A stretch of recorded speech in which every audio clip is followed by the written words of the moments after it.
Welcome back to my Manhwa recap channel. If you enjoy my content, please subscribe and hit the bell icon. Don't forget to leave a comment with your feedback.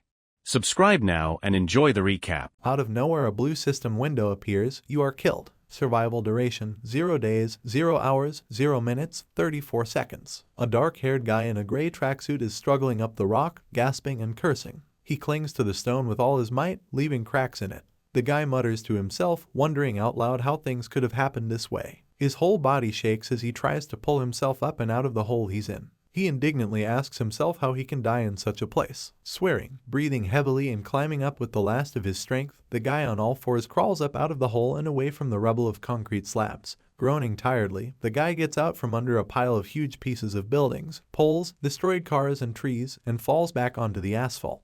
There are dark and large bruises under his eyes. He is gritting his teeth in pain and breathing heavily. The guy opens his mouth slightly, sweat runs down his face.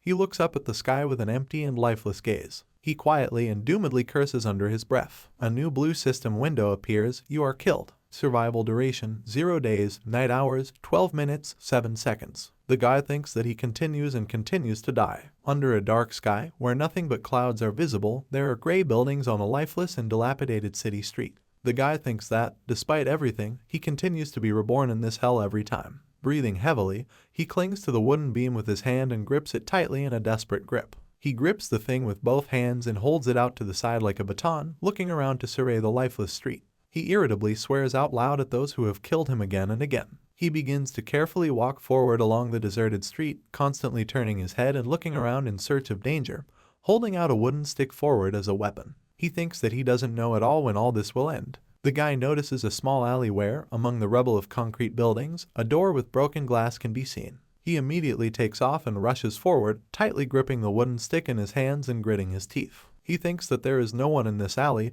and that he needs to get there in time. The guy continues to quickly run forward when behind him, on a mountain of concrete rubble, a small explosion occurs and a loud roar is heard. The main character desperately thinks that the most important thing for him is just to run to the shelter. He doesn't have time, because an enemy appears behind him out of nowhere and with a quick swing of his weapon wounds the guy to death. A new blue system notification appears. You have been killed. Survival duration 0 days, 7 hours, 42 minutes, 8 seconds. The main character simply experiences death over and over again. He remembers how the dark green goblin swung his fist and twisted his jaw. The guy then remembers how he was cut down with a quick and deadly swing of the weapon. Then a loudly growling goblin grabbed him and tore him in half with a scream. The main character was broken, cut, torn into pieces. He understands that this is a real nightmare. He mentally wonders who would willingly rush into a place like this and condemn themselves to eternal torment. On shaky legs, breathing heavily and shakily, with weak hands the guy clutches a wooden stick as a weapon, while a goblin with a machete stands confidently in front of him. The monster takes off, the blade of its weapon screeching and creating red sparks in the air as it makes contact with the ground as the goblin runs. Then, leaving behind a stream of wind and a shower of sparks, the edge of the machete breaks off the asphalt. The monster quickly swings its weapon straight towards the main character, who puts a wooden stick right in front of him for protection. The machete blade quickly reaches the guy's neck, flying right under his chin. Scarlet blood splashes into the air under an ominous purple sky and crimson moonlight.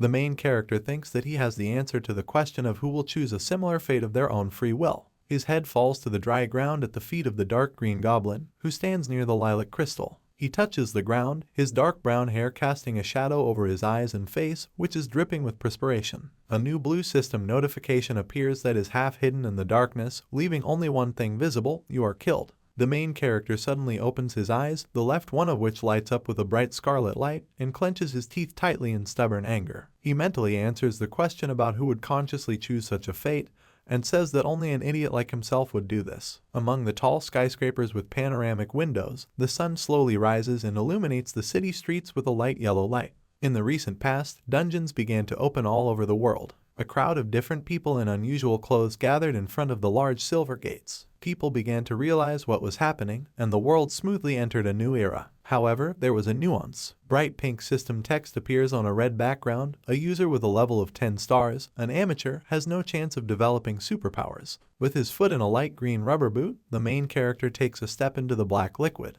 This is exactly the assessment the system gave the guy. He leans forward, dressed in a chemical protective white suit, and digs with his green gloved hands in the black dirt while similarly dressed people around him do the same. He realizes his hands are palms up and looks at the dark viscous liquid that slowly flows back down. The main character's job is to filter wastewater for the presence of residual mana. He shakes his head in disappointment while, in the background, his colleagues are also digging in the dirt, examining the white walls or carrying buckets. The guy mutters in disappointment and notes out loud that he couldn't find anything today. Such was life in the sewers. The main character throws his head up and looks somewhere to the side through a protective black mask because he noticed something interesting. He sees a piece of light lilac crystal stuck in the dirty threads under the ceiling, which emits light. He takes his bucket and walks past other people through the mud closer to the thing he could spot. The guy approaches the wall and tries to climb up it, resting his feet on the small ledges between the slabs, which attracts the attention of others present. With a trembling hand and a green glove, the main character reaches out with all his might to a small piece of crystal stuck under the ceiling. At this moment, he suddenly loses his support and opens his eyes wide, realizing that he is falling. From its fall, strong dirty black splashes rise into the air. He sits half in the black liquid, his bucket is upside down, and another man in a white protective suit is running towards him. They ask him if he's okay and call him Hyunmoo. He rubs his bruised shoulder with his hand and slowly stands up as the man who approaches him begins to remove his protective mask. The main character replies that he is fine. The concerned person who approaches him turns out to be a young girl with blonde hair pulled back into a ponytail and glasses, which she adjusts with a frightened look. She says that none of this is worth it and asks why he is exhausting himself so much. There was no future in Hyunwoo's life. Other people, also busy working in the sewer, turn their attention to the main character, who begins to take off his protective mask. One of the workers tells Hyunwoo that the spot in the ceiling is impossible to reach. Someone adds that everything is true, because work is not a wolf after all. The main character lowers his protective black mask and chuckles shyly, confusedly, closing his eyes and scratching the back of his head in response to the words of the others. In a small gray room with patches on the walls and ceiling, where dust flies in the air, a voice sounds. He says that today the T-Sun clan led Lee Jai-T into battle. The screen of an old black TV glows brightly white, with grains of dust flying around it. The voice from the device says that the raid on a 5-star dungeon called T-Beak was a success. The co-host of the television program curiously asks if it is true that this is the third successful 5-star dungeon raid in the world. The voice replies that this is exactly how things are. Hyunwoo sits on an old folding bed directly in front of the TV, covering his shoulders with a dark blue sports jacket, and looks down absent-mindedly. The presenter continues to talk about how the leader of the expedition, Lee Jai-T, commented on the reason for the success, saying that he owed the victory to all the participants in the expedition. The main character recalls the moment when a man in a brown suit and glasses approached him in the locker room after a day of work in a protective suit. The man turned to Kang Hyunmoo and said that his name was Robert Lee and that he was a lawyer. He asked the surprised protagonist to first accept his sincere condolences. The guy asked in surprise what this even meant. Robert replied that he found Hyunmoo to give him his father's inheritance. The main character looks thoughtfully at the small round golden pendant he holds in his hands. The television broadcasts an image where the girl presenting the program is sitting opposite a blonde young man in a white formal suit. He looks forward confidently and answers all questions easily and calmly. He says he is proud that his team managed to show the whole world the power of the country of Korea with the raid. The guy squints his eyes softly and smiles good-naturedly, looking into the cameras while golden light illuminates him from all sides. The main character looks at him and thinks that he, too, wants to escape poverty. He sits in the same place, leaning his hand on his knee, and looks at the TV screen in front of him with a frowning expression on his face. Hyunmoo thinks about how he wants to be in Jai-T's place right now. The main character clenches his right hand into a strong fist, which shakes a little in the air,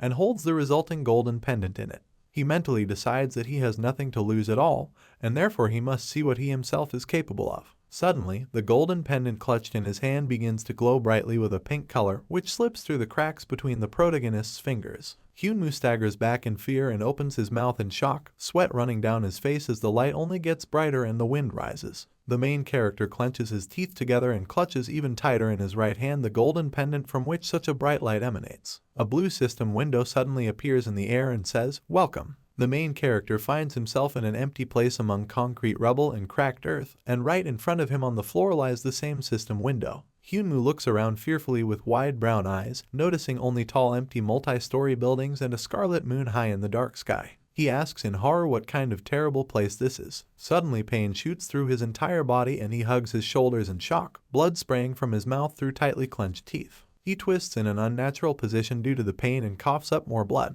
After this, Hyunmoo falls unconscious to the ground in the middle of huge concrete rubble and a destroyed street. A new blue notification appears, difficulty level, Hell. Immediately after this, the following inscription appears in the next system window, location, Planet Apocalypse. A planet of ominous dark crimson hovering in space. The battered steel robot swings its right fist violently, causing red energy to build up in the air. The main character tries to group himself and covers his face with his hands when one of the robots surrounding him brutally hits him right in the solar plexus. From the force of the blow, the guy flies back and spits out a whole clot of blood, opening his eyes wide in shock. The blue system notification appears again and says, "You have been killed. Survival duration, 5 days, 5 hours, 4 minutes, 16 seconds. He grabs a long wooden stick and swings it in the air. Hyunwoo thinks about how he keeps on and on dying over and over again.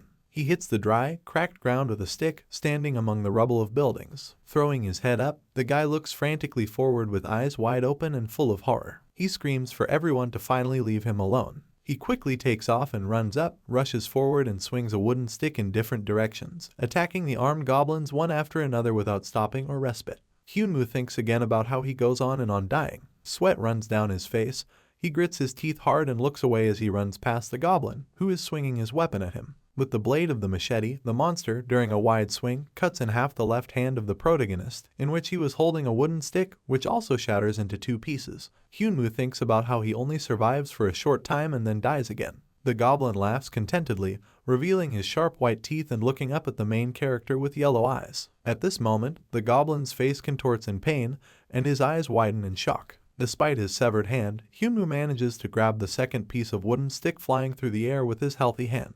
He mentally wonders if everything that's happening means that he really is immortal. The main character sharply brings down a piece of a wooden stick straight down into the face of a goblin who has fallen on his back, causing him to let out a loud, heartbreaking cry of pain. The body of the defeated monster twitches weakly even after the blow, while Hyunwoo himself takes a step back and falls exhausted to his knees on the dry gray ground. A new blue system window appears and says, "You have been killed. Survival duration, 12 days, 6 hours, 58 minutes, 4 seconds. The main character grabs a small knife with his left hand and swings it forward. He turns sharply and swings his weapon at the enemy with a loud war cry. Hyunwoo rushes through the crowd of walking dead and easily chops off their heads with the sharp blade of a knife, which is swung from side to side. The heads of the monsters quickly spin in the air while the main character turns to the crowd of the dead and sharply breaks with his feet on the ground. He exhales noisily, his hair fluttering due to the powerful wind, and a faint red glow appears in his eyes. Suddenly, he hears a loud sound that gets closer and closer, so he looks ahead, where there are many defeated walking dead lying on the ground, and takes a protective pose. A whole crowd of new predatory monsters is approaching him in a huge crowd with loud screams and sharp teeth on display. They surround Hyunwoo from all sides and extend their clawed hands towards him, which is why he is literally swallowed up by a roaring crowd eager for his death. They attack him with screams, grab him with their hands and try to bite off a piece with their sharp teeth. The main character mentally wonders if this is what is called hell. He looks at the terrible gray faces of the walking dead in front of him, their open mouths and brightly burning red eyes. He mentally asks himself if this is a planet called Apocalypse. A crowd of predatory monsters surrounds him from all sides and sucks him inside, which is why he practically falls, and only his left hand remains to reach up. Hyunwoo clenches his teeth desperately and stares ahead with wide eyes of horror, panic, and anger as sweat runs down his face. At some point, he manages to sharply and forcefully push one of the walking dead away from him, which is why he immediately flies into the air and falls out of the cluster of monsters. The main character, with his mouth wide open in horror, emerges from the crowd of creatures that continue to grab his clothes and hair. Hyunwoo leans forward sharply and unexpectedly violently sinks his teeth into the neck of one of the monsters, causing blood to immediately spray in all directions. The guy tears out a whole piece of skin from one of the walking dead with his teeth and straightens up while all the other creatures around scream loudly and climb towards him. Hyunwoo suddenly grabs another monster with his left hand and sharply gouges out its eye with his thumb. He roughly and strongly kicks another creature in the face and thereby manages to push it away from him. The main character with a crazy and wide smile continues to fight against the crowd of predatory monsters approaching him, armed with a knife. Hyunwoo mentally decides that he doesn't really care what this place is. He fights his opponents while standing on a large black mountain of lifeless monsters while a high, bright red moon shines in the dark sky above the dilapidated city. A new blue system notification appears, "You have cleared the location." Hyunwoo breathes heavily with a wide, crazy smile, standing at the very top of a mountain of fallen walking dead bodies, his wide eyes glowing bright red. Another blue system window appears that says, "Survival duration, 36 days, 0 hours, 0 minutes, 3 seconds." The protagonist straightens his back, still standing at the very top of those neutralized opponents, while the bright red, ominous moon glows brightly behind him. Several blue system windows appear at once, which one after another provides important information. The Star of Destruction, Gaul, is watching your stream. Hungry Star Yagulim is watching your stream. The Whispering Star, Monstrel, is watching your stream. Hyunwoo thinks back to all the stars who still continue to talk non-stop. He is breathing furiously and heavily, clouds of steam are escaping from his mouth, and his eyes continue to glow ominously bright red. The guy represents a crowd of different people who line up in one long line, where the already mentioned and calmly smiling Lee Jae-tae is standing closest. The main character grins widely, showing off his white teeth in a crazy smile. He mentally turns to all these people he just thought about. He slowly, still with the same wide and slightly crazy smile, begins to move away from the huge mountain of countless bodies of defeated zombies, which lie motionless on top of each other in the middle of a dilapidated city. Hyunwoo raises his head, continues to smile widely and stubbornly, confidently looks up from below with his eyes, which emit a bright red light. He mentally swears that he will definitely destroy everyone he just remembered. The guy slowly walks forward in a white chemical protection suit, stepping on liquid black mud with green boots. He leans forward and begins to dig into the liquid with his gloved hands, leaving a small bucket next to him as his colleagues move just as slowly through the drain. Hyunwoo furrows his eyebrows under his black protective mask, looking down. He looks at the black liquid that he scooped up with his hands, and it slowly flows back down like ordinary water. He curses unhappily and quietly. The guy shakes his head while behind him some people in hazmat suits examine the walls, rummage through the black liquid, or carry buckets back and forth. Hyunwoo sighs that he couldn't find anything today. At this moment, he raises his head and his gaze stumbles upon something that has attracted his attention. There, right under the ceiling, a faintly glowing lilac crystal was stuck on a small dirty thread. The guy is surprised to understand what it is. He takes his small bucket and carefully walks forward towards the crystal he could spot. Hyunwoo thinks that a crystal of this size will certainly allow him to pass the daily standard. He grabs the edge of one of the sewer slabs with the toe of his green boot and begins to climb up, causing several of his colleagues to turn around and turn their attention to him. Hyunwoo reaches with all his might with his green gloved hand towards a piece of lilac glowing crystal that is stuck on a thread right under the ceiling. At this moment, the main character takes off and begins to fall, immediately opening his eyes wide in surprise. He lands straight into the black dirt and sends a high splash into the air. Another employee in a white chemical protective suit immediately runs towards him, still sitting in the black dirt on the floor. The man worriedly asks if Hyunwoo is okay. The main character begins to slowly rise to his feet, slightly rubbing his bruised shoulder with his hand, while the man who approaches him begins to pull off the black mask from his head. Hyunwoo replies that he's actually fine. Under the black protective mask is the worried face of a young girl with long blonde hair and glasses, which she excitedly adjusts. She says that such efforts are not worth it and asks why Hyunwoo is so persistent. This is a college employee named Yoo-min. Several other people in chemical protective suits raise their heads and turn their attention to the main character, who begins to slowly remove the black mask from his head. One of the guy's colleagues says in a fatherly tone that it is impossible to reach that place under the ceiling. Black liquid mud stirs a little against the battered pale gray walls of the sewer. Yoo-min says that it is very dangerous to fall in this water because it is infected with the crystal moss mana. She adds that for them, the most ordinary people, it is like a deadly poison, and one careless movement can immediately lead to death. Hyunwoo laughs confusedly and shyly, raising his right hand to scratch the back of his head, looking guilty and tired. Yoo-min tells him not to waste his strength in vain. The guy reluctantly agrees in response to her words. The main character is a crystal moss collector named Kang Hyunwoo. He chuckles quietly after that. But then, with a tinge of bitterness and fatigue, he briefly curses in his thoughts. The main character is alone in a light gray locker room, where small individual metal lockers are located along the walls, and irritably hits one of them with his hand. He curses loudly and loudly at the top of his voice. Hyunwoo clutches several green bills with his heavily trembling right hand. Full of surprise, he asks out loud, in a shaking voice, if he really was only given $30. He rests his forehead on his palm and leans forward to rest his elbow on the edge of his metal locker, looking miserable and doomed. He quietly and irritably asks himself out loud how he can live on that kind of money. He mentally decides that there is no justice in this world. 30 years ago, dungeons began to appear all over the world, in which people awakened their superpowers. A crowd of different people in different colored clothes, with different colored hair and different body types stood against the backdrop of tall and wide metal gates. The main character then did not have any abilities at all. He remembers how recently he was digging through black mud in a white chemical protective suit. A dark pink system sign appears, user level 0 stars, amateur. Has no chance of developing superpowers. Suddenly, an unfamiliar voice calls out to Hyunwoo,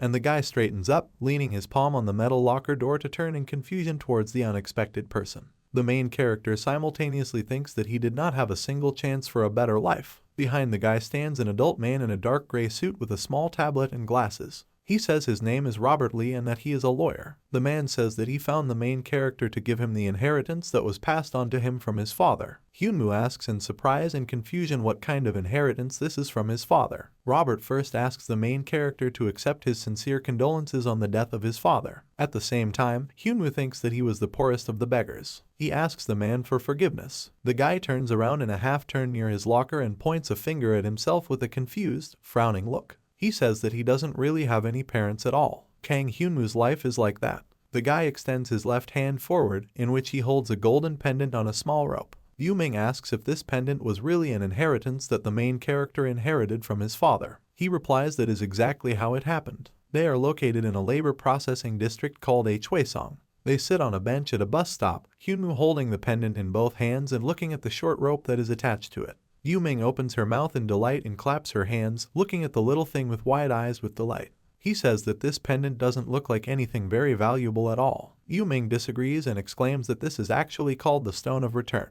Hyunwoo is confused about what a homecoming stone is. The girl straightens up and lifts her glasses up to look directly at her interlocutor. She reveals that this is actually an artifact that hunters use to return from dungeons. Yu-Ming then leans forward, leans over, and rests his fingers on the protagonist's hand to get a better look at the pendant he holds in his right palm. She adds that this seems to be the only purpose of the return stone. Hyunwoo wonders in confusion why he would suddenly need such a thing. Yu-Min replies that she herself cannot guess because the main character has absolutely no need to go to the dungeons. The guy grimaces irritably and looks at her from under his brows after her phrase. The girl looks guiltily to the side and tucks her blonde hair behind her ear. She quickly apologizes and says that she didn't mean to offend Hyunwoo at all. In turn, the guy shakes his head, closes his eyes and frowns a little. He replies that there is nothing wrong with this and he understands everything perfectly well. Yu-Min tries to quickly change the subject and asks if the main character has heard of Lee Jae-tae. She adds that news about this guy is constantly trending, especially lately. A gray vehicle slowly approaches the bus stop and gradually slows down right next to the edge of the pedestrian path. Hyunwoo briefly replies that he's not interested in hearing about Lee Jae-tae, and besides, his bus has arrived. Yu-Ming agrees in confusion and falls silent. After some time, the main character already finds himself in his small room with shabby, patched gray walls. The newscaster's voice comes from the TV, saying that today the T-Sun clan led Lee Jae-tae into battle. Hyunwoo sits thoughtfully on a white mattress, leaning his back against the wall of the room, positioned directly in front of the TV. A voice continues to be heard from there, saying that the raid on the 5-star dungeon T-Beak was a success. The newscaster asks if it's true that this was the world's third successful 5-star dungeon raid. Her interlocutor enthusiastically replies that this is exactly how it happened. The small black TV emits a bright white light that fills the entire room and highlights the small grains of dust floating in the air. The presenter says that the leader of the expedition, Lee Jae-tae, commented on the reason for the success, saying that he owes this victory to all its participants. A blonde guy sits in a computer chair in a white suit directly opposite the host of a television program, and there is a glass wall to the side of them. In the light of camera flashes, Lee Jae-tae smiles calmly and confidently, continuing to look at his interlocutor. He says he is proud that with the raid they were able to show the world the true power of Korea. Hyunwoo looks at the calm, soft and smiling face of the blonde guy, so he narrows his golden eyes a little and turns his gaze to the camera. The main character thinks that Lee Jae-tae is incredibly rich, strong, and, to boot, popular and handsome, and was also born with a golden spoon in his mouth. Hyunwoo looks down in disappointment at his right hand, in which between his fingers he holds a golden pendant that he inherited from his father. He bleakly thinks that while others have everything from birth, the only thing the main character himself got was one useless pebble. The guy looks up with his brown eyes and purses his lips a little. He mentally tells himself that he is not jealous at all, but if he had even one chance, he would take full advantage of it. Hyunwoo sharply clenches his right hand into a tight fist, hiding in it the golden pendant he inherited.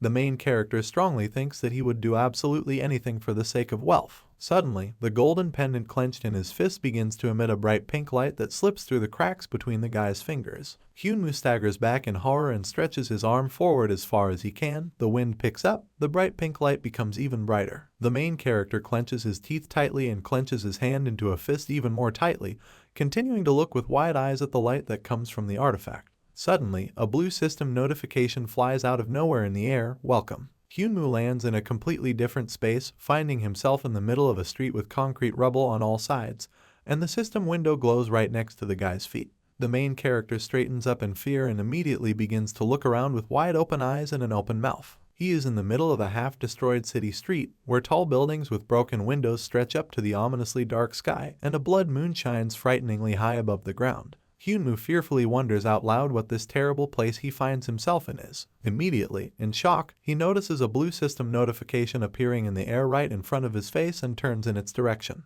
It says, "Get over yourself. Your body has acquired a source of mana. The circulation of mana in the body has begun." Hyunwoo leans forward a little and with wide eyes, full of confusion and misunderstanding, reads the text in front of him. He asks out loud in surprise whether he really has mana now. A new system notification appears. "You have achieved the impossible." Then, one after another, system windows with different information quickly flash and replace each other. Having the lowest level, you entered the Hell level location. You have received the SSS level luck effect. This effect will increase, compensating for the difference between your level and the location's level. You are in a Hell level location. Receive the title, Strongest in Hell. Hyunwoo exclaims in fear and bewilderment, not understanding what is happening and what other hell he has suddenly found himself in. Another blue system notification reads, "You have achieved the impossible." Another, new one, appears in the air directly opposite the main character. "You are the only survivor." The guy opens his eyes in fear and looks up at the text in front of him, frozen in place with horror and confusion. He mentally asks himself if he really is the only survivor. Hyunwoo puts his hands to his mouth and starts screaming in different directions, where he is surrounded only by tall, half-destroyed buildings and broken concrete slabs on dry ground. He screams loudly, wondering out loud what is happening and if anyone is alive here. It was at this moment that Hyunwoo turns back a little and is surprised to notice a familiar large lilac crystal on the floor not far from him. He mutters quietly to himself, wondering what it is. He moves closer to the object and reaches his hands forward to touch the lilac crystal with his fingertips. The main character is amazed out loud that there could be crystal moss here. He remembers how his green-gloved hand desperately reached up to grab a piece of light lilac crystal that was stuck under the ceiling. He thinks that piece of crystal he was trying to get from the sewer would have been worth a couple $100. With a surprised face full of delight, Hyunwoo grabs the faintly glowing lilac crystal and leans closer, not taking his eyes off to the side. He mentally wonders how much money they can give for such a large piece. The main character continues to carefully examine the found thing, not paying attention to the fact that a certain black shadow begins to creep up on him from behind on the dry ground. He wonders out loud whether he'll get a couple of thousand for his find, or perhaps a couple of tens of thousands outright. He squats down and lifts the crystal in his hands up to look at it a little more closely, and the shadow gets closer and closer. Hyunwoo marvels out loud that this really might not be a dream, and that he was lucky enough to hit the real jackpot. At this moment, his wide and joyful smile freezes, because a black shadow suddenly attacks from behind. A sharp pain instantly pierces the entire body of the main character.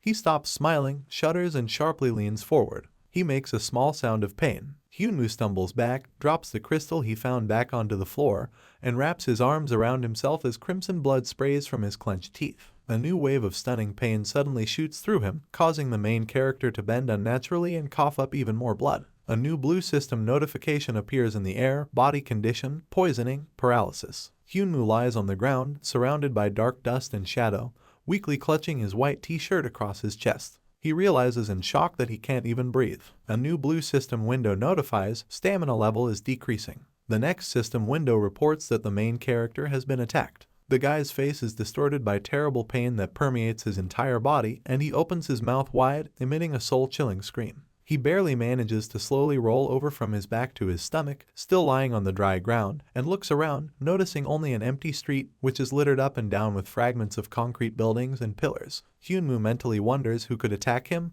There is no one around him. In complete darkness, a new blue system notification appears: you have been killed. Killer, level 1 poisonous dust. Survival duration, 0 days, 0 hours, 4 minutes, 32 seconds. The main character lies motionless on his stomach on the dry ground, his body shaking slightly as white foam slowly flows from his mouth and his eyes have no pupils. He mentally wonders in confusion if it was really the dust that killed him. Hyunwoo opens his eyes and, with a worried look, carefully feels the ground on which he lies. He asks himself out loud what is happening and whether everything that happened was just a dream. He gets up and sits down on his knees on the ground among the destroyed buildings and many purple crystals located on the sides. A blue system notification appears in the air in front of the guy's face: mission started, first night in hell. Goal: survive until dawn. A strong trembling runs through the main character as he looks in shock at the text in front of him with wide and frightened eyes. He immediately jumps up, grabs his jacket and quickly rushes forward past the tall gray buildings straight down the street. Along the way, he curses loudly and protractedly. Without stopping for a second, Hyunwoo pulls on his jacket with a scared and tense look. He frowns deeply and clenches his jaw so tightly that the nerves in his face tense. He mentally decides that even though he doesn't know who set all this up, he must definitely take revenge on them all. Another blue system notification appears: you have been killed. Survival duration: 0 days, 0 hours, 5 minutes, 22 seconds. 8 deaths later, plan number 1 began, which was to start praying. Hyunwoo is in a small alley lit by the dim flickering of lilac crystals and kneels with his head bowed down.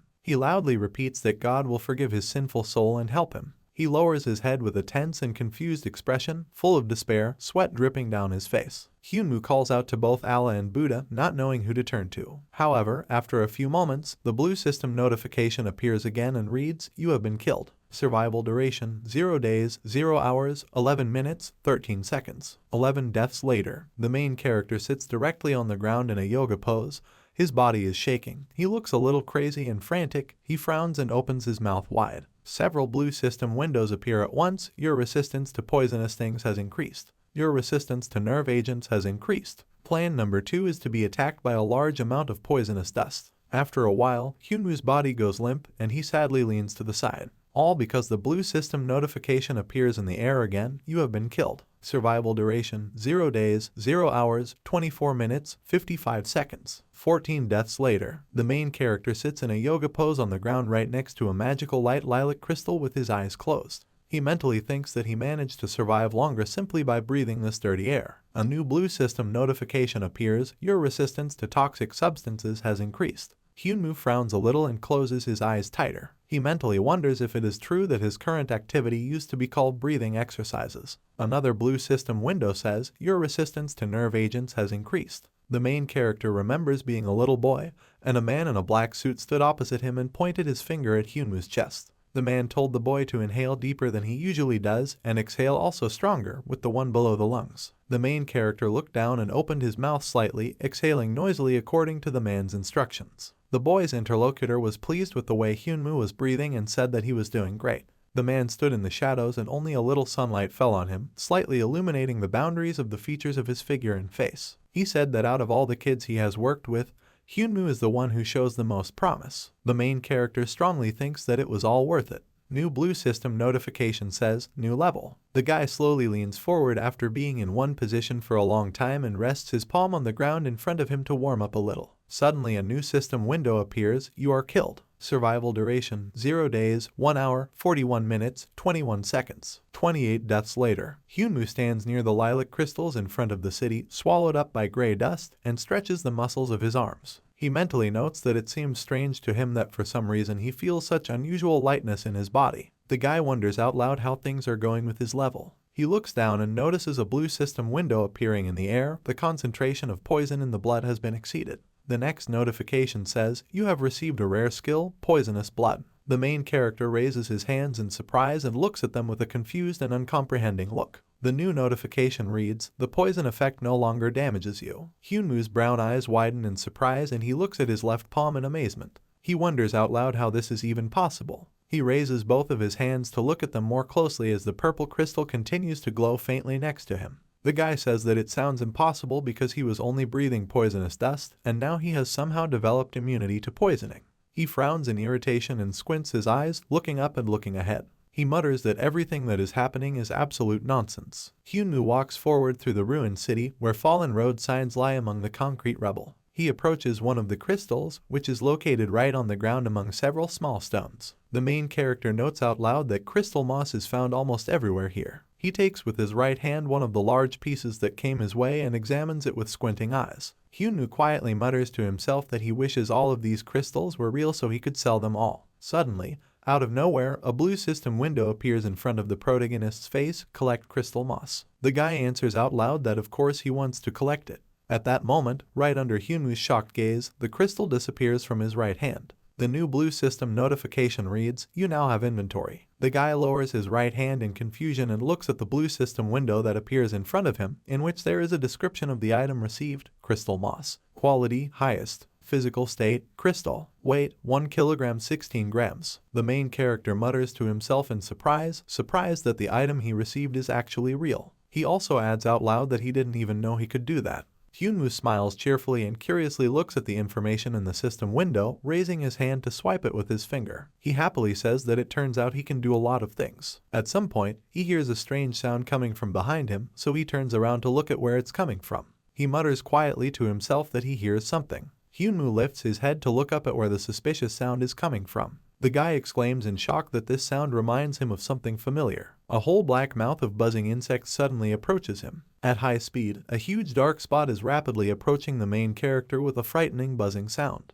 Hyunwoo immediately turns around and begins to run away along the dilapidated street, while a huge black swarm of insects inevitably pursues him. He screams in horror and shock, swearing, and asks what this is all about. A blue system notification appears in the air next to him, which says, "A third-level mosquito is attacking you." The main character yells irritably that he already understands that mosquitoes are attacking him. They attack Hyunwoo from all sides with fast and powerful streams of red color, which is why the guy is forced to try to dodge and looks in stress at the crowds of insects flying past. He asks out loud in fear why they attack in such a huge swarm at the same time. A new blue system window suddenly appears next to Hyunwoo. The strongest in hell achievement has brought you an increase in abilities. The mosquitoes begin to bite the protagonist's skin and fly even faster and faster, one group of them flying into his wide open mouth, while others continue to bite the skin on his arms. Hyunwoo loudly and desperately screams obscenities in pain. In the end, his body is completely swallowed up by bloodthirsty insects, which surround him from all sides and devour him in a swarm. After some time, the bellies of the mosquitoes fill with the blood of the main character and become overflowing with it.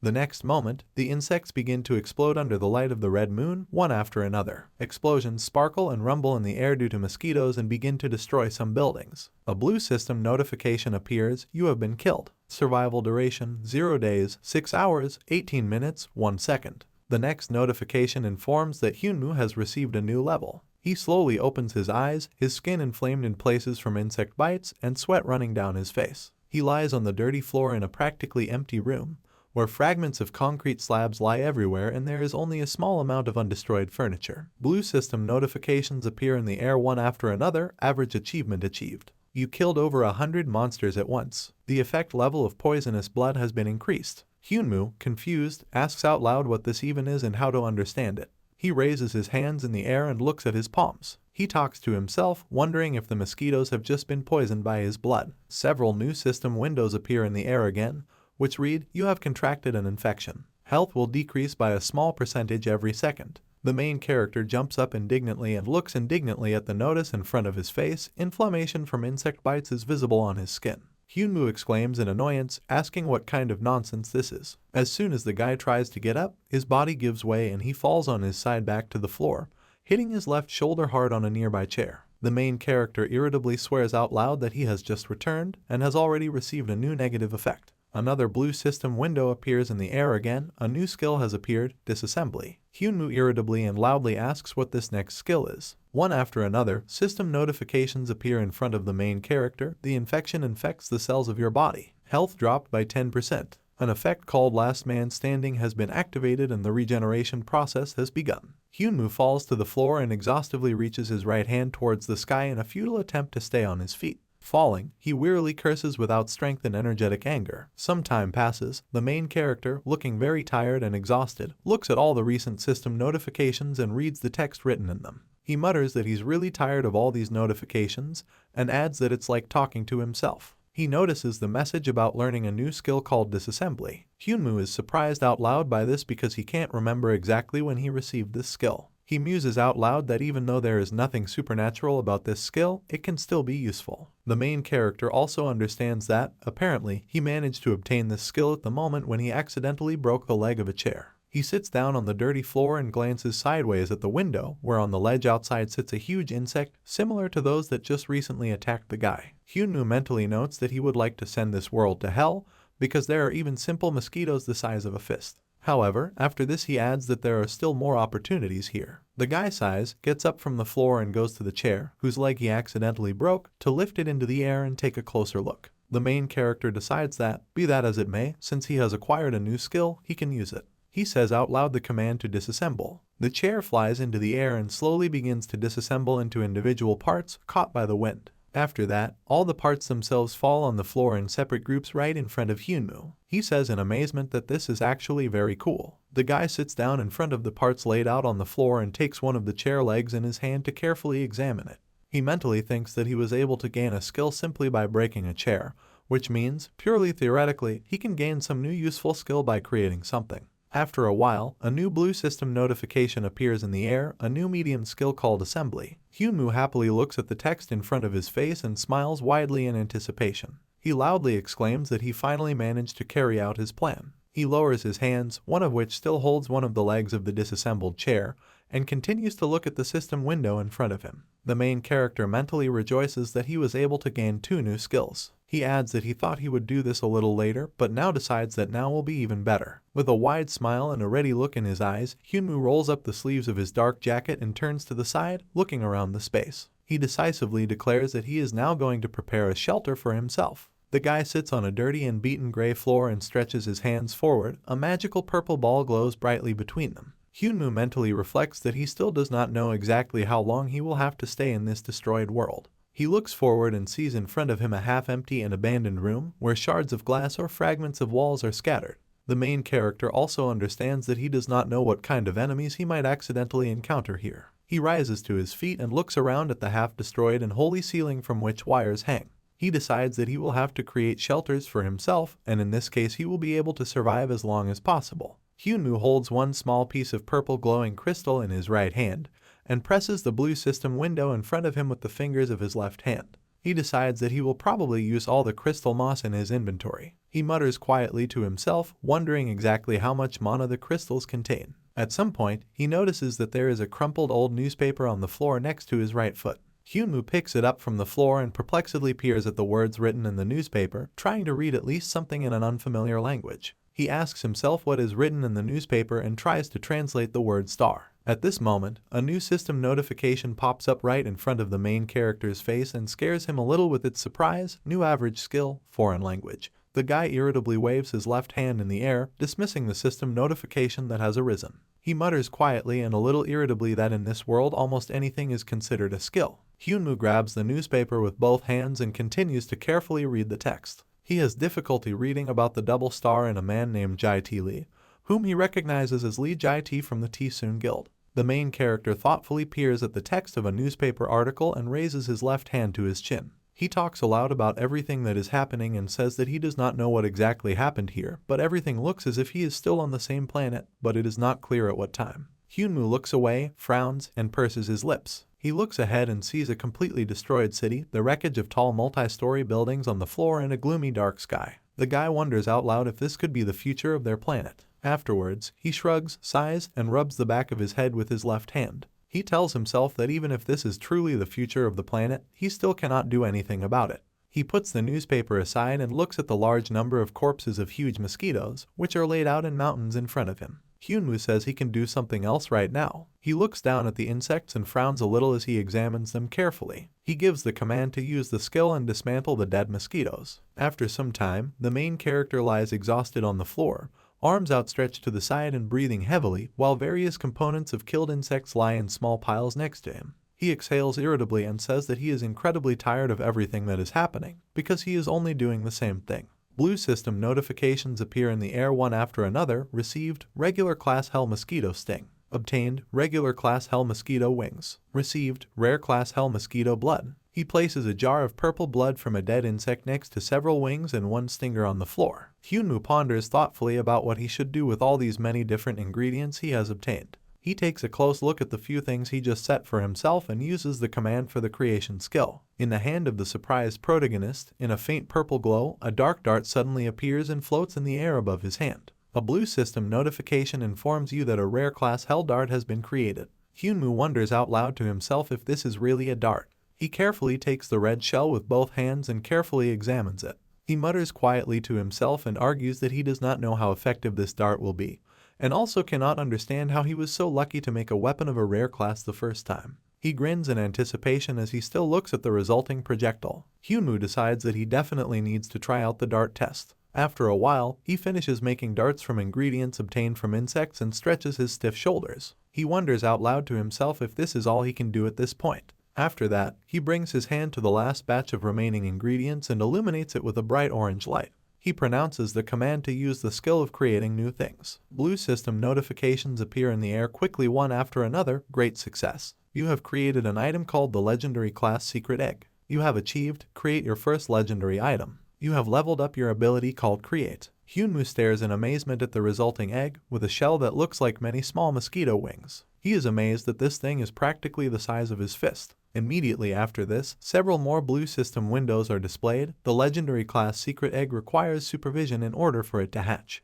There is a 50% chance that the embryo is alive. You can revive an item if you meet certain criteria, or use your rewards to revive it. Hyunwoo looks at the white egg he holds in his hand and lowers his head a little sadly. He sadly asks himself whether there really is only a 50% chance of getting a living embryo. The main character looks at the white egg he holds in his hand for a while, and then carefully hides it in the inner pocket of his dark jacket to keep it warm. He sits for some time with his eyes closed and concentrates on warming the resulting egg with his warmth. After a while, he realizes how stupid and ridiculous he looks and blushes deeply, still not opening his eyes. He sadly leans against the pillar near which he sits on the floor, and sadly lowers his head, depressed by reality. Suddenly, the main character hears an unexpected sound and shudders sharply because of it, jumping in place. He immediately hides on the pillar near which he had been sitting all this time, and turns around warily to reconnoiter the situation with a quick, cursory glance. Hyunwoo mentally wonders what it was that just caused the sound to be made. In the window, he notices a monster with green skin, with a red helmet on his head, armed with a sharpened machete. The main character, stunned, asks himself if this is really a goblin. At this moment, the monster who entered notices the shadow of a guy behind a pillar, which he uses as cover and immediately turns his head in his direction. Hyunwoo's eyes widen in fear, still peeking out from behind his hiding spot, looking dazed and confused. He mentally wonders if there really are goblins here. The monster immediately begins to bare its teeth and look with its yellow predatory eyes at the main character, whom it was able to notice. The next moment, with a predatory smile, the goblin takes off and quickly rushes towards Hyunwoo, penetrating inside through the broken window. The guy clenches his teeth in fear and opens his brown eyes even wider. He says out loud that the monster definitely just noticed him. He doesn't even have time to finish, because at the same moment the goblin, using his machete with a sharp swing, attacks the pillar behind which the main character is hiding and chops off a whole piece of concrete from it. The guy barely manages to bend down in time, leaning on his right hand, which he instinctively extended forward. He immediately looks around and notices a staircase in the opposite corner littered with various debris and fragments. The main character quickly rushes up the stairs, but the monster does not lag behind him and pursues him, jumping from wall to be even faster. In the process of escaping from the monster, the main character quickly turns around, continuing to clench his teeth. He curses loudly and irritably at the goblin. Right as he runs, Hyunwoo turns sharply and raises his hand with a bold and confident look. He loudly shouts the command to open the inventory. At the same moment, a wooden stick quickly materializes in his left hand, which he swings towards the approaching enemy. However, the next moment the goblin jumps sharply and quickly soars into the air. Immediately after this, he lands deftly on his feet and maintains balance with the help of his hand, which he puts forward when he touches the floor. A blue system notification appears in the air, which tells about the monster opposite the main character, a goblin red helmet of the 20th level. A creature with a wide predatory grin slowly approaches the main character, holding a sharp machete to the side. The goblin pushes off the floor he was just standing on and quickly jumps towards Hyunwoo. He swings his machete hard, cutting the blade into the air and aiming straight at the protagonist, who stands stunned in place with a shocked face. The guy manages to dodge every attack the monster makes, either jumping back, or bending down to the ground, or just in time, staggering to the side and dodging a sharp blade flying towards him. At some point, the goblin's weapon reaches the hammer with nails that Hyunwoo had been holding in his hand all this time, and it shatters into many small chips from the force of the swing. The main character thinks hard about the fact that his opponent is very fast. The goblin leans a little forward and predatorily bares its sharp teeth in a wide, sinister smile, emitting some kind of incomprehensible sound, similar to a short phrase. Hyunwoo raises his eyebrows in shock and widens his eyes, mouth open in surprise. He is mentally amazed that the goblin can also talk, but he cannot make out any words. At this moment, the monster again makes a sharp lunge forward and swings its machete wide, which cuts the main character's chest. The guy closes his eyes tightly in pain and clenches his teeth together, trying to overcome the discomfort. He says in a loud and decisive voice the command to open the inventory, and 3 red darts that he made some time ago appear in his hand. Hyunwoo swings his hand sharply and sends all 3 projectiles straight at the monster, closing his left eye. He screams loudly for the goblin to choke on these darts. Red shells fly towards the predatory goblin, who is fending them off with quick swings of his machete. Some of them are repelled by the sharp blade of the weapon, but the goblin does not take his gaze to the side for a second and continues to look at Hyunwoo. The guy is breathing heavily, also looking at his opponent and desperately holding his chest with his hand, which was cut by the monster. The goblin continues to grin widely and lowers his machete hand, the sharp tip of a red dart pierced into the back of it. At the same moment, his hand begins to quickly become covered in large blisters, and the monster looks on in shock. He swings his machete sharply and unexpectedly high and aims forward. The next moment, the monster's severed hand, blistered from the dart that had pierced it, falls to the floor after being hit by a machete. Hyunwoo, who is watching this from afar, quietly mutters that the goblin is an idiot because for some reason he cut off his own hand. The guy remembers that at the moment when the monster cut his chest with a swing of the machete, some blood managed to drip onto the darts. The main character wonders if this could be the reason why the goblin poisoned himself. He wonders aloud to himself if his blood is really so poisonous. Hyunwoo looks ahead and widens his dark brown eyes intensely, his brows furrowed slightly in confusion. He looks at the space in front of him where only recently his opponent stood, but now there is no one there. The main character fearfully realizes that the monster has just disappeared and asks himself where he suddenly went. At this moment, Hyunwoo detects a fast, rapid movement directly above him, under the ceiling. He throws his head up with a scream and leans forward in horror when he sees the goblin leaping high above him with a predatory expression on his face. The main character immediately turns around and squints his gaze to the side to follow the movements of the enemy. He mentally understands that he will end right now. At the same instant, the goblin performs a sharp somersault right in the air, during which he strongly drives the sharpened end of the blade right along Hyunwoo's spine. The main character immediately rolls his eyes, he falls forward exhausted, dark red blood begins to drip from his mouth. He lies face down on the cracked tiles, and the goblin puts his foot on the guy's back and presses his body to the floor. The monster tilts its head slightly to the side and looks gloomily over its shoulder at Hyunwoo, who is lying motionless. The goblin removes his leg from the main character's body and begins to slowly move away from this place. As he leaves, he mutters quietly under his breath, complaining about the pitiful people whom they have not yet been able to completely kill. The guy lying on the floor does not move, continuing to lie on his stomach on the floor, but his lips curl into a wide, white-toothed grin. The wound on the main character's back has healed, which is clearly visible through the large and long hole in his clothes. Several blue system notifications appear at once. The stamina level has dropped below 10%.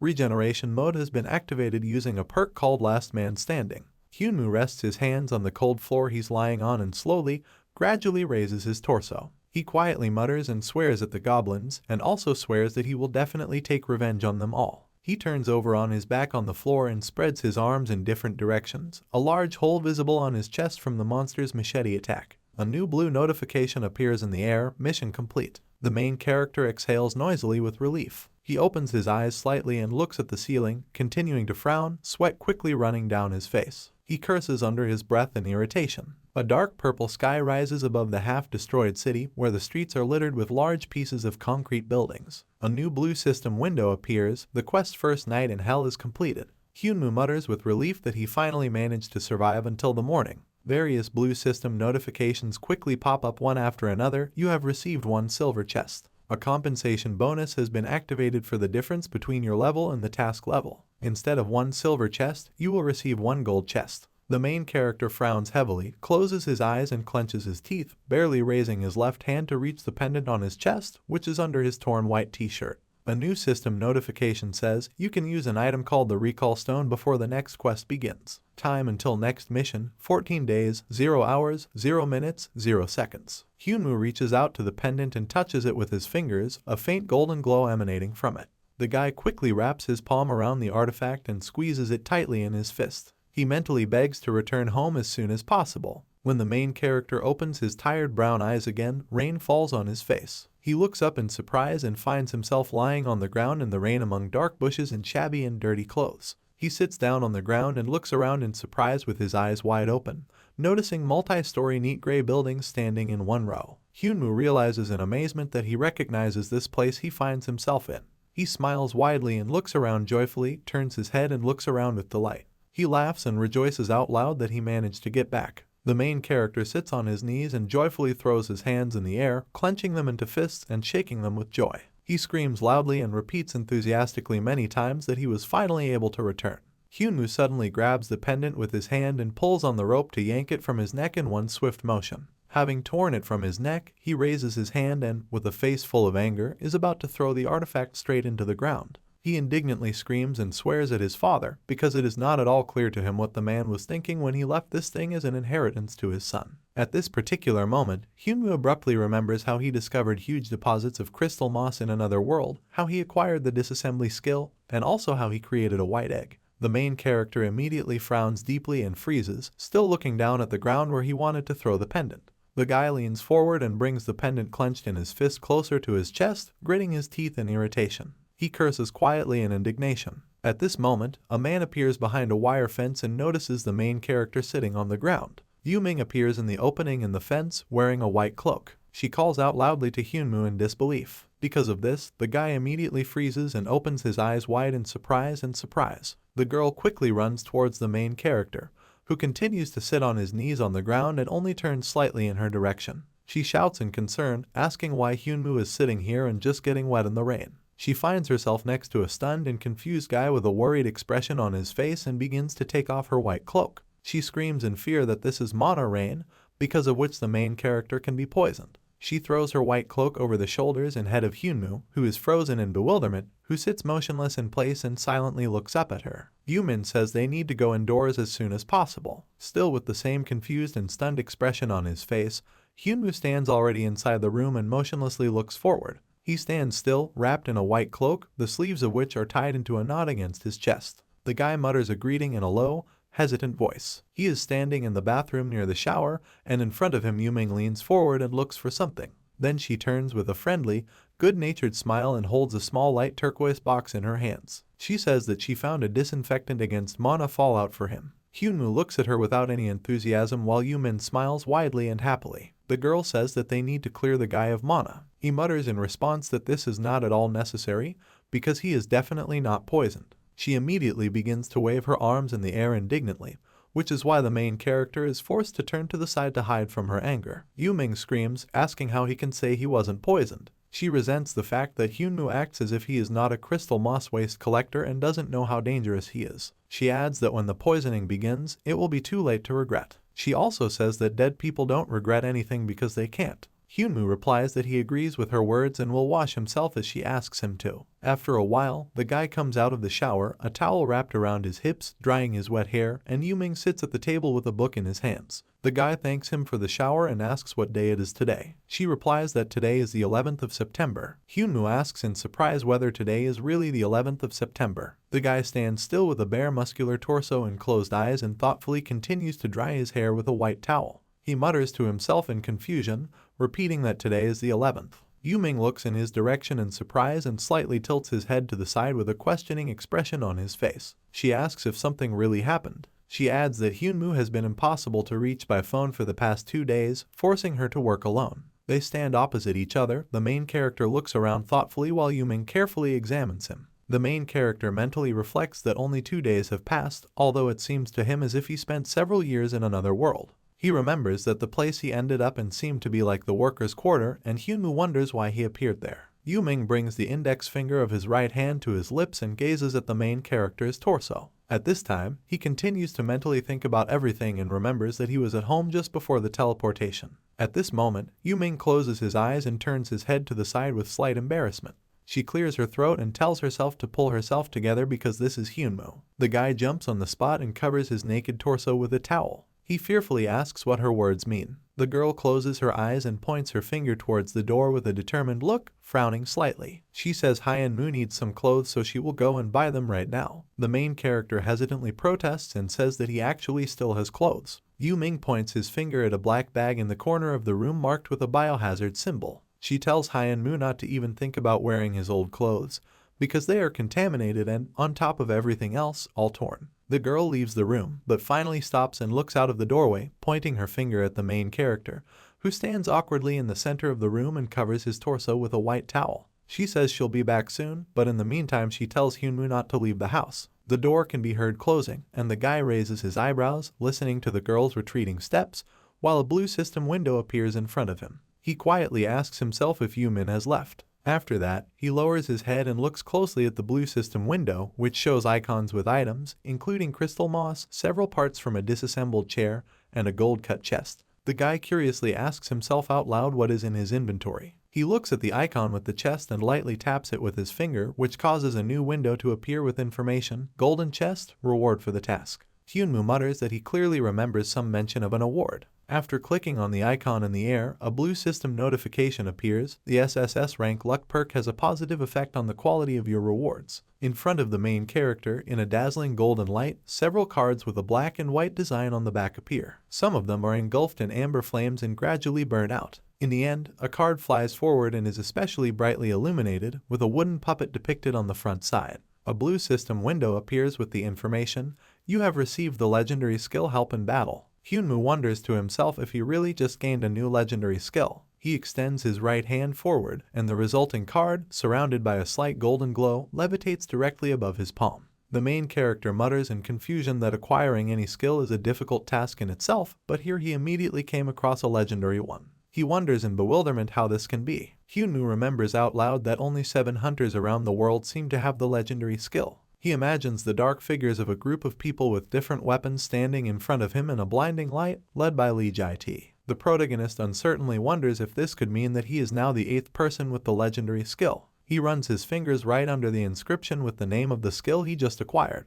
Hyunmoo reads out loud about it being a battle help and then adds that he hopes it's a help for him because no detailed description was provided. The protagonist's face becomes more serious. He turns his decisive and confident gaze to his tightly clenched fist. After a while, Yumin comes into the room with a neat stack of black and white clothes for the guy. She turns to Hyunmoo and tells him that she brought things for him. At this moment, the girl raises her head in amazement and looks forward in surprise, frightened by the unexpected off the main character, who is practicing punches in the air. Yuming stands at a distance, confused, and when the guy notices her, he opens his eyes in surprise and opens his mouth, freezing with his fist extended forward. The girl hesitantly asks what Hyunmoo is doing here, to which he only responds with an awkward sound. She looks away with a tense smile and raises her right index finger in the air as the protagonist grimaces and tries to fight the awkwardness. Yumin says she'll probably just pretend like she didn't just see anything. The guy quietly and embarrassedly asks her to do just that. After a while, they are both sitting on the floor at a wooden table with a brown mug on it. Hyunmoo adjusts the white t-shirt he just put on, and Yumin leans forward anxiously and leans his hands on the wooden tabletop. She says that, in an amicable way, she should have taken the main character to the hospital, but she did not do this because he seemed to her safe and sound. She explains that this is why she decided to just bring the guy to her home. Hyunmoo responds with a low mumble and says that he understands everything. The girl continues talking and mentions that those people who have superpowers do not need to worry about mana poisoning, unlike her and the main character himself. The guy looks down at the white t-shirt provided to him and smooths it with his hand in slight surprise as Yuming hands him a brown mug. Hyunmoo quietly mentions that the size of his clothes was just right. The girl asks if it could be that the main character has abilities. In this case, she wonders why the main character works as a simple collector. He replies that he actually only recently gained his powers. Yuming frowns and, deep in thought regarding the new information, lowers his brown eyes down, raising his hand to his chin. She hums briefly thoughtfully. At this moment, Hyunmoo looks at her and begins to speak again, which is why the girl immediately emerges from her thoughts and turns her attention to her interlocutor. The guy says that he remembered Yumin once talking about some kind of research in which she is taking part. She replies that everything is correct and then clarifies that this is research on crystal moss. The guy smiles briefly and extends his right hand forward with a determined and confident expression on his face. He says that's great and asks if Yumin can help him then. The girl tilts her head to the side in confusion, raising her thin light eyebrows in surprise and looking at the main character in bewilderment. She asks what Hyunmoo needed her help with. The guy continues to hold his right hand outstretched forward, and a bright purple flame suddenly appears in it, because of which the wind immediately rises in the room, and Yumin freezes and looks even more confused and surprised than before. The main character says that he was able to collect something and now does not know how much money he can ask for it. What Yuming sees instantly shocks her, so much so that she raises her light eyebrows even higher and opens her mouth in surprise. Now in his right palm, Hyunmoo, smiling and slightly squinting his eyes, holds a large piece of a bright purple crystal from which a faint lilac glow emanates. He says he has 1 kilogram worth of crystal moss. He holds a piece of faintly glowing crystal closer to the face of the stunned Yuming, who literally begins to shake in surprise and bewilderment, sweat running down her face. The guy notes that since the girl is researching crystal moss, she definitely knows better how much one such piece costs. In response, Yuming cannot say anything coherent and simply stutters in shock for a while. The next moment, her loud scream echoes throughout the entire block, filled with multi-story gray and neat residential buildings. She screams in shock that this simply cannot happen. Yuming, her face stunned with surprise and bewilderment, jumped closer to the main character and grabbed his wrist in which he was holding the purple crystal. The girl screams that this simply cannot be true and squeals excitedly. They are still sitting on the floor near the table where two mugs are located, and one of them fell, causing the contents to spill onto the black tabletop. Yumin, his voice shaking with disbelief, asks where Hyunmu found this piece of crystal. The guy is confused and wonders whether such details are really important. His interlocutor raises her enthusiastic brown eyes to him, her face a few centimeters from the pale glowing purple crystal. She replies with an enthusiastic smile that the details are important, of course, and asks if he really believes that it is very easy to find crystal moss of such purity. She adds that this is not even a 4-star, but a 5-star sample. The main character closes his eyes and tilts his head a little forward with a soft smile. He reminds the girl that she once mentioned that she was collecting samples for research. Yumin raises his thin light eyebrows excitedly and looks at Hyunmu with hope in his eyes. She says in a stuttering voice that this is exactly what she does. After this, the guy smiles widely and, laughing, closes his eyes with a cheerful expression on his face. He asks why Yumin thought that he was going to give this specimen of crystal moss to her. The girl's face immediately distorted with irritation and anger, which she tries to restrain by gritting her teeth. The main character adds that he showed the piece of crystal only because he himself needs the girl's help. She hisses through her teeth in response so that he would quickly tell him what exactly he needs to know from her.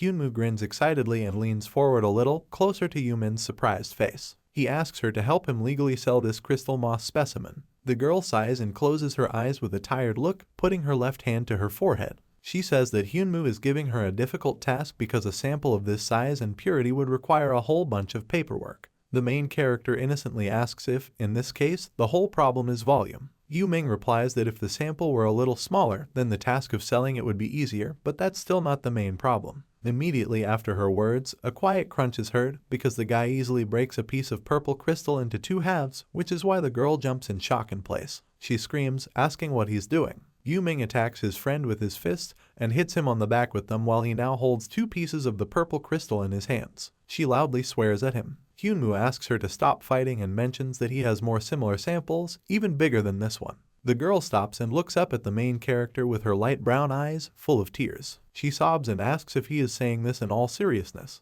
Hyunmu looks at his friend with slight worry as she, head down, carefully wipes away her tears with her finger. She asks in a trembling voice whether the main character really still has such samples. He replies that he actually has more crystals saved, and then asks if Yuming can sell the pieces. She quietly replies that she can. Hyunmu looks at her decisively and extends his right hand forward, showing 2 fingers and bending the rest. He says that, in this case, he has 2 conditions. He asks that the girl not tell anyone how exactly this crystal moss came to her, and also not mention anywhere that she is selling samples for the main character. Yuming, still wiping away his tears with his finger, carefully takes one of the halves of the purple crystal into his hands, placing a napkin under it. She agrees to the terms and says that at least it is better than witnessing the horrific destruction of the sample. Hyunmu asks in surprise if the girl really thinks so. She immediately jumps up and, with a militant, decisive look, pulls out 2 photographs of crystal moss, showing them right in the face of the main character. She shouts irritably that the guy is so careless with the specimens only because he knows nothing about them. She says that crystal moss of such purity can only be obtained in the very first dungeon in history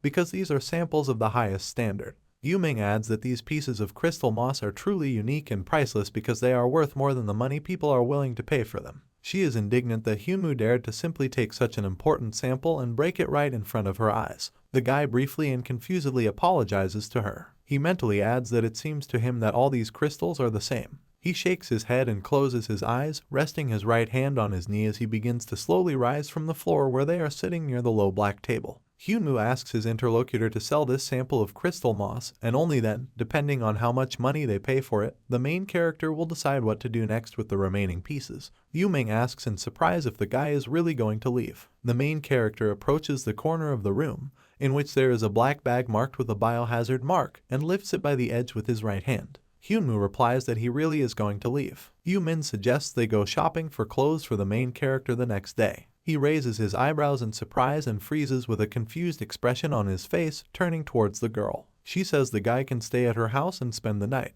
He asks in amazement if she really means it. Night passes. The sky above the gray multi-story residential building ceases to be blue and starry. It is illuminated by the morning sun. Beaming with joy and confidence, Yumin, already fully dressed for going out, waves goodbye to Hyunwoo, who sits in bed with a downcast face and covers his naked torso with a white pillow. The girl, saying goodbye, says that she is now leaving to meet with the buyer. The main character mumbles a response quietly, taking her words to heart. He mentally adds that Yumin even scares him sometimes. In a week, the two of them walk down a city street, Hyunwoo looking displeased, dressed in black, and Yumin looking up at him with a cheerful smile. She asks why he went with her. The protagonist replies that he did it just in case, because no one knows what things might happen. They walk further along the city street, past trees and a white cat, which sits on a small box and looks after them. The girl tells Hyunwoo not to exaggerate, because this is not such a dangerous business as the main character thinks. She walks a little ahead with a confident and cheerful smile, while the guy continues to walk next to her with a serious and concentrated expression on his face. He mentally reflects that, despite the fact that he himself asked Yuming for help, he knows very well that many crystal traders are desperate outlaws who have nothing to lose.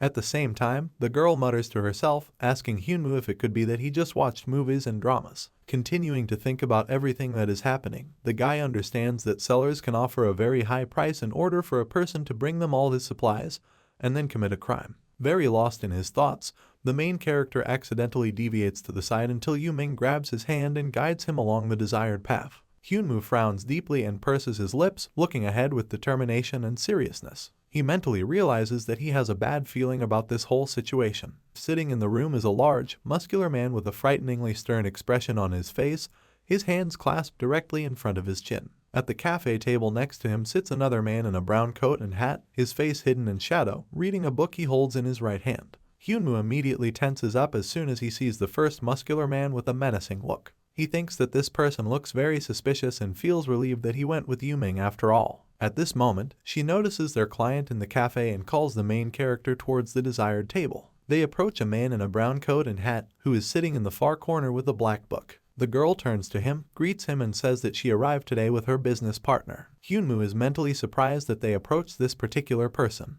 The guy with a tense look carefully looks back, where an intimidating muscular man jumped up from his seat to take a photo of the oblivious ginger cat with his phone. The main character is relieved to realize that they did not come to this suspicious, stern man. An elderly man with a gray mustache, a cane, a brown coat and hat extends his right hand in greeting. He says his name is Park Hwee-seo. Hyunwoo shakes the old man's strong, finely scarred hand. The main character also says his own name in a slightly hesitant tone. After shaking hands, he immediately pulls away with a slightly frowning expression, still studying the man's palm with his eyes. Hyunwoo thinks that this old man is surprisingly strong judging by his grip. After that, Hwee-seo calmly sits back at his table. The main character mentally realizes that he is not even sure that he can defeat this man if he suddenly attacks. At this moment, an intrusive blue system notification appears right on the side of the head of the frowning and concentrated guy. The perk called Strongest in Hell has been activated. You have received a compensation bonus for the difference between your level and the level of the task. Hyunwoo annoyedly tells the sign to disappear because now is not the time, and besides, he's not going to fight anyone. They place a brown bag of crystals on a black tablet that lies in the middle of the table. Hwee-seo picks up one small piece of purple crystal moss with a white-gloved hand. He turns to Yumin, who smiles back at him kindly and welcomingly. The man chuckles and asks whether to transfer the money to the previous account. She replies that this is exactly how it should be done. He agrees with her. Afterwards, they leave the cafe and the man stops in front of them to take off his hat and bow slightly as a sign of farewell. He says that he is pleased to deal with Yumin, and then says goodbye to Kang Hyunwoo and addresses him with a respectful suffix. The main character immediately tenses up because of this and straightens up, his eyebrows frown strongly, he purses his lips. Yumin looks surprised and a little confused after Hwee-seo, who moves away and the main character turns in her direction. The girl notices that it just sounded rather strange because a man has never said goodbye in this way before. Hyunwoo remembers the mysterious image of a man in a brown suit with a cane hat who left with a small bag of crystal moss. He thinks that Hwee-seo has started acting strange for some reason. The guy makes an assumption that the man could have guessed that it was Hyunwoo who was the miner of all these crystals. Yuming continues to smile good-naturedly and calmly and squints slyly towards the main character, whom he playfully pushes on the shoulder with his elbow. She asks if the guy really thought their customer could pull out a knife and suddenly yell at them to stop where they were and hand over the item. The girl adds that Hyunwoo should watch less TV. With the same wide and confident smile, she hits him hard on the back several times, causing the main character to jump in place and straighten up sharply. Yu-Ming asks why the guy suddenly frowned. She tells him that there is nothing to worry about, although she admits that there was a possibility that everything would go exactly as Hyunwoo imagined. After that, the girl lowers her hand and takes out her phone, while carefully tucking a strand of her long blonde hair behind her ear. She says that, be that as it may, it would be better for the main character to say his opinion about another thing. Yu-Min, eyes wide with delight and a wide smile, shows Hyunwoo the screen of his phone, which displays bank account information. She asks what it's like for a guy to see $1 million in his account. At this time, Seo sits in the back seat of someone's car, takes off his brown coat and hat, and a man in a white suit is already waiting for him next to him. The elderly man says the purchase was a success, like all others today. In the corner of the bright, clean car interior lies a bag filled to the brim with purple, faintly glowing crystals. Seo says that if you count the total volume of samples received today, it's quite a lot. His interlocutor replies that this is an excellent arrangement, and then adds that it seems surprising to him how strongly and quickly the sale of crystals is now booming. He takes one small purple piece in his hand. It has a few small drops of someone's red blood on it. The man turns to Park Seo and asks what he himself thinks about all this. A black silhouette stands among the rubble and ruins in an arch, from which a bright and ominous scarlet light emanates at him. The older man replies that the purity of this sample of crystal moss is similar to those that can only be obtained in 5-star dungeons, which means that the hunter who is able to collect it is extremely powerful. He then also adds that this person must be working alone. His interlocutor tilts his head to the side with a thoughtful look and puts his fingers to his chin. He chuckles briefly and adds that it won't be easy to find this hunter because he might be from a foreign clan. He then wonders out loud why this man would come to Korea then. He asks who exactly sold this crystal moss sample to Park Seo. The older man remembers Yu-Min and especially Hyunwoo looking at him with a serious and focused expression. Seo replies that a girl came to the negotiations, but this time not alone, but together with her business partner. He adds that for now he needs to gather more information about them. His interlocutor replies that everything is clear to him. He says that whoever retrieves this crystal sample should be able to overcome very difficult tests. Afterwards, the guy thanks Seo for his work. The older man briefly tilts his head forward with his eyes closed in response. He says that none of this is worth gratitude. His interlocutor puts the small piece of purple crystal with drops of blood that he just pulled out back into the bag with the rest of the samples. He wonders aloud what kind of power the hunter must have who was able to obtain such a valuable commodity alone. Seo narrows his eyes a little and straightens up, looking sideways at his interlocutor, who chuckles briefly. The elderly man notes that only a captain is capable of such actions. His interlocutor laughs in response and says that there is no need to make him laugh. After that, he asks Seo to gather all the information he can regarding student Yu-Min and her so-called business partner. Seo continues to squint at his interlocutor without moving his head. He replies that this order, of course, will be carried out. He then calls his boss by name and it turns out to be Captain Lee Jae-T. A young fair-haired guy with a sly grin, dressed in a white formal suit, sits in the back seat of a car with a small piece of a purple crystal in his hands. A couple of days later, Hyunwoo is in the middle of an abandoned, half-destroyed street, doing shirtless pull-ups on a turnstile. With noisy shortness of breath, the guy counts the number of repetitions he has completed, and the current one is 147. He continues to do pull-ups on the horizontal bar and clenches his teeth from the tension. He continues to count the repetitions out loud, first 148th, then 149th. After this, he performs the final 150th repetition. Hyunwoo lets go of the horizontal bar and jumps onto the asphalt, covered with small pieces of debris. A new blue system notification appears in the air. You have broken your strength training record. He curses quietly and mutters that if he were at home and not in hell, he could easily do another 1,000 pull-ups. The guy lies down behind the asphalt and breathes heavily, sweat running down his face due to fatigue after an intense workout. He notes out loud that everything in hell is done with very great effort. The main character lies with his arms outstretched on the asphalt, looking up at the blue system notification in front of his face. He wonders out loud how long he's been here. A new blue system window appears, 0 days, 18 hours, 14 minutes, 58 seconds until the next task. He raises his hand, wraps his fingers around the gold pendant around his neck and brings it to his face to look at it more closely. He mentally reflects that after a couple of trips, he seems to be starting to understand everything. He imagines that he is standing on a small piece of clear space and looking forward at the ruins of the city and multi-story residential buildings. And in a small body of water it is reflected as he looks at a completely intact and beautiful metropolis. Hyunwoo realizes that as much time as he spends in this hellish dimension, he spends the same amount of time in reality. He continues to lie on the ground, a blue system window floats in the air above his head, and he looks at his right hand, on which he bends several fingers. He mentally reasons that if he subtracts the present value from the original time to task, he can get the time spent here. He takes a small wooden stick and uses the tip to draw sketches on the ground. The guy draws two little people, one of whom stands next to a low house, and draws exactly two small arrows. He marks one of them with a cross, and the second he signs as hell. Hyunwoo thinks out loud that he still cannot understand why every time he teleports from hellish space to the most unpredictable places. He frowns and closes his eyes in irritation, bringing his hand to his temple and rubbing it. He mutters that, despite the fact that everything else is at least somewhat clear to him, this particular detail seems unclear. The guy sits up straight in irritation and throws his hands in the air, very annoyed, and shouts at the sky. He curses loudly and is indignant out loud at the fact that he simply cannot be taken and teleported to a normal place, because this infuriates him very much.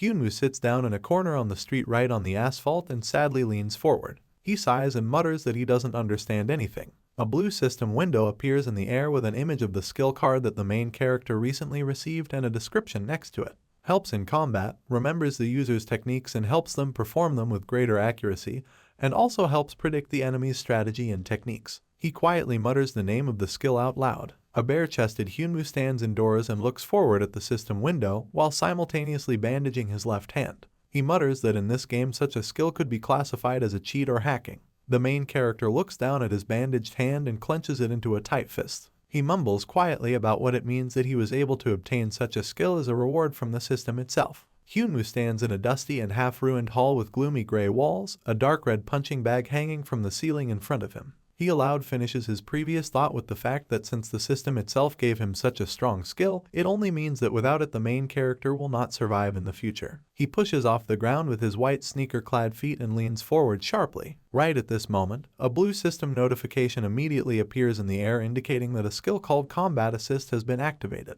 Hyunwoo sharply and strongly, with a stubborn and serious look, attacks with his right hand, clenched into a strong fist, directly at the punching bag, causing it to deviate slightly to the side. He then throws another punch with his other hand, the punching bag practically folding in half due to the impact. Blow after blow, the main character attacks a punching bag hanging from the ceiling at high speed. He widens his eyes in surprise, raising his left hand, clenched into a fist, for another attack. He doesn't stop his training for a single moment, still continuing his series of punches on the punching bag. He is mentally amazed at what is happening right now. Hyunwoo clenches his teeth harder and continues to hit hard with more force and stubbornness. He mentally notes that with each swing he hits the target more accurately. At one point, the main character puts so much force into attacking the punching bag that it flies back and breaks into two halves. The guy freezes in surprise in his previous position with his arm extended forward, looking forward at the falling red pieces of fabric from the punching bag. He lowers his hands and looks at his left palm, where the white bandage is a little frayed due to the strong blows. Hyunwoo notes out loud that his new acquired skill remembers his movements and regulates their accuracy. Now the main character understands what that name means, help in battle. He lowers his hands with a smile and slightly adjusts the bandage on one of his palms, turning in the direction where the punching bag had just hung.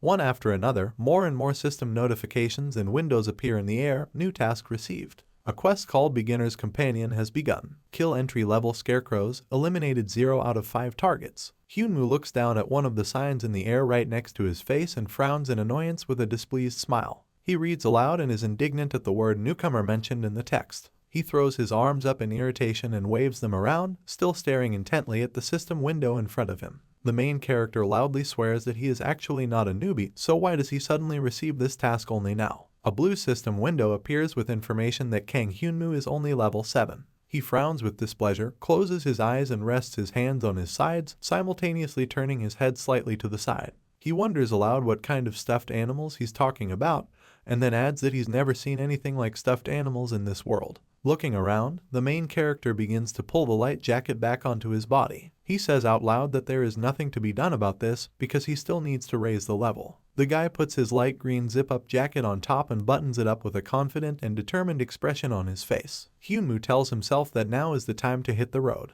He walks along the cracked tiles of the road, covered with fragments of concrete walls and pieces of purple, faintly glowing crystals. The main character moves forward along a small alley between two destroyed dark gray houses. In this place the wind blows strongly. He gets to the end of the street and sees a staircase that leads down. The wind is moving in that direction. Hyunwoo hums thoughtfully to himself at the sight before him. He slowly walks down the stairs into a small room littered with various useless rubbish, light seeping into it through a hole in the ceiling. The main character curses quietly and mutters under his breath about how he feels like he's just stepped into a horror movie. He looks forward and sees in the room various light gray robots with numbers on their foreheads, frozen in place in unnatural poses. The blue system window informs that these creatures are stuffed animals of the initial, unknown specific level. Hyunwoo takes a closer look at the lifeless metal faces of the robots. He wonders out loud what kind of androids these are. The number 1 is written on the forehead of one of the robots. They all stand motionless in the same place. Another android has the number 5 written on his forehead, and the light red light of the sunset is faintly reflected on his shoulder. The main character says under his breath that it is impossible for all these creatures to be entry-level opponents. He comes closer to the robots and shields himself from them with his hands, wrinkling his face in disgust and fear. Hyunwoo mutters that these androids seem kind of scary to him. He stops in front of the creature with number 1 on his forehead and looks at the blue system window that appears above the head of the metal android, scarecrow of the initial, unknown level. The main character wonders out loud why the level itself is not indicated here anywhere. The guy imagines how these creatures get on all fours and open their mouths wide, immediately starting to approach the horror-stricken Hyunwoo. A frightened shiver runs through him, and the guy hugs himself by the shoulders with a face full of fear and disgust. He mutters that he hopes the androids don't suddenly come to life, because in that case it wouldn't be long before he died of a heart attack. The main character leans forward and picks up a small dark wooden slab from the floor. He puts it in front of him as a shield from the crowd of androids,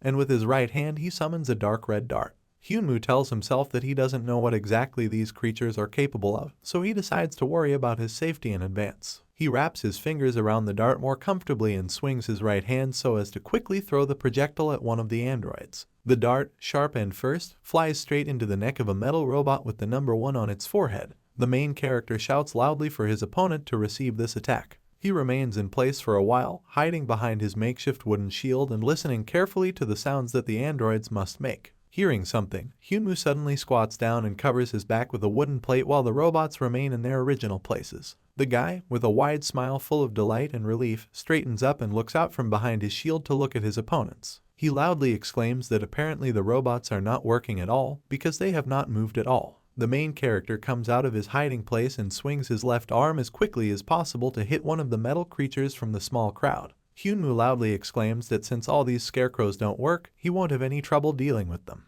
The guy swings his right hand and roundhouse hits one of the androids right on the head at high speed. The main character frowns and clenches his teeth in bewilderment and surprise. He mentally wonders what even just happened. He recoils and takes a few steps back from the robots. Hyunwoo mentally reflects on the fact that he still hit this metal scarecrow with all his might. The main character looks carefully at the crowd of androids in front of him, standing in a dark and dusty room. He realizes that despite the force of the blow, it doesn't look like Hyunwoo managed to break anything. Having received a fist in the face, the metal robot looked sideways and practically bent in half, barely able to stand on its feet. At some point, right under the stunned and confused gaze of the main character, this android begins to move and straighten back up. The entire crowd of gray metal scarecrows immediately turns to the main character. Their empty black eyes begin to glow an ominous red color. A system blue notification appears in the air, initial, level 7 scarecrow. An android with the number 1 on its forehead indicates that recognition of the enemy has begun, which is why the first level combat program is launched. Hyunwoo widens his eyes in fear, clenches his teeth and clenches his hands into fists tighter at the sight of the creatures ready to attack. He curses and asks himself out loud whether these androids really just set themselves a level that is equal to the level of the main character. At this moment, one of the metal scarecrows lunges forward and swings its left arm wide, causing the guy to stagger back to avoid the attack. He loudly curses at the system and asks if it can't just warn him next time. Hyunwoo looks forward at all 5 metal creatures as they move forward and swing their fists at him. He mentally rejoices that these androids are at least not as fast as the goblins. The main character reflects that in real life, the 7th level of hellish space is equal to 5 years of military service or work as a bodyguard. He mentally imagines a group of people dressed in black formal suits, as well as 3 serious-looking soldiers in dark green uniforms. Hyunwoo dodges backwards in one sharp, quick motion, running the soles of his light-colored sneakers across the dark gray floor. He mentally summarizes that, no matter what, in hell, a person with level 7 is considered a beginner. The main character clenches his teeth sharply and irritably. He rises from the position in which he was breaking after a sharp maneuver to avoid an impact and straightens up. Hyunwoo curses displeasedly at a group of entry-level metal scarecrows. He takes an annoyed step forward, his hair looking more tousled and his eyes turning dark red due to his anger. The main character decisively says that now the end has come for his opponents. A new blue system notification appears in the air, indicating that a skill called Combat Assist has been activated. Hyunwoo finds himself surrounded by opponents on all sides. He turns around and looks warily at the androids, clenching his hands tightly into fists. He turns in the other direction and looks back at his opponents with a tense and ready-to-fight look. One of the robots with the number 3 on its forehead raises its right hand and is about to hit the main character with its fist. The guy immediately dodges in time due to the fact that he sharply leans down. Immediately after this, he deftly and quickly counterattacks the metal android with a punch directly to the solar plexus. At this moment, another robot approaches Hyunwoo from behind and uses a chokehold, which causes the guy to begin to resist and clench his teeth. Trying to escape from a difficult situation in battle, the main character sharply swings his left hand and hits the robot in the stomach with his elbow. He turns around, still clenching his teeth tightly, and quickly looks behind him where the android had just been. Hyunwoo curses loudly under his breath. Having escaped the enemy's grip, the main character swings his fist again and hits the android directly in the left cheek. After this attack, a large crack appears on the creature's face, which spreads further. The main character pulls back irritably and clenches his teeth, looking at his opponent with an intense gaze. He mutters out loud that the attack he launched didn't work. From the left side of the robot's face, its metal skin falls off, revealing parts hidden there and a brightly glowing mechanical red eye. The android says that the target's data has just been updated, so the second-level battle begins. Several robots immediately stretch their arms forward to grab the main character from the back. One of the metal hands suddenly grabs Hyunwoo's hair at the back of his head and yanks him back. The other hand instantly grabs the main character's wrist and drags him back. The third robot immediately grabs Hyunwoo's leg tightly with both hands and pulls him back despite the resistance. 4 opponents firmly grab the guy's limbs and forcefully pull him back while he desperately resists. At this time, the 5th android stands directly opposite the main character and aims his fist at him with a strong swing.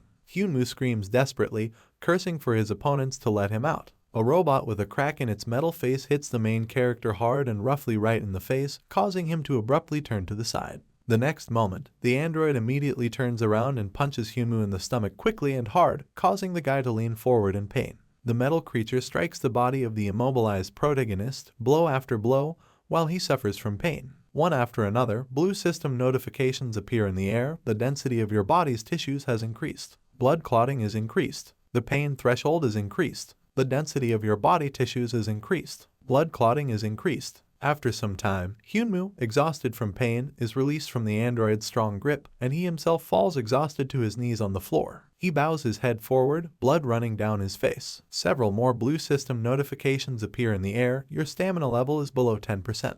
The perk called Strongest in Hell has been activated. Regeneration has begun. Hyunwoo is breathing heavily, blood dripping from his mouth and nose down his lips and chin, and he clenches his teeth tightly. With a noisy exhalation, the main character stops clenching his jaw and straightens up a little. He curses under his breath at the androids who just beat him up. The guy sits on his knees in the middle of a dirty room, into which an ominous dark purple light leaks through a large hole in the ceiling. Metal effigies stand around the main character with brightly burning red eyes. Hyunwoo raises his head and immediately meets the predatory red mechanical eyes of the robots. He mentally wonders if running away from here might be a good idea. Within a moment, the main character interrupts himself and says that this cannot be a good option, because Hyunwoo has still not been able to break any of them. The guy slowly gets up and throws his left arm into the air, still clenching his jaw tightly due to the pain throughout his body. He sighs and mutters that since the metal scarecrows have learned martial arts, they need to do things differently. He tenses his left hand, and golden and bright orange lightning begins to sparkle brightly around it in different flashes.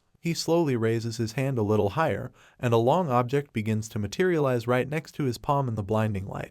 After a few moments, the clear outline of a wooden stick becomes visible. Hyunwoo grabs the bottom edge of the stick that appeared in the bright golden light and leans forward with a determined look, holding it out in front of him like a weapon. A blue system window appears in the air, created by Fortified Hell Club. This weapon will not serve you for long, but it has great lethality. The main character takes off and runs towards a group of opponents, ready to strike with his new weapon. With a loud cry, he swings strongly and sharply with both hands with which he holds the club. The android with the number 1 on its forehead bends down and covers its face with its hand, clenching it into a fist. The blow with the wooden weapon lands powerfully and clearly directly on the left shoulder of the metal effigy. As a result, it falls off with a dull crack, the wires break, and the android's hand with the number 1 on its forehead falls to the floor. Hyunwoo freezes in surprise and raises his head, looking at the motionless opponent right in front of him. The android turns its head and tilts it down a little to look at the injury received in the heat of battle. Due to the broken wires that now protrude from the android's shoulder, current faintly crackles nearby. The robot announces that the target's data has just been updated. At this moment, the android's right hand begins to change, the metal plates move apart in different directions, and a black device appears under them. Hyunwoo opens his eyes in shock and opens his mouth, frozen in bewilderment and surprise. The black device under the robot's metal plates begins to grow in size and change its shape. As a result, all androids immediately have new weapons made of black metal, and the plates are closed back. Now the ends of 4 different weapons are pointed at the main character at once, including a spear, a sword, an axe, and a flail. Hyunwoo only manages to curse briefly because of the current situation. Immediately after this, a blue system notification appears in the air: you have been killed. Survival duration: 5 days, 8 hours, 4 minutes, 16 seconds. The main character is breathing heavily while standing in a fighting position, with his hands out in front, clenched into tight fists, as a defense. The android with the number 4 on its forehead raises its fist and lunges forward, but Hyunwoo manages to dodge the blow because he turns to the side in time. After this, the guy quickly counterattacks with his fist into the face of the metal scarecrow. Meanwhile, the remaining 4 androids stand near a thick pillar, tied to it with a strong rope that prevents them from getting out despite their attempts. The main character mentally notes that this is a dishonest method, but he simply had no other choice. He frowns deeply and stares wide-eyed at his opponent, sweat running down his face. He thinks in his mind that his skill called assist in battle helps. Hyunwoo also realizes that one scarecrow at a time, he is able to deal with them all. After this, the main character immediately unleashes several dozen quick attacks, improved by a special skill, on the enemy in front of him. At high speed, he hits the metal effigy's chest with his fists, and the force of the blows causes a bright, dazzling golden glow to appear. After this, the robot falls to the ground, the steel plate on its chest is destroyed into fragments of various sizes and no longer covers the mechanisms, in the center of which there is a golden sphere. Hyunwoo mentally notes that he now understands exactly what place to hit and what part to break. After this, he swings his right hand again and aims at the right place at the enemy at high speed. At this moment, the robot informs that the target data has just been updated.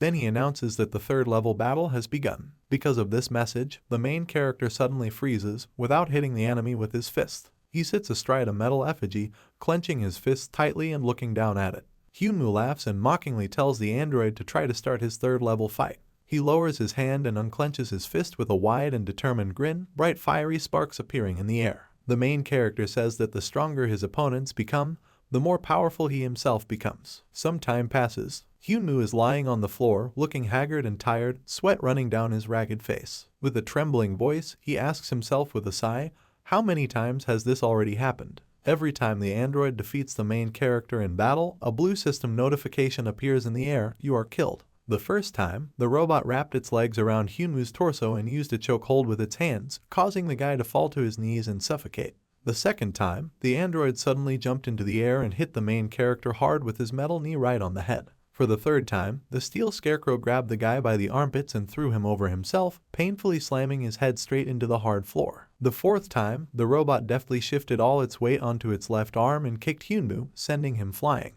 The main character mutters about how he felt like he was in a hand-to-hand combat tournament. The final 5th time, the android simply hit the guy's face with his palm so hard that it broke his neck. A blue system window appeared in the air again: you are killed. Hyunwoo is breathing heavily and sitting on the floor, tired, leaning his back against a wide pillar in the middle of the room. He curses quietly under his breath at the robots and wonders out loud how many martial arts they have in their database. The android takes a wide and swift step towards the main character. The metal effigy strikes a kung fu pose, thrusting the ribs of his palms forward and placing most of his weight on his left leg. He raises his head and carefully looks with his glowing red eye at the main character, who leans forward a little and grins predatorily. Hyunwoo gets up from his seat with the same decisive and wide grin and begins to flex his fists. He loudly declares that he had never thought before that he could die in a fist fight, but this does not stop him from resolutely proposing to start the fight. The main character sharply and rapidly pushes off the ground with his foot and heads towards his opponent.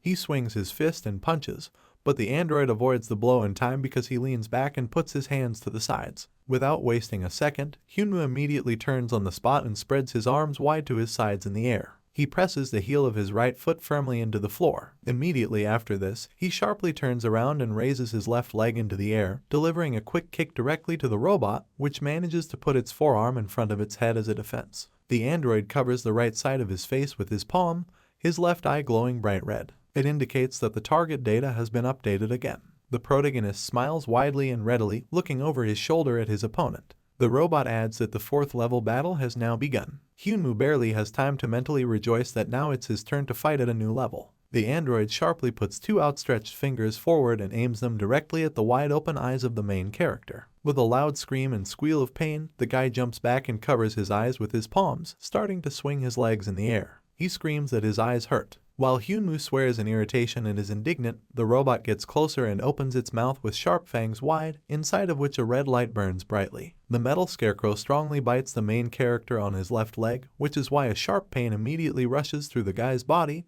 and he screams loudly. Hyunwoo removes his hands from his bloodshot eyes and looks down at his leg in shock, mouth wide open as he screams. The android continues to clench its jaws around the protagonist's limb as he grabs his hair in shock and screams. He lowers his hands a little, removing them from his hair, and looks at the robot with bloodshot eyes full of tears. Hyunwoo curses loudly at his opponent. The painful sound is heard again. Immediately after it, a blue system notification appears in the air once again. You have been killed. The guy stands in the center of the room in a combat-ready pose, and a metal scarecrow is quickly rushing towards him. By the 9th time, Hyunwoo realized something. When his opponent swings his arm sharply and aims straight at the head, the main character manages to duck and turn around, avoiding the blow. Firstly, the guy realized that the 4th level of combat is the maximum for scarecrows. During a quick turn, the main character hits the back of his fist directly in the face of one of the androids, causing it to become deformed. When Hyunwoo removes his hand from the metal plate on the scarecrow's face, a strong and deep dent remains there. The main character realized that at this moment all the variations of techniques were over. He pushes aside one enemy with a dent in his face,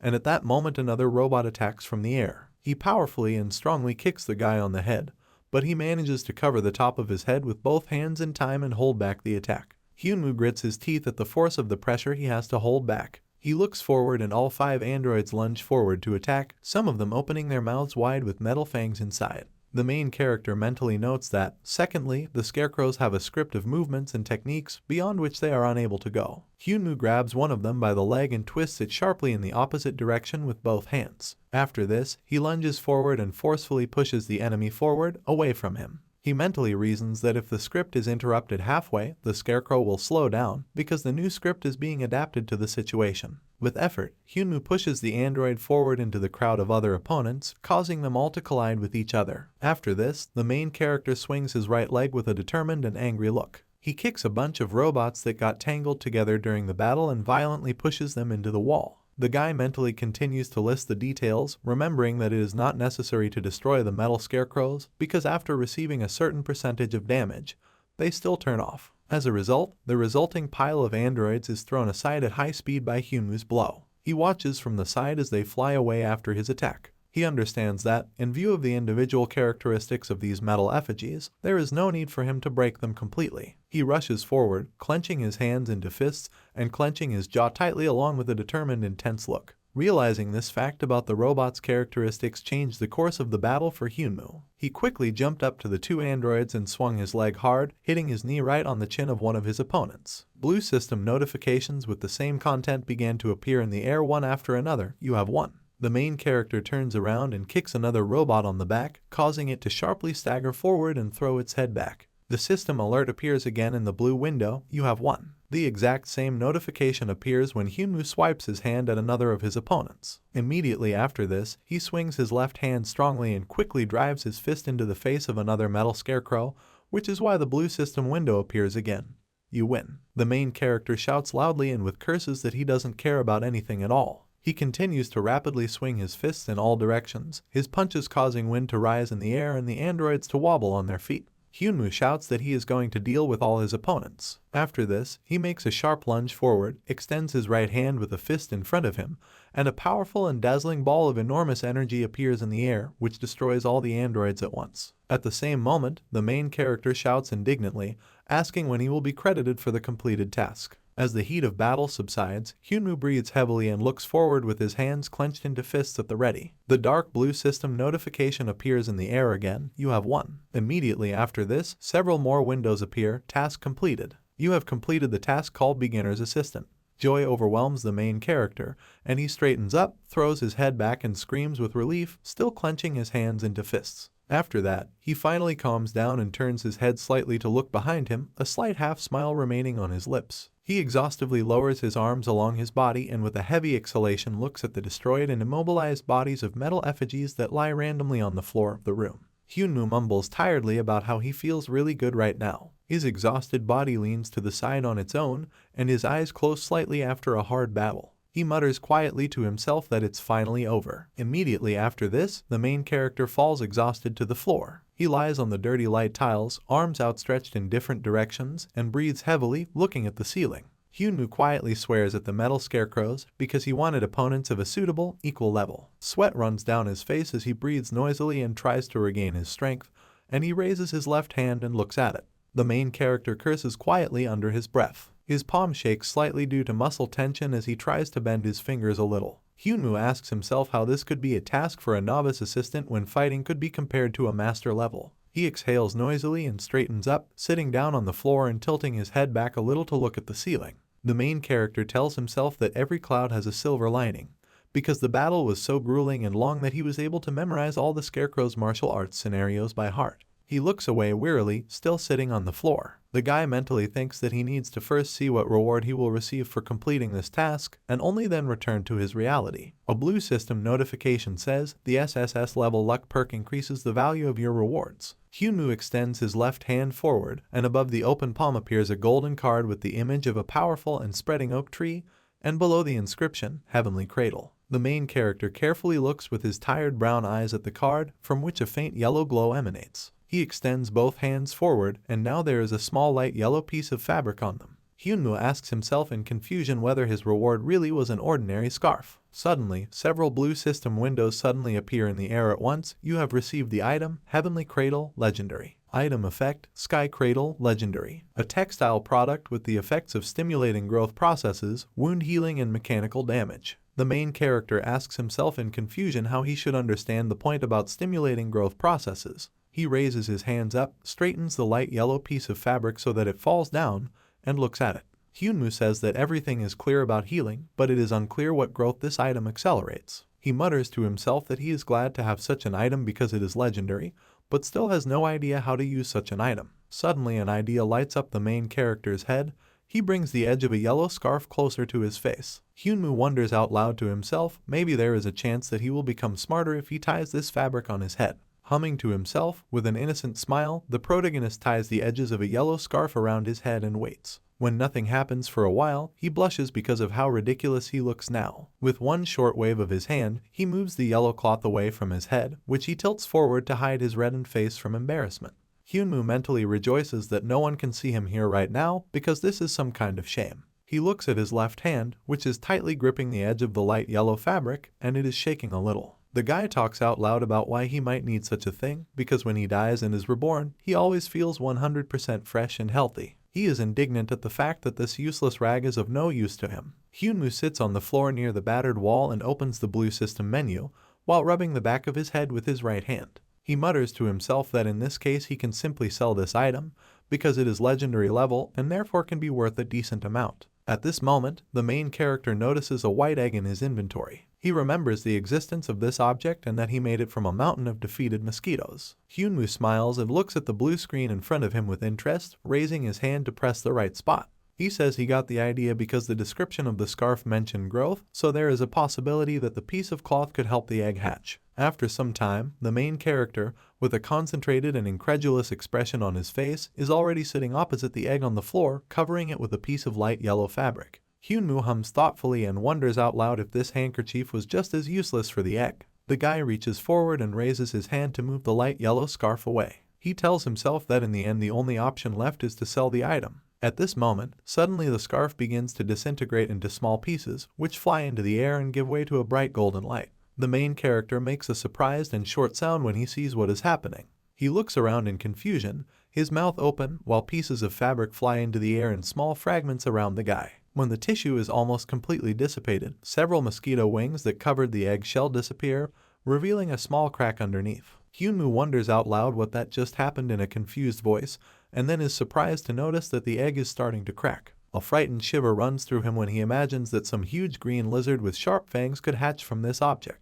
The main character frantically asks himself in his thoughts what will happen if a bloodthirsty monster suddenly appears from an egg. He understands that he does not know whether he will be able to cope if something like this suddenly happens. More and more cracks appear in the white egg shell, and the mosquito wings that were attached to it fall to the floor. Hyunwoo screams in fear at the sight of what is happening in front of him. He sits back and covers his head and eyes with his hands to protect himself from the bright golden light. Suddenly the egg splits into different pieces and fills everything around with a blinding orange light. Then a fragile girl in black clothes with a pink scarf around her shoulders becomes visible, lying on a light yellow pillow with her hands pressed to her. She sleeps inside the egg, wrapped in a translucent pink scarf, and next to her on the pillow lies a thin and long red stick. The main character stumbles back in surprise and widens his eyes, looking in shock at the creature emerging from the egg. The girl moves a little on her pillow and opens her eyes, their sclere is black. She sits down on her light yellow pillow and tucks her legs under her as she rubs her eyes, finally awakening from her long sleep. The tiny girl emerges from the remaining egg and stretches as Hyunwoo looks down at her, confused.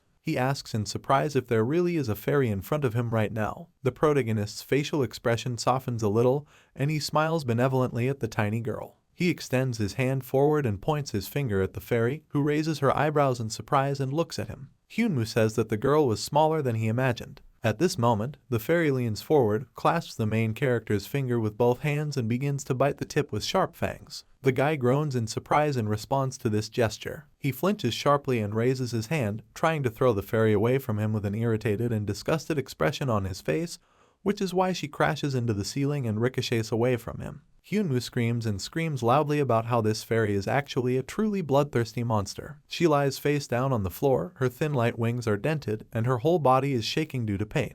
The main character at this time is loudly indignant that someone even decided to call something like this fairy a reward. At this time, the tiny girl sighs and mutters plaintively that she is hungry. Hyunwoo turns in her direction and looks at the fairy in confusion, rubbing his bruised finger with his other hand. The fairy sits on the floor and plaintively looks up at the main character, folding her bright white wings behind her back. She repeats again that she is very hungry. The main character sits down opposite the girl and exhales tiredly, closing his eyes. He hands the drooping and sad fairy a candy wrapped in a light yellow wrapper. Hyunwoo asks if the girl wants to treat herself to some candy. She closes her eyes and shakes her head violently from side to side. The main character asks if this really means that she refuses, and then wonders what she eats in that case. In response, the fairy raises her hand and points her finger in the direction of a confused Hyunwoo, who looks down at her. The guy, confused, repeats her gesture and also points to himself, as if silently clarifying her answer. The fairy narrows her eyes a little and purses her lips, a blush is visible on her cheeks, she looks impatiently at the main character. Hyunwoo notes doomedly that he actually came across a bloodthirsty monster as he had imagined. The fairy sticks a thin and long stick into the left hand of the main character and drinks blood from it, as if from a straw, while the guy frowns tensely and watches the process with displeasure. Hyunwoo tells her that she needs to stop because otherwise she is going to suck all the contents out. The fairy frowns with displeasure and moves the protagonist's index finger away from her, moving away from the tube. She says that the main character should not interfere with her doing her job, and adds that she can already hear him perfectly well. She then asks Hyunwoo to wait a second while she stops the bleeding. The fairy puts the tube aside and leans forward to lick the wound. The main character mentally notes that he should not have expected anyone other than a monster, because the egg was obtained from a mountain of mosquitoes. After some time, the fairy flies over the guy's hand, where there is now a slight inflammation after the bite, and happily flaps her wings. Hyunwoo wonders if this is the mosquito fairy. He mentally notes that his arm is now itching due to the bite. The fairy flies into the air closer to the protagonist's face and smiles contentedly, resting her fists on her hips. She says that overall it was a good lunch and then tells Hyunwoo to serve dessert and calls him her slave. The main character grits his teeth in irritation and grabs the fairy into his fist with his left hand. He asks irritably what she just called him. The fairy screams, repeating that she said it was delicious, and then says that Hyunwoo is a good servant. The guy squeezes the tiny creature in his hand even tighter, causing her to scream even harder, closing her eyes. She screams that she is hurt and then loudly thanks him, adds that the main character has good blood, and calls him her butler. After this, Hyunwoo lets go of the fairy, who immediately flies to the side, rubbing her bruised shoulders. The guy sighs and asks her to forget about this conversation. He says his name and asks what the tiny creature's name is. The fairy puffs out her cheeks with displeasure and looks up at the main character with eyes in which tears of resentment have frozen. She's about to answer Hyunwoo's question, but stops with a sudden realization without saying anything coherent. She opens her black sclerated eyes wide and stares ahead in shock, sweat running down her face. She says out loud that, apparently, she has forgotten her name. Hyunwoo sighs heavily and tilts his head forward, closing his eyes as he sits on the floor as a tiny creature flies next to him, rapidly flapping its wings. The main character mutters that in this case he will call the girl the mosquito fairy. She exclaims indignantly that she is not a mosquito fairy. After this, the tiny creature suddenly opens its eyes and hits its right palm with its fist. She happily states that she remembered something. She says she is a post-apocalyptic fairy. Hyunwoo asks in surprise if this is really the case,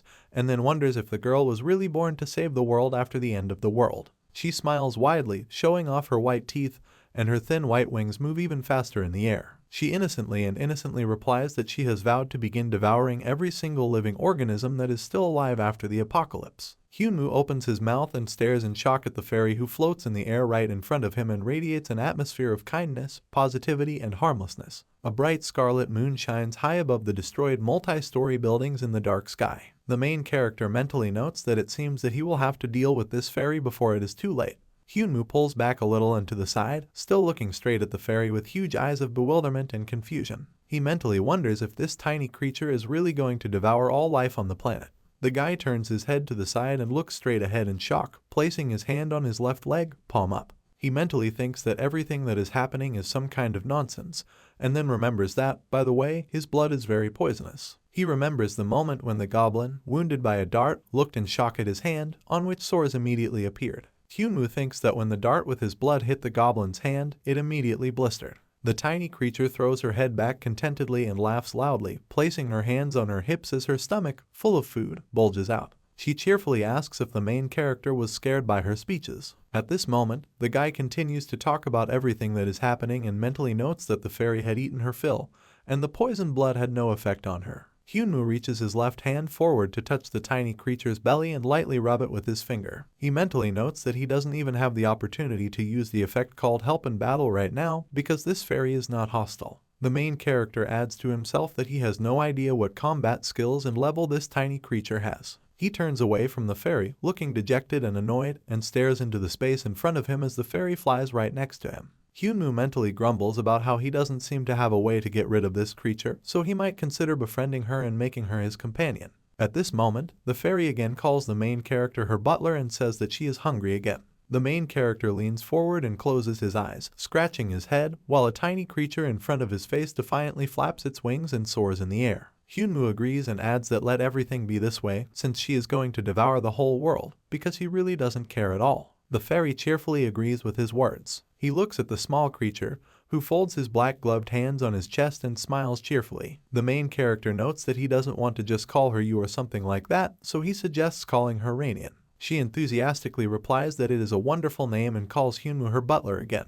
He puts his hand to his chin and scratches it lightly with his index finger, still looking up at the fairy. The main character notes with relief that he was lucky that the tiny creature liked the new name. She immediately replies that in the language of the fairies, Rainian is similar to the phrase harbinger of the apocalypse. The guy immediately freezes in place, confused, while the creature still floats harmlessly in the air right in front of his face. Outside, tall multi-story buildings, destroyed by the apocalypse, stand in darkness under the gloomy light of a scarlet moon. Hyunwoo says that so be it, but since Rainian is going to become his companion, then she will have to promise one thing. The fairy wonders if this will really be just one single request. The main character replies that everything is so. He takes on a more serious expression, leans forward a little and raises his index finger. He tells Rainian not to eat people as his only condition. She asks in surprise if she really can't even eat Hyunwoo himself. The guy is still sitting on the gray floor and stretches his hand forward, pointing at the fairy who is floating in the air directly in front of him. He replies that he can't eat it, and he doesn't care about others as long as the fairy doesn't intend to harm him. She asks in surprise whether she really cannot do this even if she is very hungry. Hyunwoo sharply replies that if Rainian is so hungry that she feels like she's dying, she needs to find someone other than the main character himself. The fairy makes a long, dejected sound.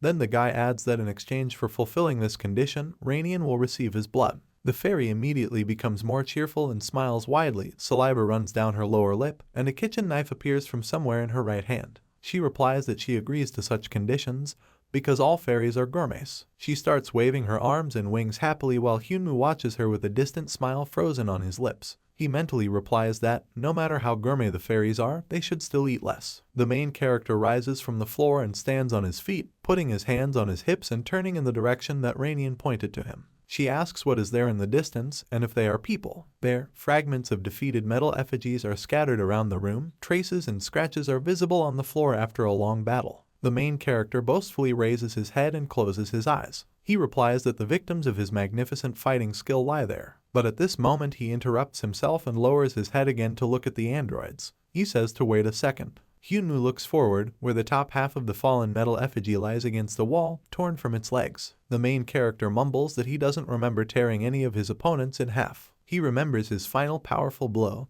which provoked a blinding wave of energy and finished off all the robots overnight. The guy mutters that this can't happen and he wouldn't have enough strength to tear the android in half. At this moment, his attention is drawn to a blue system notification that appears in the air near his face. It says, the skill called Combat Assist has received the heroic strength upgrade. Hyunwoo asks in surprise if this is really some kind of improvement, and whether it only works within the framework of using the skill itself. He frowns thoughtfully, squints his eyes and brings his hand to his chin to scratch it. The guy approaches one of the downed robots, which is not torn in half, and carefully returns it to a standing position. Hyunwoo begins to flex his fists with determination and confidence, taking a step back away from the android he had just pulled to his feet. The guy tells himself that he shouldn't just stand around and wonder when he can try everything in practice. He swings his right fist hard and sharply, clenches his teeth and aims at the metal effigy. He loudly exclaims that practice is always the best test. The main character delivers a powerful blow to the robot's shoulder, which immediately staggers, and the force of the impact instantly deprives the android of his left arm. When the wind that rose from the blow calms down, Hyunwoo freezes in shock and widens his eyes in surprise, seeing that the robot in front of him has a hole where his shoulder used to be and his arm was sticking out. The guy is surprised out loud by what he just did. He happily clenches his hands into fists and smiles widely, with an enthusiastic blush appearing on his cheeks. At this moment, Rainian flies out from behind his head and looks forward with the same wide smile. She is amazed that her so-called butler could do something like that, ridding the robot of his hand overnight, which the fairy thinks is very cool. She impatiently adds that she also wants to try to do the same. Rainian flies up to the same android, waves his hand, and the metal head easily explodes, scattering into small fragments right under the shocked gaze of the protagonist. At this moment, they both hear the voice of another metal scarecrow, who reports that the enemy has just been identified. Rainian and Hyunwoo turn in surprise in the direction from which the unexpected sound just came. The remaining robots slowly begin to rise from the floor and straighten up again. The main character frowns and again assumes a fighting stance, thrusting his fists forward, ready to fight, while one of the androids raises his head and looks ahead. All three surviving metal effigies begin to slowly approach the guy and the fairy. They surround them but don't attack as Hyunwoo looks around in confusion. One of the robots says that the main character has just been identified as a Superman. Another android adds that attack mode has been disabled. The guy looks at the robots in disbelief and clenches his hand even tighter into a fist while sweat runs down his face. He is perplexed and quietly asks what is going on around him. Hyunwoo looks ahead in confusion as one of the androids extends his left arm and points his finger somewhere to the side. The main character wonders out loud what kind of Superman we are talking about right now. When he turns in the direction the android is pointing and relaxes his clenched hands, he sees ahead a huge mountain of furniture which litters the area near the stairs. Hyunwoo notes in surprise that he did not notice this mountain of things when he first entered the room. He approaches the pieces of furniture in the corner of the room and begins to dismantle them in the company of Rainian, who is sneezing. She flies ahead of him while the guy carries things in his hands and steps forward on the gray tiles on the floor. The fairy asks if her so-called butler smells something delicious. Hyunwoo asks where the smell that Rainian heard came from. She turns to face him and points her left hand and finger forward. The fairy explains that the smell is coming from somewhere in that direction. They walk forward through the room, where everything is littered with various papers, folders, overturned and broken furniture, and get to a black desktop at which a skeleton sits. Rainian says this is where the smell comes from. The skeleton lies face and torso on a dark wood tabletop, and its bony hand covers a worn yellow envelope. Hyunwoo notes with a touch of disgust that this is a real skeleton. Rainian responds to this by saying that this is truly delicious. She grabs a small bone from the skeleton's finger and begins gnawing on it with great pleasure while the main character looks on in confusion. The fairy says loudly that she tastes it very well. Hyunwoo wonders out loud if this tiny creature actually eats bones too. He runs up to her, grabs her with his hand and takes a piece of the skeleton from her mouth. The main character swears indignantly because Rainian cannot even eat dead people. She grumbles at him for taking away such a delicious treat from Hyunmoo. The main character returns a piece of bone to the skeleton in its original place. It is at this moment that he notices out loud that there is a yellow envelope under the bony hand. The guy takes it in his hands and opens it together with the fairy, finding several white pieces of writing inside. At the very beginning, the author of the text says, "I have made many mistakes." Hyunmoo notes aloud warily that this is a rather dark way to start a letter. He continues to read, "It's been 3 years since the difficulty level increased to nightmare. Life got worse from then on." A crying woman holds a baby in her arms, who serenely rests his head on her shoulder, and a man behind her, with tears on his face, kisses the child on the top of his head. The letter goes on to say, "As soon as they were born and breathed in the poisonous air of our world, the children immediately died." A family of 4 sits in a bright room on a sofa with frightened expressions on their faces, huddling together. On TV, a news anchor with a worried look on her face reports that someone with the superpower of air filtration has committed suicide. The text of the letter continues, "Those with superpowers also could not stand this life and died one after another. Hope is fading every day. Humanity will not survive." The dark figure of a man sits at the table. Only the black outline of his silhouette is visible. The main character continues to stand indoors near the desktop, behind which lies a human skeleton. After a few moments of silence, the guy wonders out loud whether everything told in this letter is actually true. He remembers the first time he was in this dimension and saw the blue system windows. "Welcome. You entered the hell location as a user at an all-time low level." Hyunmoo mentally thinks that this letter and all the notifications from the system since he first got to hell explain a lot. He understands that in fact this hellish world in which he is now located is the future of all humanity. The main character looks down at the text of the letter, written by someone's hand in black ink. "Everyone is thinking about suicide except me. 3 days ago, Pastor Johan committed suicide. Yesterday, Park Hyo-suk followed him." The main character understands that it turns out that even the highest caste of those with superpowers will also die out in the future. He raises his left hand into the air and scratches the back of his head with it thoughtfully, looking at the letter, while Rainian notices something between the bones of the skeleton. Hyunmoo wonders out loud whose letter this actually is. At this time, the fairy takes out from among the bones a small golden object in the shape of an octagon with a pattern of a star and an eye in the very center. Rainian calls the main character and shows him what she found, asking if she can eat it. The guy ignores her question and realizes that she has just found the real homecoming stone. He leans forward and raises an eyebrow, curiously comparing the item he found with his pendant. Hyunmoo notes out loud that the 2 homecoming stones are nothing alike. Rainian asks if this thing she just found once belonged to a skeleton. The main character straightens up again and puts his returned stone back into his jacket pocket, and he reaches for the thing that Rainian just found. He asks her to give the golden stone to her. The fairy agrees and hands him the item. As soon as Hyunwoo's fingers barely touch the edges of the golden stone of return, a blindingly bright light begins to emanate from it, because of which Rainian even has to close his eyes. She screeches and flies away from the thing, which begins to glow even more brightly. The main character screams in confusion, asking what is going on. He grabs his left wrist with his other hand and desperately tries to move it away from the golden stone frozen in the air in blinding light. Hyunmoo curses intensely and asks himself what it is, realizing that he cannot move his hand to the side at all. A faint light red glow begins to emanate from the space between the golden stone and the protagonist's palm, and the artifact itself suddenly becomes covered with cracks on all sides. It illuminates the entire room with a bright light yellow flash, scatters into fragments in different directions, which is why the main character has to turn his head away. When the light disappears, smoke and wind emanate from the place where the golden stone was just located. Hyunmoo looks forward fearfully, eyes wide, at his hands, which he still holds outstretched in front of him. A sharp pain suddenly runs through him, causing the guy to immediately frown and wince. Gritting his teeth, the main character lowers his hands, and his left palm shakes violently due to pain. He unfolds it and sees a red design on the inside, which exactly repeats the one that was on the destroyed stone of return.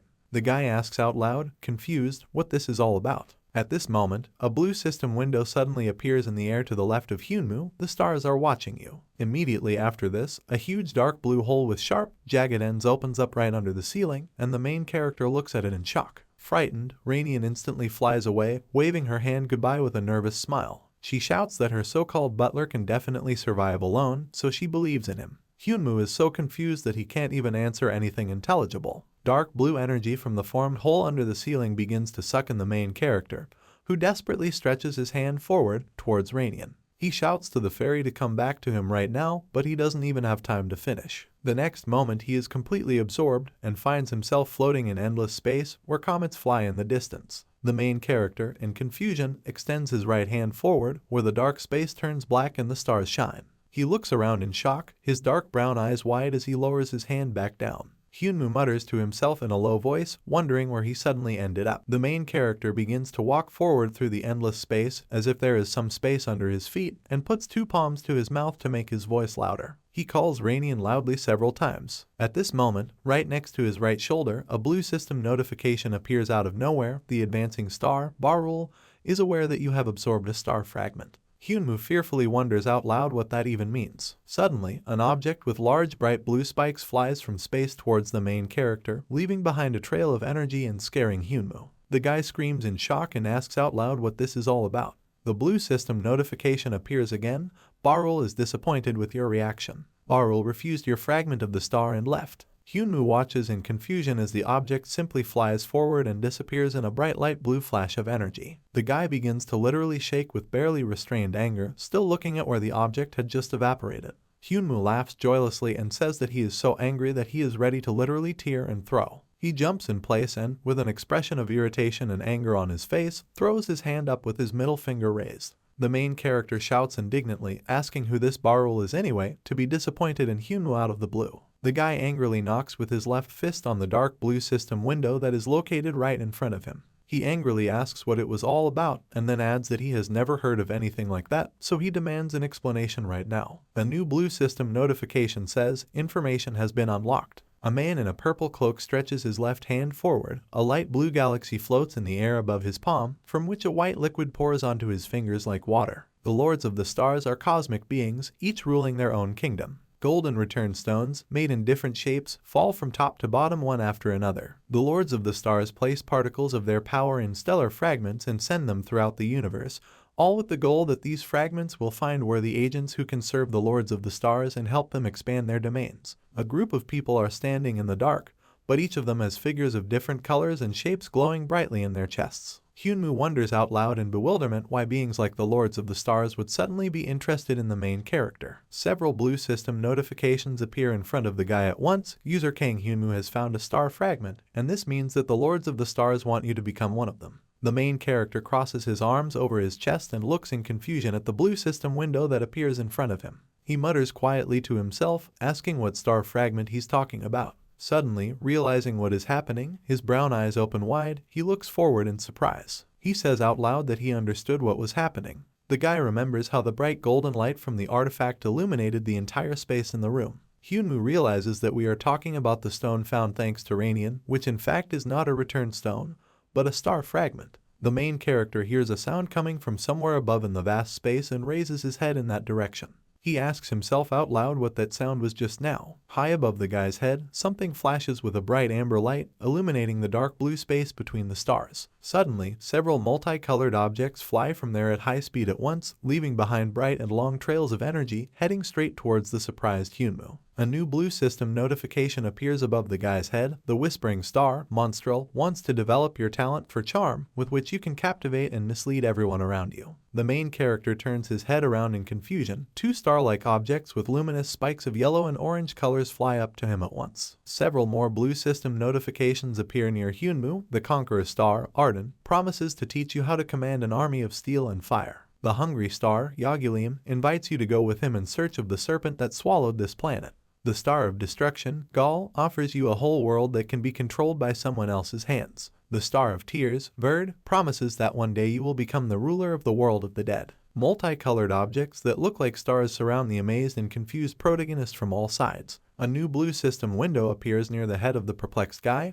These creatures see potential in you and want to invest in your development. They are waiting for you to demonstrate your abilities. Hyunwoo mutters to himself in confusion, wondering what all these Star Lords are talking about. He crosses his arms again and looks seriously at one of the objects that glows green. The main character asks out loud if they all really want to invest in his development. A blue system notification asks, please select a star. The guy frowns irritably and begins to quickly wave his right hand, pointing his finger at all the multicolored objects present here. He screams, indignantly asking how he can choose a star if he still doesn't understand anything, because he needs details. A creature with blue skin, long horns and an ominous wide smile of sharp fangs sits at a chess table under a dark blue light. The Star of Crush, Gaul, is an eminence grise who enjoys strategies and plots. He controls the masses, remaining unknown. His weapon is a dagger and poison in the wrong hands, and besides, he is the mastermind of any conspiracy. Its adherents are secret organizations that rule the world. An old man with green skin stands with his back bowed and his hands outstretched, onto which black liquid is pouring from his eyes. When the liquid touches the ground, anthropomorphic creatures are created from it and unconsciously walk forward. The Star of Tears, Verd, is the father of grief and sadness, the ruler of the army of the dead. His element is human despair and grief of loss, unfulfilled hopes, and hopeless struggle. A huge purple snake with brightly glowing red eyes holds the corpses of victims in its mouth, while other people run away screaming around it. The hungry star, Yagulium, is an insatiable greed that is embodied in the form of a serpent.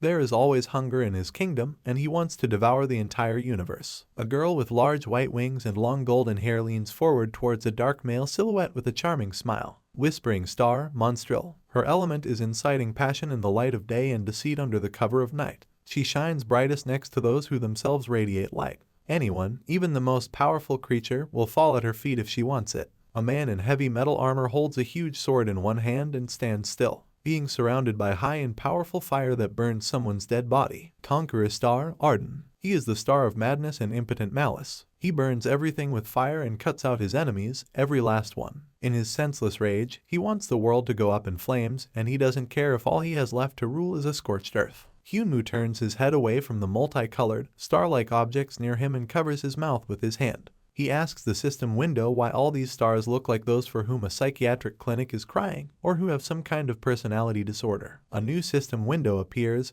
which calmly answers, the stars are drawn to those who are like them. The main character purses his lips and freezes in his previous position, silently discouraged by such an answer. He sighs loudly and throws his head back, resting his fists on his sides. Hyunwoo mutters that he understands what the system just hinted at. He leans forward and looks forward at the light green object in front of him with an annoyed expression on his face. The main character asks the system if it really thinks that he is an intriguer, a womanizer, a sadist with insatiable greed, and, on top of everything else, a maniac capable of genocide. Hyunwoo frowns indignantly and widens his eyes. He angrily shouts that it is easy for the system to talk, and then adds that it is not difficult for him to admit the fact that he is not a good person. After this, he, defeated and completely devastated by what is happening, falls on all fours and lowers his head. He mentally discusses the fact that, no matter how you look at it, there really is nothing good in him. After this, the main character interrupts himself and says that he has no reason to kill himself so much. He straightens up again and puts his hands to his head, rubbing his fingers as the pink and blue objects look at him curiously. Hyunwoo mentally admits that he's not the best,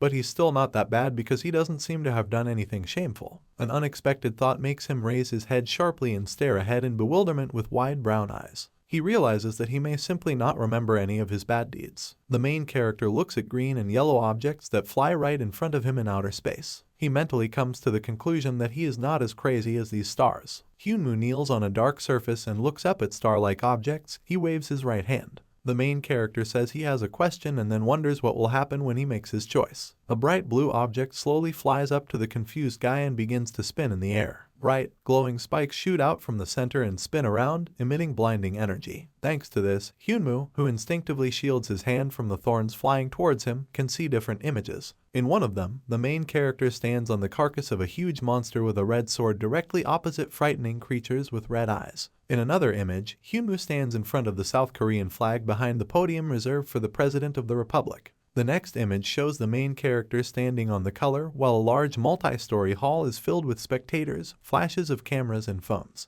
The fourth picture shows a guy standing at the head of a military detachment in a strict official black uniform. Hyunwoo looks forward in amazement from where the bright golden light is pouring and slowly lowers his hands down. He asks in shock if the Lords of the Stars can really give him all this. The dark blue system notification appears in the air again.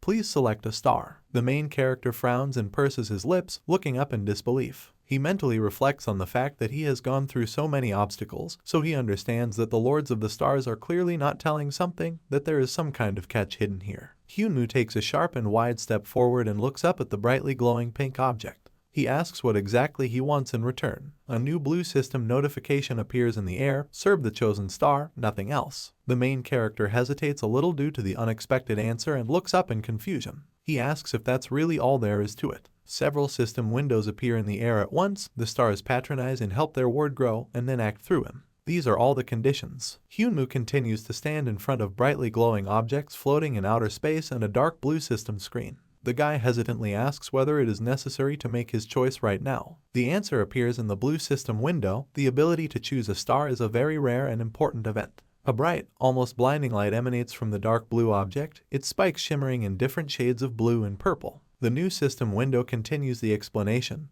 When the stars are convinced that you are capable of overcoming any obstacles, they will elevate you to incredible heights of power. The main character crosses his arms over his chest, and it is perfectly clear from his face how skeptical he is about everything that is happening. He asks if this all means that the stars have nothing to offer Hyunwoo right now, only in the future. A blue system notification says, "The stars are outraged by your arrogance." The guy calmly turns his gaze to the window that appears in front of him. He mentally wonders if by outrage they mean they want Hyunwoo to watch his mouth. He looks at dark blue and bright pink objects high above his head, floating in space. The main character says that the ability to gain power and power without any effort is great, but there is one catch. He smiles boldly, raises his left eyebrow slightly and points to his chest with the thumb of his right hand. Hyunwoo clarifies that it wasn't the stars themselves who found him, and not the other way around. With wide brown eyes and the same smile, he looks at the colorful objects flying around him. The main character says that he sees the Lords of the Stars for the first time in his life and does not know who they are,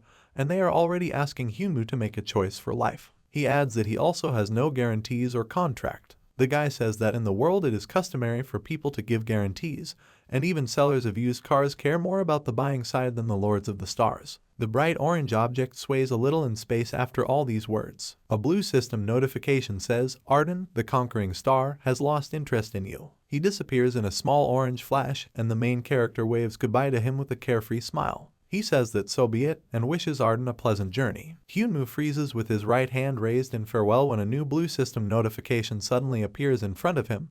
The stars are telling you that they will give you time to think. Brightly glowing multicolored objects fly away, and the main character waves his hand after them with a wide smile. In parting, he thanks them for their care. At this moment, the outer space around the guy begins to dissipate, and he again finds himself standing in the middle of a gray room. In the end, he only manages to say that he will try not to delay his answer. Suddenly, a bright yellow star flies out of the slowly erasing space and quickly flies towards Hyunwoo. He lifts his head and looks up at her with bewilderment in his eyes. At this moment, the object flies closer to his left hand and emits several small white lightning bolts that touch the guy's skin. He winces and indignantly says that the star is pricking. Immediately after this, the bright yellow object flies away again and evaporates in a flash somewhere near the ceiling. The main character looks at his left palm and rubs it with the thumb of his other hand. Hyunwoo mutters dissatisfiedly and quietly under his breath about how a star just stung him. At this moment, a new blue system notification appears out of nowhere in front of the surprised guy. The whispering star, Monstrel, has awakened a skill in you. New skill, Overlord. Class, Legendary. The main character is surprised out loud that he has just received a new legendary skill. He furrows his brows with slight tension and reaches his left hand forward to touch the system window with his finger. Hyunwoo notes out loud that it looks like Monstrel is giving him a generous bribe. He pokes his finger at the blue system window with interest. At the same time, the guy thinks out loud that everything seems somehow strange, because the Lords of the Stars seem so powerful that they can give out legendary skins to anyone they want. A gloomy light purple moon shines high above an abandoned city consisting of destroyed multi-story buildings. Hyunwoo wonders why such powerful beings were unable to stop the extinction of humanity under the yoke of the Hell difficulty level. He notes that in his time there are many people who could become agents of the Lords of the Stars. The main character tilts his head slightly forward and brings the index finger of his right hand to his chin in a thoughtful gesture. He thinks that even people with superpowers could not stop the end of the world. The guy raises his left hand, palm up, and looks at the black symbol with an eye and a star on it. Hyunwoo mentally wonders if it could be that the destruction of life on Earth was the plan of the Star Lords themselves. He raises his head and looks up confidently, pursing his lips a little and clenching his left hand into a fist. The main character says out loud that he should find out more about these mysterious stars. It's been 3 days since Hyunwoo returned to reality. He gets up, sitting on the grass among the trees, and looks around in confusion. The guy quickly gets up and begins to hurriedly walk between the trees, bending the green branches to the side with his hand. He grew his power in hell, but then he realized that there were some issues that urgently needed to be resolved in the real world. Among them, for example, is the lack of a single location for returns. The main character climbs out of the trees and finds himself on a pedestrian road, where a little boy immediately sees him. He immediately turns away from Hyunmoo, runs away from him in the other direction, and at the same time calls out to his mother. The main character teleports anywhere and looks like a shabby homeless person. He needs to return home more quietly than he is doing now. After a while, he stands on the threshold of the apartment with a confident and inspired look, arms crossed over his chest, while pieces of leaves stick out from his clothes and hair. He resolutely declares that he wants to buy a house. Yuming looks at him with confusion and uncertainty, holding a white mug. She hums thoughtfully and says that this is a rather unexpected idea, and then asks how such things even come to the main character's head. Hyunmoo begins to curl his fingers with a confident look while the girl looks at him in confusion. He says that there is nothing supernatural in this desire, he just wants a house, strong walls, so that it is clean and light, like in a medical office. Yuming carefully interrupts him and says that this is not the problem now. The main character opens his brown eyes in surprise and freezes, looking at his interlocutor with two bent fingers. He asks if the girl is really trying to say that the kind of houses he wants simply don't exist. Yuming tilts his head slightly to the side and slightly raises his thin eyebrows, looking at the guy frozen on the threshold. She replies that it's not about the house. She explains that Hyunmoo does have a lot of money, but he got it illegally and didn't even register as a superpower user. According to the documents, the main character is just a zero-level amateur without any superpowers and an unemployed person who just sits on Yuming's neck. The main character immediately tilts his head forward, his face takes on a sad expression, and the girl immediately becomes more worried. She tries to make amends and says that she doesn't mean that Hyunmoo has no right to his own home. She explains that the only thing is that people simply won't understand where the guy got so much money. The main character stands in a clean white kitchen in a light t-shirt and black shorts with a towel on his head. He mentally thinks that, apparently, he really won't be able to buy a house yet. He also understands that it will be difficult to find exactly the house he needs. Hyunmoo stands in front of the stove, on which there is a gray pot with boiling water and noodles inside, and he shakes a red seasoning packet in his hand. He continues to mentally reason that if he gets a house, the people around him will definitely wonder how he could afford it with his meager salary. The main character takes a light brown chicken egg from the kitchen counter and looks at it. He decides that it would probably be better for him to register as a user in order to be able to manage his finances more freely and legally obtain a rank. He remembers a brightly glowing orange, spiked, star-like object that left without waiting. Hyunmoo tilts his head slightly to the side, thinking about everything that happened and remembering the blue system window that said, "Please select a star." He mentally wonders why the system is only asking him to choose one specific star. He remembers all the images of possible futures that were shown to him, where he becomes a warrior, a president, a celebrity, or an officer. The main character notes that each of the offers looks tempting. He again wonders why he is forced to choose one thing. Hyunmoo leans forward sharply and rests his hands on the white kitchen counter with a wide grin. He mentally decides that he needs everything at once. He imagines himself sitting on top of defeated opponents, while the red ominous moon shines brightly at his back. The main character mentally decides that he doesn't care that the planet is facing an apocalypse, because in this case his task is to become stronger than everyone else and survive. He decides that in this way he will remain alone and will be the king of the whole world. Hyunmoo mentally adds that he will do everything to ensure that all the stars give him their powers at the same time. He straightens up and clenches two chopsticks tightly in his right fist when an annoyed Yuming suddenly appears next to him. She interrupts his thoughts and tells Hyunmoo to stop posing with chopsticks and finally sit down to eat. The presenter's voice comes from the TV, saying it's time for more news. The main character agrees with the girl and is going to go eat with her. At the same time, the host of the television program says that the captain of the T-Sun clan named Lee Jae-T recently announced an upcoming expedition to a dungeon called Baekdu. The guy and the girl together turn their faces to the TV with surprise and curiosity. The main character is holding a black remote control in his hands. The host continues to talk and mentions that the T-Sun clan's long-standing plan was to barricade the Baekdu dungeon and ensure the safety of the people of Korea. Yuming asks out loud in surprise whether people will really be able to barricade this dungeon this time. The main character wonders if this will not be the first time since the disaster in North Korea. An image of Lee Jae-T appears on the screen, looking serious and determined. He starts talking about the T-Sun clan. At this point, Yuming responds to the main character that everything is similar to what he just said. She adds that the North Korean population was forced to leave the country because there was a massive leak from the dungeon. Hyunmoo curiously turns his brown eyes to the girl who is still looking at the TV. He asks again what kind of mass leak we are talking about. Yuming says that this is the name given to the mass escape of monsters from the dungeon into the real world. The Baekdu dungeon is a 5-star level, and the monsters there are appropriate. A huge dragon with thick red scales and brightly glowing scarlet eyes slowly crawled out from behind the gray doors. Yuming adds that such monsters can only be fought with weapons that have been charged with mana. A girl with short black hair stood on the corpse of a huge red dragon, stabbing the blade of her weapon into it. After that, Hyunwoo presses a button on the remote control, and Yumin turns back to his mug. She mentions that she feels like going into Baekdu dungeon is a kind of suicide. She suggests that Lee Jae-tae probably took on this task only because he is the only person in history who is able to clear this dungeon. The main character is still sitting with his head turned towards the TV and holding chopsticks in his hand. His interlocutor says that before Lee Jae-tae was able to carry out such an operation, not one of the existing clans even thought about going north. Hyunwoo distantly mutters in response that he has forgotten the story. He picks up the noodles with his chopsticks and leans forward with his mouth open to eat. At this moment, a voice sounds from the TV again, saying that state testing of users of superpowers will take place in 3 days. The program host mentions that a record number of test takers are expected this year. The main character cocks his head curiously, still holding a small amount of noodles with his chopsticks. A voice from the TV says that the T-Sun clan is going to look for recruits for a raid on Baekdu Dungeon next year. Hyunwoo once again takes the TV remote control in his left hand while holding the chopsticks with the noodles wrapped around them in his right hand.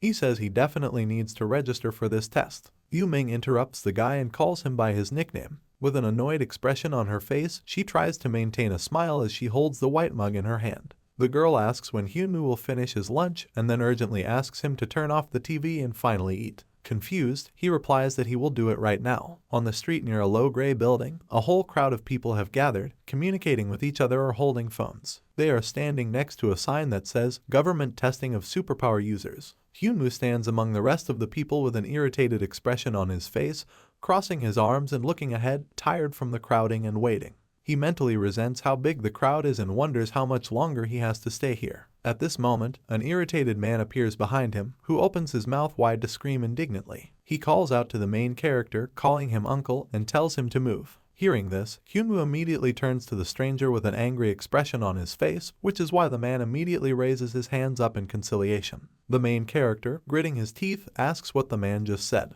The stranger immediately corrects himself, calls Hyunwoo a young man and politely asks him to move up in line. The man smiles awkwardly, still holds his hands in the air and tries to make amends with a good-natured appearance. He chuckles and asks if the main character was here for the first time and came for testing. The guy thoughtfully looks away and scratches the back of his head with his left hand. He quietly mutters in response that everything is so. Hyunwoo remembers being a small child and a man in a white robe stood in front of him, gently wiping the boy's finger with something white. The main character thinks that the only time he was tested was back in the boarding school. After this, he mentally wonders why they decided to test him. Hyunwoo approaches the man with the scar on his cheek whom he met in line to talk to him. He says that he actually came here for testing for the first time. The interlocutor replies that he knew so because the main character looks like a beginner. Hyunwoo briefly replies that he understands everything. Several people sit at a table where they sign various papers while a long line stretches nearby. The man says that the organizers do not separate the test takers into hunters and beginners, so the result is complete confusion. He adds that the queue here is just a huge crowd, which no one is watching, and the most tested people are just to see. The bright midday sun shines above the low gray brick building. Hyunwoo asks if there are hunters here too. The man replies that of course there are hunters here, because as soon as the T-Sun clan announced the recruitment, all the people immediately ran to get tested. The main character again turns his back to the man with the scar and gets back in line. He also asks if his interlocutor is also here to get into the T-Sun clan. The man replies that of course that is not why he is here, because such a task is not for him. He explains that he just came to update his level. He closes his eyes with a smile and raises his left index finger up while he stands behind the main character in line. The man explains that he doesn't tell anyone about his level. He adds that the commission will be able to officially confirm the fact that he has a superpower that makes him very valuable to society. Hyunwoo briefly replies that he understands everything. He purses his lips out of boredom and looks ahead sadly, exhaling noisily through his nose. He mentally comes to the conclusion that, apparently, registration exists so that people can show their value to society. He stands in line, his head slightly raised, while the man with the scar again quietly asks him to move forward. The main character mentally argues that, be that as it may, superpowers are often superior even to firearms. He understands that it is not surprising that a person with superpowers would want a better position in society. Hyunwoo takes a lazy step to advance in line when the man behind him finally loses his patience and simply pushes the guy forward. At this time, the main character distantly reflects that everything that is happening is also a smart form of control, because a registered user will always be under the supervision of the state, and he will immediately know if a person has done something. The man with the scar continues to push Hyunwoo forward from behind as they squeeze into the large crowd at the entrance of the low gray building. The main character mentally decides that he simply needs to achieve high status as quickly as possible, and then he will be able to do absolutely whatever he wants. The loud voice of the organizer is heard, asking the next group of test takers to go inside. Hyunwoo approaches one of the windows in the room, behind which sits a dark-haired girl with glasses, testing users of superpowers. The test will take place in 3 stages: identification, assessment of characteristics, and assessment of skills. The worker carefully examines the protagonist's document with her black eyes with a slightly confused expression on her face. She looks at Hyunwoo's ID photo, where he looks tired and exhausted, although in real life he practically glows with vigor. Identification is simply a check of documents, and the main character decides that there should be no problems with this. Performance assessment. The guy goes to another window, where a worker picks up a special device for drawing blood. After this, a small piece of paper with a blood sample was placed in one of the flasks. A blood test is taken and the person later receives the results. Hyunwoo gets back in line and looks curiously over the shoulder of the man in a black suit standing in front of him. There is a device there where 4 different numbers are displayed on a special screen. Finally, skill assessment. The worker announces number 140 so that he can come to the device. At this moment, the man with the scar, whom the main character met in the queue, happily jumps up in place and waves his arms. He shouts hooray loudly and joyfully. To put it simply, the 3rd stage is simply an assessment of combat abilities. About 100 points is the norm. A man with a scar walks past a large crowd of people and pats the main character on his left shoulder. He reports that the device showed a result of 87 points. The worker announces that it is the next person's turn to be tested. The test results are summed up in any case, so it's not scary if a person gets less than 100 points. Hyunwoo walks over to the device and sits down opposite it, rolling up the sleeve of his white sweatshirt on his right arm. The worker asks the main character to insert his hand all the way into the machine. A high score is far from an indicator of how good a hunter is in battle, and no one will pay much attention to a low score. The worker, a man with dark hair and a white coat, stands on the right side of the guy. He reports that there is a ball inside the device that needs to be squeezed as hard as possible. Hyunwoo asks in surprise if there really is a ball there. He looks away in confusion as he carefully tries to feel the desired object inside the device. His index finger lightly touches the surface of the blue ball inside. The main character reaches his hand even deeper to grasp the object and looks forward at the device. He says he found the ball. The next moment there is a sharp and unexpected crunch. Hyunwoo and the dark-haired worker widen their eyes in shock and freeze, looking at the machine. The workers who stand on either side of the main character look at him in confusion. The guy groans quietly and awkwardly. The main character immediately pulls his hand out of the device with lightning speed, pursing his lips in fear, while the worker standing next to him gasps in shock, widens his eyes and opens his mouth. Another worker asks in surprise what this number is all about. The main character shakes in fear and squints his brown eyes to the side, sweat quickly rolling down his face. At this time, the workers are talking to each other. One of them is dumbfounded and asks whether this even happens and whether the device really broke down during simple testing. Hyunwoo freezes in shock on his chair, looking at his right hand, which he had just put into the machine. People around start talking to each other. Someone asks about the indicator from the main character, who is even able to make the device glitch. Someone notes out loud that even when Lee Jae-tae was tested, nothing broke, which means the device is simply too old. Hyunwoo raises his head in fear at the worker and points 2 fingers at the machine opposite which he sits. In a stuttering and trembling voice, he asks if he really just managed to break the equipment. The worker rushes to reassure the guy and says that everything is fine. There are just minor technical problems, which are nothing unusual because they just need to change some settings. Both dark-haired workers begin to carefully examine the apparatus, while the main character sits awkwardly in a chair and folds his hands in his lap. He makes a mental note that maybe he should curb his power. After a while, one of the men says that everything is ready now, so Hyunwoo needs to firmly grasp the ball inside. The main character again puts his right hand inside the device and purses his lips excitedly. He mentally decides that this time he won't squeeze the object as hard as he can.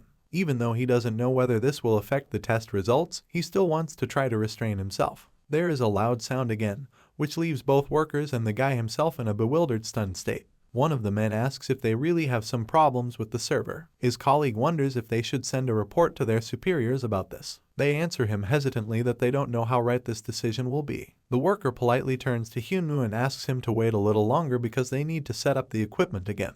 The main character is practically crying and shaking with shame and embarrassment. He mentally asks that they quickly draw him at least some point because he really wants to leave here. After some time, the guy stands with the test result in his hands where there is a bright red stamp under consideration. He mentally fumes and wonders what this even means. Hyunwoo finds himself back in the crowd of people who have come for testing, some of them talking to each other, all of them holding results sheets in their hands. A voice through the loudspeaker announces that 3 lines will now be formed. Applicants with combat skills will have to go to the right, and applicants with defensive skills will have to go to where the voice comes from. To one side, next to a guy holding a white flag and raising his hand high, stands a dark-haired girl with a sheet of paper. The voice adds that all other people whose skill is intermediate or belongs to the buff category should proceed to the leftmost row. Hyunwoo looks again at his white test results sheet, where there are 2 red stamps, testing in progress and under review. He mutters out loud that this seems to mean that more testing of his skills will be required. He approaches one of the windows, behind which sits a young girl with brown hair. She sighs exasperatedly and wonders out loud if the workers couldn't have simply tested the protagonist's skills through practice,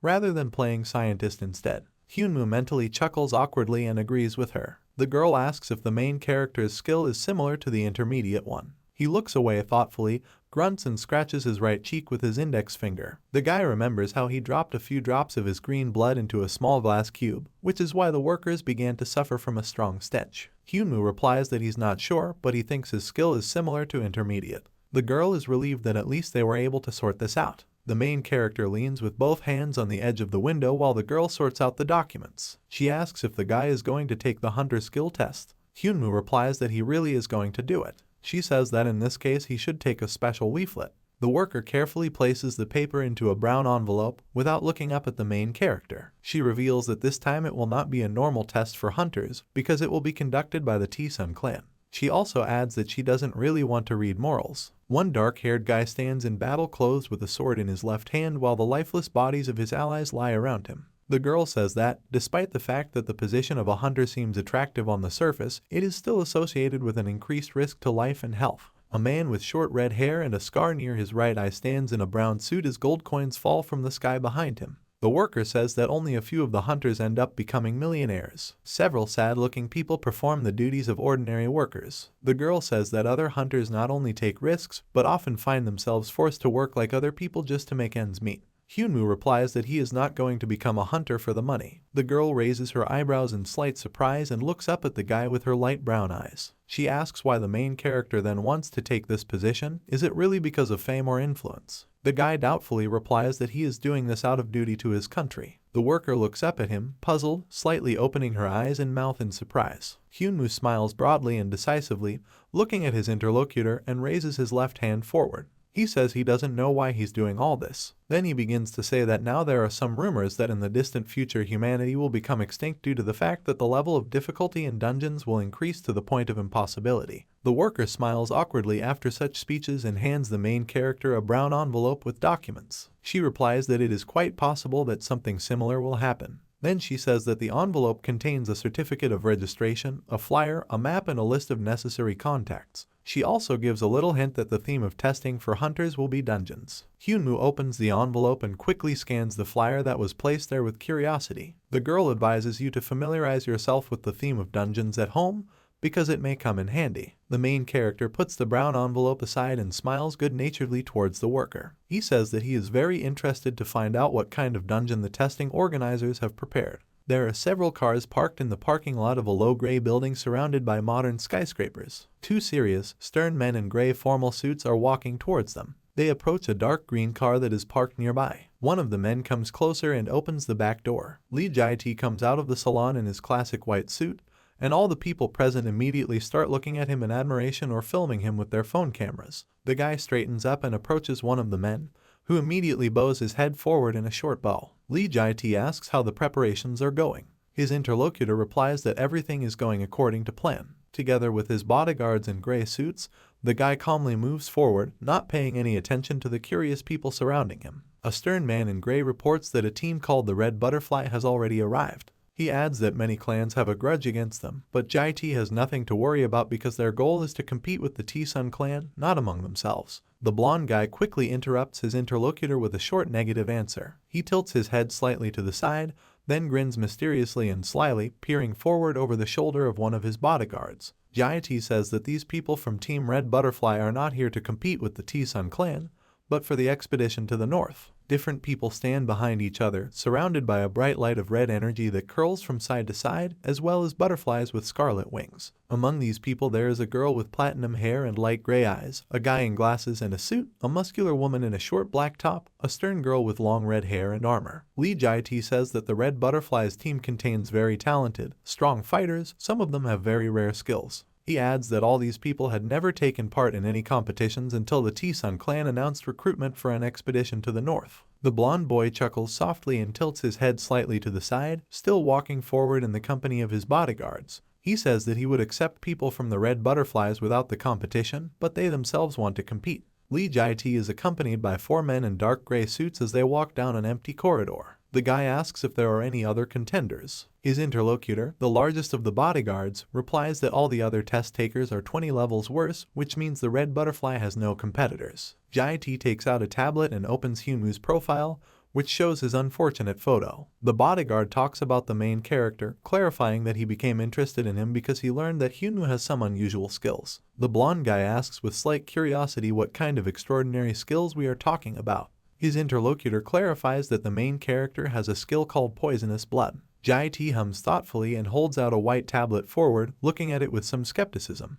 A window opens on the gadget's screen with videos and images depicting glass cubes with different contents. The bodyguard comments that these are photos and videos from testing, which show that the test shows increased toxicity. Lee Jae-tae makes a thoughtful sound and agrees that it's quite an interesting sight. He carefully examines the image on the gadget screen with his light brown eyes, bringing it a little closer to his face. The guy notes that he was impressed with the results, but the poison blood skill can have many side effects. He mentions that if Hyunwoo's blood is shed during the fight, his allies may suffer. Lee Jae-tae hands the tablet to his interlocutor with a slight sly smile, narrowing his eyes a little. He says they should keep the main character in mind. Above the heavy gray double door it is written that this is where entrance B is located. A muscular man with a strong chin stands against the wall, his arms crossed over his chest and his eyes closed. Also located against the wall was a young blonde guy with shaved temples and a light jacket. Standing next to them in the hallway is a smiling young girl with short brown hair and pink eyes. Nearby was a young guy with short hair, glasses, and a dark sweater. Hyunwoo stands among them with a confident smile,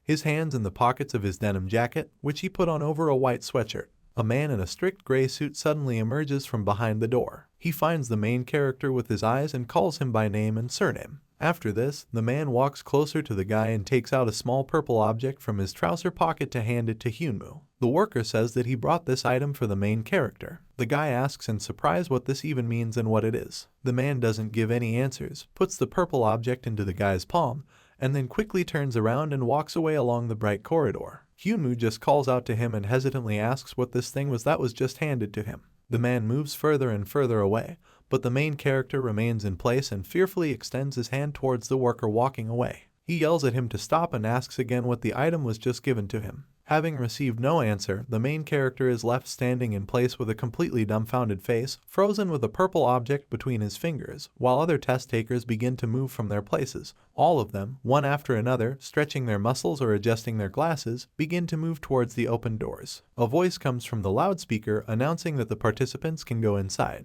Hyunwoo, along with the rest of the test takers, enters another room where there are gray debris lying on the floor and various pipes sticking out from the ceiling. A voice from the loudspeaker welcomes the participants to the dungeon of the Gymnasium No. 3 at the Yongsan Superpower User Bureau. At this time, Lee Jae-tae enters another place, where in the middle of a large gray carpet there is one chair in front of a huge plasma screen. A voice from the loudspeaker addresses the respected hunter-seekers and presents them with a simulation of a 2-star Ukrainian dungeon. Lee Jae-tae looks into the space in front of him with a distant and slightly gloomy expression on his face. Hyunwoo tilts his head slightly to the side and looks at his palm with interest, raising his eyebrows. A voice over the loudspeaker explains that the goal for test takers is to collect as many dominoes as possible, similar to those given out before the test began.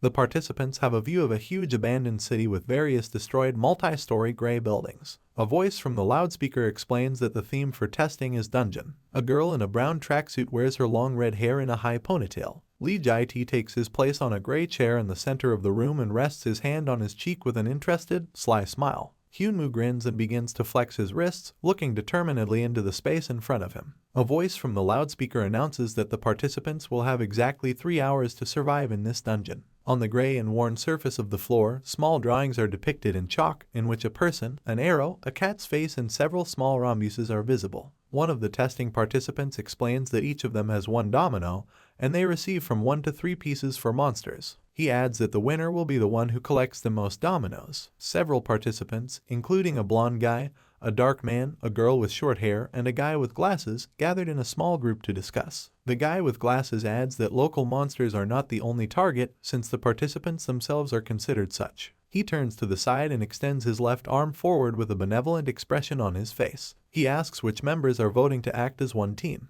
Hyunmoo, with an indifferent expression full of skepticism and disdain, picks his ear with the little finger of his left hand. He stands apart from the group of the other 4 competitors. The main character briefly replies that he is not going to support the idea of uniting into one team. The guy with glasses says in confusion that he didn't understand what he was just told. Hyunmoo pulls his little finger out of his ear and smiles wide, carefree, covering his left eye. He states decisively and simply that he is going to go alone. All the other participants look at him in surprise. The guy with glasses straightens up and takes a step closer to the main character, who indifferently blows on his little finger. The guy with glasses, in a confused voice, tries to convince Hyunmoo and reminds him that among the participants there is a user with the ability to cast a shield and a person who can heal wounds. The main character briefly answers that he can do without these advantages. He looks away from his little finger, which he still holds in front of him, and shows the others a sad expression. He says that there is only one reward, and there are many people here, so if everyone goes together, then they will have to divide the reward.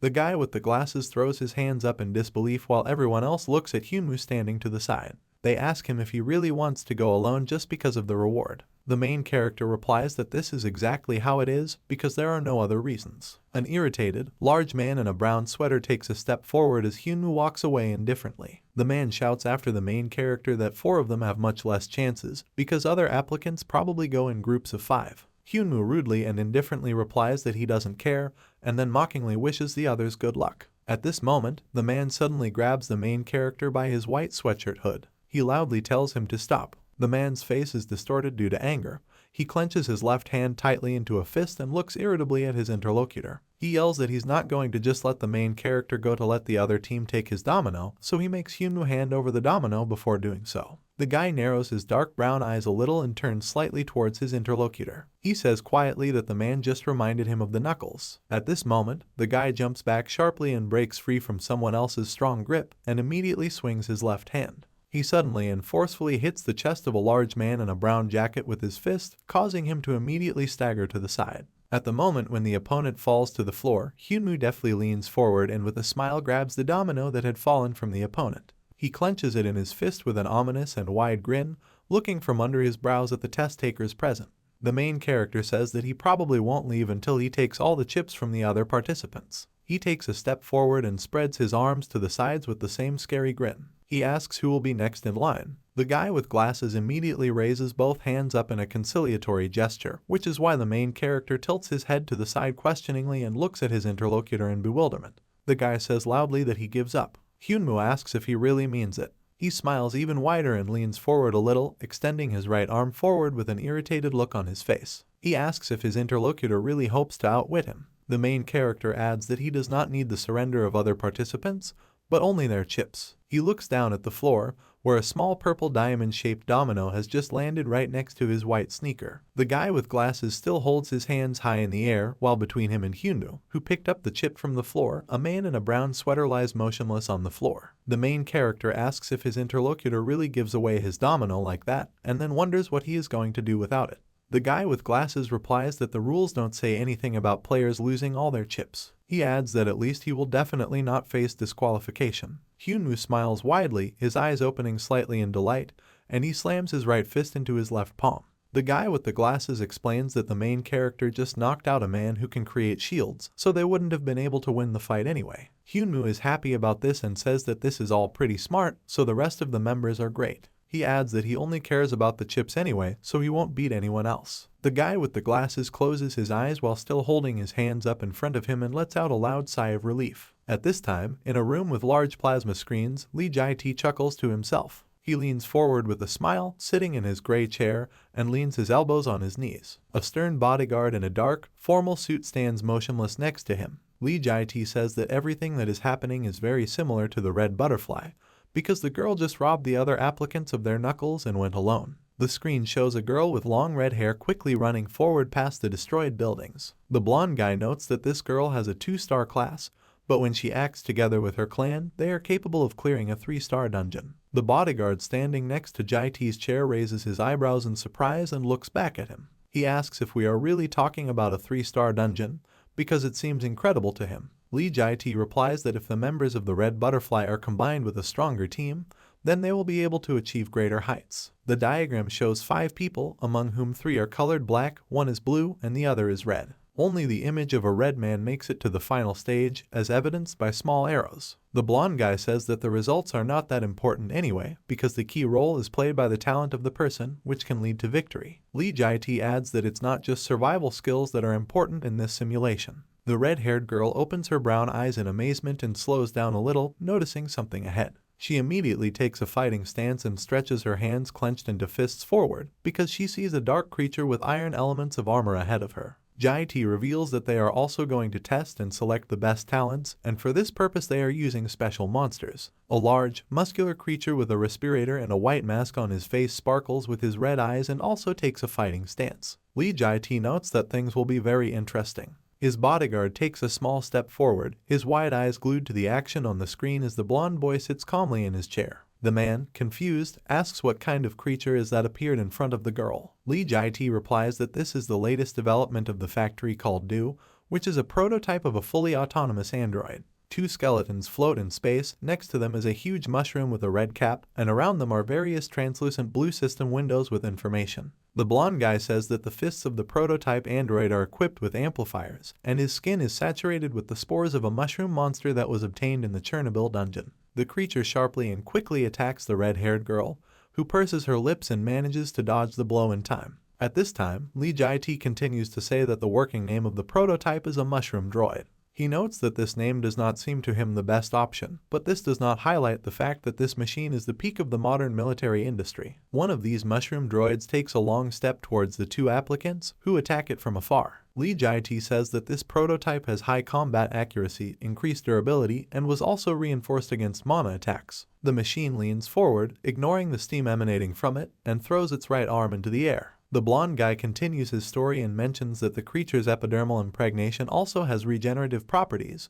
which ensures low repair costs. Ribodroid sharply jerks his right hand, clenched into a strong fist, forward to strike. The attack sends a red-haired guy flying into the air while his partner, a girl with long golden hair, watches intently. Another similar creature moves between the ruins of the city, where 2 applicants are hiding behind large concrete rubble. Bodyguard Lee Jai-T notes that it seems to him that few users of superpowers will be able to fight back against such a powerful machine. The blonde guy replies that he doubts it. He says that most of the creature's scenarios are not that strong attacks. Several men immediately rush to attack the mushroom droid, quickly overtaking it from behind. Lee Jai-T says that users of superpowers acting in a well-coordinated team will be able to disable this machine. However, he also mentions that mavericks like the red-haired girl nicknamed Red Butterfly will find this robot a very serious obstacle. She swings her right hand forward to strike the mushroom droid, bright red energy accumulating near her palms along with white butterflies. The girl manages to tilt her head and body to the side in time, avoiding the attack of the creature, whose fist passes right near her neck. The robot stands leaning forward, and its lifeless red eyes glow in the darkness of the iron mask. Lee Jai-T says that in order to win, the red-haired girl will have to first study all the robot's scripts, and, in addition, it will be difficult for her to get the chip out of the droid alone, because it is hidden right in his body. He also adds that the other clans have been preparing for a long time to finally show the Red Butterfly her place. At this moment, the blonde guy falls silent in surprise and leans forward a little, still sitting in his chair. His bodyguard notices the boss's changed position and turns to his side. The man barely has time to ask what happened before Lee Jai-T interrupts him with a quick wave of his right hand. A large plasma screen depicts a diagram of the city for testing, where between the destroyed buildings a large red dot glows brightly with the initials of the main character and the number 8 next to them. In the lower left corner of the screen it is written, number of test takers, 302. Of these, employees, 281. Lee Jai-T asks if his bodyguard sees what is attracting attention. The blonde boy leans forward with a small, sly grin on his face, touching his chin with his fingers, curiosity evident in his eyes. He notes that there is a bit of a surprise going on right now. A huge robot with metal parts on its muscular body and a gray mask with a respirator on its face looks forward. Standing in front of him is Hyunmoo, who is biting his upper lip irritably and wringing his eyebrows due to poorly controlled anger. He tilts his head forward a little while the robot takes a few small steps towards him. The main character sighs in disappointment and quietly mutters to himself that he has been looking for a normal monster to fight for a very long time. The next moment, he sharply pushes off the dry ground with his feet, while the mushroom droid is still standing in the same place. Hyunmoo runs up to the enemy at great speed and hits him hard with his fist right in the face, and because of this impact the robot staggers back. At the same moment, the main character is loudly indignant that the mushroom droid does not speak. The robot noisily breaks with its metal leg on the surface of the ground after such a powerful blow. Hyunmoo wastes no time and swings his left hand wildly with a wide grin. He adds that his opponent is not moving yet. The protagonist's left fist lands directly under the mushroom droid's chin and delivers a powerful blow, causing the metal body to be thrown into the air. The guy adds that this robot seems very primitive to him. The next moment, he already grabs the android's left leg with both hands and pulls it towards himself with a wide smile. After this, Hyunmoo sharply and strongly throws the enemy forward, which is why he flies a long distance and then breaks with a grinding sound with his back on the dry ground. Afterwards, the main character shouts that the robot's characteristics are terrible. The guy leans forward and clenches his teeth in irritation. His facial muscles are tense due to anger and strands of hair hide his eyes. After a moment, Hyunmoo stands up straight and clutches his head in his hands as he stands among the defeated and dismantled androids. The guy shouts loudly and indignantly that everything that is happening is terrible boredom. He walks up to one of the robots, of which only the top half remains, and lifts it into the air by the neck. The main character then says the command to use the disassembly skill. His hands are illuminated in a bright purple color. All the components of the robot are separated from each other. A small purple diamond-shaped chip flies out of them. Hyunmoo immediately takes it in his left hand and looks at how it glows faintly in his palm. He comments out loud that everything is somehow too easy for him, so much so that it even seems a little suspicious. He lowers his right hand, causing all the parts of the disassembled android to plummet back to the ground. The main character mutters that he feels a catch, and that this fact makes him nervous. At this moment, a voice is heard from a white loudspeaker in the middle of a gray and ruined city. He turns to the participants and informs them that 34 minutes of testing have already passed. Hyunmoo still holds the new purple chip in his left hand and cocks his head in confusion when he hears the message. The voice says that more than 30% of the dominoes are already concentrated in several players, and their names will be announced right now. A muscular woman in a black top grins as she adjusts her long black braided hair while a frail girl with short blonde hair stands next to her. The voice from the loudspeaker calls out the third place, which is Hong Ryong with 7 dominoes. The red-haired girl furrows her thin eyebrows and looks up, listening to the message while butterflies with scarlet wings fly next to her. A voice from the loudspeaker calls out the second place, which is occupied by the red butterfly with 9 dominoes. Hyunmoo grins confidently with a satisfied look and throws several purple chips into the air with his right hand. A voice from the loudspeaker announces that Kang Hyunmoo is in first place with 16 dominoes. The guy squats down next to one of the robots with a satisfied smile and throws the head of the defeated creature into the air. Chuckling, he says he knew he would come out on top. Hyunmoo adds that it would be better if they put goblins as his opponents, because without them it was boring.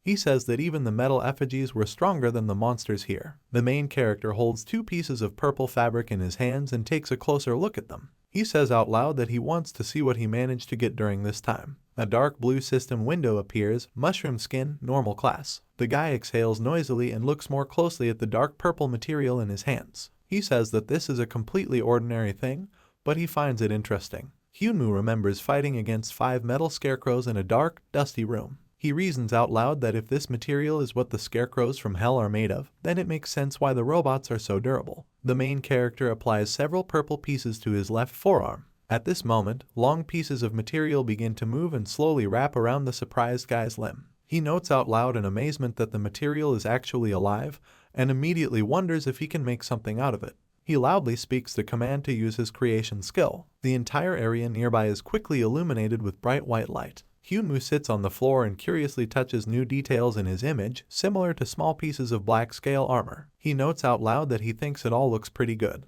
2 blue system windows with information appear in the air at once. Regular class mushroom leather leggings. Regular grade mushroom leather leggings. He smiles contentedly and clenches his left hand into a fist and rubs his new thing with his right. The main character takes a few steps forward and begins to stretch his left shoulder. He says now is the time to deal with the others. The ranking table of the participants shows their photos and full names, with Kang Hyunmoo in first place and right after him Red Butterfly. The red-haired girl clenches her hands into fists and clenches her jaw together in irritation as she looks up at the tournament table. She mentally asks herself how it happened that the main character has more chips than her. A whole crowd of other participants suddenly runs in her direction, and the red butterfly suddenly turns around to face them. The opponents shout that they have finally noticed her. Among them are 3 men, one of whom wears a white mask, another in a white t-shirt, and the third in a brown pantsuit. They all raise their hands up and begin to use their powers, gathering energy around their hands to attack. Several quick volleys of bright red magic are sent towards the red-haired girl who has taken a fighting stance. She quickly steps forward with her foot, causing several deep cracks to appear in the gray earth. The red-haired girl flies high into the air, red energy follows her along with butterflies surrounding her on all sides. She deftly moves from side to side in the air, avoiding the fate of being attacked, and her tightly clenched fists are engulfed in a translucent red light. At some point, the red butterfly reaches one of the buildings through the air and quickly pushes off from it with its feet, and several streams of energy follow it. They eventually catch up with her and surround her with bright light. She deftly spins in the air, waving her arms in different directions while red streams of energy curl around her body. A powerful blinding explosion occurs, from which the red butterfly quickly flies away in the company of insects with scarlet wings. After this, the red-haired girl looks forward coldly and decisively with her bright red eyes. She stands on a mountain of concrete rubble, on which lie the lifeless bodies of defeated opponents, and looks down sternly. A huge crowd of other test participants had already gathered around her, many of them armed. They say that the red butterfly is surrounded, so don't even hope to defeat so many people at once. The red-haired girl decisively takes a fighting pose and prepares for battle, while everyone else grits their teeth in irritation. At this moment, a small explosion occurs at the opposite end of the huge crowd of participants, and several people fly into the air. A loud voice is heard from there, calling the red butterfly Big Sister. Hong Ryong runs up to the stunned red-haired girl, who looks at her with concern. She asks why Red Butterfly broke away from the rest of the team because she could have gotten hurt. Several more people approach the 2 girls and the large crowd of other participants. The red butterfly hesitantly replies that she broke away from the others because she didn't have enough points. Hong Ryong exclaims that chasing the number of points is a thankless task. A petite girl with short blonde hair and a guy in glasses and a dark sweater approach them. Hong Ryong reminds him with a smile that their team's goal is only to be accepted into the expedition to the north. She adds that they already have more than enough dominoes for 4 people, and calls her interlocutor the Red Viper. The guy with glasses, who is standing next to a petite girl with short hair, raises his hand slightly. He says that the current chips will definitely be enough because together they have collected 88 pieces. The red-haired girl turns around and begins to walk away from her teammates. She says she's not going to connect the chips with the others because she has some other idea in mind. Hong Ryong sadly asks why the red butterfly says that. She takes a small step forward as the team captain walks away. The dark-haired girl asks where Red Butterfly is going to go now. The red-haired girl freezes in place and turns her head to look sadly and thoughtfully at her teammate. She just tells her to keep up. Immediately after this, the red butterfly pushes off the ground with its feet and soars sharply into the air, while everyone present lifts their heads and looks at its retreating silhouette. Her team members, including Hong Ryong, a blonde girl and a guy with glasses, look up worriedly. Li Jai-T sits in his chair and raises his eyebrows in amazement as he scratches his chin curiously. He wonders out loud who this man named Kang Hyunmoo is, and then adds that he has never heard of him in his life. The bodyguard stands next to the chair of the blonde guy, who raises his head and looks in his direction. The man mentions that the results on the main character's characteristics are still not ready. Jai-T immediately realizes that Hyunmoo is the guy with the skill called Poison Blood. His bodyguard briefly confirms this. They both look at the plasma screen, where it is clear that a bright lilac light appears at the hands of the main character. Jai-T hums thoughtfully and asks if his interlocutor thinks that Hyunmoo is acting too calmly in the dungeon. The man replies that's exactly how it is, and that the protagonist's behavior shows that he clearly has experience. The blonde guy leans against the back of the chair and crosses his arms over his chest with a thoughtful look. He speculates out loud that Hyunmoo could theoretically be one of the illegal raiders. The bodyguard asks if Jai-T really thinks so. The man looks sideways at his boss and still stands motionless next to his chair. He says that, according to his information, Kang Hyunmoo has no criminal record and no license revocation. Li Jai-T suggests that the main character may actually be a foreigner. The guy crosses his legs with a slight grin on his lips and leans his elbow on the edge of his chair. He notes that such a situation may be likely because other countries do not have such strict legislation. The bodyguard mentions that the possibility that Hyunmoo might be a foreigner should not be dismissed. Li Jai-T leans his cheek against his cheek and gives a short, sly grin, looking forward from under his brows. He says out loud that he cannot wait for the moment when the main character and the red butterfly collide with their heads in a fight. Hyunwoo stands carefree in the middle of the square where the concrete rubble lies, whistling a tune under his breath and twirling the remaining pieces of the purple material in his hand. At this time, the red-haired girl quickly rushes forward with a decisive and serious expression on her face. Lee Jae-tae mentally wonders if this isn't going to be quite an interesting battle. The main character stands still and looks up while he chews a piece of dark purple material. A dark blue system window appears in the air, mushroom skin, normal class. Immediately after this, Hyunwoo steps aside, bends over, and becomes violently sick. He mutters dejectedly that this is real disgusting. The main character steps aside, staggering, and covers his mouth with his hand as his face turns pale. He mutters that he'll have to wash his mouth out with soap now, and adds that he can't eat anything like that purple stuff even though he's so hungry. At this moment, he suddenly freezes and stares intensely into the space in front of him. Hyunwoo mentally realizes that he suddenly sensed danger. He stands still, clenching his hands tightly into fists, and with his back he feels the ominous approach of something unfamiliar. He mentally notes that he senses someone very fast. The main character turns around sharply and sees behind him a red butterfly waving its hand, around which scarlet energy accumulates. Hyunwoo instantly realizes that this strange fast object is another superpower user. The main character manages to run to the side in time and dodge a blindingly bright red explosion of energy. Then a red-haired girl lands on the concrete rubble in front of him and widens her eyes in surprise at the sight of Hyunwoo.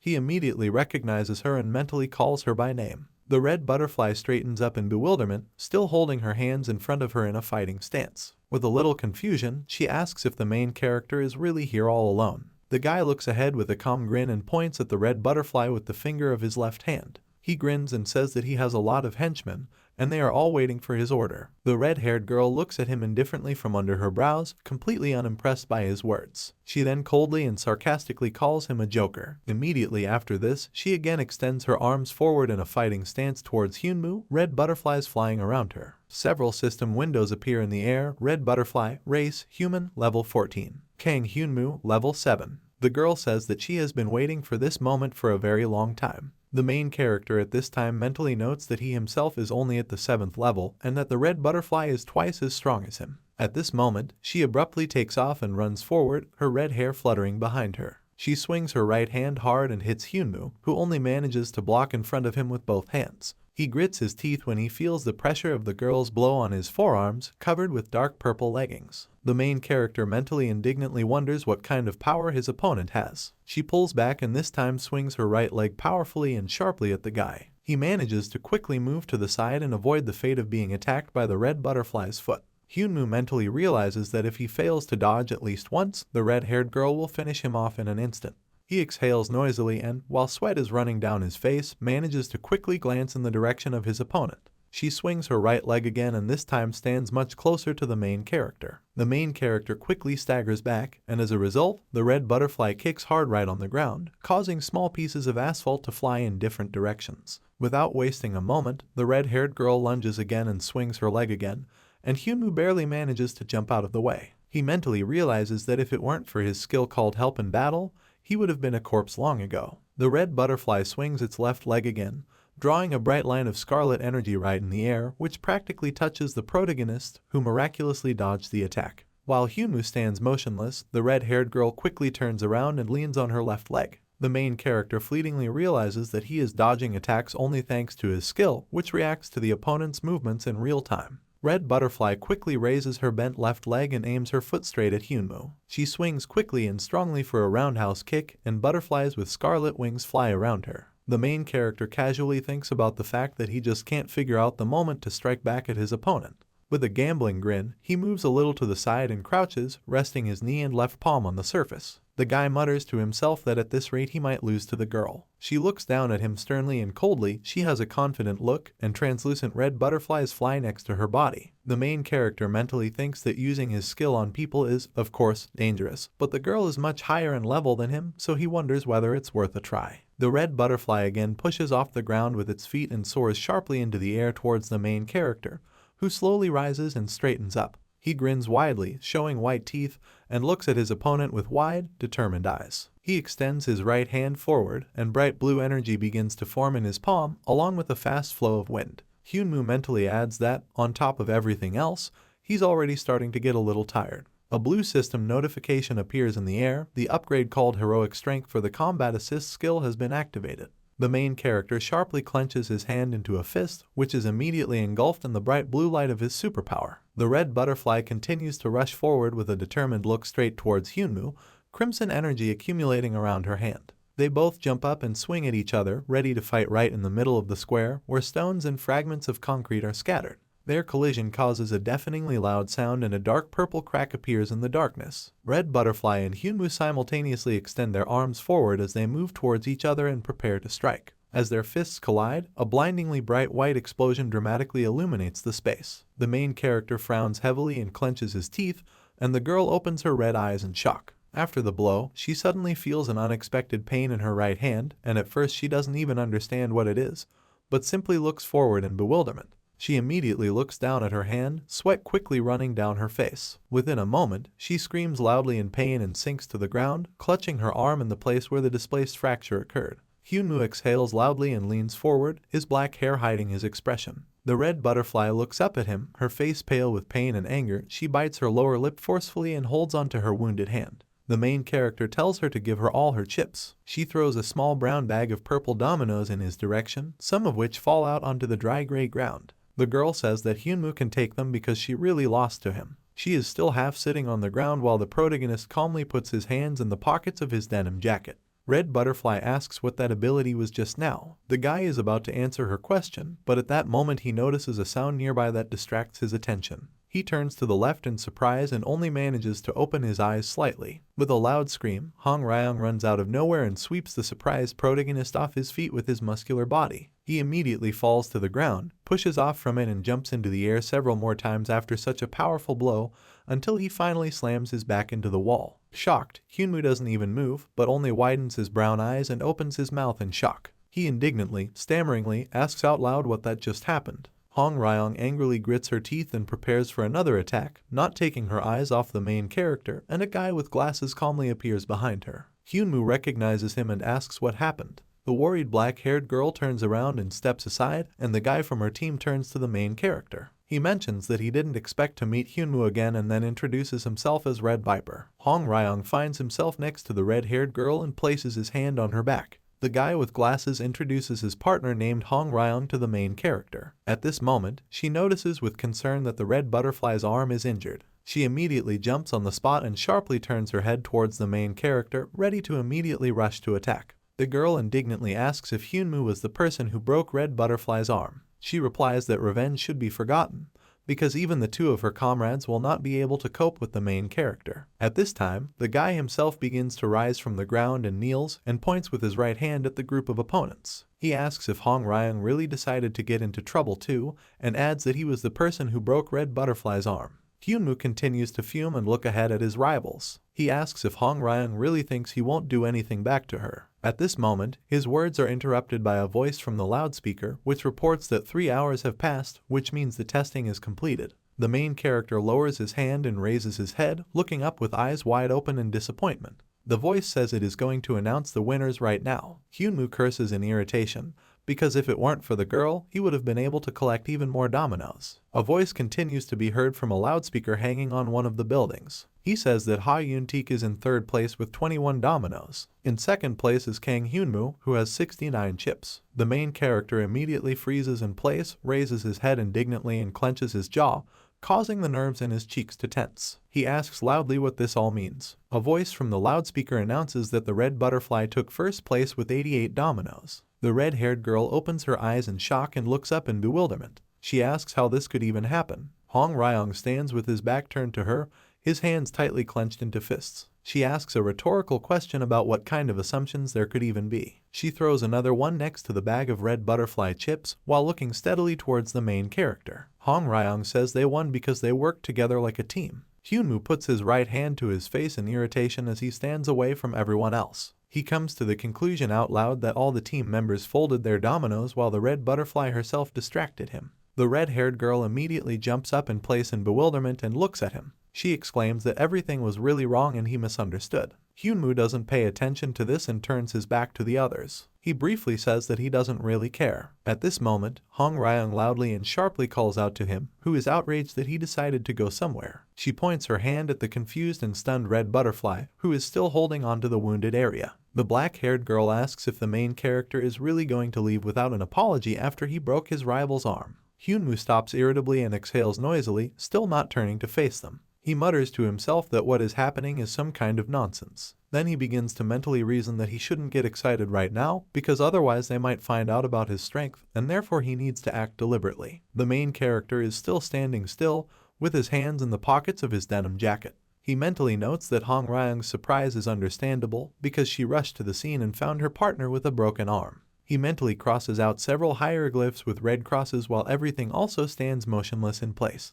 Hyunwoo also mentally notes that he understands the circumstances, but believes that he could have asked what happened first. He thinks about how Hong Ryung made it look like he was trying to rob the red butterfly. The last of the 3 imaginary hieroglyphs in front of the main character turns out to be painted especially furiously and brightly in red. Hyunwoo thinks gloomily that he actually won in a fair fight. He also realizes that Hong Ryung, on the other hand, also stole his first place and also made him look like a real villain. The protagonist's face is gloomy and greatly distorted with hostility, anger, and contempt. He mentally decides that, apparently, he has no choice but to teach the 2 girls a lesson. The guy turns around sharply while keeping his hands in his trouser pockets. When he says the word to use a skill, a black line flashes out from his side at lightning speed. Hong Ryung leans forward angrily as she screams and doesn't notice that a thin black thread appears around her neck. She speaks loudly to Hyunwoo and asks why he is still silent. She's about to demand an answer from him again, but she doesn't even have time to finish her sentence. The girl shudders sharply and widens her brown eyes, a drop of sweat running down her cheek. She freezes. Everything around her begins to gradually darken for her. She does not react even when the red butterfly rises from the ground.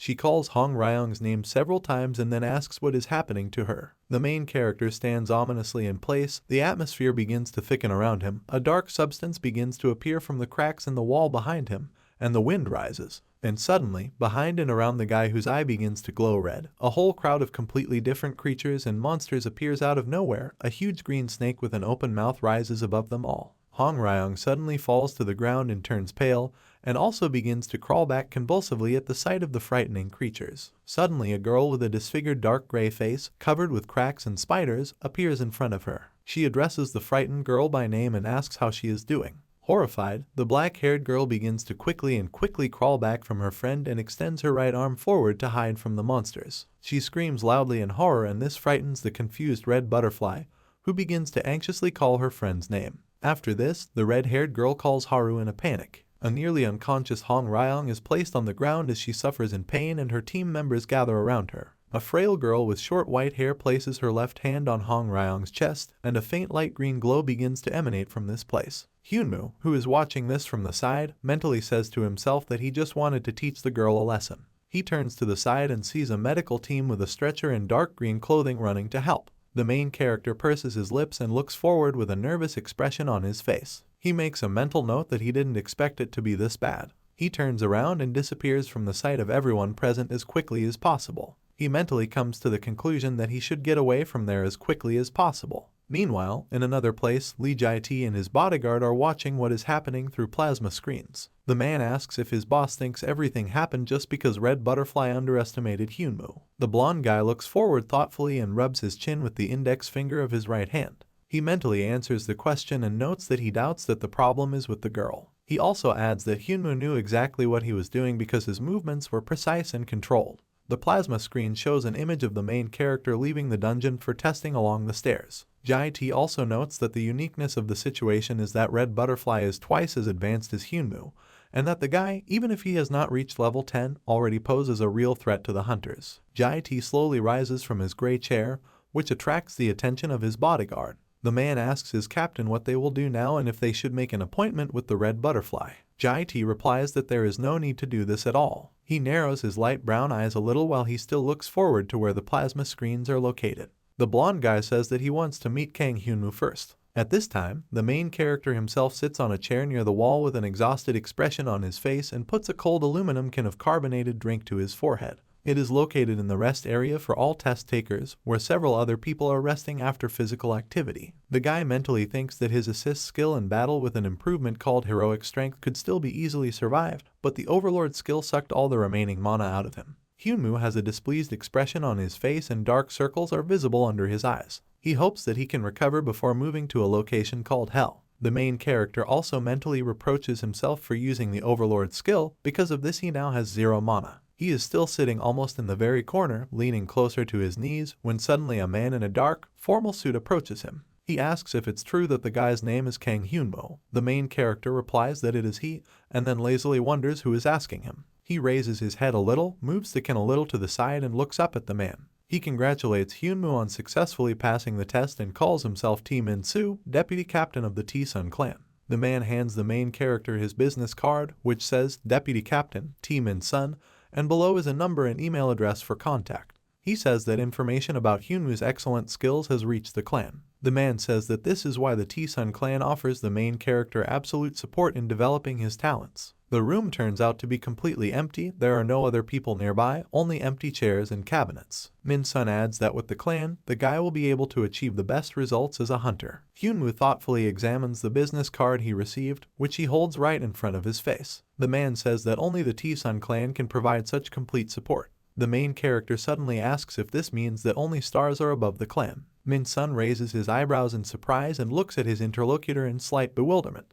He asks what the guy just said. With a tired look and a slight grin, Hyunmo twirls the received business card between the 2 fingers of his left hand and looks up at his interlocutor. He asks if the T-Sun clan can raise his skills to star level. Lee Jae-tae sits in a car with a white tablet in his hands, leaning his elbow on the door and crossing his legs. He looks thoughtfully at the screen of his device. His face expresses no emotion. The tablet again shows a video of the moment when Hyunmo and the red butterfly ran towards each other, surrounded by the energy of blue and red colors. As soon as the loud sound of their collision is heard again, Jae-tae gives a short chuckle and narrows his eyes in satisfaction. He straightens up with a small smile and raises his hand to press the screen. The blonde guy says that he watches the testing video like a movie. At this moment, a soft knock is heard on the car window right next to him. Jae-tae lowers the window and doesn't even look in the direction of T Min-sun, who bowed to him. The man apologizes almost immediately. The blonde guy, without any surprise, wonders if this means that Hyunmo refused. Min-sun is still standing with his head bowed near the car window while Jae-tae smiles a little and rests his cheek on his right fist. The man says that the main character really refused and still did not show any interest even after offering more favorable conditions. The blonde guy replies that he had a feeling because strong and talented people like Hyunmo usually have a lot of pride hidden in them. After this, the clan leader asks what exactly the main character said. Min-sun replies that there was something about stars. This information surprises Jae-tae, who suddenly widens his light brown eyes and stares into the space in front of him in surprise. He removes his hand from his face and raises his head in amazement and slight bewilderment. The blonde guy asks in confusion whether they were really talking about stars. The man replies that this is exactly how it happened, and adds that he considered it some kind of youth slang, so he did not attach any importance to this detail. He mentions that he doesn't know what Hyunmo could mean by the stars mentioned. Min-sun tilts his head forward slightly, his expression serious and focused. He wonders if Lee Jae-tae himself knows anything about this. The blonde guy replies that he has no idea, because this is also the first time he has heard about something like this. Immediately after this, he asks what information there is about the red butterfly and whether she accepted the clan's offer. Said girl stands under a bright golden light, with the wind blowing through her long red hair. Min-sun replies that she did accept their offer and everything went exactly as they planned. He also adds that this girl and her team initially signed up for testing only to join the expedition to the north. Lee Jae-tae again raises his index finger to his chin in a thoughtful gesture as his colleague bows next to the car. The blonde guy says the man did a good job. After this, he adds that he is now going to go home and that they will see each other tomorrow. The man bows as a sign of farewell after the departing car in which the head of the clan sits. As he says goodbye, he tells Lee Jae-tae to take care of himself. A blonde guy sits in a white car and looks through the window with a thoughtful look. He mentally speculates about the stars that the main character mentioned, and notes that he does not know which ones he was talking about, so he cannot be completely sure. He eventually comes to the conclusion that he needs to keep an eye on Kang Hyunmo. At this time, the main character is sitting in a white car in the front passenger seat, driven by Yu-min. She asks what the guy is holding in his hands. He raises his head and turns his attention to the girl. The main character replies that he is holding in his hands a business card of some recruiting agency, which found him immediately after testing. Yu-min carefully follows the road and takes a quick glance to the left. She explains that she is not asking about a business card at all. The girl says that she was wondering what kind of box was on Hyunmo's lap.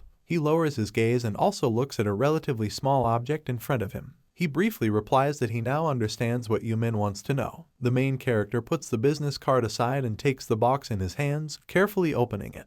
He hesitantly begins to answer the blonde girl's question. At this moment, he remembers how he stood opposite the red butterfly, who bowed low to him. She loudly asked the main character for forgiveness several times and added that Hong Ryung just wanted to help her. The red-haired girl also apologized on behalf of her entire team. Hyunwoo asked with slight bewilderment which Hong Ryung we were talking about. Then he remembered the muscular black-haired girl who first looked at him in anger and then shook in horror after he used his skill. He remembered that Hong Ryung was the bigger girl and whom he just wanted to intimidate, to besiege. After that, the memory of how this black-haired girl was lying on the ground, writhing in horror and pain, while her teammate healed her, immediately popped into his head. Hyunwoo turned his head slightly to the side and scratched the back of his head, closing his eyes. He told the red butterfly to forget about this incident, because you cannot undo the past. At this moment, she suddenly handed him a brown box. She asked the main character to take this item for himself. The red-haired girl was still standing slightly leaning forward and holding out the box to him, while Hyunwoo himself froze with his hand on the back of his head.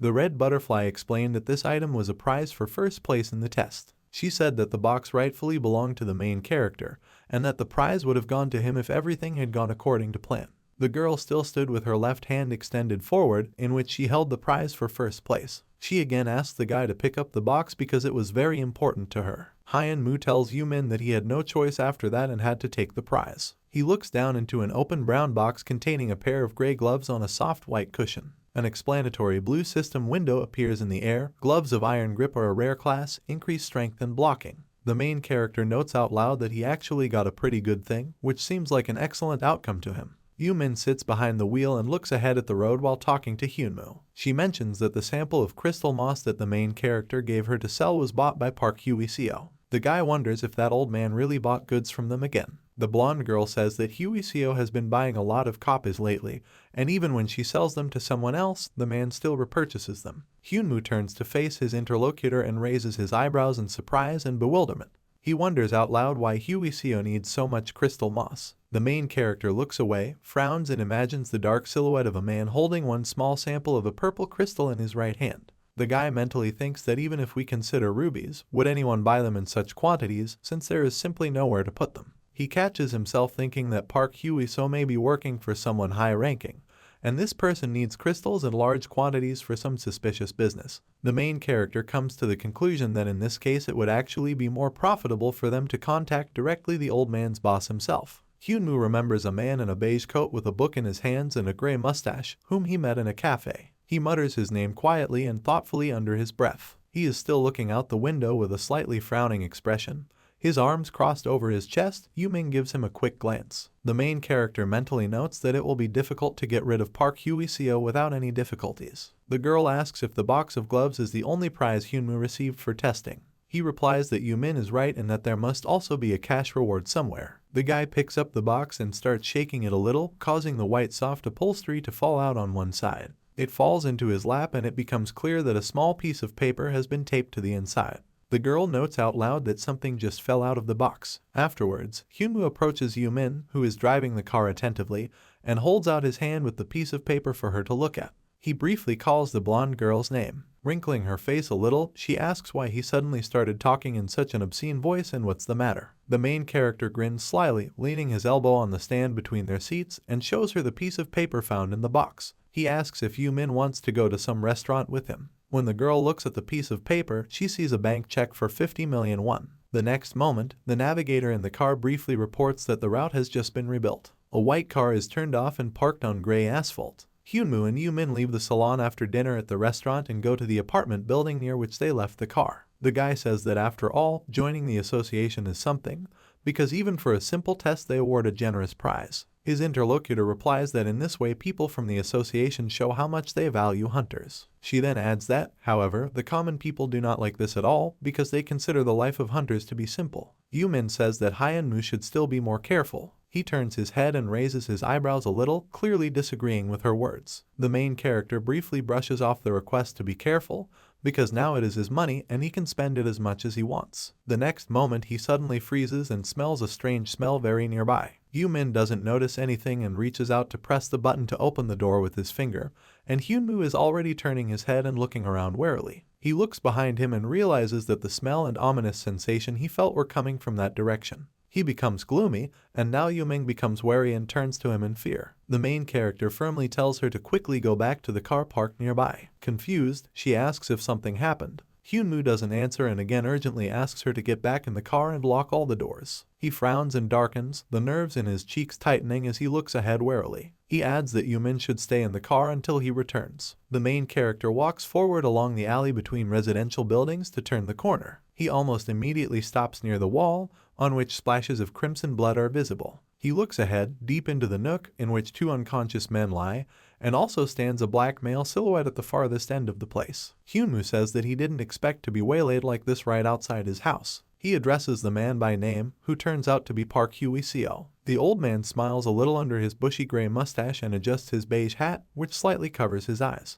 He says hello and says that he and the main character have not seen each other for a long time. Immediately after this, the man adds that Hyunwoo doesn't need to think about anything reprehensible, because in fact, Hwee-seo just saved a guy from the Yakuza. The main character asks with slight bewilderment whether the man really means the Japanese Yakuza. A defeated man of Asian appearance with a wound across his stomach sits motionless against the wall, on which a bloody imprint is visible. Hwee-seo says that the Japanese Yakuza were going to take possession of the reserves of crystal moss that belong to the main character. He notes that the fame of Hyunwoo's product even reached foreign organizations. After this, the man adds that the matter is not only in foreign organizations, but also in many hunters who have already taken the trail and are looking for where crystal moss of enormous purity and volume came from on the market. He sits down on the small ledge near the double doors as Hyunwoo slowly walks a little closer. Hwee-seo adds that if he hadn't intervened just now, Yumin could have been seriously hurt. The main character wonders why the elderly man came to him in the first place. He replies that he has one small proposal. He says that it is about cooperation with the T-Sun clan. In the red light, Lee Jae-tae stands with his back facing forward, his face obscured by the black shadow.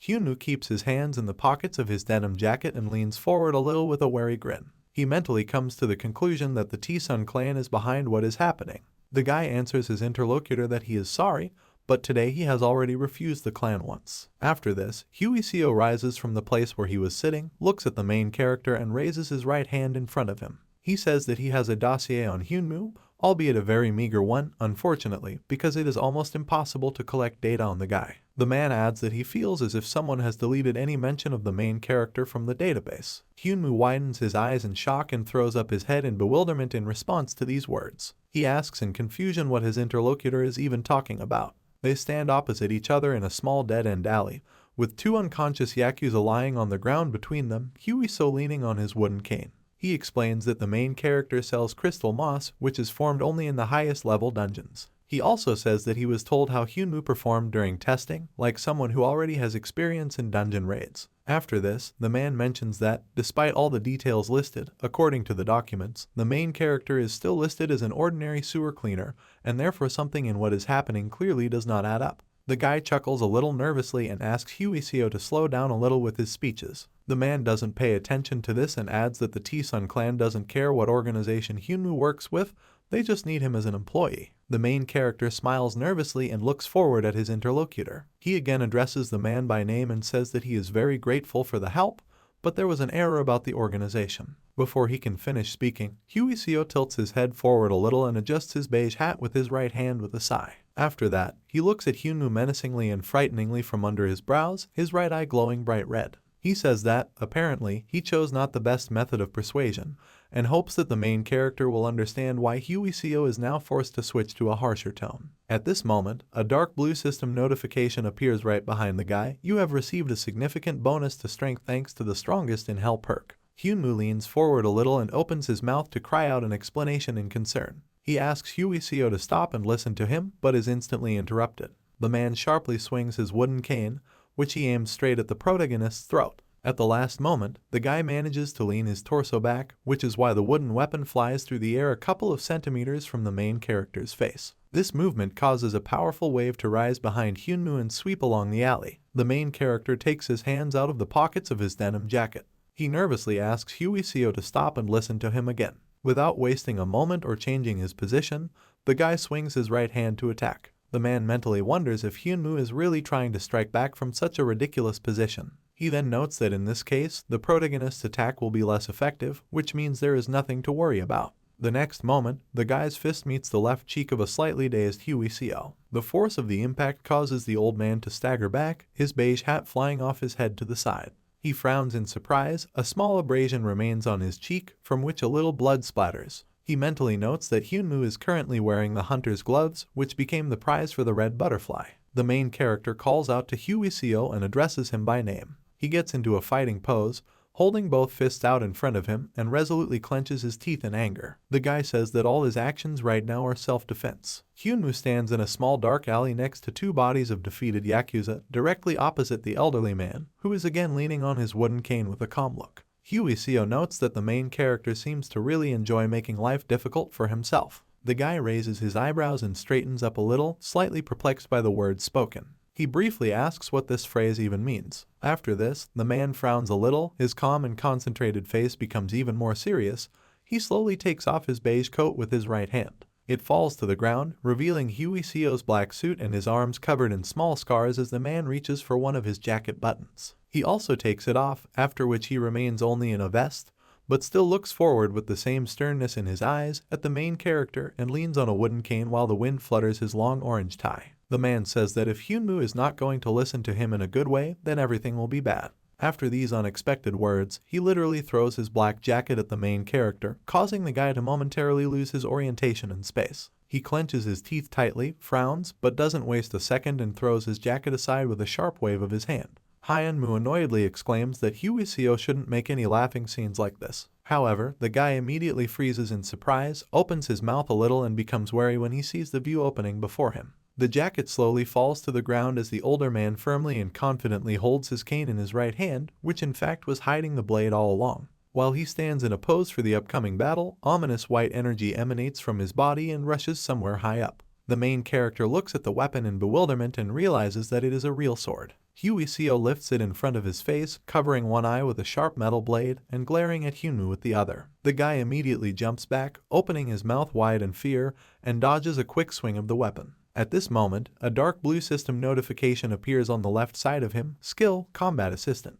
The main character loudly shouts that using a weapon is a dishonest act. He takes a few steps back as Huey Co continues to quickly twirl his sword in all directions in the air, literally cutting it with skilled and swift movements, sometimes pointing the blade forward and sometimes moving it to the side. Hyunmoo manages to jump from side to side as quickly as possible with clenched teeth and a tense expression on his face, trying to avoid the sharpened blade and at the same time move forward a little towards his opponent. He jumps to the side towards the wall, which has several large cracks from the man's sword attacks, and presses his back against it. Huey Co still swings his weapon quickly, cutting through the air with quick swings. At this moment, the main character pushes off the ground and quickly takes off and jumps into the air, practically flying up due to the force of the jump. He flies right over the head of a man surprised by such a movement, who freezes in place and does not even have time to raise his head up. The guy then lands hard on his feet some distance behind Huey Co while he is still facing the opposite direction and extending his sword forward. Hyunmoo happily thinks that everything turned out just fine, because now he is behind. But as soon as the main character manages to raise his head with a wide and joyful smile, his thought is immediately interrupted by the fact that a sharp blade is rapidly approaching him. At the last moment, the guy manages to sharply turn his head to the side, and the older man's weapon only touches the ends of his hair, cutting off several tiny pieces. Huey Co doesn't waste a second and rushes forward at his opponent, trying to push him to the ground, but the main character doesn't waste any time and grabs the man by the white shirt. Hyunmoo opens her brown eyes as wide as possible and looks at the man carefully. He mentally pronounces the word to use the Transcendence skill. A thin black line quickly flies up to Huey Co. His face contorts from the unexpected impact. He clenches his teeth and widens his eyes due to the unpleasant sensations. The main character jumps even closer to him while still holding him tightly by the chest and the fabric of his white shirt, lifting someone else's body slightly off the ground. The unexpected attack causes the man's eyes to roll back, and a long black thread is wrapped around his neck, which arose due to the main character's ability. The man wheezes weakly and asks his opponent to stop. The guy doesn't respond at all and quickly turns around to throw Huey Co's unconscious body, immobilized by the ability, as far as possible to the side. He shouts that it is high time for the man to lose consciousness. However, when he does this and leans on his left leg for a more powerful throw, he suddenly freezes in place. Hyunwoo's eyes widen in fear and instinctively puts his left hand forward, stopping Huey Co's sword attack. The man asks if the main character just used one of the illusory spells, while the guy is still holding the opponent's white shirt with his right hand, while at the same time he grabs the main character's wrist and holds the blade right next to his neck. Suddenly, dark red blood splashes heavily in all directions, filling everything with scarlet color. Hyunwoo leans forward a little and widens his dark brown eyes in shock, sweat running down his face. He screams loudly from the pain that followed the wound. Hyo stands with a sword raised in the air directly above the figure of the main character, bent over in pain, from whose wound on his hand blood is pouring. The man mentions that he did not intend to injure the guy at all, so he did not have the goal of killing him. Hyo frowns a little with a serious expression, narrows his gray eyes and looks down at the other person. He tells the main character to answer the question of who actually gives him orders. The main character is still kneeling on the ground, bending over his wounded hand and drops of blood on the ground. He begins to chuckle quietly to himself. Hyo sarcastically wonders if he just said something that funny. The guy raises his head and with a wide smile, full of anger and pain, looks up at the enemy. He addresses him by his full first and last name and asks if the man forgot something. Hyo tenses and silently frowns in bewilderment, trying to understand what exactly the main character means. At this moment, he turns his attention to his sword. Steam begins to emanate from the blade. The metal itself slowly begins to rust due to the dark liquid corroding it. Hyo immediately tenses up and widens his eyes in shock, at which time the main character's right hand approaches him. The man only manages to marvel out loud that there is poisonous blood on his sword. In the next moment, Hyunwoo is already pushing away from the place where he froze, and with great speed flies up to the enemy to grab his face with his right palm. The guy presses the stunned Hyo against the wall, causing it to instantly become covered with deep and large cracks. The man drops the steaming sword to the ground. It falls with a short metallic clang. The protagonist continues to pin his opponent against the wall, using his poisonous blood on him, while he wheezes and struggles to push Hyunwoo's right hand away. He asks if it's true that Hyo still doesn't have any resistance to poisons. The guy's face is distorted into a wide grin. He sticks his tongue out, and his dark brown eyes sparkle. He again addresses his opponent by his first and last name, this time with a triumphant sneer. The man suddenly throws his left hand into the air and clenches it tightly into a fist. With his right eye glowing dangerously red, Hyo slams his left elbow right into the crook of the protagonist's arm. The guy immediately gasps from the sharp pain that pierces his body and jerks his hand, and the man is already swinging his knee. He kicks Hyunwoo in the stomach with all his might, causing him to immediately fly off in the opposite direction. The guy hits his back painfully against the wall of the alley, and after that they both find themselves sitting opposite each other on the asphalt.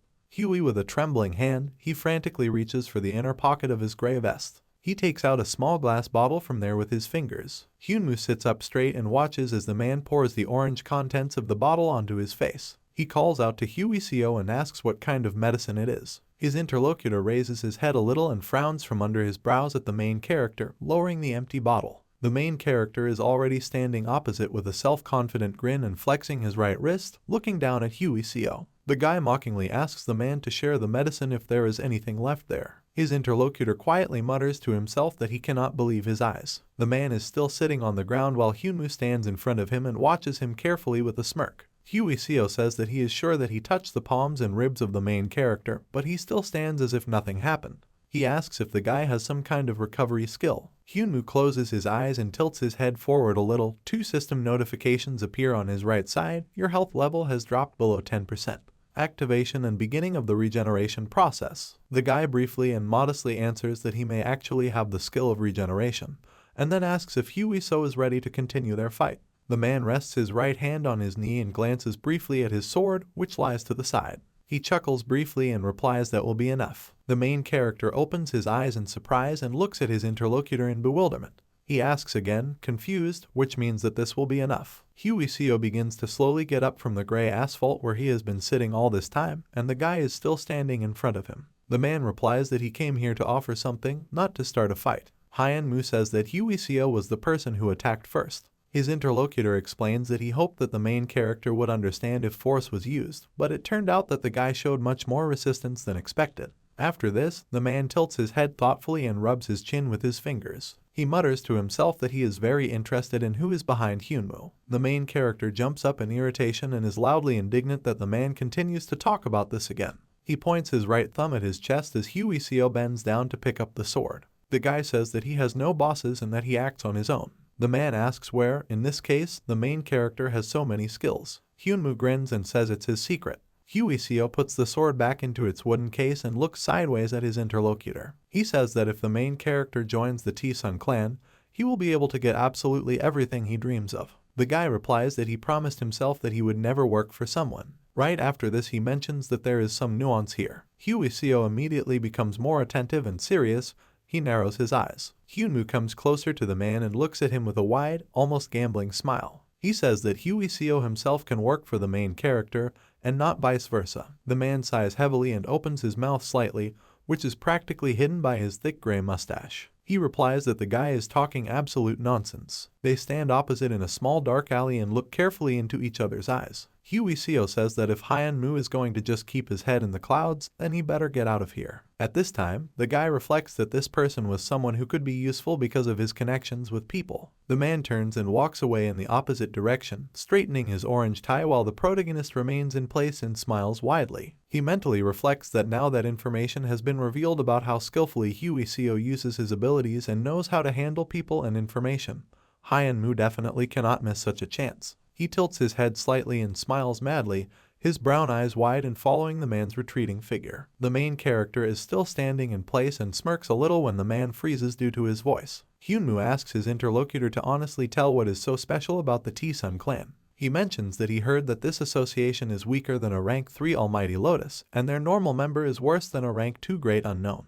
The main character turns his head towards the frozen and gloomy man and throws his left hand into the air. The guy asks if Huiseo doesn't think the T-Sun clan and its leader Lee Jae-tae are overrated. He wonders why not take on someone young and ambitious like Hyunwoo himself, and calls his interlocutor by first and last name. Huiseo still stands still and does not move to look at the guy. His back is turned to the main character. The man notes that he believes that people for whom these words will sound reasonable can be divided into two types. He tilts his head slightly to the side to glance at Hyunwoo, the pent-up anger clearly visible in his light eyes. Huiseo reveals that the first type will be fools who have no concept of reality, and the second will be losers who are drowning in their own belief that they can achieve the same success as Lee Jae-tae himself. Hyunwoo raises his left eyebrow mockingly, his brown eyes still wide and smiling. He says with a grin that there is indeed some truth in these words. After this, the guy notes that such statements are quite harsh for the person who just almost lost to the main character. Huiseo, still with the same inscrutable expression on his face, takes out his sword from its wooden sheath.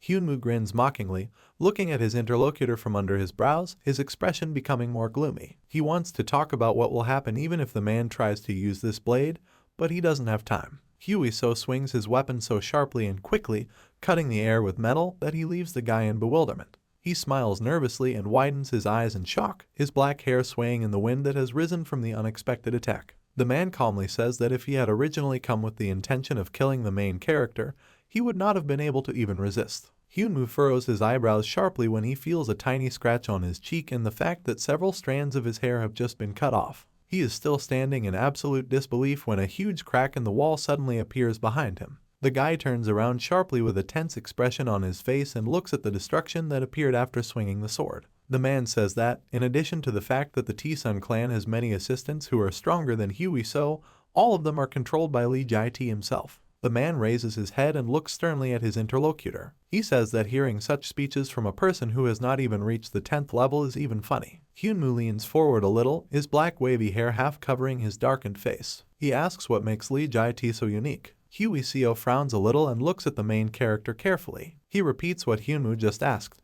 The guy resolutely opens his brown eyes and confidently looks forward. He says he will show Huiseo more. The main character puts his hands in the pockets of his denim jacket, and a threatening red energy begins to emanate from him. He again firmly states that he will show everyone that he is much better than Lee Jae-tae. After this, the guy asks Huiseo to just say how much stronger he needs to become compared to Lee Jae-tae. The man becomes a little gloomy and frowns and remains silent for a while. He then chuckles and leans to the side to pick up his beige coat from the ground. He reveals that Lee Jae-tae reached level 20 in less than 6 months. Hyunwoo listens to these words carefully, frowning his thick black eyebrows and pursing his lips. A blonde guy in a white formal suit stands against the background of a wall of translucent blue microcircuits. Huiseo also mentions that Lee Jae-tae was able to achieve this because he had the support of the T-Sun clan, and if he were an ordinary person, all this would have taken at least a year. After this, the man is going to say what would be the absolute minimum for the main character if he is so eager to prove his superiority. Hyunwoo sharply and decisively clenches his gloved left hand into a tight fist.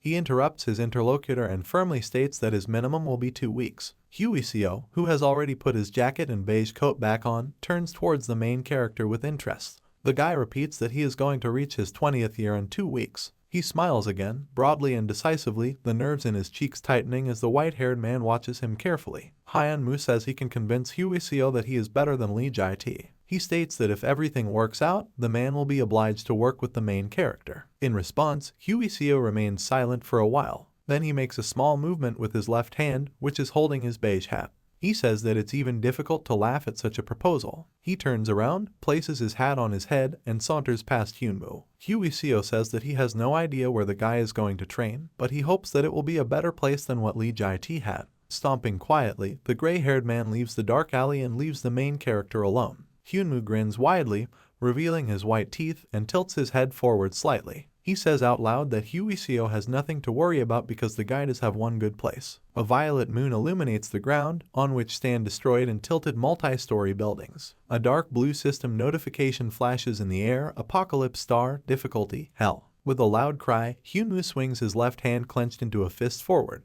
A creature with huge ears and green skin opens its fanged mouth wide in front of him. The main character hits the enemy hard and with a roar, who manages to block his face with both hands. The creature fearfully presses itself against the gray floor, on which it is forced to lie, and shields itself from the attack with its hands. Hyunmoo, with a wide and crazed smile, relentlessly, quickly and powerfully slams his bare fists at the creature. He ends up delivering a particularly painful blow that causes the opponent to flinch. When the monster's face is no longer covered by his hands, the protagonist doesn't waste a second and swings his fist right at it.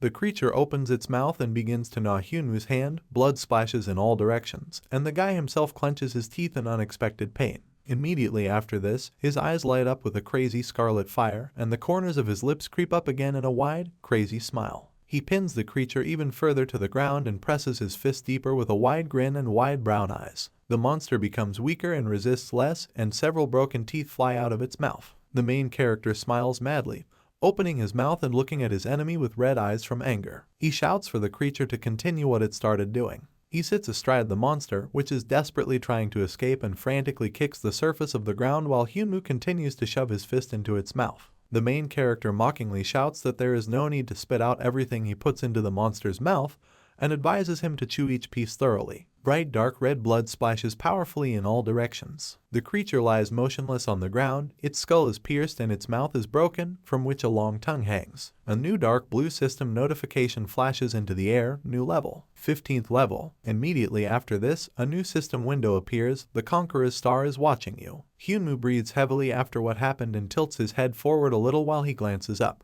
Afterwards, he silently rises back to his feet near the monster's corpse and looks up at the sky as the wind blows the edges of his clothes. The main character throws his left hand into the air and is about to show an obscene sign to the sky, but his fist is bloody and painful. Hyunmoo curses loudly due to the unexpected wave of unpleasant sensations. He carefully unclenches his fist and looks at his bloody palm, on which the black bites from the monster's fangs are still visible. After some time, the guy is already sitting on the asphalt on the street near one of the buildings. He gently rubs his left arm, which is already wrapped in a new, fresh white bandage. He mutters quietly under his breath about how he shouldn't strain his body so much forever. Suddenly, Rainian appears out of nowhere, and Hyunmoo jumps up in fear. The tiny girl loudly says that she already mentioned this and that all fairies are afraid to fight, and then asks how the main character even dares to continue doing this. The guy looks down at his interlocutor indignantly and frowns his thick eyebrows a little. He asks where Rainian has been all this time. At this moment, a quiet and short sound is heard. The fairy hovers right next to the bandaged left hand of the protagonist, into which she has already stuck her long red tube.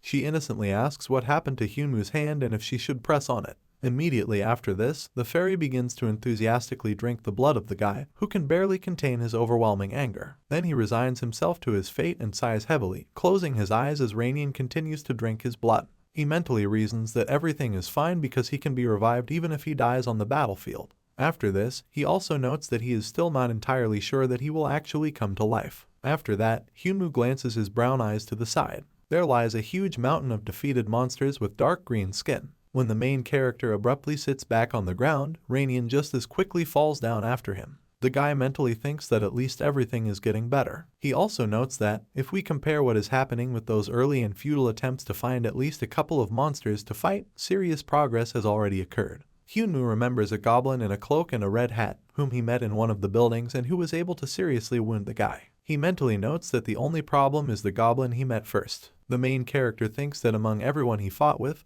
he was unable to find only that goblin. Rainian continues to drink Hyunwoo's blood and innocently looks up at him with his big red eyes. The guy distantly watches the fairy, who continues to go about her business, and imagines a similar goblin among the brick ruins. The main character also notices that this particular monster was stronger than anyone he had ever met. At this moment, he suddenly hears a sound and raises his head in fear to look up in shock. There really is a goblin with a red hat and a metal hook instead of a once severed hand. Hyunwoo jumps high to the side as quickly as possible while the green-skinned monster looks forward. The main character takes a fighting stance and watches as the goblin approaches a huge pile of defeated and killed monsters. The guy mentally frightenedly wonders where and at what moment this goblin even came here. Hyunwoo is about to shout at Rainian so she has time to hide. When he does this, the fairy is no longer there and the main character looks indignantly at the empty space next to him. He shouts where she has already disappeared when the guy himself has not yet finished speaking. He adds that, in fact, he could have listened to the end before running away like that. At this time, the goblin is literally shaking from the rage overwhelming him. He clenches his sharp fangs. After this, he throws up his head and emits a scream full of pain, rage, and grief that reverberates around. He is abruptly interrupted by Hyunwoo, who screams loudly and asks what the monster is looking at like that. The goblin turns sharply to where the protagonist's voice just came from. The guy with a small grin wraps the bandage around his wounded hand again, thus attaching 3 red darts there at once. Hyunwoo notes that he could not even think that monsters could be upset if their relatives were killed. After this, he extends his bandaged left hand with dark red darts forward. The main character shouts loudly for the goblin to stop wasting his time and finally come closer. The monster's eyes flash sharply with a red light due to the intense rage overwhelming it. He leans forward sharply and screams loudly, pulling his long tongue forward from his mouth. Several system notifications appear in the air at once. Survival duration, 12 days, 6 hours, 58 minutes, 4 seconds. Quest alert. The enemies on the wooden bridge have begun. Kill the goblin with the black hand. Difficulty level, hell. Hyunwoo lies in the middle of a huge square near a destroyed multi-story building, rubble strewn everywhere. He curses briefly and quietly under his breath and notes that he seems to have really angered that goblin. The main character remembers how the monster leaned forward and made a loud, angry sound. The guy stepped back in fear, pursed his lips and put his fists in front of him in confusion. The next moment, everything around was filled with bright red blood. Hyunwoo lies on the ground right next to the purple crystal moss and calmly, silently looks at the sky. He quickly raises his straight, outstretched legs into the air. The guy says that, be that as it may, in the end it is a simple, ordinary goblin. The main character suddenly jumps from the ground straight to his feet and stretches his arms forward so as not to fall. He muses out loud that he just needs to lure the goblin into a trap like all the other monsters, then get some poison buttons for the trap, create a deep hole. At this time, the monster quickly approaches Hyunwoo, pushing off the ground with his bare feet. The guy does not suspect anything and slowly bends finger by finger while he lists the things he needs. Suddenly a goblin appears behind his back. The main character only has time to turn around in amazement and look with eyes wide in bewilderment at the approaching sharp hook. Again, bright red blood splashes in all directions, which belongs to Hyunwoo. A dark blue system notification appears in the air. You have been killed. Survival duration, 0 days, 0 hours, 1 minute, 0 seconds. Quest called enemies on a wooden bridge, 6th attempt.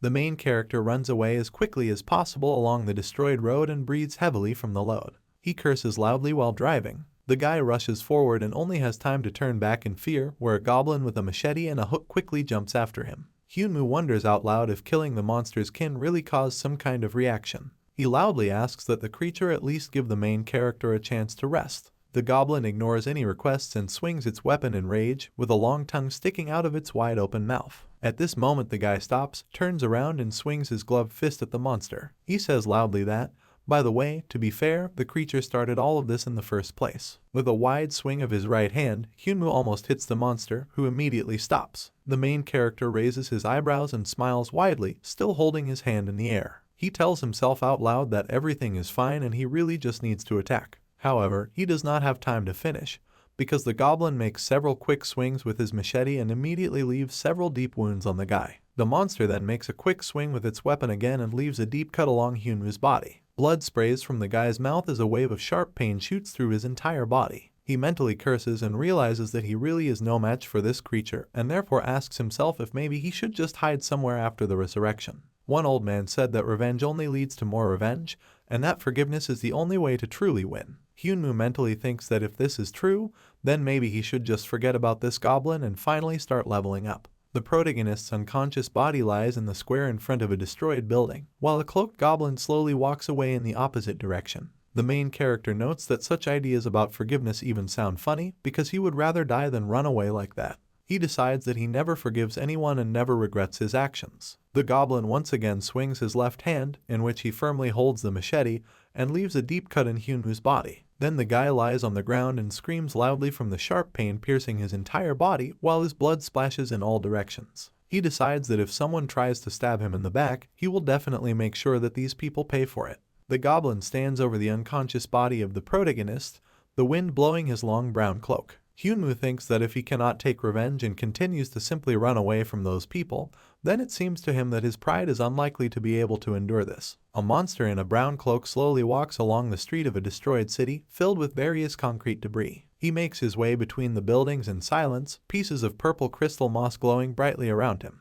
The goblin glances around quickly and frowns a little. A dark blue system window appears in the air. Goblin in a red hat, level 20, Curson. He makes a mental note that he hasn't seen Hyunwoo in days and wonders if it could be that the guy has finally escaped. The monster looks away with its gloomy yellow eyes. He decides that it is too early to relax because the main character is not only capable of constantly being revived, but also has remarkable cunning. Curson notes that he cannot relax until he understands exactly what the person is up to. He also mentally adds that there is no way he can let Hyunwoo get to anyone. At this moment, another creature appears behind Curson. It's another goblin, his yellow eyes wide, showing tiny, scared tears. He shouts the name of his relative and reports that some kind of trouble has happened to the others. Curson immediately turns around and looks at his interlocutor, who spreads his hands in concern and fear. Curson shouts that he seems to have ordered his comrade to stay in the shelter and not go out anywhere. At this moment, another goblin interrupts his interlocutor and loudly exclaims that the others are dying. He adds that someone has poisoned their water and so they need to go back as quickly as possible. Curson freezes in horror and looks at the other goblin with yellow eyes wide and full of horror. In the gray, poorly lit sewer along the walls, weakened goblins lie on makeshift beds. Some of them are lying exhausted right on the floor near the walls. In the very center, a fire lit in a container burns brightly, near which some monsters warm themselves. A fragile elderly goblin woman with tears in her eyes carefully dips the forehead of one of her relatives with a soft rag. In the room, all you can hear is the loud coughing of all the creatures affected by the poison. Curson and his friend stand near a fenced sewer where dead fish float on the surface of the water. The goblin says that apparently someone has poisoned their water and that is why they cannot eat the animals they raised. Curson clenches his jaw in rage and leans against his knee, still sitting near the sewer as his comrade looks worriedly in his direction. He asks who would be capable of something like that, since there is no need for others to do such a thing, since goblins are easy to take care of. Curson's face contorts with rage, his eyes turn bright red, he clenches his teeth. He understands that everything that is happening is the work of Hyunwoo, because he is the only one who is capable of this. He immediately mentally wonders how the main character managed to find out about this place. Was he really following Curson? He mentally curses and swears at the fact that he decided to kill a person and not just catch him. The goblin is still looking at the poisoned water in front of which he sits when at that moment another larger relative approaches him. He hesitantly calls out Curson's name. He looks forward with a worried expression as he holds the baby in his arms. The larger goblin apologizes for distracting from important matters, but carefully asks to look here. Curson raises his head and looks displeasedly at his fellow man with his yellow eyes. In the arms of a worried large goblin lies a crying baby with green skin, who is groaning, breathing heavily and sweating profusely. The large goblin says that the child has been looking for Curson for a very long time. The baby groans weakly again and calls out to his dad in a quiet voice. The red-capped goblin has tears in his eyes, and he can barely hold them back as he looks at the child. After some time, he is already running forward along the street, which is littered everywhere with concrete rubble of buildings, and climbs up the ruins. Just as quickly, several goblins follow him at once. All of them are dressed in multicolored cloaks and loudly call Curson by name several times. The short goblin quickly approaches the enraged Curson, who is looking ahead resolutely and coolly and clenching his teeth furiously, and stops him by placing his hand on his shoulder. He once again asks the goblin in the red hat to stop. The two of them stop, dust flying in the air around their feet, the short monster looking at Curson with concern. He asks what he is going to do against a man who is constantly being reborn. The remaining goblins who followed Curson to this location make it to the top of the rubble mountain to talk to him. One of them says that the only option left for them is to forget about revenge, in which case Hyunwoo will no longer have any reason to interfere with them. He asks Kurson to run away together and find a new shelter before the situation gets worse. His interlocutor does not move and continues to tightly grip his sharp machete with his left hand. At this moment, he suddenly throws his weapon into the air and with this quick, almost lightning-fast movement, silences everyone present. The rest of the goblins raise their heads in concern and look up at their leader, who with a trembling hand clutches a sharp machete thrown into the air, the blade reflecting the bright red light of the moon. One of the goblins hesitantly asks if someone is whispering something to Kurson. The goblin in the red hat briefly replies that this is exactly the case. All the goblins turn their heads to the side, some frown sadly, while Kurson still stands with his left hand raised up. One of the monsters curses quietly and says that it turns out they have absolutely no choice in this situation. At this moment, one of the creatures turns around and looks down, where he was able to notice something remarkable. He attracts Kurson's attention with a loud exclamation so that he, too, looks in the right direction. There, in a pool of purple blood, lies a lifeless and withered goblin, his gray cloak stretched out in all directions under his body. One of the monsters says that this dead goblin was one of those scouts who just left to check the territories. Someone present in a quiet voice notes out loud that all this is quite cruel. If you look closely, deep round wounds are clearly visible on the left side of the killed goblin, from which dark purple blood flows. Kurson says that he feels the poison, and therefore is sure that everything that happens is the work of man. One of his interlocutors hesitantly notes that this could be a trap. A group of cloaked goblins stands on top of a low hill of numerous rubble and debris, with a destroyed passenger car and a small, half-destroyed building at the base. Kurson firmly declares that this is enough and that it is time for the rest of his comrades to return. He does not look in the direction of the other monsters, but only calmly and carefully looks at what is in the distance with his yellow eyes. He explains that the fact that Hyunmoo is leaving trails behind like that without a care in the world must mean that he is trying to lure a group of goblins away from everyone else. After this, Kurson again decisively and firmly repeats that his comrades return back to camp and prepare for a surprise attack. One of his interlocutors loudly exclaims that in this case Kurson should return with them, because the group cannot do anything without him. He answers without hesitation that he is going to stay here and find the person. It presents a black silhouette of the main character with a crazy and wide smile standing in the middle of the square in a red ominous light,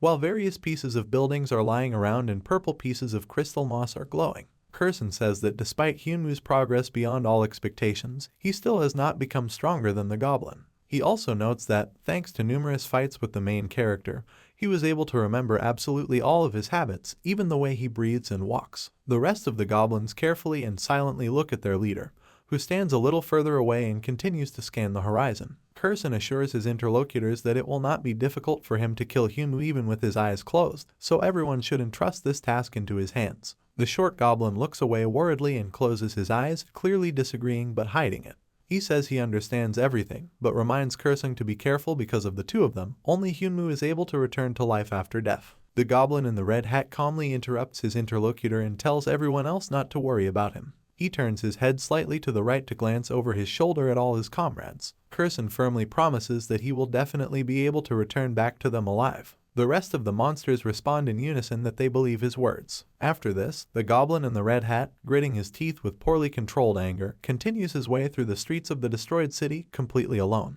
At one point, he stops in his tracks and glances to the side as his right ear twitches briefly due to a sound coming from nearby. The monster instinctively staggers back and extends its right hand with a hook to the side, cutting with metal a fast red dart thrown from somewhere from the side. Kurson doesn't even move before he frowns a little and glances at what's going on nearby. He firmly tells Hyunmoo not to even dare to hope for some kind of painless death. The goblin slowly turns around to look at the protagonist, who is standing in the middle of a large square with his hands tightly clenched into fists. The guy grins briefly, his lips stretch into a wide, white-toothed smile, and his hair falls over his eyes and covers them. He says he's going to give Kurson one chance. The monster, in slight bewilderment, asks what kind of chance we are talking about now. The protagonist's face becomes heavily distorted due to rage as he smiles widely and madly, his eyes glowing a bright red. Hyunmoo extends his arms forward and adjusts his left glove to prepare for battle. The wind strongly blows his clothes and black hair, which stretches back to the back of his head. The main character, with a hint of mockery in his voice, declares that right now he is going to give Kurson a chance to die at his hands. The goblin is silent for some time and looks at the main character after the words have been spoken. He then finally asks what this all means and if Hyunmoo is trying to buy time. The main character adjusts his black gloves with a mocking expression on his face. He replies that Kurson should think better about what he said. He adds that if he really wanted to kill everyone with poison, they would have been dead a long time ago. The goblin clenches its sharp fangs together and darkens, glaring furiously at the guy. Hyunmoo walks closer to the monster and looks down at it with a wide, crazy grin. He mockingly says that this time only a couple of Kursan's relatives died, but the guy is not sure what might happen next time. After this, he reminds him that he can come back to life no matter how many times the goblin kills him. The main character raises his head and looks straight into the eyes of his opponent. He says that he became very interested in seeing how Kursan was going to stop him from killing the rest of the goblins. The monster suddenly raises his left hand with a sharp machete and points the blade at the enemy. He shouts that he just needs to capture Hyunmoo alive and then cut off all his limbs, and then the main character will regret everything. The guy suddenly grabs the blade of the weapon with his right hand in a gray glove and stops it in the air. He interrupts the monster and firmly says that even in this case he will find a way to kill himself in order to return to life again. His facial expression becomes even crazier. He grins widely and shows white sharp teeth. Hyunmoo says that he will clarify something specifically for the monster right now. He reminds that he can threaten the goblin's family without any problems, but Kursan himself is unable to stop the main character. The monster's face contorts with rage. He looks at his opponent with bright yellow eyes. The main character says that he only wants revenge and does not want to harm the goblin's family because they are innocent. However, after this he adds that no one can know what will be done next time if Kursan decides to continue pursuing Hyunmoo. At this moment, the goblin is shaken by horror and realization. He looks helplessly at the main character. He lets out a loud scream and begs the man to stop. Kursan freezes in place with a desperate expression on his face and throws his head up. Hyunmoo watches with a satisfied grin as the goblin throws his machete to the side. The weapon lands with a loud clang on the floor right next to the protagonist's feet. The monster stands very close and directly opposite the guy, with his arms and head down. He asks if Hyunmoo is really only satisfied with Kursan's own life. The goblin stands opposite with his head bowed, a black shadow hiding his eyes. Hyunmoo loudly exclaims that he already talked about this, so there is no need to waste time, because all he wants is Kursan's life. The monster looks at the main character from under his brows. Rage and determination color his facial features.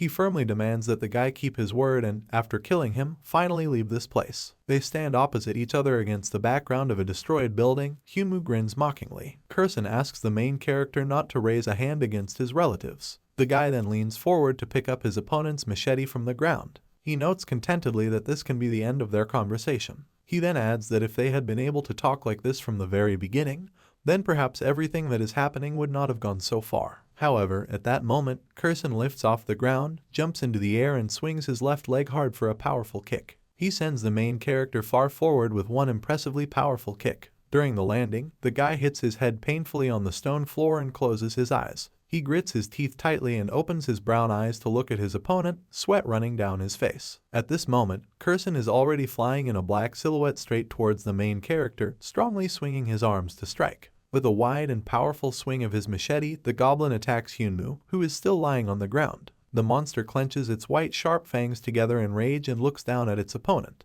After what he saw, he wrinkles even more because of anger and contempt. With great effort and trying his best, Hyunmoo stops the onslaught of the blade with his gray-gloved palms. Kursan's face contorts again with rage. He opens his mouth wide and swings again for another blow. He loudly shouts at the main character, calling him a damn man. The goblin swings his weapon at his opponent again, this time even more fiercely, driven by the anger overwhelming him. He shouts that he will never believe the nonsense Hyunmoo tells him and will never agree with him. Kursan swings his weapon again and again to deliver more and more blows to the main character's body. Blood splashes in different directions. The goblin shouts that he will do everything as he promised, and death for Hyunmoo will by no means be painless. At this time, the main character smiles calmly. His face is stained with small drops of blood and sweat. He unexpectedly calmly and briefly calls Kursan an idiot. The monster suddenly freezes in place, its arms stopping in the air to strike. Hyunmoo still covers his face with his hands, a crazed smile marring his features as he looks up at his opponent. He mockingly says that the goblin should have just killed him outright. A blue system notification appears in the air. Your health has dropped to 10%. The last survivor title perk, Regeneration, is activated. Without wasting a moment, the guy sharply raises his left hand from the ground and delivers a powerful blow with his fist to the right side of the monster. Due to the unexpected and strong attack, Kursan's breath is short and he is choking on air. He doesn't even manage to do anything before the protagonist's right hand grabs him sharply and firmly by the neck. The goblin is shaking due to the pain and attempts to escape from the grip, and Hyunwoo's left arm is slowly healing, white steam coming from the wounds. Gritting his teeth, the protagonist lifts his opponent even higher into the air and raises his left fist for another blow. With more force than ever before, the guy powerfully attacks the monster's left side. With a loud and painful grunt, Kurson sharply flies to the side, his wide yellow eye quickly sparkling in the air. After the blow is delivered, the goblin's body flies off into the nearest wall and leaves several deep cracks in it. The monster lands on its feet and maintains its balance with its left hand, tilting its red-capped head forward. Hyunmoo narrows his brown eyes contentedly and smiles a little as he looks at his opponent. He admits that he actually held back the power a little and even gave Kurson a chance. The goblin suddenly straightens up in rage and clenches his left hand into a fist, opening his fanged mouth wide to scream. He asks how the main character even dares to talk like that. However, Hyunmoo abruptly interrupts him by attacking him in the stomach with lightning speed and pinning him to the wall. Kurson opens his eyes and mouth in shock. He looks down where someone else's fist is rushing towards him. He's confused about what's going on because he thought he'd already beaten the main character enough. Hyunmoo lands a punch under the goblin's lower jaw, lifting him into the air. The monster mentally wonders how the guy manages to restore his strength so quickly. The next blow this time lands in the face of Kurson, who closes his eyes in pain. In bewilderment, he mentally realizes that the main character has been hiding his skill all this time. With wild eyes and a wide, toothy smile, Hyunmoo approaches the monster. He punches the goblin's face again, deforming the nose. At this point, Kurson again mentally wonders how all this is even possible. Because of the last attack, the monster's head turns sharply to the side, and the main character grins rather grinning at what is happening. The goblin wonders how it is even possible that Hyunmoo became so strong. The main character hits Kurson over and over again, first with his fist in the jaw, then with his knee in the stomach, then again right in the face, after which he strikes straight to the head with a strong swing. The blow causes the goblin's battered body to stagger back, its head to fall back, and blood sprays from its nose. Hyunmoo asks if Kurson felt some strange sensation. A large hole appears in the gray wall, and debris simultaneously falls down with a roar. The main character voices the goblin's thought that someone so close to death cannot do something like that. He notes that such thoughts do not allow us to understand how everything turned out this way. The guy answers to himself that there is nothing special in everything that is happening. The exhausted body of the tired goblin falls to the ground. He bends his torso to his knees. Hyunmoo stands in front of a destroyed wall and the hunched figure of the enemy next to it. He says that the goblin was just careless. The guy remembers how his dead body lay in the middle of the square, and Kurson walked away. He says that all this happened because the monster killed the main character with one blow every time, but they never really fought. At another point, the goblin killed an opponent with one strong attack using his machete. Then Kurson once finished off Hyunmoo while he was lying on the ground and screaming loudly in pain.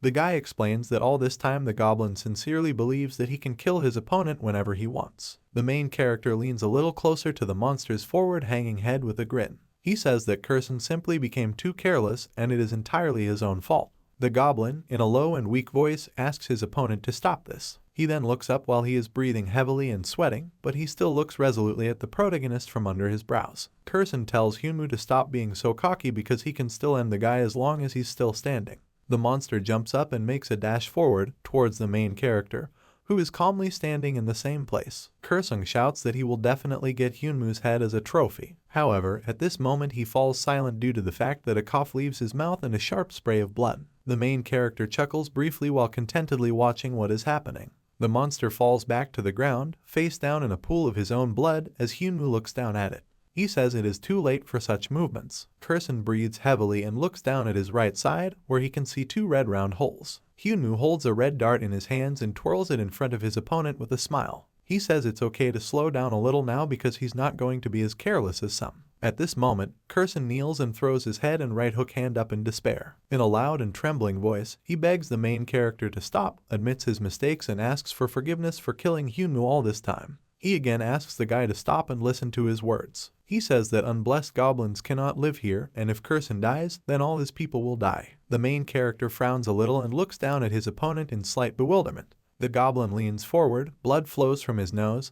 He looks desperately and pleadingly at Hyunmoo. Kurson shouts that the main character said that he did not want to harm his relatives. A sinister and cold-blooded grin appears on the guy's lips after these words of the monster. He asks with interest whether the whole Kurson family will really die if he is killed. The goblin shouts in despair that this is exactly what will happen, because they will not be able to survive and will die. He looks hopefully at the main character, his mouth parted and his yellow eyes wide open. An even crazier and more bloodthirsty toothy smile appears on Hyunmoo's face as he tightens his grip on the red dart in his left hand. He wonders out loud if he'll be able to gain experience for all the other goblins when he kills Kurson. The monster looks up at the guy in confusion and fear as if he doesn't quite understand the words spoken. With a bloodthirsty and insane expression on his face, Hyunwoo leans forward and comfortably grabs the red dart in his left hand. Kursin opens his yellow eyes wide in bewilderment and shock, but at that moment someone else's knee is approaching his face. The monster barely has time to ask in confusion what it all means. The next moment, his head is already flying high into the scarlet sky due to the lightning-fast and cold-blooded attack of the protagonist. There is a short splash, the sound of blood falling to the ground. A blood-red, dark sky rises above a city filled with tall white multi-story buildings. Hyunwoo exhales noisily, standing against the sky, and a small cloud of steam flies out of his mouth. He quietly says to himself okay, then exhales noisily again. He spreads both arms to the sides as he stands on the roof of one of the buildings and looks at the view of the abandoned and empty metropolis that opens before him. He mutters that now everything is finally really clear to him. Several dark blue system notifications appear in the air at once. You have defeated the level 21 Goblin Red Helmet. Mission accomplished. You have completed the mission called Enemies on the Wooden Bridge. You will receive a silver chest as a reward. The silver chest has been replaced with a golden chest. Your reward has been changed due to the difference in difficulty. The inscription appeared 3 times, level increased. Hyunwoo raises his head in surprise and widens his eyes, looking at the translucent dark blue windows surrounding him on all sides. He asks himself out loud in surprise whether he really managed to increase 3 levels at once for killing 1 goblin.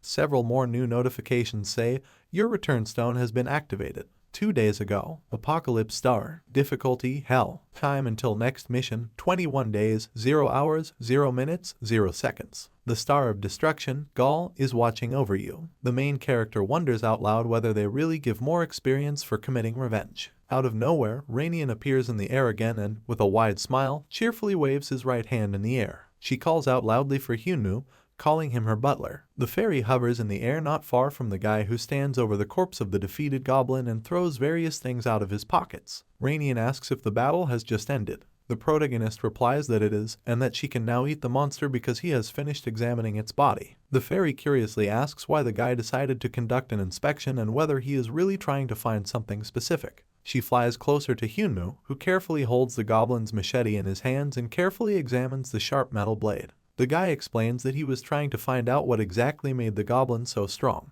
He explains that the monster's physical capabilities were too impressive to rely on weapons alone, which means there was something else that distinguished it from all other relatives. At this moment, the dark brown eyes of the main character are attracted by something to the side, and he turns around. He puts the machete aside with his left hand, and he clasps the monster's palm and brings it closer to his face to get a better look. He sees numerous small black symbols on the goblin's dark green skin, which are layered on top of each other and cover the surface tightly. Hyunwoo asks himself in bewilderment if these are really runes. At this moment, a new dark blue system update appears in the air. The Star of Destruction, Gaul, guides your hand. Thin lines of black energy, which are numerous runes, rise into the air from the palm of the defeated goblin, and the main character watches what is happening in shock. He jerks back sharply as the black energy becomes thicker and more powerful and begins to chaotically accumulate into a small ball right in the air. Hyunwoo curses in bewilderment and asks himself if the battle hasn't come to the very end yet. At this moment, fast black lines begin to fly out of the ball frozen in the air, which appear due to the black runes accumulated in one place. The main character screams in shock, asking what is going on right now. With great speed, 7 fast and powerful straight lines rush towards him and pass right through his right palm. Hyunwoo widens his brown eyes in shock and frowns slightly,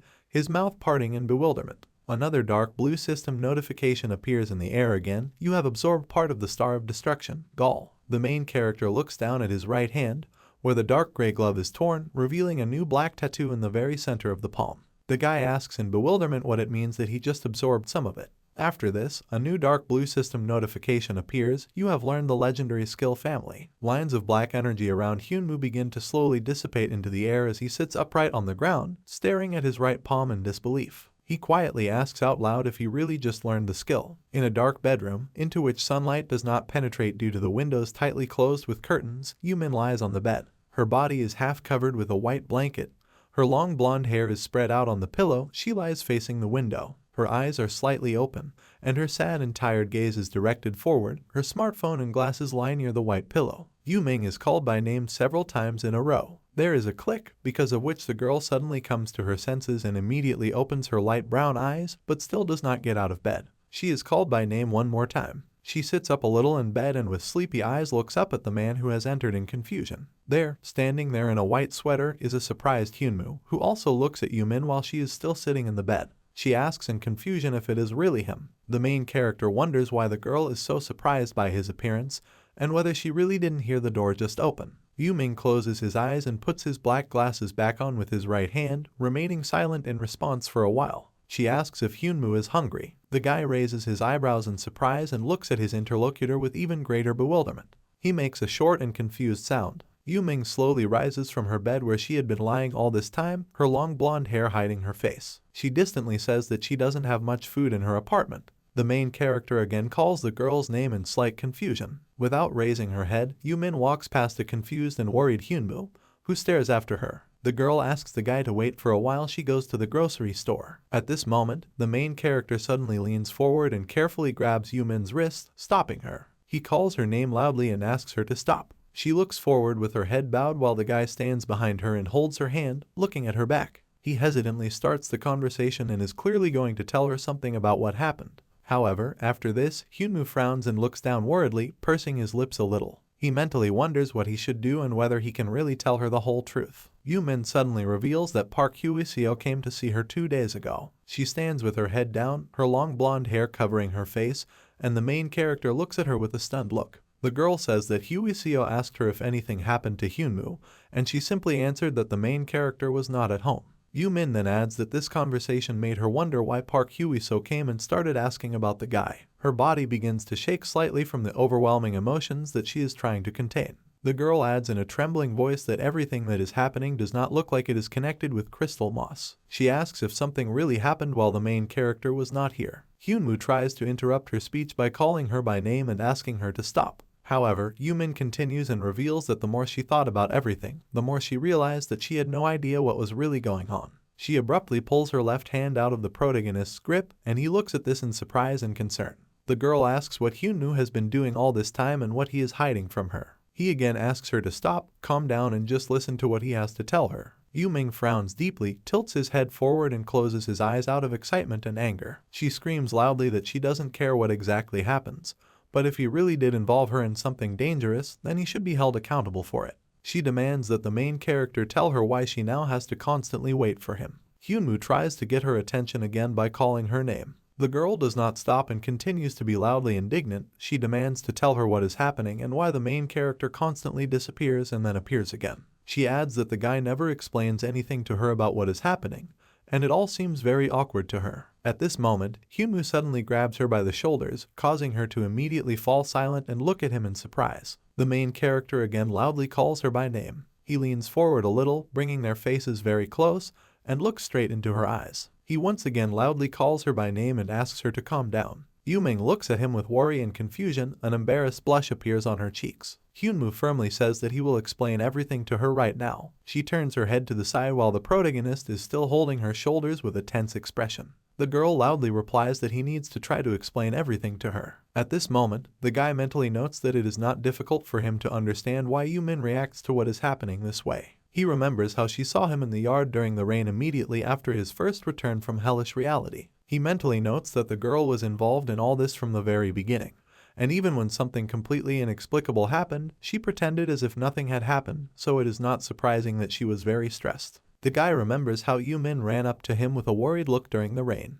Then he remembers the first time they went together to a customer, and the girl, looking cheerful, tapped the guy on the back. Hyunmoo remembers showing her a bank check for several million yen while they were driving in the car. After that, a moment pops up in his head when the girl held out her phone and with a wide smile showed the balance in her bank account. He mentally notes that he always received help from Yumin when he needed it, and in the end he came to the point that he could not imagine his life without her. He imagines himself standing bare-chested in a destroyed world under the light of a red moon, and in the water he can see the reflection of an untouched dimension with tall multi-story buildings of a metropolis. Hyunmoo mentally comes to the conclusion that if he continues to keep things a secret like he is doing right now, something might happen to Yumin in the future. He understands that in this case he will remain completely alone in this terrible situation. The main character begins to talk about everything that attracts the girl's attention. She raises her head a little and looks up at her interlocutor in embarrassment. Hyunmoo looks her straight in the eye with determination and furrows his thick black eyebrows a little. He mentally realizes that if something happens to Yuming and loneliness overtakes him, he might really go crazy. The main character asks if the girl remembers the stone of return that he once showed her. The girl sits on the floor and hesitantly looks at her interlocutor from under her brows, slightly raising her thin light eyebrows. She asks if that homecoming stone that Hyunwoo just mentioned leads to a dungeon that is like hell. The main character says that this is exactly how everything is, and this is the reason for his frequent disappearances. The two of them sit opposite each other on the floor and look forward. Yuming has a slightly worried expression on her face. The guy says that because of this, it is difficult for him to understand for what exact period of time he disappears each time. The girl tilts her head a little to the side and looks excitedly at her interlocutor. She asks if, in that case, there is a small chance that one day Hyunwoo will not be able to return. The main character closes his eyes and leans forward a little. He has a calm expression on his face. He says that this detail is the reason why he wanted to tell Yumin everything in advance. The guy opens his eyes again and decisively looks forward with his dark brown eyes at his interlocutor. He says that it shouldn't matter exactly how long it might take for him to disappear, he'll be able to come back anyway. He adds that he wants Yumin to become the beacon for him that he would return to every time. The girl opens her light brown eyes in surprise and raises her eyebrows, looking at the main character. After this, she briefly and completely calmly agrees to his request. Yumin leans his head forward and touches the top of his head to the slightly confused Hyunwoo's chin. She closes her eyes and puts her head on his chest, and the main character looks down at her in surprise and raises his hands. The girl says that she doesn't really think that she wants to become a simple beacon for the guy. She raises her right hand and carefully pulls her glasses down from her nose. She asks Hyunwoo to tell her if he ever needs help from her. After this, Yuming opens his light brown eyes and looks up at the main character with a small sly smile. She adds that when he calls her, she will definitely come and save him if he suddenly needs it. The guy backs away confusedly and awkwardly and raises his right hand, looking at the girl with slight embarrassment. He says in an uncertain voice that he needs to step away right now because he hasn't been in the shower for a long time. Yuming asks if this is really true. Immediately after, she turns around and lies back on the floor, resting her head comfortably on Hyunwoo's surprised legs. She smiles a little and narrows her light brown eyes playfully, looking up at the guy. The girl says that she hasn't been in the shower yet either and offers to go there together. The main character blushes a little with embarrassment and opens his mouth slightly. A shadow falling from behind his hair covers his eyes. One day after their reunion, a school of blackbirds flies past a tall multi-story residential building with loud cries. Hyunwoo, wearing black pants and clean white sneakers, comes out of the entrance to the street. He mentally comes to the conclusion that since he missed the day of his meeting with Park Hwee-seo, he needs to act quickly. The main character stands in front of the front door to the entrance of the house and opens his mouth wide while yawning while stretching. He notes that while he was thinking about how to contact the older man, the worst possible option came to mind first. Hyunwoo looks up and sees an expensive black car driving into his yard. The window near the back seat slowly rolls down to reveal Hwee-seo sitting inside the car with a stern expression on his face. The man firmly says that he will give the main character a ride. After some time, the two of them are already sitting in the bright interior of the car in the back seats, Hyunwoo carefully resting his cheek on his left fist. Hwee-seo begins the conversation by saying that he heard that just 2 weeks ago the main character was level 7, and now he says that he has risen as much as 13 levels. The guy apologizes for breaking his promise and mentions that he has had some problems. Hwee-seo briefly replies that he has great difficulty believing these words. The main character immediately freezes and smiles wryly. His face contorts a little with irritation. He lowers his left fist down. Hyunwoo asks what this phrase even means. The man sits calmly in his seat and keeps his hand on his wooden cane, closing his eyes. He apologizes and explains that there is no way they can verify the validity of the protagonist's words. Because of this, the guy immediately jumps up in his seat and loudly asks what will happen to their deal in this case. Hwee-seo replies that he actually never made any clear promises. Hyunwoo immediately loses all enthusiasm and frowns, looking at his interlocutor with disappointment and remembering their previous conversation. The man then adds that considering the fact that the main character caused all this trouble and came back, Hwee-seo will still stop trying to get him to join the clan. Hyunwoo swings his left hand and turns to the side in annoyance while his interlocutor looks at him sideways. He reports that after what happened, he will increase the price for crystal moss by 15%. The main character interrupts the man and points out that if Hwee-seo is really going to do this, then the price should be doubled. He widens his eyes and holds up 2 fingers, looking at the man annoyed. He turns his head slightly towards his interlocutor and clearly tenses after these words. Hwee-seo points out that this isn't the first time this has happened and asks if there is a reason for this decision. Hyunwoo jumps up in his seat in the car again, irritated, and turns around to look at the man. He says that if Hwee-seo is going to break their agreement, then the guy will need a little more than that. He adds that he made a lot of effort to satisfy the requirements of his interlocutor. Huicio irritably grips the wooden cane with his left hand a little tighter than he did before, and white energy begins to faintly emanate from his palm. He repeats the words of the main character, clarifying whether he really put in so much effort. The man turns his head towards Hyunwoo and looks at him menacingly. His face is covered by a dense black shadow, and a white flame-like energy emanates from his body, which gives him a menacing appearance. Huicio notes out loud that it seems that despite all the work that has been done, nothing has really changed. A wide, malicious grin appears on the protagonist's lips as if he was just waiting for this. He calls his interlocutor an old man, which is why the man immediately loses his threatening look and frowns in surprise with irritation. Hyunwoo asks if Huicio really believes that anger can solve absolutely all his problems. After this, the guy stretches his right hand forward and bright purple energy appears in it, which also circles around. The interior of the car is sharply illuminated by a dazzling lilac flash, which becomes visible even from the outside.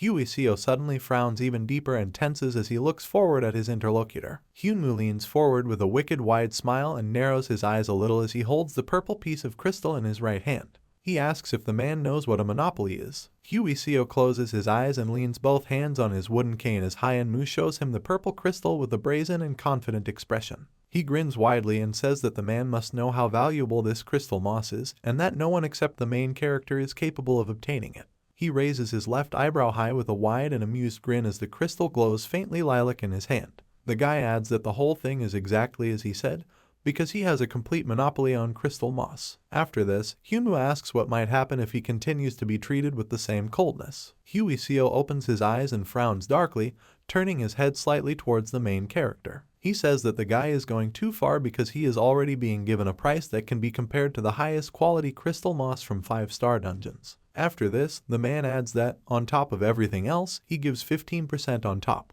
He's also about to mention that it's not just rarity that plays a role in this matter, but he gets interrupted. With a carefree and malicious smile, Hyunwoo waves his hand, and the crystal moss disappears in a lilac glow. He loudly and artificially declares that in this case he simply has no choice. Huicio frowns and becomes alert again, ready for another unexpected action from the protagonist, who raises his right fist in the air. Hyunwoo says he has something instead. He jerks his right thumb sharply, and something small quickly jumps off his palm.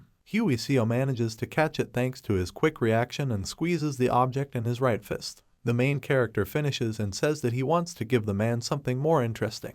His interlocutor opens his eyes wide in shock and furrows his thin gray eyebrows. He's about to ask what exactly Hyunwoo is suddenly up to, but he never finishes his line. The guy leans forward and points his finger at Huicio's tightly clenched fist with a smile. He says that a man can open his palm and look at everything for himself, although this is nothing too unusual. Huicio slowly lowers his right hand in front of him and slowly opens his tightly clenched fist. His face darkens a little, he looks down in surprise and looks at the object with wide eyes. He cautiously raises his head and looks intently at his open right palm, where the thing given by the main character lies. Hyunwoo notes that this item can be called a simple and ordinary pledge. Huicio sees a small ring in the very center of his open right palm. A dark blue system notification appears in the air. Faith of Orhaste, when used, temporarily doubles the wearer's senses. The man picks up the ring, pinching it between his thumb and forefinger to take a closer look at it with a shocked expression on his face. He asks in a voice that stutters with disbelief if this is really a legendary item.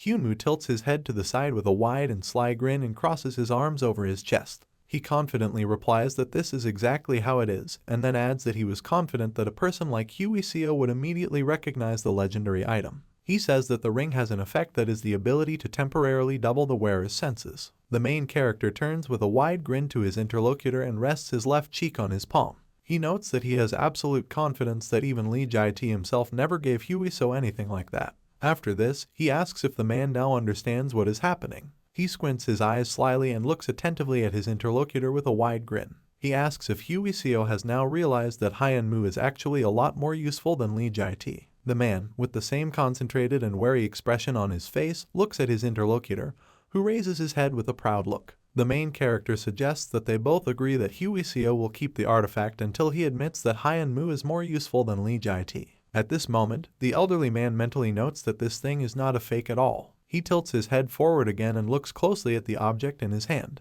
Huicio mentally thinks that he has a real legendary artifact in his hands, and then he compares them with the gloves that he saw on the main character, but he never completes the thought he started. He moves his lips a little under the thick gray mustache that completely covers his mouth. The man asks his interlocutor to wait a little. He's still carefully holding the ring between his thumb and forefinger when he turns back towards Hyunwoo. Hyuiseo notes that based on the shape, there is another ring that connects to this artifact. He asks if the main character has a second item. The guy immediately innocently throws up his hands in front of him and opens his eyes wide in bewilderment. He says that he is not sure of anything and only found this particular ring. Hyuiseo again turns his careful gaze to the artifact and silently and intently studies it for a while. After this, the man raises his head and looks just as carefully at his interlocutor. He closes his eyes and with his right hand puts the ring into the inner pocket of his dark jacket. Hyuiseo says that he believes that they will definitely be able to find the second part of the artifact. After this, Hyunwoo asks if they can continue the conversation if the other person is happy. The man replies that he will definitely send the money, as always, and will do it in double amount, everything as the main character asked.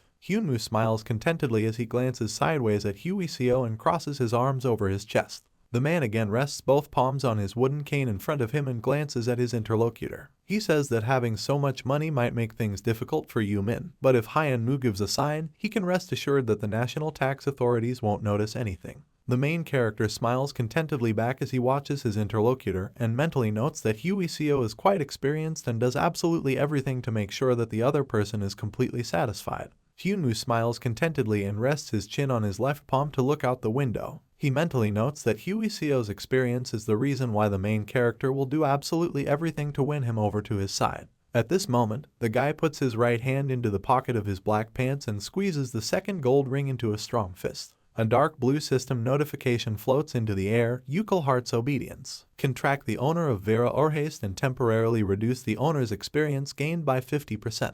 At this moment, as if remembering something, Hyunwoo raises his head and looks in surprise at the still wary Hyuiseo. The man wonders if there is anything else his interlocutor wants to discuss. The main character raises his head and looks thoughtfully at the white ceiling of the car, pursing his lips and humming under his breath. After that, with a wide and perky smile, he points his finger up and turns to Hyuiseo. The guy asks what the name of the car they are in right now is. School corridor. Yu-ming stands in front of the open door to one of the offices in a spacious and bright room and bends down a little as a sign of farewell. She thanks someone who is in the other room. After that, she begins to walk forward along a long corridor and takes her smartphone out of her pocket. She greets Hyunwoo and replies that she is at school right now and busy with things. Afterwards, she asks in surprise if she really needs to do something right now. With an irritated expression on her face, she walks out of the school onto the street and quickly rushes past the white fence. Along the way, Yu-min swears under his breath that the main character always really wants to interfere with someone who is busy with work. At that moment, she turns around and stops in her tracks because she notices Hyunwoo waving on the other side of the road. The main character loudly calls out the girl's name. He stands proudly leaning against the black passenger car as an enthusiastic crowd stands around, many of them taking photos of the car and Hyunwoo on their phones. The main character asks when Yu-min's workday ends. The girl comes closer to the guy and anxiously examines the car, near which Hyunwoo is standing with a very pleased expression on his face. She asks in surprise where the main character got such an expensive car. The guy replies that he got it from Park Hyuiseo. Afterwards, Hyunwoo wonders if Yu-min wants to have a date on the way home. They are still standing on the street. Many enthusiastic people have gathered near the black car. Yu-min asks if this all means that Hyunwoo drove to the school building on his own. The main character nonchalantly replies that he did just that and adds that there was nothing difficult about it, but he might need to take a couple of driving lessons. At this moment, the girl grabs him by the fabric of his light shirt and interrupts him. She asks him to wait a bit with his words. Yu-ming raises her thin blonde eyebrows in bewilderment as she looks up at the guy. She remembers out loud that the main character, in fact, does not have his own driver's license. Immediately after this, she indignantly and very loudly calls him an idiot. Within just a few moments, Yu-min is sitting behind the wheel herself, and Hyunwoo is in the front passenger seat with a stunned and confused expression on her face. While the girl irritably swears under her breath at the hunters, the main character mentally thinks with sarcasm that this is a wonderful date. His new expensive black car is driving down the street. In a bright gym filled with various training equipment, there is a boxing ring where Hyunwoo and Hyuiseo fight with their fists. The man delivers a strong blow to the main character, causing him to stagger back sharply. Without wasting a moment, Hyuiseo continues to quickly make attack after attack while keeping a close eye on Hyunwoo's movements. At the same time, the man says that the clan is not just an organization of skill users, but a place where hunters can train and prepare their bodies for the battlefield, the dungeon. The main character stands in a defensive stance with his forearms forward and clenches his teeth tightly due to the numerous blows of his opponent.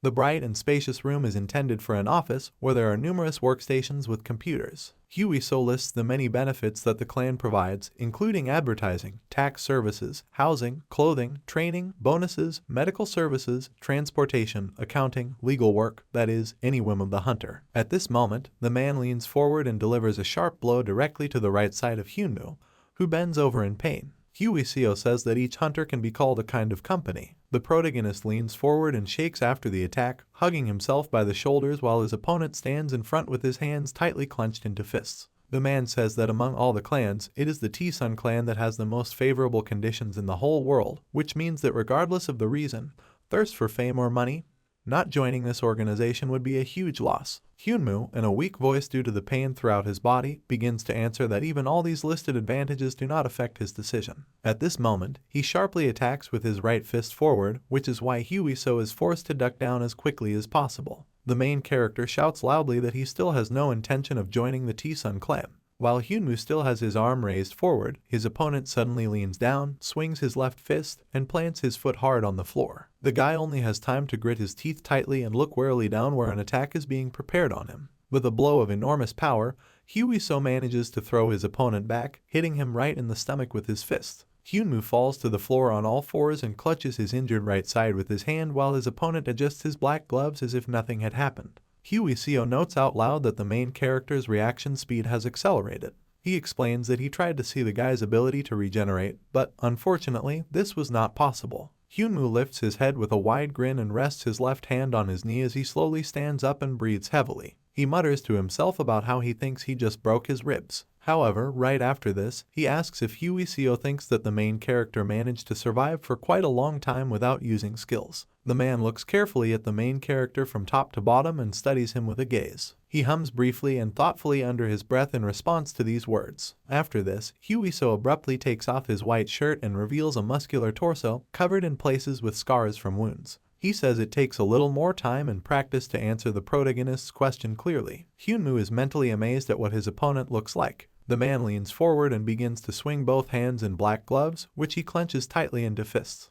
He asks if the main character is not going to join the T-Sun clan, then does that mean he will go to the Great Unknowns? Hyunmu quickly dodges every attack Huiso throws, quickly jumping from side to side. At the same time, he answers the question posed, noting that the Great Unknowns are a bit of a dark place. His opponent notes that it is impossible to disagree with such a position, because the only thing known about the leader of the Great Unknowns is his name. The black silhouette of a man in a wide-brimmed hat rises above a crowd of people, a gloomy shadow hiding their faces from prying eyes. After this, Huiso asks what the main character thinks about the third place, the National Skill Users Association, also called NA. They continue sparring with fists, where Huiso attacks more often and Hyunmu dodges the fast swings as quickly as possible. At the same time, he replies that he is still thinking about joining the National Skill User Association, but has also heard that these people are quite down to earth and always welcome others. The main character abruptly steps to the side and firmly rests his left foot on the floor when he breaks. Huiso doesn't slow down his multiple attacks even for a second, causing Hyunmu to duck back. He loudly says that, on the other hand, some people think that such kindness is too much. It is at this moment that the main character makes a sharp lunge forward and directs his right fist, raised to strike, directly into the face of his opponent. He mentally exclaims that this is his chance to attack. However, Huiso manages to raise his hand and jump to the side, capturing the main character. After that, he pinches Hyunmu's arm under his armpit and twists it in the opposite direction, and the guy winces sharply because of the pain. The man notes out loud that this particular attempt to attack was not very bad. Several dark blue system notifications appear in the air. Your health has dropped to 10%. Last man standing effect, regeneration has begun. The main character begins to irritably swing his outstretched right hand from side to side. At this time, Huiso rubs his chin with his fingers and watches with curiosity as Hyunmu actively moves his wounded hand through tears. The man notes that he finds it quite interesting to watch the regeneration, and asks if the arm can really be healed by moving back into place. The main character irritably curses at his opponent, calling him an old man. After that, he irritably sits down in the corner of the boxing ring directly on the floor and leans his elbow on his knee, looking up at Huiso. The man says that regeneration must have happened the same way last time. Hyunwoo irritably asks if his interlocutor is happy now. Huey Seo's expression becomes much more serious as he looks down at his interlocutor intently. He notes that he has, in fact, admired the protagonist's growth over the past 2 weeks. Hyunwoo briefly says that he has finally heard this phrase. After this, Huey Seo continues the conversation and notes that now that they have finally finished checking each other, the main character should say why he called the man here. Huey Seo throws a bottle full of drinking water to his companion,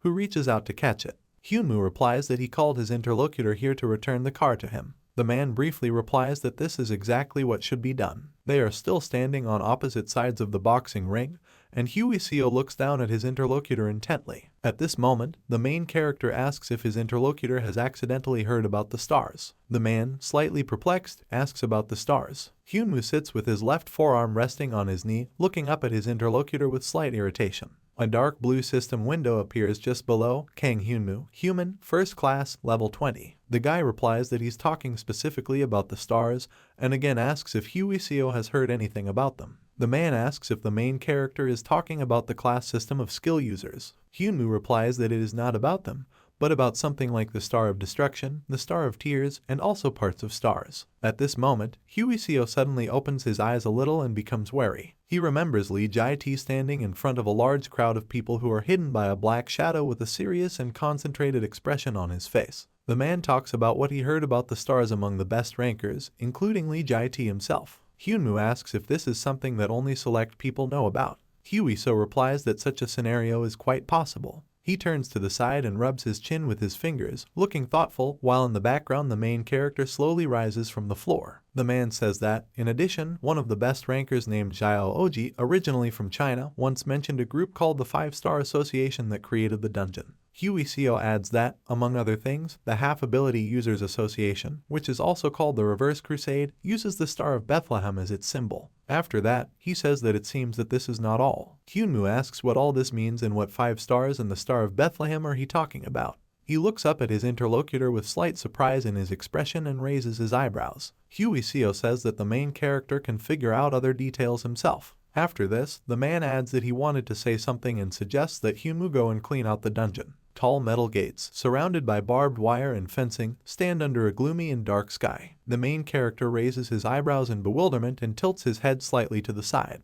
He asks if it's really about the dungeon and wonders why Huey so suddenly suggested this. The man turns to the side and casts a quick glance over his shoulder at his confused interlocutor. He notes that since the main character is not going to work for someone, but is going to reach heights just like Lee Jae-tae, then he should think about how attracting people will help achieve the goal. Huey Seo still stands with his back to the main character and looks at him carefully over his shoulder. After that, he turns a little to look towards the guy and looks forward resolutely. He adds that Hyunwoo definitely needs to socialize. The main character looks away. Reluctance and doubt are noticeable in his facial expression. He is clearly dissatisfied with such a proposal. Huey Seo steps aside and begins to put his white shirt back on, looking calm. He says that he does not know which dungeon the main character is training in, but he does not yet have any official record for completing the dungeon. The man opens his eyes and looks at his interlocutor with a serious, stern look while he adjusts the left sleeve of his white shirt. Huey Seo explains that due to the lack of dungeon records, it is difficult to find any information about Hyunwoo. He adds that if the guy continues in the same spirit, then they will see him only as an inexperienced hunter. The main character looks away, raises his head with a thoughtful expression on his face and crosses his arms over his chest. After this, he raises his right hand and scratches his ear with his little finger, looking perplexed. He asks what exactly Huey Seo wants from him now. The man instantly turns gloomy and, emitting ominous evil energy with a red glow, freezes half-turned towards the guy. Holding back his anger, he says that this behavior of the main character is the main reason for going to the dungeon. After that, he turns around, lifts the top black rope and crawls under it, leaving the guy alone in the middle of the boxing ring. Huey Seo points out that even geniuses need to learn simple basics. He takes his beige jacket and throws it over his shoulder, moving away from the ring. The man says that he will help organize everything, so Hyunwoo himself just has to get ready and come where he is told. Finally, Huey Seo stops and gives the main character an attentive, stern look over his shoulder. He says that from now on the guy can only wait for his call. There is a road near the mountain, which is fenced with a high-light fence and a row of green trees. The main character stands to the side, dressed in a beige vest and white shirt, with his arms crossed over his chest.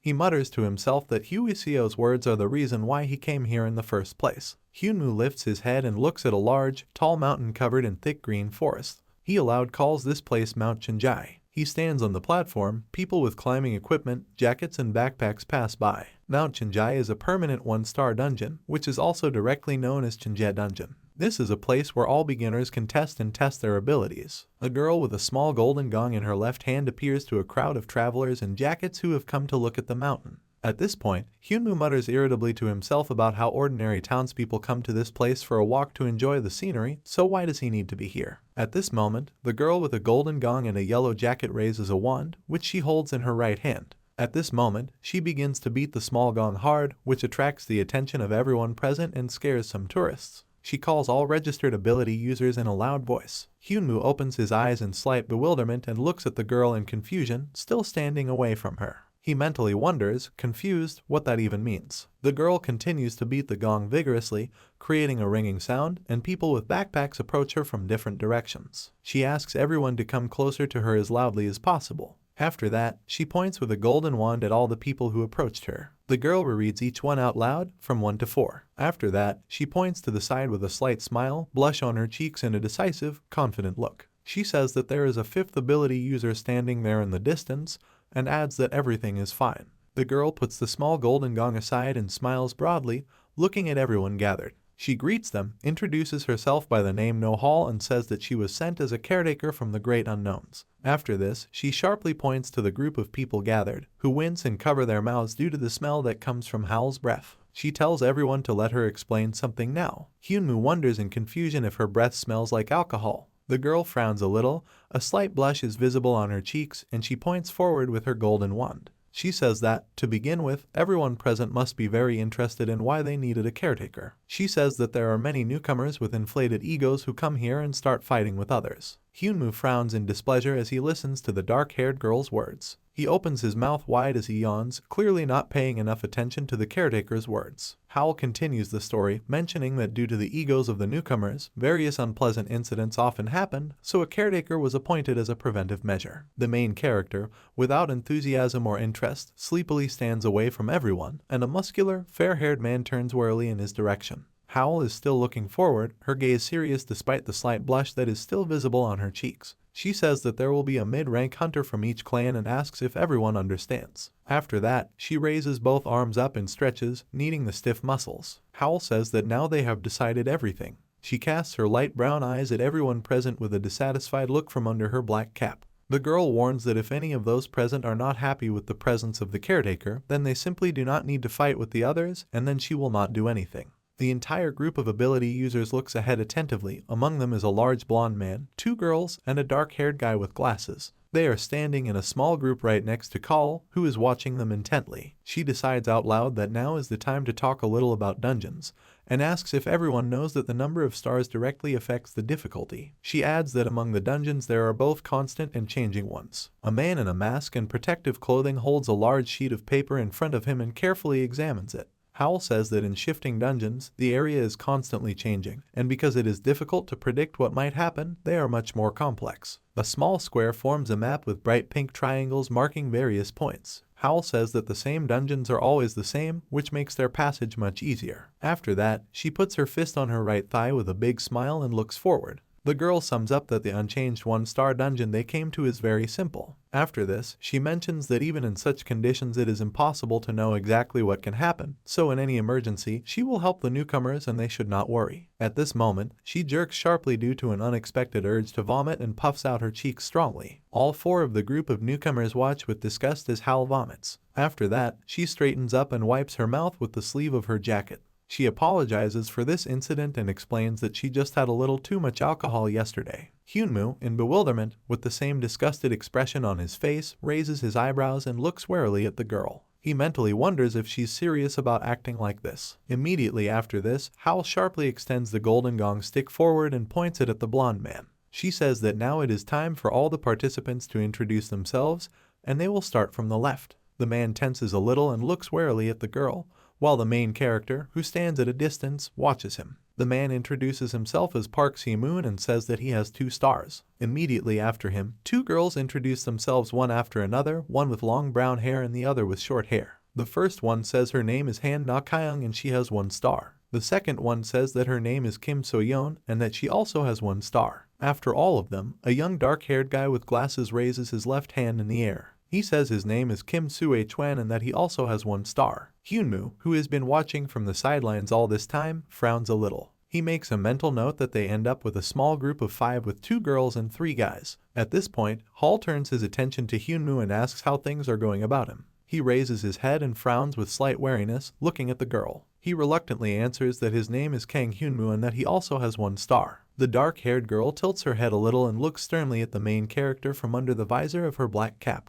She approaches him in black sneakers, walking on the black asphalt. She finds herself so suddenly next to the main character that the wind ruffles his hair and blows it back. All 4 newcomers immediately turn back to look at how intently Howl is looking at the protagonist's face. Hyunmoo tenses a little and widens his eyes due to the unexpected movement, and at this time the wooden handles of weapons sticking out from under the girl's jacket are visible. She rubs her chin with her fingers while she still studies the protagonist's face with curiosity. She thoughtfully repeats the guy's full name as if it reminds her of something. Hall straightens up and leans forward even more, looking into Hyunwoo's face without blinking. He looks back at her warily and frowns a little in bewilderment. After this, the dark-haired girl sharply pulls forward a golden stick for a small gong. She points the flat tip at the main character while still standing directly in front of him. Hall asks if maybe Hyunmoo was at Sangai Elementary School. After a moment of silence, the main character answers in confusion that he was not there. The dark-haired girl names several places, including Shinhaean Middle School, Yonghwa High School, and Seoul University, and asks if the main character has been there. The guy again, in the same confusion, replies that he did not study in any of these places. Howl turns around and, closing his eyes, thoughtfully hits the visor of his black cap with his golden stick. She hums thoughtfully and wonders out loud where Hyunmoo is from, but notes that she can't remember that detail due to her hangover. The main character irritably mentally wonders what this even means. The girl then turns to him, still holding her wand near her cap as the guy throws his left arm into the air. She points out that it doesn't really matter where she remembers him from,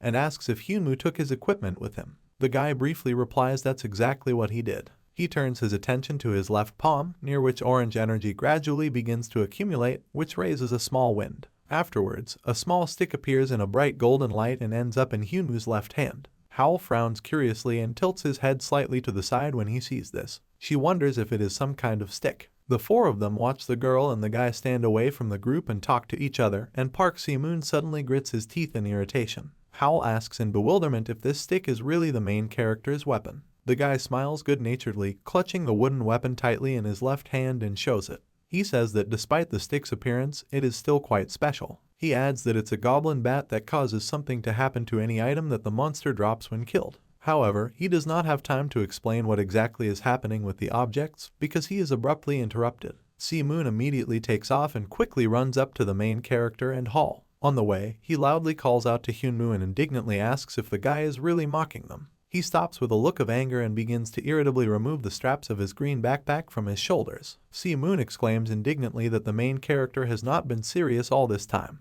After this, he wonders if the guy really considers an ordinary wooden stick to be a serious weapon. The man abruptly throws his huge green backpack onto the ground right next to him. He screams loudly, asking how Hyunmoo is going to kill monsters with this wooden stick. The backpack falls on its side, opens, and the contents become visible, including a variety of weapons. The man shouts that the main character should have brought at least that much equipment. Si-moon pulls out a large and sharpened sword from her bag, which immediately attracts Hall's attention. The man sharply swings his weapon, describing a whole circle with the sharp blade, and looks angrily at Hyunmoo. Su-ming shouts that you need to buy worthwhile weapons and not some rubbish like wooden sticks. He adds that even a 2-star skill user adheres to this rule. At this moment, Howl quickly and deftly dives under his outstretched right hand. She grabs him under his right leg with her left hand and sharply pulls him up, causing the man to lose his balance. She then quickly throws Si-moon straight into the air and spins him around, causing the sword to fall out of his grip and fly forward. Without unnecessary movements, Howl grabs the handle of a heavy weapon with one hand and keeps it suspended. Si-moon falls to the ground and hits the asphalt painfully with his back and head, gritting his teeth because of the pain.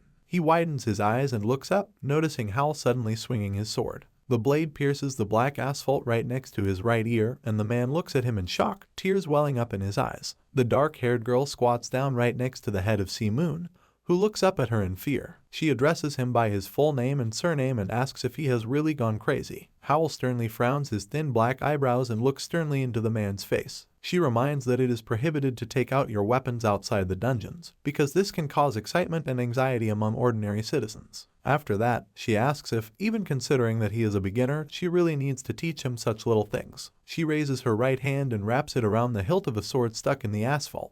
Moon apologizes to the girl in a trembling voice. After that, she extends her hand to him and helps him get up from the ground, while the sword is still sticking out of the asphalt. Howl asks him to be more careful next time. The man quietly and confusedly agrees in response to her words. After this, Moon is left to pack her green backpack with weapons back, and the dark-haired girl returns to the rest of the group while Hyunwoo watches everything that happens from the side. Howl loudly commands that now it's time for them to move into the dungeon. The main character mentally notes that the girl is of middle rank from a large clan. He watches her interact with the other newcomers, the bill of her black cap blocking the sun from her eyes. Hyunwoo makes a mental note that even though Howl isn't as strong as Park Hwee-seo, she's still a pretty good fighter. He chuckles briefly at his thoughts, a shadow falling on his face as he watches the girl carefully. Hyunwoo comes to the conclusion that it would be a good idea to test Howl. He closes his eyes and puts both hands in the pockets of his gray trousers with a satisfied expression on his face. After this, the guy raises his head and looks forward from under his brows with a satisfied grin.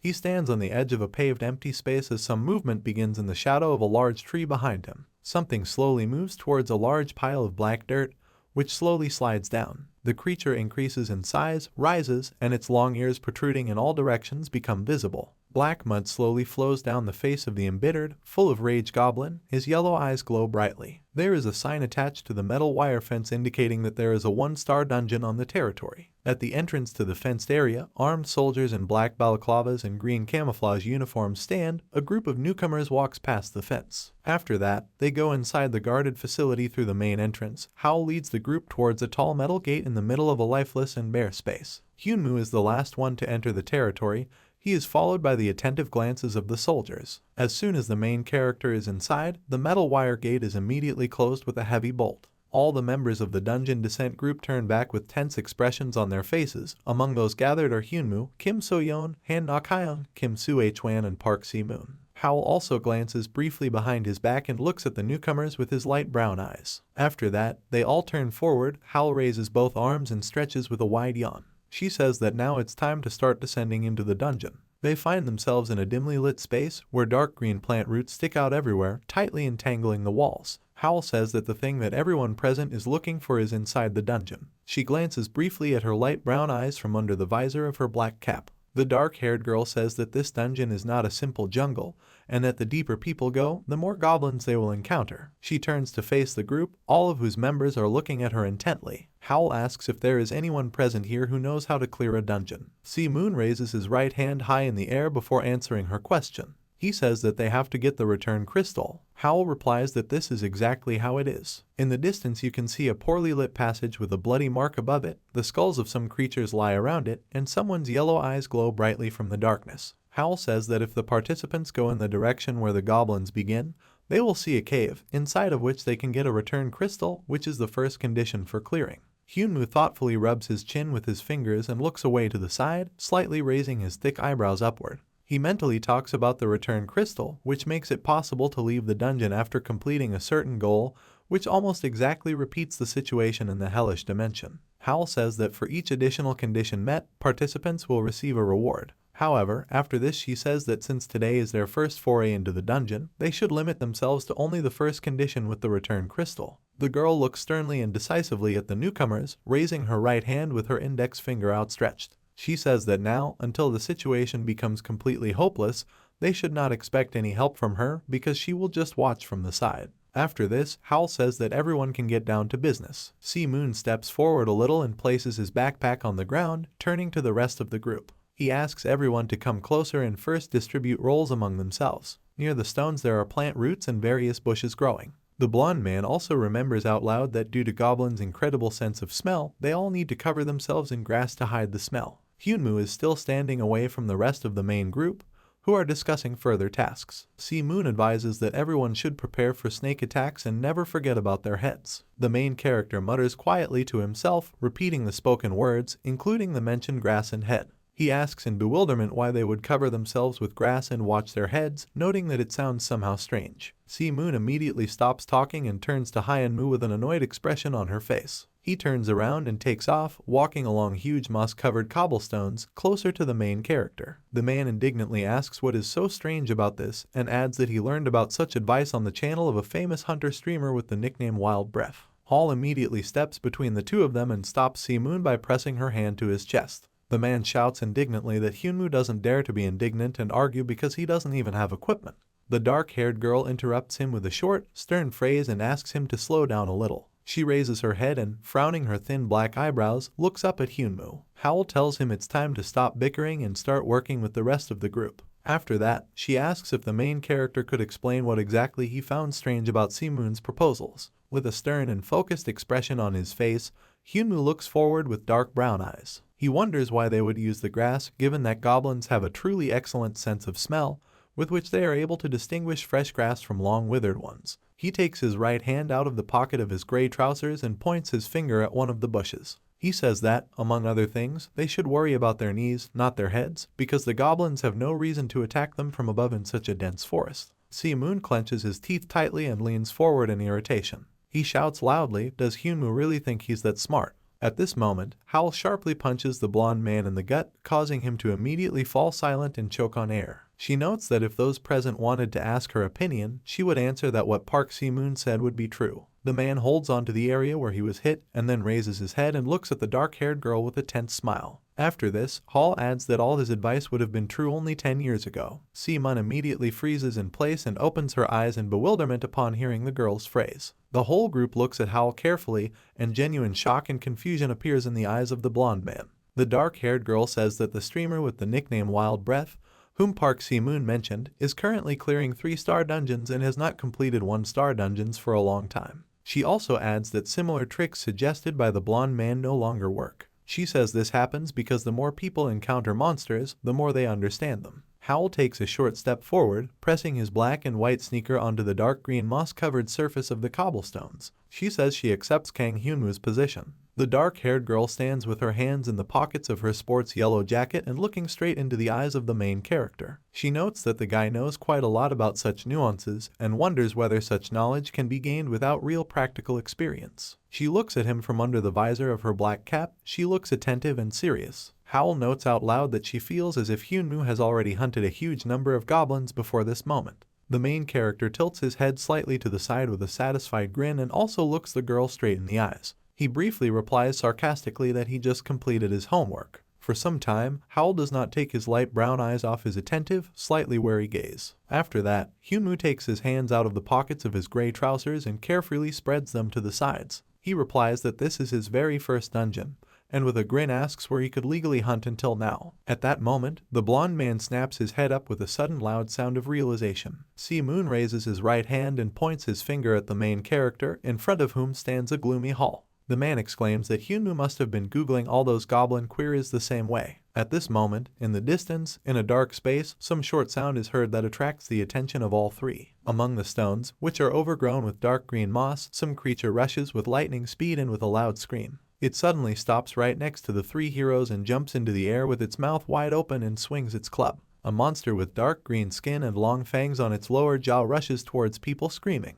Howl grits his teeth and readily explodes on the spot, intending to repel the attack himself. At this moment, Hyunmoo turns around sharply and quickly kicks directly at the monster, causing it to fly limply several meters back. Due to the force put into the kick, the monster's body quickly spins in the air, blood flying out of its mouth. The main character slowly lowers his right leg, with which he launched the attack, back to the ground. Si-moon, in shock and bewilderment, widens his eyes and opens his mouth, silently looking at Hyunmoo. All the other members of the group, including Na-kyung, So-yeon and Su-hwan, open their mouths in surprise and silently stare at the main character. The guy turns his head, the wind blowing his short black hair, and glances at the people standing behind him. The whole group silently looks at him in confusion while he stands a little away with his hands tucked into his trouser pockets. Hyunmoo asks Si-moon what he said about his wooden stick. Everyone silently mentally notes that the main character didn't even use it right now. After this, he turns his head away from the others with a noisy exhalation and a disdainful sound, while Howl carefully looks at his back. She walks up to him and places her hand on his left shoulder, drawing his attention with this gesture. The dark-haired girl notes that if Hyunwoo continues to behave this way, then a fight will not be avoided, because the goblins have already begun to appear, which means all disputes must be completed right here and now. Howl then turns to the rest of the group and puts his hands back in the pockets of his yellow jacket.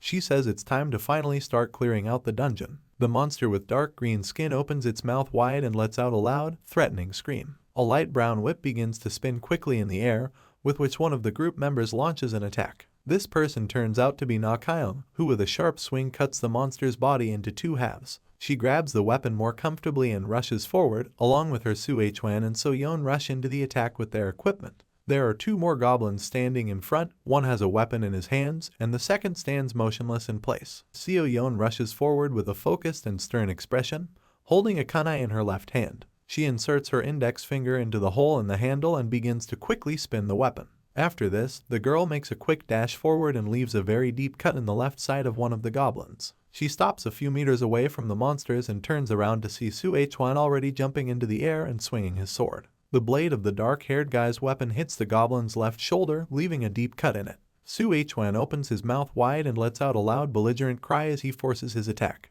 The sword passes through the entire body of the monster and cuts it into two parts. Dark blood splashes in all directions. Afterwards, Soo-hwan lands safely with his black sneaker feet back on the ground. He, as well as So-yeon and Na-kyung, turn to the left when the two monsters are finished. There, with a tense expression on his face and clenched teeth, Se-mun fights, tightly gripping the hilt of his heavy two-handed sword. He makes one large, devastating swing with his weapon and easily cuts a huge crowd of goblins to pieces. Howl stands aside and carefully watches as the severed parts of the goblins' bodies fly in all directions. Se-mun turns to the rest of the group while the dark-haired girl still remains away from them. The man loudly invites everyone to take a break. Howl mentally notes that none of the newcomers are intimidated by the circumstances and everyone is coping quite well. She tilts her head forward slightly, the black peak of her cap hiding her attentive gaze. She mentally reasons that if this continues like this, the group members will be able to finish the cleanup quite quickly and will get by with just simple scratches. After that, she raises her head and pays attention to the wind blowing in the dungeon, which blows her long hair. She mentally notes that something is still wrong here. She remembers the expression on the face of one of the goblins, who let out a loud scream. She mentally notes that even before the battle the monsters seemed somehow scared, although they would never be afraid of an ordinary pair of novice hunters.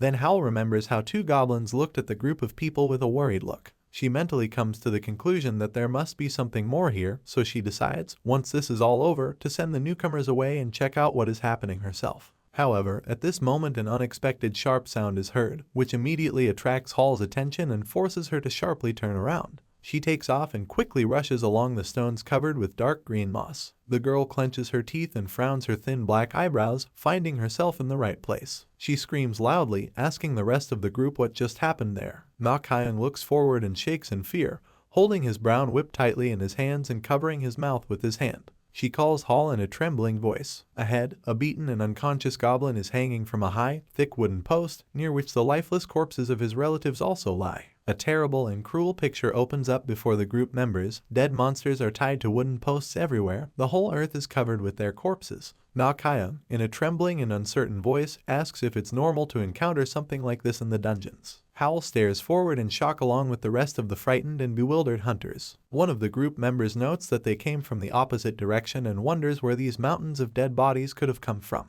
Howl immediately tenses and bites his lower lip hard to gather his strength. She whirls around to face the others, her expression clearly showing how urgent the situation has suddenly become. The dark-haired girl loudly shouts that this is an emergency, so they need to return as soon as they have the return stone. She orders all newcomers to stay close to her. After this, Howl draws attention to the condition of the goblin corpses, which have many wounds, and some have no eyes, and dark blood flows from the empty sockets. The girl mentally notes that the unknown people not only slaughtered all these monsters, but also made a fair mockery of their bodies. She understands that nothing like this should happen in a one-star dungeon. From the bushes, their group is closely watched by someone's narrowed, brightly glowing yellow eyes. Howl mentally speculates about what is happening and wonders if it could be people or something else. After this, she comes to the conclusion that no matter who is responsible, this creature is extremely dangerous, so not only goblins, but all people should run away as quickly as possible before anyone gets hurt. At this moment, a chill of unexpected, frightening realization suddenly runs through Hall's body. She says the main character's full name out loud. The entire group immediately turns around with expressions full of fear and bewilderment, frozen in confusion. They are standing in a vacant lot surrounded by dry black trees where there is no one around except them. Hall asks the others where Kang Hyunmoo is right now. She takes off and runs forward past tall trees and thick bushes, putting her hands to her mouth. The dark-haired girl loudly and in all directions shouts the name of the main character several times and calls for an answer to her. In the middle of a dense forest, a goblin named Kurson wearing a red hat stands with a gloomy expression on his face. He leans forward a little and his eyes glow an angry and menacing orange. It makes a quiet sound, similar to wheezing or grunting. A weak wind rustles over the dense forest and treetops, tearing off leaves and dragging them forward through the air. An hour earlier, the blood of killed monsters slowly drips from the stick that the main character holds in his hands. The entire group of rookie hunters rushes forward to attack, including Si-moon with a two-handed sword, So-yeon with a small dagger, Su-hwan with his weapon, and So-yeon with a brown blade. They all fight animatedly as a team, while they are closely watched by Hall standing to the side and Hyunmoo, who is frozen even further. He narrows his eyes a little and furrows his thick black eyebrows at the sight of what is happening. He mutters quietly to himself, wondering what the hell is going on. Behind him lie the dead bodies of defeated goblins, their weapons scattered next to them. Hyunmoo says out loud that this is not even close to the level of the Hell Dimension. He mentally notes that all the goblins in this dungeon have poor quality weapons, and the strategy generally leaves much to be desired. The main character glances at the back of Call, who is carefully watching what is happening in front of her. He makes a mental note that he can understand why the dark-haired girl is so calm. She just stands there and watches as 4 rookie hunters deal with a large crowd of goblins. At this moment, an idea comes to Hyunmoo. Why don't he go for a walk? He disappears in a quick white flash of magic right behind Howl, who continues to look ahead silently and motionless. Then she suddenly yawns widely and covers her mouth with her hand, closing her eyes so tightly that they begin to water a little. The main character appears in a completely different place in the middle of a dense and dark forest. He pulls his right hand out of his gray pants pocket and raises it into the air. With a slight smirk, Hyunmoo extends the palm with the black circle tattoo in front of him, and pale purple energy begins to accumulate near it. He speaks out loud the words to use a skill called Family. A fast wind rises around the guy, and bright white energy stretches from all sides in thin threads. Someone's hand with dark green skin appears from under the ground and rests its palm on the surface. Kurson emerges from the black space with a red cap and a hook instead of a right hand. The wind is still ruffling the protagonist's short black hair as he squints his eyes attentively and with a smile. He says he came up with Kurson's very first challenge. The goblin stands in front of Hyunmoo, brow furrowed and jaw clenched, motionless and ready to obey commands. The main character looks down at his open right palm, on which there is a black tattoo. He remembers a skill called Family, which he learned after defeating Kurson in the hellish dimension. He notes that as long as the body of defeated enemies is not too defeated, Hyunmoo can call them into his family and resurrect them. He stands in a small clearing in the middle of the forest directly opposite Kurson, who is looking into the space in front of him. The main character mentally notes that the beauty of this skill is not just that it allows him to resurrect the dead, but that he can do this outside the hellish dimension. He says he came up with the first job for the goblin.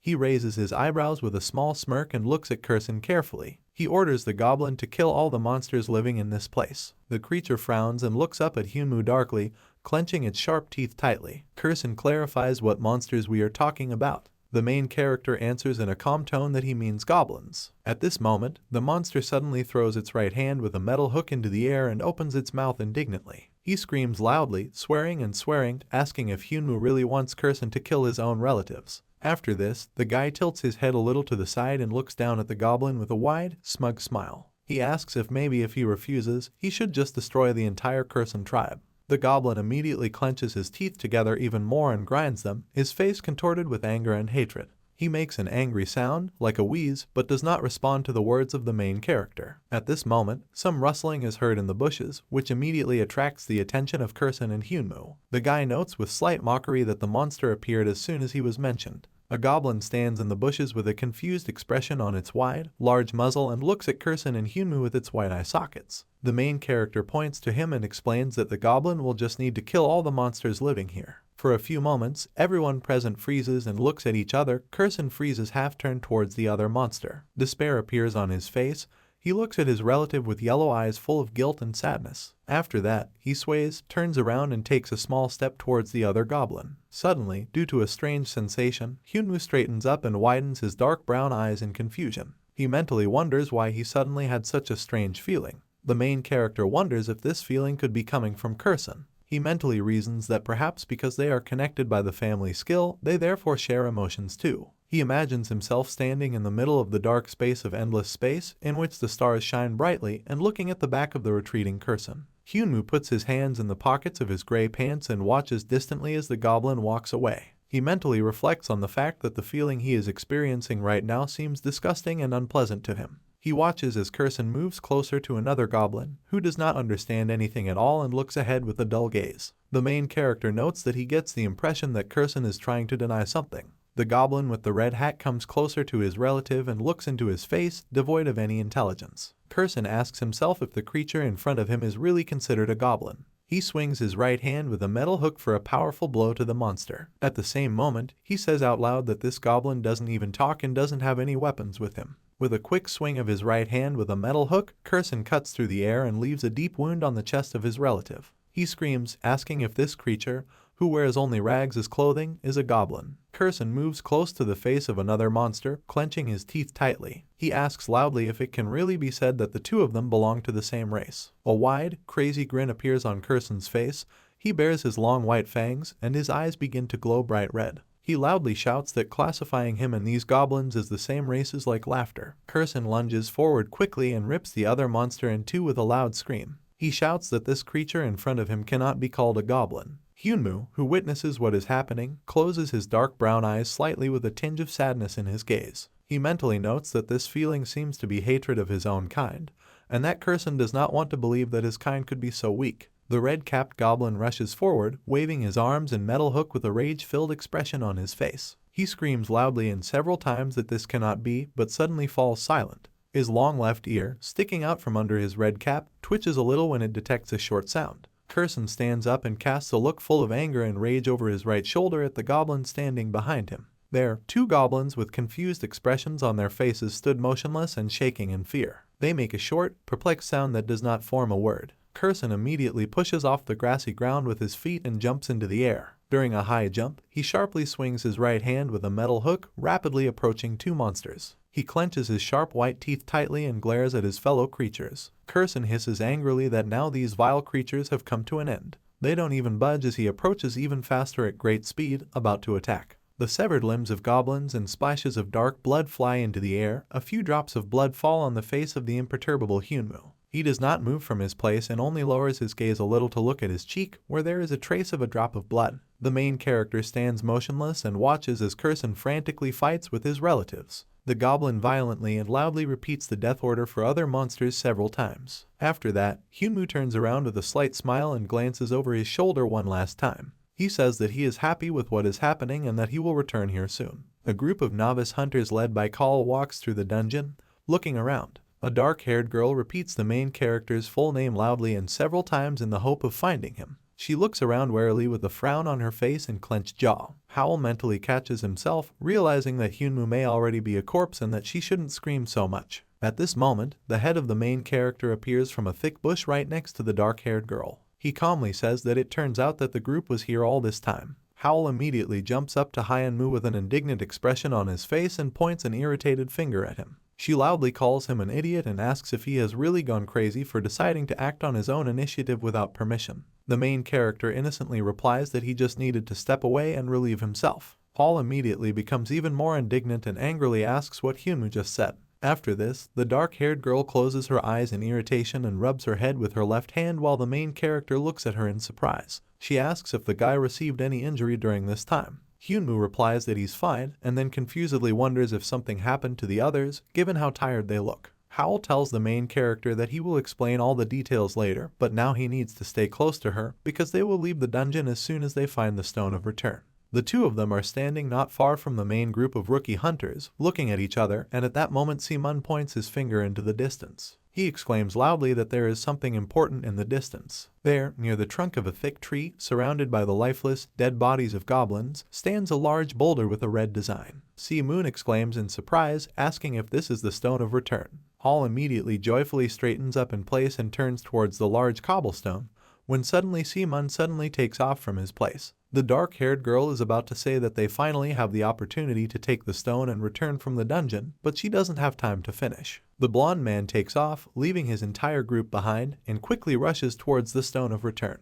Howl screams his name after him in shock, stunned by this behavior. She tries to stop him, shouting loudly that what he is doing right now could be very dangerous. Si-moon, with a frightened expression contorted due to stress and panic, quickly rushes forward away from the others. He mentally repeats in horror that he wants to get out of the dungeon, and that he needs to do this as soon as possible, right now. He remembers the wary and fearful expression on Howl's face, as well as the many dead goblin bodies. Si-moon mentally thinks that he can tell for sure, judging by the reaction of the caretaker and the corpses of the monsters, that he no longer wants to stay here a moment longer. He quickly runs away from the rest of the group along the cobblestones on the ground past the corpses of goblins. A metal hook appears ahead. The blonde man screams in a panic that he needs to get out of the dungeon as soon as possible. At that moment, a metal hook appears around his leg, trapping it. Si-moon doesn't have time to figure anything out. With a confused expression on his face, he falls off his feet and flies down. A moment later, he hits his head hard and painfully on the stones on the ground. A goblin with a red cap lands on the rocks next to him, tilting his head forward. Si-moon immediately stands up,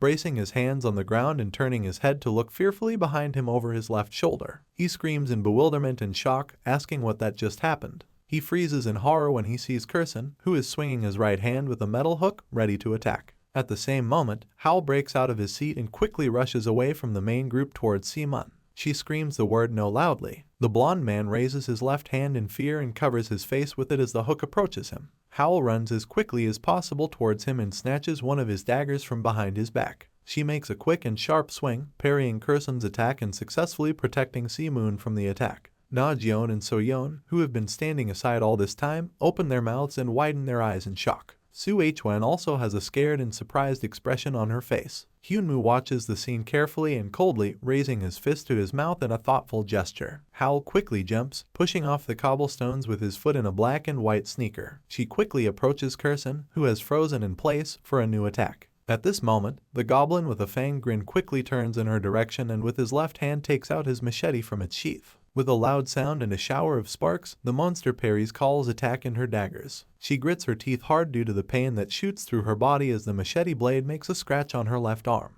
Hyunmoo mentally speculates that this girl is a middle-class hunter named No-hal and is listed as part of one of the 3 great clans called the Great Unknowns. The main character carefully watches as the girl and the goblin fight each other. He mentally notes that he was very interested in finding out what Howl could do against the monster from the hellish dimension. A slightly crazed and sinister grin appears on Hyunwoo's face as he narrows his eyes with a gambling expression. The thought flashes through his head that something really interesting is coming up. Howl grits his teeth and assumes a fighting pose, holding his 2 blades forward, ready to attack at any opportune moment. Howl clenches his teeth tensely and irritably, looking forward at his opponent and holding his weapon in his hands. In front of her stands a goblin, in a fighting position and ready to attack, who also stares back intently. He leans forward a little and frowns, his mouth open, allowing his white fangs to show. At some point, Kurson takes off and jumps forward at Call, opening his mouth wide. The dark-haired girl also runs towards him, clenching her jaw tightly with a determined expression on her face. Their weapons clash together in the air, creating a bright blue spark and a loud clanking sound of blades. Hyunmoo watches what is happening with a concentrated expression on his face, narrowing his eyes carefully. He thinks about how a skill called Family allows the user to control those affected by the skill. Kurson rushes forward at high speed, moving by jumping over large boulders and fights against Hall. The main character notes that, however, the only drawback of the skill called Family is that if the object is higher than the user's level, then control will be limited.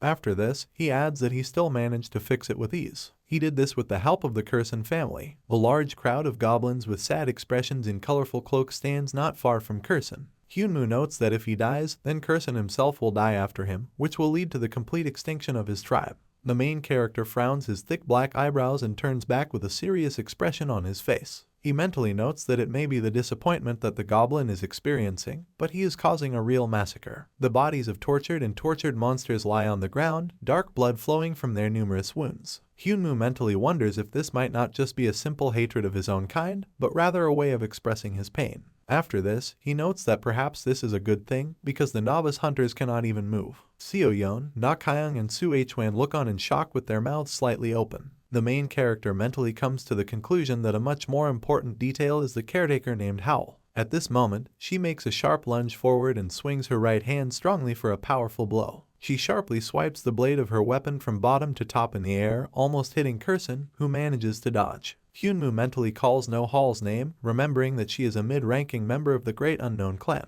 The guy wonders to himself if this girl can defeat the goblin with a red hat, who is level 26. He grins slyly and leans forward a little, watching intently as Howl's face becomes sweaty and angry from the battle. Curson makes a quick movement to the side, his yellow eyes flashing briefly as he looks to the right. After that, he suddenly jumps up in place and jumps away from the stun call. The goblin turns towards the novice hunters frozen behind in bewilderment. The dark-haired girl turns her head in his direction and opens her mouth wide to scream as loud as possible. She curses at Curson and orders him to stop in a loud voice. The goblin pays no attention to her and rushes forward to meet a group of newcomers who are comfortably grabbing their weapons for battle. The next moment, Curson lands hard on the large boulders and crouches a little for a better push. Howl watches as the monster suddenly rises into the air and flies right over her head. Still in the air, the goblin lowers both of his hands down, holding his grappling hook and machete ready to attack the stunned girl. At this time, Hyen-Mu thinks that if she fails to defeat Kursung, he will feel disappointed. The goblin flies past Howl, leaving her with a wound that causes blood to spray thickly into the air. The monster lands and breaks with the help of its legs and the blade of its machete, which it plunges into the ground. The dark-haired girl wonders in bewilderment how something so powerful could appear in an ordinary one-star dungeon. Curson throws up his head and clenches his teeth furiously, his yellow eyes looking at the girl with anger. She mentally notes that this monster has much better equipment than most hunters, and besides, all his movements are quite precise and he himself is very cunning. The wind blows through the long black hair of Kaul, who stands with her back to her opponent and tightly grips two blades in her hands. She mentally curses that a goblin could suddenly hurt her. The dark-haired girl clenches her teeth in irritation and turns over her shoulder to look behind her, where Curson stands as dark blood runs down her face. She mentally adds that she cannot believe that she was actually hurt by a goblin. Howl finds herself enveloped in white threads of energy, which lift some strands of her hair into the air. The girl says out loud the words to summon a skill called Acceleration. She suddenly disappears in a bright whirlwind of bright orange light, as if vanishing into thin air. Curson widens his eyes in amazement and opens his mouth slightly when he sees that Howl has just disappeared. Hyen-Mu frowns and looks ahead warily because of what happened. He mentally wonders if the dark-haired girl just suddenly disappeared. The main character leans forward sharply with a tense look. His dark brown eyes look clearly ahead. He mentally commands Curson to hurry up and get out of there as soon as possible. The goblin immediately pushes off the cobblestone with its feet and jumps away from its original place. However, the very next moment, Kaul appears behind the monster, a black shadow covers her face. Curson immediately turns around in shock and bewilderment as soon as he notices movement behind him. The dark-haired girl is already swinging with both hands and preparing to attack with her two blades. With quick, synchronized swings, she leaves a cross-shaped wound on the goblin's torso, who winces and staggers back in pain. Hyen-Mu grits his teeth in irritation and leans forward a little again out of excitement. Dark blood pours down from a large wound right on Curson's stomach and chest. He clenches his teeth tightly. The next moment, Howl disappears from sight again in another orange flash. The goblin looks forward in confusion, while someone's black shadow has already appeared behind him. The main character mentally notes that acceleration is a skill that for a short period of time makes absolutely all human movements twice as fast. Curson turns back and sees a glimpse of Kaul's long black hair. She mentally reasons that if she doesn't hurry right now, others might get hurt while using the skill, so she needs to deal with the goblin as soon as possible. She jumps up above the monster's head and spreads her arms in different directions, tightly gripping the weapon. The dark-haired girl makes a quick dash forward, stretching her arms out in front of her. She mentally tells herself decisively that it is time to end this. Curson, with an annoyed expression on his face, puts his left hand behind his back to take something from a pocket on his belt. A thick cloud of smoke suddenly appears in the air, completely blocking your view. The rookie hunters and Hyen-Mu look closely at what is happening, but do not see anything because of the smoke screen. Howl jumps into the air and leaves the smoke-filled area with an annoyed expression on his face. She lands nearby on one of the large boulders, which lies on the ground among other stones. The dark-haired girl covers her face and mouth with her left hand, trying to see something through the smoke screen. She loudly asks if Curson had smoke bombs and wonders how it could be a goblin. At this moment, a voice comes from behind her, ordering her not to move, otherwise there will be some consequences. Howl immediately freezes in place, still covering his face with his hand, and opens his light brown eyes wide. When she turns around, she sees Kursung sitting right next to Si-Moon, holding a metal hook around his neck. The blonde man looks in horror at the machete, the tip of the blade stopping right next to his face. The goblin warns that if Howl makes even one move, Si-Moon will be dead. The dark-haired girl freezes in place in a fighting pose, looking at the goblin in front of her. She mentally wonders if the monster is really taking a hostage, but immediately pulls herself together. She asks herself in bewilderment whether the goblin can really talk. Curson leans forward and bares his long white fangs angrily, his brow furrowed. He grunts and orders Howl to drop her weapon. The dark-haired girl opens her light brown eyes in shock and opens her mouth in bewilderment. She mentally argues that what is happening simply cannot be real because Curson is not only intelligent but also knows how to talk. She feels her body stiffen due to the feeling of horror and confusion. A black shadow falls on her face. Howl mentally reflects on what is happening and decides that she first needs to assess the situation and decide what to do. She mentally wonders if she should prioritize the group's safety or call for backup. The dark-haired girl slowly lowers her hands, in which she clutches her blades, along her body. She continues to frantically think about what is happening and realizes that if they lose here now, they might face something worse in the future and something might happen if that happens, but she doesn't finish her thought. Hyunmoo watches Hall frozen in place from afar with a calm expression on her face. Suddenly the dark-haired girl tightens her grip on her weapon and raises her hands again, anger visible on her face. She addresses Park Si-moon by her first name. The blonde man looks at her in horror, sweat running down his face and the metal hook still resting near his neck. Howl clenches his teeth furiously and extends his arms forward, ready to attack again. She loudly screams that she is sorry and adds that Si-moon doesn't have to forgive her. The blonde man asks in a trembling voice what that even means. At this moment, Hyunmoo raises his voice and says that the girl cannot allow this to happen. He throws a small gray stone into the air and it flies up. The main character makes a quick swing of his left hand, with which he squeezes a wooden beam, and with its help, like a bat, he throws a stone forward. Hyunmoo says that Howl can't let one of his potential subordinates die just like that. Curson suddenly opens his yellow eyes in disbelief when he sees a stone flying towards him. The projectile flies right near the goblin, who is immediately torn away from his hostage Si-moon. The blonde man remains lying on the cobblestones on the ground, and smoke pours out of the tree trunk, which was hit by a thrown stone. Howl turns his head in bewilderment and looks back at Hyunmoo, who puts his palm to his forehead and holds a stick in his left hand. He grins cheerfully and asks if the stick just increased the power of his attack, allowing him to hole a tree with a simple stone. The dark-haired girl immediately jumps in place with anger and turns to the imperturbable main character. She calls him by his full name and is loudly indignant, asking if he has really gone crazy for deciding that this is the right situation to do absolutely whatever comes into his head. Howl turns around irritably and raises his right hand in the air, swatting away Hyunmoo, who is frozen in place. She orders him not to stick his head out anymore and to step aside. A wide, white-toothed grin suddenly appears on the lips of the main character. He takes a step forward and stands directly in front of Howl, who opens her mouth in confusion and looks at him in bewilderment.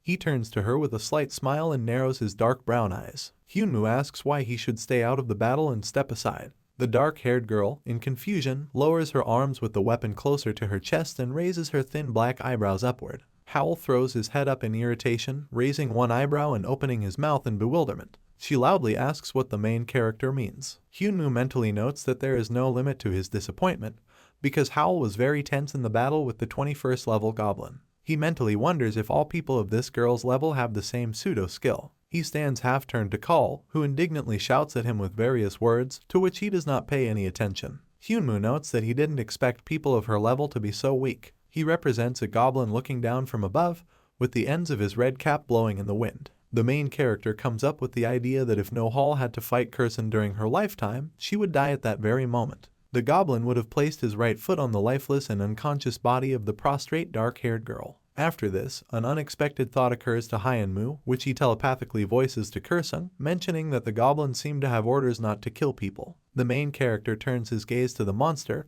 which is still far away from the group of hunters. Curson irritably puts his left hand on his knee and spits somewhere to the side with a dissatisfied expression on his face. Hyunmoo mentally reasons that when the goblin ran towards No Hall, he had the intention of killing the hostage. The guy suddenly realizes that it turns out that Curson is still not completely obeying orders. The main character immediately becomes gloomy and frowns a little, tilting his head forward. He understands that if everything continues in the same spirit, then the goblin may well dare to kill someone. Hyunmoo brings his fist to his mouth as the dark-haired girl looks at him in confusion. At first he is going to address her by name, but he pulls himself together in time and calls Call the caretaker. He explains that if Park Si-moon died, she would have to take responsibility for it. The girl instantly freezes and opens her eyes wide in shock, clearly not expecting to hear something like that. The main character throws his right hand into the air while still holding his wooden stick in his left. He explains that he is not trying to judge Howl for her decision, but if she had lost to the goblin, the whole situation could have become even more complicated.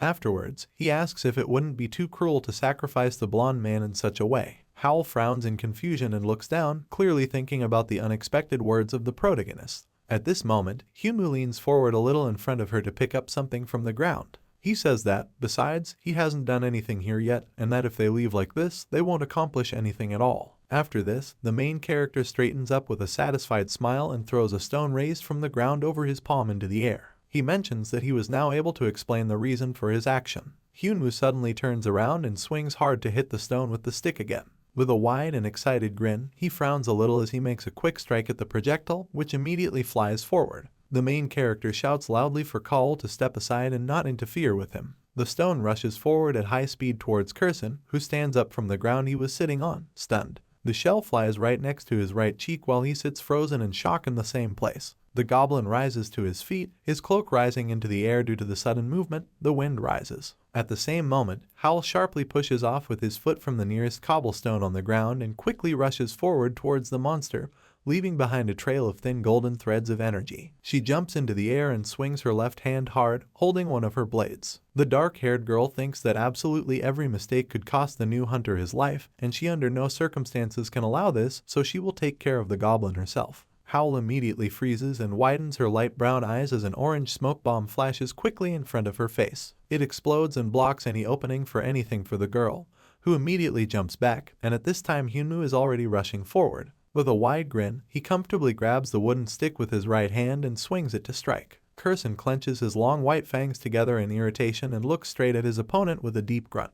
They find themselves very close, the main character smiling widely and enthusiastically as he swings his weapon hard at the goblin. They face each other in a confrontation, the monster's machete blade holding back the onslaught of Hyunwoo's wooden stick. Kurson is visibly shaking due to the effort he puts into preventing the protagonist's attack from reaching him. The guy suddenly makes an unexpected move and powerfully hits the monster with a wooden stick right in the left side. The goblin flies back and breaks with its feet on the ground, leaving a noticeable mark on the stones. He stops in place and straightens up a little, still holding his machete and hook in front. Kurson clenches his teeth in irritation and looks furiously with his yellow eyes forward at the main character. At this moment, Hyunwoo glances forward from behind his raised left hand. He telepathically transmits information to the monster that something is behind him. The goblin immediately turns back and opens his mouth slightly in surprise and wariness. From there, Call jumps at him with her two short blades, tilting her head slightly so that the black visor of her cap hides her face. She makes a strong and synchronized swing with both hands at once, creating a cross-shaped attack that is brightly illuminated with golden energy. This blow is about to reach Kurson's back, which is covered by a long dark green cloak. However, at this moment the monster sharply bends down to the ground and rests its left elbow on the cobblestone.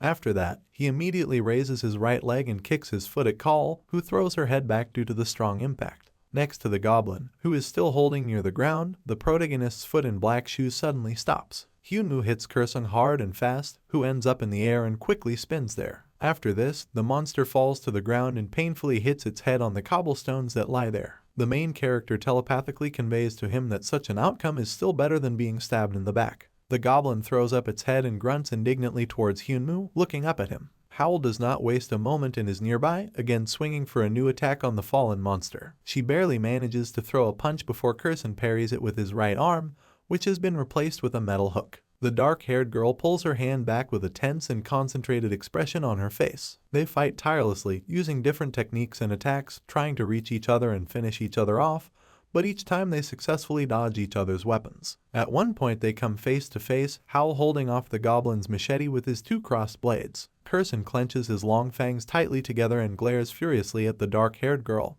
who answers him with the same stubborn and angry expression. She makes a new effort, which causes the monster to lose ground a little and grunt in irritation, helping itself with the help of a metal hook. At this moment, his heel accidentally rests on the top of the blonde head of Seamun, who lies motionless on the ground. The monster glances its yellow eyes back to assess the situation. Howl makes another effort and finally attacks the monster with a quick swing of his blade. Kurson steps back and sharply kicks Seamun's motionless body forward with his right foot. The blonde man flies limply into the dark-haired girl, who does not expect such an attack and loses her balance. She falls on her back right on the cobblestones and hits herself painfully, causing her to close her eyes. Hall finds herself crushed under the heavy body of a large man, who is Seamun, and groans in frustration and pain. At this moment, right above her, surrounded by an ominous shadow, Kurson stops, his yellow eyes glowing brightly and menacingly. Hyunwoo, who has been carefully watching what is happening all this time, opens his mouth slightly from tension. He mentally notices that Curson is again having problems with submission, but he pulls himself together and decides that he first needs to find a moment to escape. The main character stands a little further from the battlefield, where the goblin motionlessly hangs over the immobilized Howl. Hyunwoo telepathically orders the monster to stop what it is doing and leave immediately. Curson clenches his long white fangs in irritation again with an irritated grunt and keeps his bright yellow eyes fixed on the dark-haired girl in front of him. After this, he makes an unexpected sharp swing with his left hand, with which he clutches the edge of his cloak. Howl immediately tenses up and pulls back a little, holding one of his blades in front of his face. There is a sudden large explosion thanks to the used smoke bomb, and the dark-haired girl quickly turns to the side to protect her eyes. Dense white smoke spreads to the sides when Howl turns slightly in that direction and opens his right eye. She desperately screams for Curson to stop. After this, the dark-haired girl shifts the body of the unconscious Simon aside onto the ground, which is lined with cobblestones. She rises to her feet, dropping both of her blades, and simply stares, motionless, as the smoke clears from the bomb's explosion. Howl suddenly leans forward in rage and clenches both hands tightly into fists, opening his mouth wide to scream loudly. She swears indignantly because of the frustration she feels because she missed out on Curson. So-yeon, Na-kyung, and Soo-hwan watch with silent concern, their mouths slightly open. Simon is still unconscious on the ground covered with large rocks and does not move. Hyunwoo stands at a distance and carefully looks at the back of Howl, who is still trying to see something in the dense smoke screen. The main character mentally sums it up, noting that this is where his first raid on the dungeon, during which an unthinkable incident occurred that no one would believe, has come to an end. Hyunwoo calmly narrows his dark brown eyes as smoke slowly dissipates into the air nearby. After this, the guy covers his mouth with his hand and chuckles maliciously under his breath. He wonders if this result will be enough. Hyunwoo covers his face with his left hand to protect himself from the smoke evaporating in the air. Howl loudly calls him by his full name. She sits near one large cobblestone and points her finger at a few drops of dark liquid there. She loudly declares that these are traces of blood and that now she will try to track down Curson, and Hyunwoo himself must leave the dungeon with the others. The main character frowns in bewilderment and widens his eyes in confusion, lowering his left hand slightly down. He asks loudly what she means. However, the next moment the dark-haired girl already takes off and rushes forward, pushing off the cobblestone with her left foot. In parting, she manages to say that she hopes for Hyunwoo. He shouts loudly after her and asks her to stop several times in a row, calling her a caretaker. After a while, Howl loudly and irritably hits the light gray tabletop with his right palm. She stands opposite the counter, leaning against it, behind which sits a man in a gray office suit. The dark-haired girl asks if none of the hidden conditions were met. The man who works at this place quietly answers her question with agreement. He adds that the whole situation doesn't look like the dungeon has been altered in any way. Howl, in bewilderment and shock, opens his light brown eyes wide and looks at the man. He reveals that the dungeon is still unchanged, and that all the hunters who entered the dungeon at the same time as Hall's group noted that they saw absolutely nothing of what she described. The man, looking sad and worried, puts his right hand to his chest. He admits that although he really wants to help the dark-haired girl in some way, in this particular situation he is absolutely powerless. Howl exhales loudly and brings her hand to the peak of her black cap, curling her fingers around it as the sun shines brightly on her cheek. She removes her headdress in one swift motion, revealing her long black hair. The girl mentally wonders that she will probably just have to be glad that no one got hurt in the end. She sits down on a wooden bench, which stands on the right side of the long street, leans against the back and closes her eyes. With a thoughtful and slightly sad look, she tilts her head slightly forward, her thin black eyebrows frown slightly. At this moment, someone's quiet voice reaches her, politely apologizing and trying to attract her attention. Next to her, very close, Hyunwoo's face suddenly appears with a frightening expression, and Howl suddenly opens his eyes in surprise. The main character politely greets the dark-haired girl. She jumps in fear and immediately throws her hands up, raising her head to look at the guy who leaned closer to her. She is loudly indignant at what is happening and why the hell he was so close. Howl raises his right eyebrow warily and looks carefully at the main character. He asks if the girl is feeling well and notices that she doesn't look very good. She doesn't answer the question and just confusedly asks if the guy really needs something from her. Hyunwoo looks away with his dark brown eyes and almost shyly scratches his cheek with the index finger of his right hand. He replies that he doesn't really need anything from her at all. Howl opens his mouth a little and looks with his wide light brown eyes at the main character with slight surprise. He says that he was just curious to know how things ended with that goblin. The dark-haired girl closes her eyes and tilts her head slightly to the side with a heavy and tired sigh. In one quick gesture, she puts her right hand into the pocket of her bright yellow jacket. Howl is not very willing to answer that she really was able to find that goblin.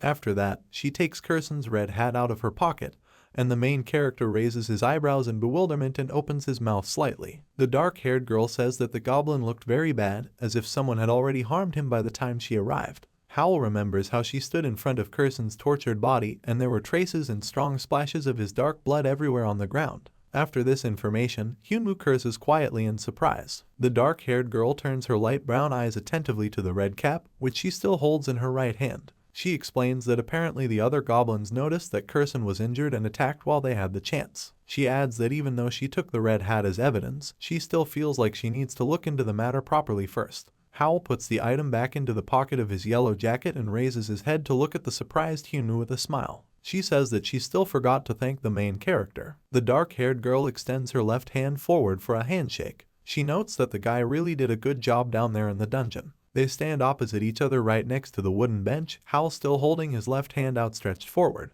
She says that because of her decision, one member of the group almost had to give up his life, but Hyunwoo managed to prevent this, for which she is very grateful. The main character lowers his dark brown eyes to her outstretched left palm. He says it's nothing, and then asks her permission to ask her opinion on whether he can enter a 2-star dungeon with his current skills. Howl frowns a little and tilts his head to the right, looking closely at Hyunwoo's face. She silently and carefully studies the main character with her gaze for some time. At the same time, she mentally reflects on his question and notes that she would not be surprised if the goblin they encountered turned out to be from a 3-star dungeon, so she has no doubt about the answer. She furrows her thin eyebrows, but smiles and looks determinedly at her interlocutor as she answers. The dark-haired girl says that Hyunwoo, to be honest, really managed to surprise her a lot. They are still standing opposite each other in a small park right next to a wooden bench on which lies Hall's black cap. The girl asks if Hyunwoo is a hunter who is back in business after a long break. He asks in surprise what she is talking about and then replies that it is not so at all. After this, she wonders if in this case the main character only went to the 1-star dungeon because of rank restrictions. The guy throws his right hand in the air, gesturing as he answers her question. He answers not very confidently that this is exactly how it happened. At the same time, his left hand clutches the golden stone of return in the pocket of his gray trousers. Hyunwoo adds that things really are pretty much as she described. After this, Howl asks if everything is really so, then whether the main character is a member of any clan. He narrows his eyes a little and looks at his interlocutor with an awkward smile, tilting his head slightly to the side. The main character asks if she is really seriously trying to find out some details about him right now. She smiles apologetically and waves her right hand in the air, trying to lighten the atmosphere a little. The dark-haired girl says she didn't mean it at all and adds that she's sorry if it really sounded like that. She mentally adds that the important detail is that such an experienced person like Hyunwoo decided to enter the 1-star dungeon with the caretaker, and it doesn't look like he was working with anyone as a team. Howl smiles confidently and with his left hand takes a white business card from the pocket of his yellow jacket, which he holds between his index and middle fingers. She notes that she was simply hoping that the main character would somehow visit her in a clan called the Great Unknowns. She mentally adds that everything that happened obviously means that Hyunwoo will start looking for a clan. She holds out a white calling card. It reads, Clan, Great Unknowns, leader of the 3rd No-Hall Tactical Squad. Below are contacts, including a phone number and email address. The dark-haired girl mentally comes to the conclusion that she can vouch for his skills, and as long as she helps him with his development, Hyunwoo will remain an excellent addition to her clan. She reveals that as long as the main character is part of a clan, he can apply to enter difficult dungeons. She also adds that the clan will actively support someone as capable as Hyunwoo. He looks down with a satisfied smile at the white business card handed to him. The main character crosses his arms over his chest and tilts his head slightly to the right. He replies that it might be best for him to think about the situation for a while before making a final decision. Howl, perplexed, asks what he means and adds that to clear more difficult dungeons, Hyunwoo will definitely need the help of other hunters. He turns around and starts walking away with a nonchalant look, leaving the stunned dark-haired girl behind. The main character mentions that he somehow managed to cope until now, and decides he doesn't really like the idea of sharing rewards with others. He also asks Hall if the two of them really can't sort everything out. The girl doesn't even have time to clearly object to him in response. Hyunwoo mentions that he has something to add about raising his rank anyway. The dark-haired girl opens her light brown eyes in surprise and a little irritated and opens her mouth slightly. The main character, with a satisfied and slightly sly grin and narrowed eyes, waves goodbye to her. At the end of the conversation, he says that he really expects positive feedback from Hall. A guy in a gray suit with a clipboard and papers quickly rushes forward along the corridor. He hurries past the many different doors inside the office building. Breathing heavily, he nevertheless approaches the desired office, near which there is a sign, Office of the Leader of the Research Team. Inside, a woman with slight wrinkles and long blonde hair tied into a bun sits at a desk in front of a large computer. With an irritated look, she aggressively types something on the keyboard, leaning a little forward, closer to the monitor. The guy calls out to her several times and calls her miss. He suddenly throws open the door to her office and rushes inside with a stunned look, causing the woman to instantly jump in place in fright. He calls out to her again in a loud voice. She imitates him and irritably tells him to just leave her office if she doesn't answer, but after that she wonders if he really brought some such important news. A guy with short brown hair comes closer to her desk and holds out a clipboard. He says there is something very strange here. The woman closes her eyes irritably behind glasses with bright red frames and tilts her head forward a little. She asks displeasedly whether there really is anything unusual there. The guy begins to explain the circumstances and mentions that his team is still determining the rank. The woman suddenly grabs one of the empty white takeaway coffee glasses with her right hand. She suddenly throws it right at the guy, who barely has time to duck and dodge. She screams loudly and very displeasedly that she asked not to bother her for such stupid reasons as determining someone's rank, and then mentions that this could only be done if a person with 5 stars appeared. The guy manages to say loudly that it definitely won't take much time. He holds out a black clipboard and stops an irritated woman from throwing her new white takeaway coffee cup. She calms down and takes the outstretched documents in her hands and is silent for a while. She carefully studies them, and the guy stands quietly near her desk. With a stunned expression on her face, she flips through page after page, folding them up one by one. She asks if her interlocutor is sure that this is not some kind of error in the system. The guy looks at his boss in confusion and rubs the back of his head with his left hand with a worried expression on his face. He replies that his team checked absolutely everything and did not find any glitches. The guy also adds that they conducted a drug test, interviewed the caretaker, in general, checked absolutely everything. The woman exhales and raises her left hand to remove her thick, bright red glasses from her nose. She again looks down at the documents, which she still holds in her hands. She explains that if it were 5 stars, she would mark the case as interesting. She then adds that if these were 6 stars, such an incident would make her cry out in surprise. She also mentions that if these were 7 stars, she would order the guy to shut up and double-check everything again, but what is happening clearly drives her into a stupor. She looks carefully at what is written in the text of the documents in front of her eyes. The woman wonders out loud, confused, how she should react to something like this. Suddenly, the door to her office opens wide again, and a stunned man stands on the threshold, breathing heavily after a long, hasty run. He says that they just received the documents from the Gangnam Ability Research Center and asks the woman to look at the data. Now on her desk there are 2 black office tablets, both with an unfortunate photo of the main character and a lot of different data. One of them mentions that he has approximately the 7th or 8th level, and all indicators are marked with rank as the man adds that they checked everything 3 times, but each time the result remained the same. The woman thoughtfully says Kang Hyunwoo's full name and wonders if it's really about him again. The man doesn't have time to finish because someone once again bursts into the office with new documents in their hands. The employee shouts, calling the woman Chief Do Won Kyung, and notifies her that the company has just received a call from the Great Unknowns. He says that if they provide the clan with personal information before the official report, they will receive 1 million in cash as a donation. Won Kyung immediately jumps out of his chair and turns in the direction of the worker, stunned, his light brown eyes wide. She asks in shock what he just said. The employee calls out the name of the person about whom personal information is needed, and it turns out to be Kang Hyunwoo again. Everyone present, including a guy with brown hair, a man and Won Kyung herself, instantly freezes in surprise and opens their mouths in confusion. The woman chuckles nervously, tilting her head forward a little, still a little stunned by what's happening. She holds a black clipboard in her hands, raising her head to look at the employee who entered with a confident look. Won Kyung resolutely gives the order to ignore the letter from the Great Unknowns. The employee raises his eyebrows in shock and opens his mouth, clearly not understanding the reasons for such an order. He asks what the woman means and reminds her that now we are talking about a whole million. Won Kyung irritably throws the very first document he received with information regarding Kang Hyunwoo right at the feet of the surprised employee. She asks if he really believes that information about such a person is only worth 1 million. The document lists various indicators about the main character, including information about his skill, level, and indicators. Won Kyung gives orders for all her employees to immediately go and find out all the possible information about Kang Hyunwoo, including even his blood type, place of residence, his past, and everything else. She gets up from the table and swings her right hand widely, causing the man and the guy to even stagger back a little.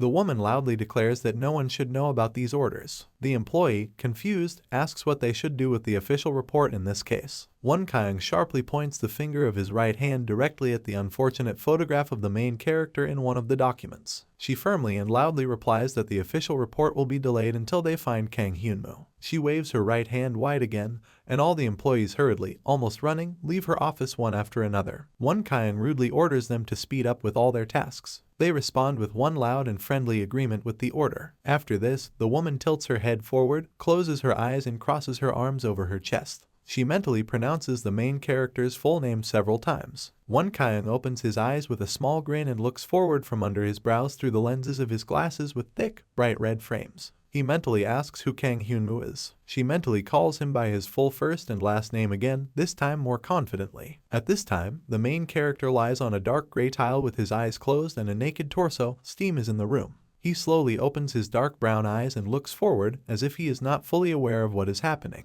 Directly above him he sees a man who is dressed in a white chemical protective suit and wears a dark gray gas mask. Hyunmoo silently stares at the man for a moment and is still lying on the floor almost completely naked. After this, he says a little dissatisfiedly that he is very cold. Classification: in the space of endless space, painted in deep dark blue and purple hues, white light flashes brightly. Gifted individuals have ranks beyond their levels, and each rank has a specific level cap. For 4 stars it is the 50th level, for 3 stars it is the 40th level, for 2 stars it is the 30th level, and for 1 it is the 20th level. If the level of a certain rank reaches this number, it is no longer possible to rise above this level. There have been cases where ordinary people have awakened from 0 stars to 1 due to the effects of mana. A man in a bright blue light stands against the background of a projection of a DNA molecule. Those who had already awakened rarely rose in rank. Recently, Hyunmoo stands on the balcony, leaning his hands on the metal railing with a thoughtful and slightly distant look. Having reached the 20th level, which is the maximum level, the main character became interested in the existence of a way to increase his rank. And then he suddenly heard Yu-Ming's head. A girl in a white chemical protective suit with a black gas mask holds a syringe in her hands and looks carefully at the needle. After that, she leans over to the guy and sticks a needle into his stomach, causing Hyunmoo to wince sharply. From there, she slowly draws some of the guy's dark red blood into the syringe. He watches what is happening, slightly lifting his head from the floor covered with gray tiles on which he lies. The protagonist curiously asks if information can really be learned through these actions. Yu-Ming carefully watches the process of collecting blood into a syringe through the glass of his glasses and gas mask. She replies that this method will certainly provide information, and adds that the Capability Management Bureau, due to budget problems, is simply conducting a test to assess levels. The blonde girl still holds the syringe near Hyunmoo's stomach and the needle remains inserted inside. She clarifies that, however, her laboratory can learn a little more if it conducts a thorough test. The main character mentally notes that Yu-Min, even though she is just an ordinary graduate student who has not even defended her doctoral dissertation, still has incredible talent in laboratory work regarding mana. She is wearing a long white lab coat and smiles welcomingly with her hands in her pockets. Hyunmoo also recalls that at the same time, the field also dealt with the area of awakening gifted people, which meant that research was also being conducted on increasing ranks. After this, Yu-Ming raises his hand in a long green glove, in which he holds 2 flasks with a dark red liquid inside. The main character sums up his thoughts that, in any case, this is blood. He mentally wonders if there is a certain standard for activating toxic blood and if those flasks are enough. Yu-Ming looks at the 2 flasks carefully and shakes them a little in his right hand, making a thoughtful sound. After this, the blonde girl smiles and turns to face the main character. She confidently says that this amount of blood should be enough. Hyunmoo mentally sums up that he will try to find out all the details a little later. A green bag with a black biohazardous waste symbol appears to be lying in the corner. Yu-Ming asks the main character to take some object from her hands. He holds a small stack of documents in his hands and examines them carefully while the girl carefully wipes her long blonde hair after a shower. Hyunmoo curiously asks what kind of documents she gave him. Yu-Min explains that these are documents regarding raising the rank. She reveals that being exposed to high concentrations of mana for a long period of time can potentially lead to an increase in rank, which is described in this document. The blonde girl also adds that the main character may already be familiar with the contents. He thoughtfully studies what is written on the documents and rubs his chin with his right hand. Hyunmoo quietly repeats the words about the long-term effects of mana and comes to the conclusion that there is, after all, one way. Bright purple lightning strikes with a huge flash in the gloomy and dark sky. A dark blue system notification appears in the air. There are 9 days, 4 hours, 55 minutes and 21 seconds left until the next quest. The main character stands on the roof of one of the buildings with his hands in the pocket of his black sweatshirt and looks at the sky. Another dark blue system sign appears in the air, difficulty, hell. Enter the ring star. Hyunwoo chuckles briefly and looks away with a determined expression on his face, the wind blowing his hair and ruffling his clothes. He says that, taking into account all the circumstances, the only way to look for is in the hellish dimension. A thunderstorm is raging over a half-destroyed city. Lightning strikes high skyscrapers with bright white flashes, and the main character slowly walks along the roof of one of the buildings. A new dark blue system sign appears in the air again. Lightning flashes brightly behind it. There are 9 days, 4 hours, 55 minutes, and 21 seconds left until the next quest. Hyunwoo slowly walks forward along the road with a slight, almost imperceptible smile, putting his hands in his pockets. He makes a mental note that he was aware of the fact that the time indicated is based on how much time he spent in this change. Time only moves based on how long Kang Hyunwoo is in this world, meaning it would be a healthier decision to spend more time in hell whenever possible. An image with information about 5 seconds appears on the dark blue system window. A bright red light suddenly fills the entire small space of a gray room with shabby walls. The main character exhales noisily, large drops of sweat roll down his face, and he is illuminated with a bright red color. He mentally notes that, of course, he must move a lot. Hyunwoo looks forward with a wide and enthusiastic smile, where a bright white ball of energy forms right next to his palms, which illuminates everything around him. He exclaims enthusiastically that this is truly incredible. After this, a black blade appears between his palms with a bright red stone in the very center near the hilt. The main character wonders out loud how possible it is to create something legendary using ordinary synthesis. Several dark blue system windows appear in the air at once. You have managed to create a bloody dagger of legendary level. The thirsty star, Yagulum, is watching. Hyunwoo's eyes widen, and as he holds the crafted dagger in his left hand, he clutches a small lilac cube with 2 fingers. The guy wonders out loud if this little thing isn't great. The small purple cube sparkles and glows brightly. The crystal is a rare item that can be obtained using the splitting skill. It is an item made of extremely durable material. In addition, when mixing a cube with other rare items, you can get a new item of legendary level. Rainian smiles with delight and looks at the lilac cube with a determined look. She adds that, in simple terms, it is an elegant crystalline material. The tiny fairy flies in front of Kurson, who now wears a long red scarf on his head instead of his hat. Rainian says that some people swear that you can place a cube at your head to improve blood circulation and get rid of any negative energy. Kurson makes a questioning sound in response to the small creature. After that, he suddenly turns around and pays attention to the main character, raising his eyebrow in slight bewilderment. Hyunwoo slowly straightens up. His body is behaving in some strange way. His movements are unnatural. He, as if under a spell, repeats several times that he needs more crystals. The main character with a wide white-toothed grin turns towards Kurson. A black dense shadow covers the rest of his facial features. Hyunwoo addresses the goblin by name as if he is going to ask him for something. The monster raises his eyebrows warily and opens his mouth from the pressure. He instantly responds to the words of the main character. The guy is still standing, not fully straightened, his head half tilted to the side, and the goblin looks at him in bewilderment. Hyunwoo orders Kurson to bring half of the rare equipment he has. The monster asks in confusion whether the main character really means this. The guy has a slightly crazy expression on his face. His pupils narrow, he smiles widely and maliciously, holding a small lilac cube between 2 fingers. Hyunwoo says that Kurson has no reason to worry because they will definitely take care of one such crystal for the goblin himself. A dark and gloomy red sky hangs over the half-destroyed city where abandoned buildings with cracked glass stand.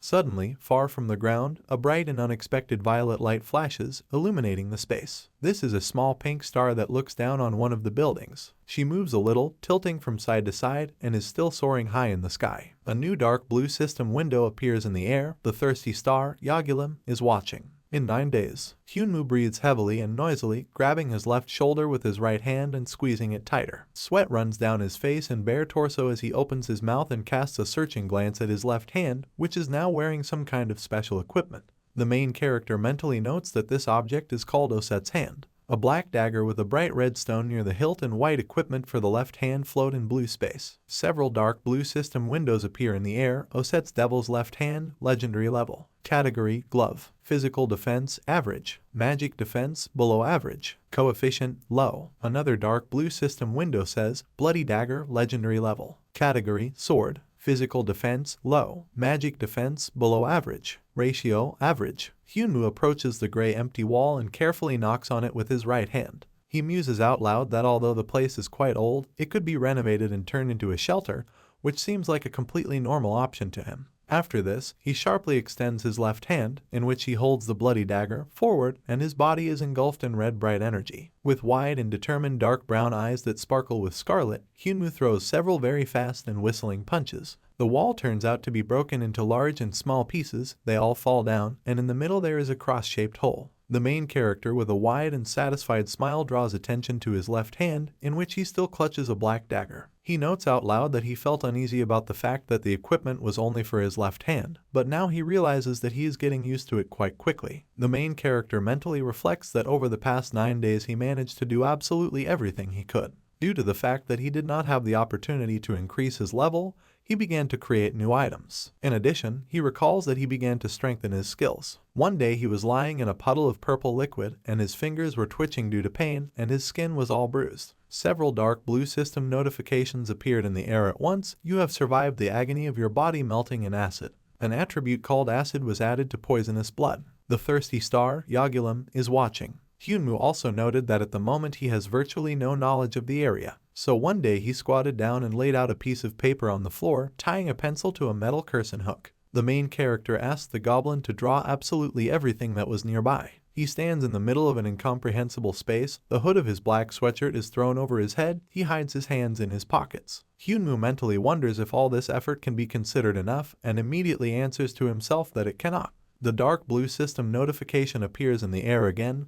Thirsty star, Yagulum, is watching. The main character with a stern and distant expression tilts his head slightly to the side and looks down. Suddenly, another dark blue system notification flies out of nowhere in the air. Quest has been discovered. The quest called from the bottom of the pyramid has begun. Hyunwoo thoughtfully leans his left shoulder against the gray wall of a small empty room and looks down. He narrows his dark brown eyes a little, his black hair falling into his face. The main character mentally asks if we are really talking about pyramids. Several dark blue system notifications appear in the air. There are those who are chasing you. Try to survive for 48 hours. Hyunwoo puts his hands in the pockets of his beige trousers and stands in the same place in the room where there are deep cracks in the gray wall. He indifferently repeats the words from the notice about the chase for 48 hours and adds that this is absolutely the same as in the first quest, where if you die, you have to start all over again.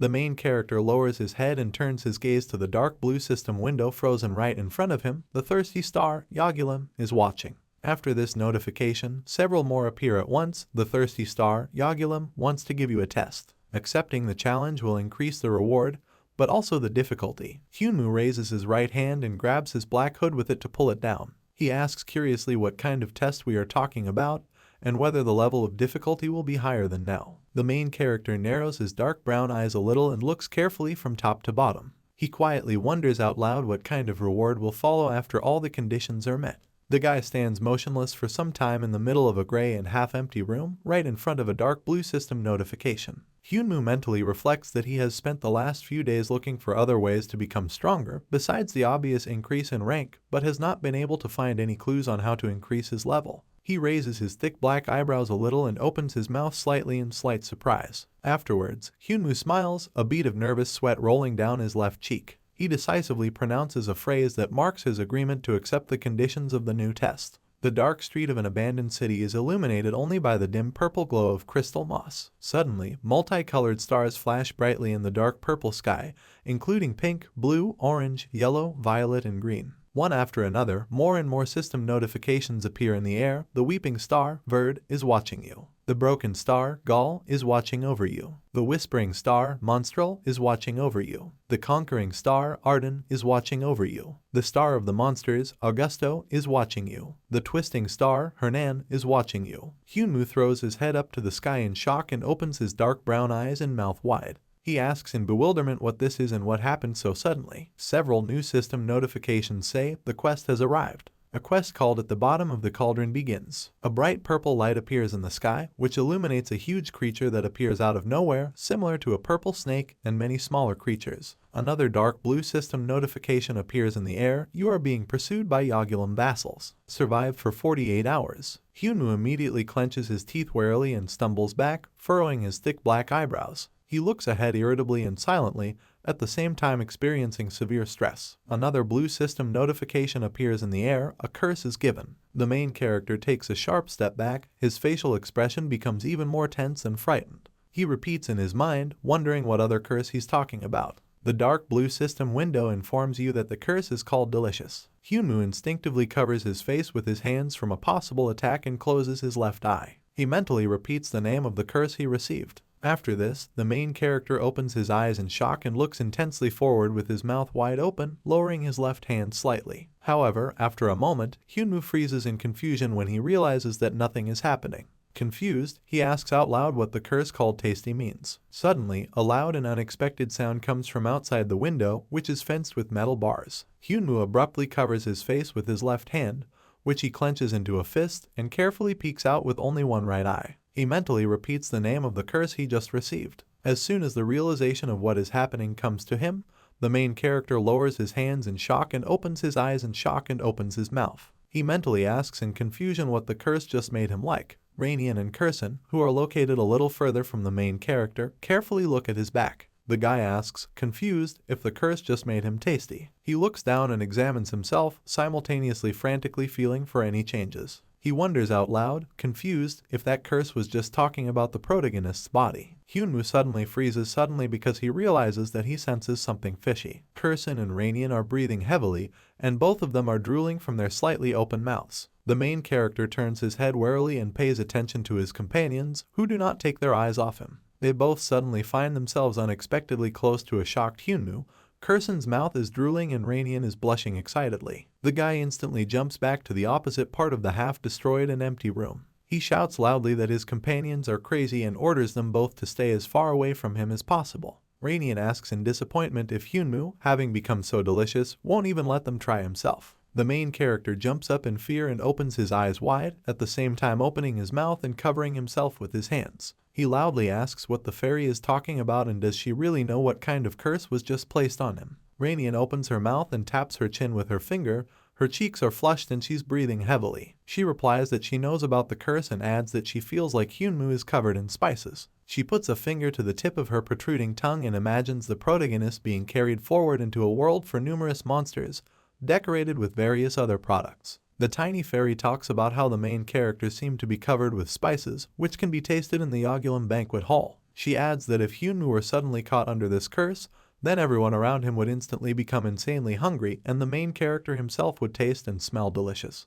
Rainian glances at the guy and raises the index finger of his left hand into the air. She also mentions that, however, if you eat something cursed, you can become dependent on whoever casts the curse. She says that this will happen because all other food will begin to seem disgusting, and you will want to feel the damn taste again, which will ultimately lead to madness. Rainian smiles good-naturedly and raises his thin light eyebrows upward, still looking at Hyunwoo. She reassures him by telling him that everything is fine with her because she is a fairy with a prepared end. The tiny creature flies closer to the surprised Hyunwoo and cups the tip of his nose with both hands. She says that all the people of the Hungry Star are like this and that this is hell, which is filled with greedy creatures, where either a person eats or is eaten by him. The main character suddenly hears someone's heavy breathing next to him and squints his dark brown eyes to the side. There, as if bewitched or hypnotized, Kurson stands with his mouth open, drool running down his chin. Hyunwoo immediately irritably clenches his right hand into a tight fist, and the goblin instantly jumps away in the opposite direction of the shelter. He hastily declares that he did not dare to think about anything strange. The main character irritably tells the monster to wipe his drool off his chin. Hyunwoo sighs heavily and runs his right hand over his face and puts his left hand in the pocket of his beige pants. He sighs and asks everyone to forget about the strangeness of this curse, and after that he clarifies whether this means that absolutely any creature will attack him as soon as he smells it. The main character suddenly remembers something and sharply raises his head to look at the tiny fairy next to him. He turns to her and asks where the people she was talking about are, but does not have time to complete his sentence. The next moment, a loud crash is heard, which immediately attracts Hyunwoo's attention, and he turns around in fear. The main character tensely clenches his teeth, which causes the nerves on his cheeks to tense. Kurson and Rainian also turn around and look warily at where the loud sound just came from. The guy doesn't waste a second. His left hand ends up in a gray glove equipment and tightly grips a black dagger. He straightens his arm forward, ready to attack at any moment, and clenches his white teeth tightly. A red buzzing swarm, maneuvering in the air, rapidly rushes forward. With enormous power, he demolishes absolutely any obstacles and breaks them into tiny fragments. Hyunwoo cautiously stretches his arms forward and prepares to fight back at any second. The next moment he is swept off his feet by a swift and huge red swarm of insects. They stick to his skin absolutely everywhere they can reach and begin to bite. Insects greedily drink the blood of the protagonist in one huge and friendly crowd. However, after just a few moments, one of the mosquitoes pulls away from Hyunwoo's skin in bewilderment and looks ahead with its large eyes. After this, the insect simply detaches itself from the main character and falls down dead. Following him, the mosquitoes and others die one after another in a matter of moments. Red and loud, the buzzing swarm flies around the room around the main character, who hides his hands in the pocket of his black sweatshirt as he lifts his right leg. Hyunwoo begins to irritably and quickly trample the huge insects with his feet, stomping angrily while Rainian and Kursun are not far from him. The main character throws up his head in irritation and opens his mouth wide in order to talk loudly and shout above the buzzing of the swarm. He notes out loud that what is happening seems rather strange to him, because mosquitoes are usually inactive at such times. He adds that all these insects appeared out of nowhere, and now they are annoying.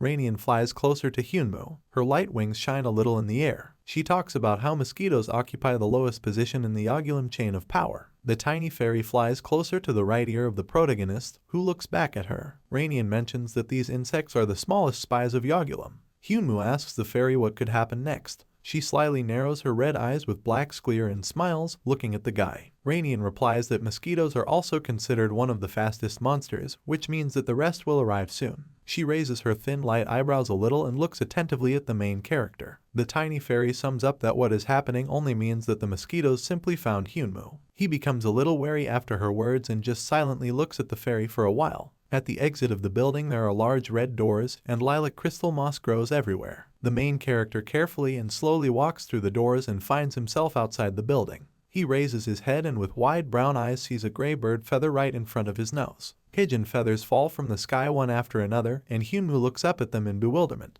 There, illuminated by a huge bright pink ominous moon, numerous pigeons are sitting on wires. The main character says in a quiet voice that very soon everyone who is under the control of Yagulum will be here. Pigeons, which sit in one place in a huge flock, carefully look forward with green or yellow eyes. Hyunwoo grins so widely that the nerves in his cheeks tighten. He asks if these are the Yagulum people, and notes that he has rather interesting preferences. One of the pigeons suddenly and sharply opens its wings and throws up its head with a loud cry. All the birds lift their paws off the wires they have been sitting on all this time and rise into the air. They are a huge friendly and screaming flock rushing forward after the main character. Hyunwoo quickly moves his legs and rushes away from the creatures that are rapidly pursuing him. Behind him also flies a huge and red swarm of tirelessly buzzing mosquitoes. The main character runs forward as quickly as possible to hide from his pursuers, waving his arms widely. He manages to briefly turn around and look behind him to check what is happening behind him. There he sees a huge flock of pigeons running after him on the ground, and a thick and red swarm of insects rushing through the air. Hyunwoo screams loudly and scared at the sight of everything that is happening.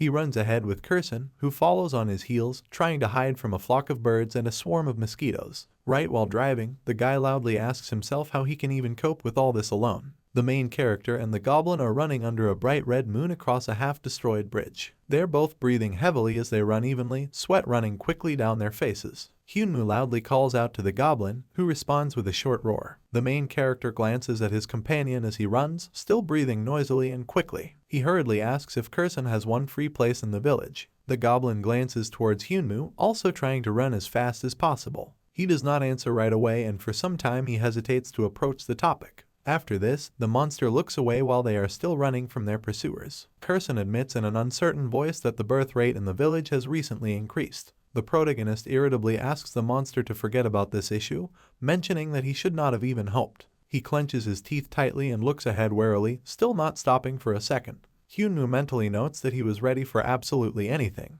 but this strange curse with mosquitoes and pigeons unsettled him. He and Kursun continue to run forward as quickly as possible, while they are almost on their heels by a flock of birds and a swarm of insects. A dark blue system notification appears in the air. The hungry star, Yagulum, is watching you. Hyunwoo snaps his head up as he runs to look up at the bright purple flash high in the sky. He says out loud, irritably, that he gets the impression that Yagulum was having a great time watching the main character, and then decided to come with a strange task, just to mock him. The guy and Kursun run forward, straight towards an unexpected cliff, which is approaching faster and faster. Hyunwoo slams his left foot into the ground and pushes as hard as he can for a powerful lunge forward. After this, he manages to jump sharply up, and after him the goblin jumps from the cliff. During this move, the main character screams loudly, begging to be allowed to just finally fight someone of his own level. Hyunwoo spends some time in flight, falling from the cliff closer and closer to the ground. Down there, on the cracked asphalt, there are numerous dark figures of various monsters. The main character frowns deeply and clenches his white teeth tightly with a determined expression on his face. It falls straight down into a crowd of different creatures, raising a large crash and a column of dust and debris. Gradually, the light gray dense cloud of dust begins to dissipate and fall back to the ground.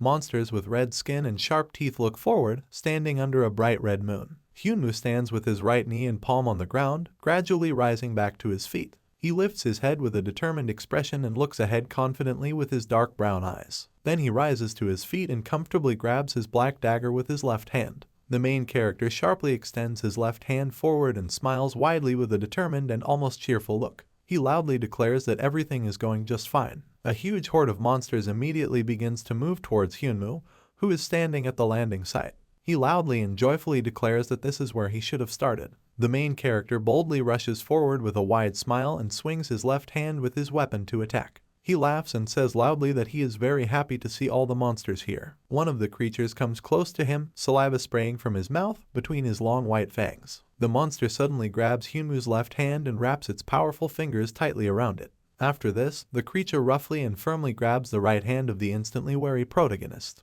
The monster brings its face closer to Hyunwoo, drool literally pours out of its mouth, and the main character smiles nervously. In a trembling and confused voice, he tries to say that it's dishonest to do this, but he doesn't even have time to say it. With a loud sound, the monster begins to open its huge and fanged mouth, and Hyunwoo begins to scream in horror as he realizes his fate. The creature without any difficulty bites off a large piece from the main character's head. The guy instantly falls to his knees in front of the monsters, resting them on the stone surface. A dark blue system notification appears in the air. You have been killed. The monster stands over Hyunwoo's immobilized body and opens its fanged mouth wide, emitting a deafening roar. The following dark blue system window reports survival duration 2 days, 1 hour, 16 minutes, 15 seconds. Many monsters without eyes, with wide open mouths in which there were sharp fangs, the system window showed. The hungry star Egulim was watching. The main character lowered his head, opening his mouth wide. When one of the monsters bit into his head, he thought how the Egulim people do this. The gray legs of the monsters that ran forward on the ground, the system window showed. The hungry star Egulim was watching.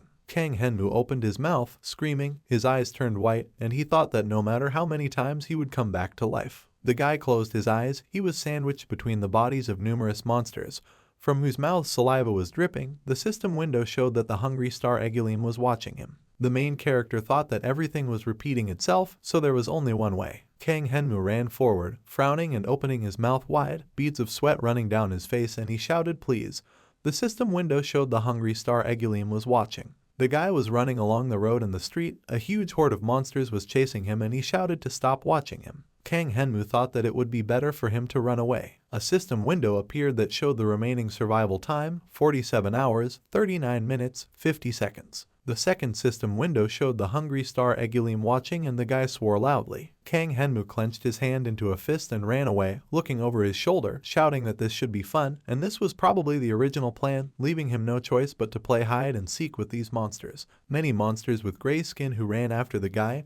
There were small black horns on their heads. They opened their mouths with sharp fangs. Saliva was dripping from him, and the guy screamed. Was it really impossible to immediately fry him, evaporate and bake him? Then he would have been it's easier to eat. Kang Henmu clenched his teeth, looked to the side in fear, and wondered where Kurson had gone. He looked ahead and frowned, thinking that no, even if he were here, he would only be in the way. The guy was running from a huge crowd of monsters, casting a long shadow on the ground and wondering what he should do alone and what he should do in such a situation. The girl with white skin and pink lips smiled, mentally telling the guy to turn into the right lane. Kang Henmu clenched his teeth, turning to the side, agreeing out loud. His eyes opened wide in surprise, and a bead of sweat ran down his face. He suddenly braked on his feet, turned towards the alley, and mentally asked what. The guy clenched his teeth, frowned as he ran forward, and mentally asked about the right one. The monsters ran after the guy along the alley, where glowing purple crystals were visible. Kang Henmu thought what happened. He wasn't thinking about that. The girl's voice mentally assured the guy that he was thinking about it. Kang Henmu lowered his gaze and clenched his teeth, wondering what was happening. Was he really talking to himself? And the voice replied that it was so. The guy raised his gaze in fear, looking ahead. Drops of sweat were running down his face, and a voice told him that if he understood this, then let him turn right at the next turn. The main character extended his hand forward while he was running and wondered if he had really gone crazy because of so many deaths. Many gray-skinned monsters were running after the guy, and the voice said that he was just saying this to make sure that he understood everything correctly and did not think that he was crazy. although many people think so. Kang Henmu frowned, his face contorted in fear, his nostrils widened with heavy breathing, and he wondered what was happening to him. At the end of the alley, one of the buildings was visible, with red broken windows and doors. Purple glowing crystals grew next to the buildings. The guy shouted that he had no choice, and this was not the first time he was dying. Kang Henmu smiled, clenched his teeth and looked to the side. He leaned his hands on the wall, saying that he would think that he was being possessed by a ghost, and the voice said that he was not a ghost. The guy pushed himself off the wall with his hands and turned around, running forward. He turned to the right as the monsters behind him crashed into the wall, falling to the ground. Kang Henmu smiled, turning back to look at it, and the voice said that this was good work. The guy mentally replied that they should continue like this. He ran forward between two houses towards a huge pile of rubble. Suddenly, from under the rubble, a creature with 4 glowing red eyes looked at the guy. It began to stand up, causing the rubble to fall down to the ground. Kang Henmu clenched his teeth, looked up at him and frowned, asking what happened now. A huge black spider with a red belly towered over the main character. He raised his paws, resting 2 of them on the stones. The voice told the guy to wait and then shouted down. Kang Henmu ducked down, covering his face with his hand and screaming. A web shot out from the belly of a huge spider and flew over him. White stripes of web fell on the gray monsters, some of whom covered their faces with their hands from it. Kang Henmu lay on the ground, leaning on his hands and raising his head in fear, looking forward with wide eyes. Many gray monsters were wrapped in webs. They stood behind the main character, who turned his head towards the huge spider, looking at it.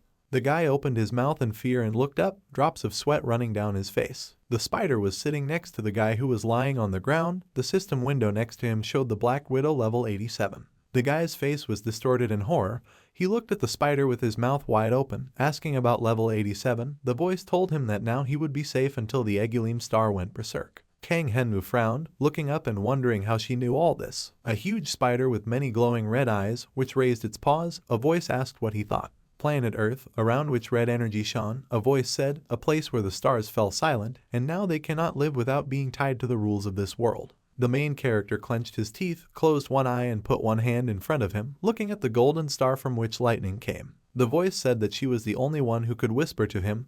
Kang Henmu looked up in surprise, remembering how he rubbed his hand, looking at her in surprise. The golden star from which the light came, the guy thought it was her again. A girl in a long white dress, with 4 wings behind her back. She raised her hands, smiling. She had long blonde hair, and the guy thought that she was the monstral whispering star. A girl with blonde hair that fell in her face, her eyes were not visible, and the system window showed the whispering star monstral watching. Kang Henmu was kneeling in front of a huge spider that was standing with its paws on the broken stones. Monstral said that whatever she was doing now could be considered disrespectful to Egulim, but he would think that what happened was just a coincidence, so don't let him worry about this. The main character raised his head up, looking at the huge spider above him. The girl continued to tell him not to make any more noise, and let him pretend that he was thinking about the plan. If he disobeys, then Egulim will understand everything and get angry. The guy pursed his lips, frowning, looking up and mentally asked if she was the only one who could read his thoughts. Monstral replied that it only works when you think you want to talk to her. The guy mentally said that he was glad to hear that. Kang Henmu smiled slightly, looking forward, and mentally asked the girl what she wanted. A ruined city with many gray monsters with sharp teeth walking around. Monstral responded that Egulim wants to feed him to as many of his family members as possible to increase his rank, but she wants him to finish this useless test before it's too late. The guy stood clenching his fists, asking how he could do it. Behind him there was a golden star with several triangles flying around it, and the girl laughed. 2 girls with white skin and white hair flew behind Kang Henmu. One of them put her hand on his chest, and Monstral said that she wanted the guy to become a member of her family. He frowned and looked away, pursing his lips and answering that he knows it. Kang Henmu remembered how he was sitting on the ground, resting his hands on the ground. Another person was lying next to him. There were fragments of stones on the ground, and he asked why she was interested in him. He was barely better than goblins. 2 girls with white skin approached the guy's face. One of them smiled, and the second parted her lips. Monstral said that they need a new player. They are all at a dead end, and everyone is trying to come up with a plan so that everything will be resolved. Kang Henmu clenched his fist, looking displeased at the girls flying around, and mentally asked what the player and the plan meant. Monstral replied that he would find out as soon as he became part of her family. The silhouette of the main character, 4 stars flying above him, orange, green, purple and blue. Monstral said that if he finds out what others want to do with him, he will immediately want to join her, the guy asked, so she says she better than everyone else. White hands reached out to the guy from behind. Another white silhouette of a girl looked into the main character's face with a smile and Monstrel answered of course. Kang Henmu looked over his shoulder in surprise, looking at the white hand next to his face. The girl said that unlike all the other stars, she was very easy to serve. A huge white figure of Monstrel, who pressed her hands to her chest, smiling. 4 more white figures of girls were flying around the guy, smiling, looking at him, and Monstrel asked him to just love her. Several holes appeared on Monstrel's face where the eyes should have been. They formed a yellow eye with long eyelashes. Monstrel placed her fingers on Kang Henmu's cheek, looking at him with yellow eyes, asking him to praise her, worship her and listen to her, saying that this is not humiliating, they will actually have a loving relationship. She of the white figures cupped the boy's cheek with her palm, pulling his lower lip with her thumb. The second stood behind Kang Henmu, who opened his eyes wide in surprise. She said that if he wanted, she would return the same praise he gave her. She called the guy her warrior. Kang Henmu fell into the water, sinking lower to the bottom. Rays of light were visible that illuminated the surface, and he thought it was so gentle. 4 white figures swam after the main character, smiling. One of them stretched her hands towards him and the guy thought that he was drowning in a deep lake. Kang Henmu extended his hands forward towards one of the white figures and thought that the longer he acted like a lover, the more power he could gain. The main character imagined himself standing in armor, his hair was blowing in the wind, the sky was red, and he was standing on a huge monster with a smile. While other people looked up at him in surprise, the guy thought, didn't he want to be desired by everyone? To survive in this hell it's too painful alone. Kang Henmu opened his mouth, trying to say something. The 4 white monstral figures raised their gazes in fear and opened their mouths, looking somewhere. One of them hugged the guy tightly, closing her eyes. The others covered their eyes with their hands when a bright white light shone above. Kang Henmu raised his gaze, looking up in surprise, opening his mouth. The system window showed. The Star of Destruction Gaul was watching. Kang Henmu knelt among the rubble, with his hands on the ground and his head down. The golden star above him was silent, lowering her eye to the guy, and he called her by name Monstrel. Kang Henmu smiled widely, clenching his teeth and wiping his face with his palm, saying that he already has a girlfriend. The guy stood on one knee, with one hand on the ground, while a golden star shone brightly in front of him. He said that of course it was sad, but he already had a girlfriend. Monstrel was silent. The star emits a bright golden light. Kang Henmu frowned and pursed his lips, sweat running down his face as he wondered if she was angry.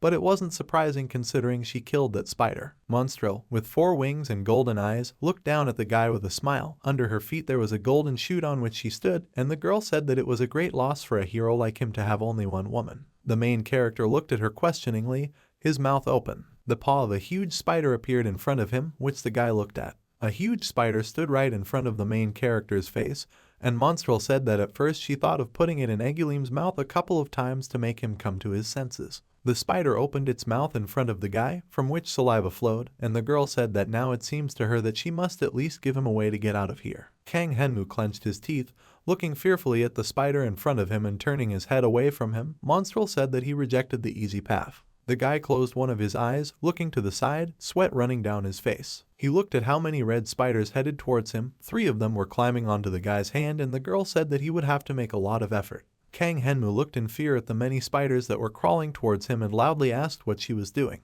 The spiders climbed up the protagonist's hand, and he looked down at them, clenching his teeth and screaming. Monstrel blew the guy a kiss, raising her white-gloved hand to her face, saying that she would assure him of the unfinished toy for him. Kang Henmu closed his eyes and held his hand out in front of him as a white web wrapped around him. A purple moon shone in the sky. A huge spider raised its paws over the guy, wrapping its web around him. The ruins of a destroyed city, a lot of debris lying on the ground, and a huge moon glowing in the sky. A long passage of cobwebs. A green goblin paw with black claws stepped out of the shadows. Curson stood in front of a building with threads of cobwebs hanging from it, and a fairy with pink wings was flying next to him. The goblin walked up the stairs, passing among the cobwebs that hung in tatters on the building. He stopped in front of the cocoons that were suspended from the ceiling. Some of them lay on the ground. Curson lowered his gaze to one of the cocoons, asking the fairy nearby if she was sure. She replied that she had already told him everything. Rainian folded her hands behind her back and smiled, looking at the goblin and saying that stop doubting her, and let him finally tear him apart. The hook began to cut through the cocoon of white web. Curson cut open the cocoon, revealing the body of a guy with dark hair and a gray sweatshirt. The goblin extended his hand inside the cocoon while Rainian watched nearby. Curson pulled the main character out of the cocoon, holding his neck with his hand. Kang Henmu's eyes faded, some liquid ran down his face, and he opened his mouth slightly. Rainian flew up to the guy's ear and called him with a smile, raising her hand. She pursed her lips, looking at him silently. The fairy waved her hand in front of the main character, who was being held by the neck by the goblin. She hit him sharply and shouted to wake up. A strong blow of red energy passed through Kang Henmu, causing him to fly to the side, opening his eyes wide. The guy's eyes turned white, tears flowed from them and he opened his mouth wide. Tears and beads of sweat streamed down the boy's face as he opened his eyes wide in pain. Kang Henmu leaned his hands on the floor, and Curson next to him looked forward, saying that they needed to go. The fairy who was flying next to the guy asked him to wait a little, asking the guy if he had woken up. Rainian sighed and frowned, stretching her hand, saying that she thought drinking some of his blood would only make him feel better. Kang Henmu said not to even think about it. Rainian smiled widely and raised her hands in front of the guy who clenched his teeth in anger. She said that he woke up thanks to her, and yet she knew that without her he was useless. Kang Henmu waved his arms, trying to catch the fairy who flew away, shouting at her to shut up and saying that he almost died because of her. The guy walked through the room, which was filled with cocoons, and said that a little more and he would start all over again. Kang Henmu pushed the threads of the web aside, turning around with a frown and asking where they were. Suddenly he collided with something and closed his eyes, gritting his teeth. The main character frowned and rubbed his forehead, asking what it was. He raised his head in fear at the huge orc who stood above him, wearing heavy, thick armor. Kang Henmu staggered back from him, clenched his hand into a fist and shouted that the orc had forgotten here. He stopped when the orc didn't move, looking at him silently. The guy looked at the many small red spiders that were sitting on the orc's face. Kang Henmu examined the spiders, tilted his head and asked what they were. The orc stood clenching his hands into fists, a web stretched from his body, along which spiders were crawling, and the guy said in surprise that it was a web. He put his hand to his chin and raised one eyebrow, asking if this was some kind of trap. Curson behind him said that they should go. The main character waved his hand without looking at him and told him not to ask anything. He himself knows about spiders. Curson said that he was talking about his hand. Kang Henmu raised his hand in surprise, which was black, and asked about the left one. The goblin looked at the guy, saying that he had never seen what it was before. Kang Henmu lowered his gaze to his hand with long dark claws. His left hand turned black, with 6 fingers. 2 red crystals were burning on his palm and elbow, and the guy asked about 6 fingers, and this is Oschit's glove. Kang Henmu frowned as he lowered his gaze, remembering the golden star who said he would complete his unfinished toy. He looked to the side and extended his right hand, opening the blue system window. Rainian was looking at the system window with a smile, asking what it was, when the guy extended his hand to the golden Munkal icon. He remembered how, together with the fairy, he stood next to the table on which a man was lying. The guy asked if she remembered the place where they last found a skeleton. Kang Henmu pushed the overturned table aside as he approached the skeleton. The skull was lying on the table. With his hand on the yellow letter, Rainian asked if this was a food storage area, or rather the place where the corpse was. The main character agreed, saying that they were trying to find something useful. He was holding a skull in one hand with a crazy smile, and a golden monocle in the other hand. Rainian winked and waved 2 fingers, with a smile saying that he was now also a thief, like and was expected from the owner. Kang Henmu put the monocle to his eye, looking at the black glove. The system window showed, Admiral Len's monocle, legendary. He said that although the monocle uses mana. He looked at the black 6-fingered glove on his hand, saying that with it he could evaluate the item. The system window showed Oschit's hand with 6 fingers, a legendary and real item. The second system window showed type, glove, protection from physical attacks, medium, protection from magical attacks, medium high, agility, medium, special ability. Increases the grip strength of the equipped hand by 3 times, does not release the grabbed object until it allows its owner, or the glove will not break, fits both hands, uses mana to create a black widow's web. Kang Henmu looked at the inscription on the system window,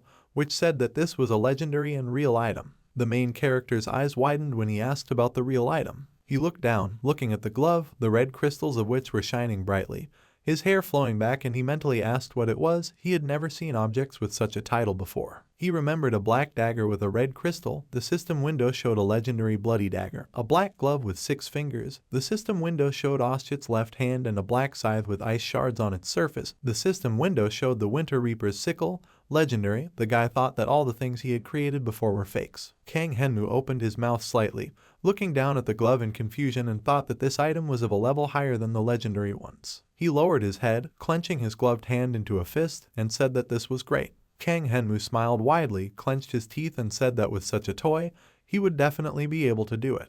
The guy raised his hand up, looking at the glove with a wide smile, clenching his other hand into a fist behind his back. Curson looked at him confused, saying that now they need to go, and the guy who was looking at the glove agreed. Dark sky over the ruins of a destroyed city. The gray monsters with sharp teeth clenched their teeth as they looked around. One of them sniffed. The monsters walked over the rebel, moving forward. They were heading towards a huge hole in the ground where pieces of pipe were visible surrounding it. A small red stream of blood flowed from the pipe. Blood drips down from the pipe. One of the monsters leaned over the pipe, sticking out its tongue to catch a drop of blood. He stuck his tongue out of his mouth, sniffing. There was a red mist next to him. Many monsters climbed into the pipe. One of them stuck out its tongue, the others clenched their teeth. Red mist flew next to them. The monsters descended into the hole to climb into the pipe that was located there. One of the monsters sniffed again, shaking its head. White threads of cobwebs appeared around him, and he lowered his head onto them. Many monsters stood inside the pipe, stopping and looking down. They cast a long shadow from themselves, and some sound was heard.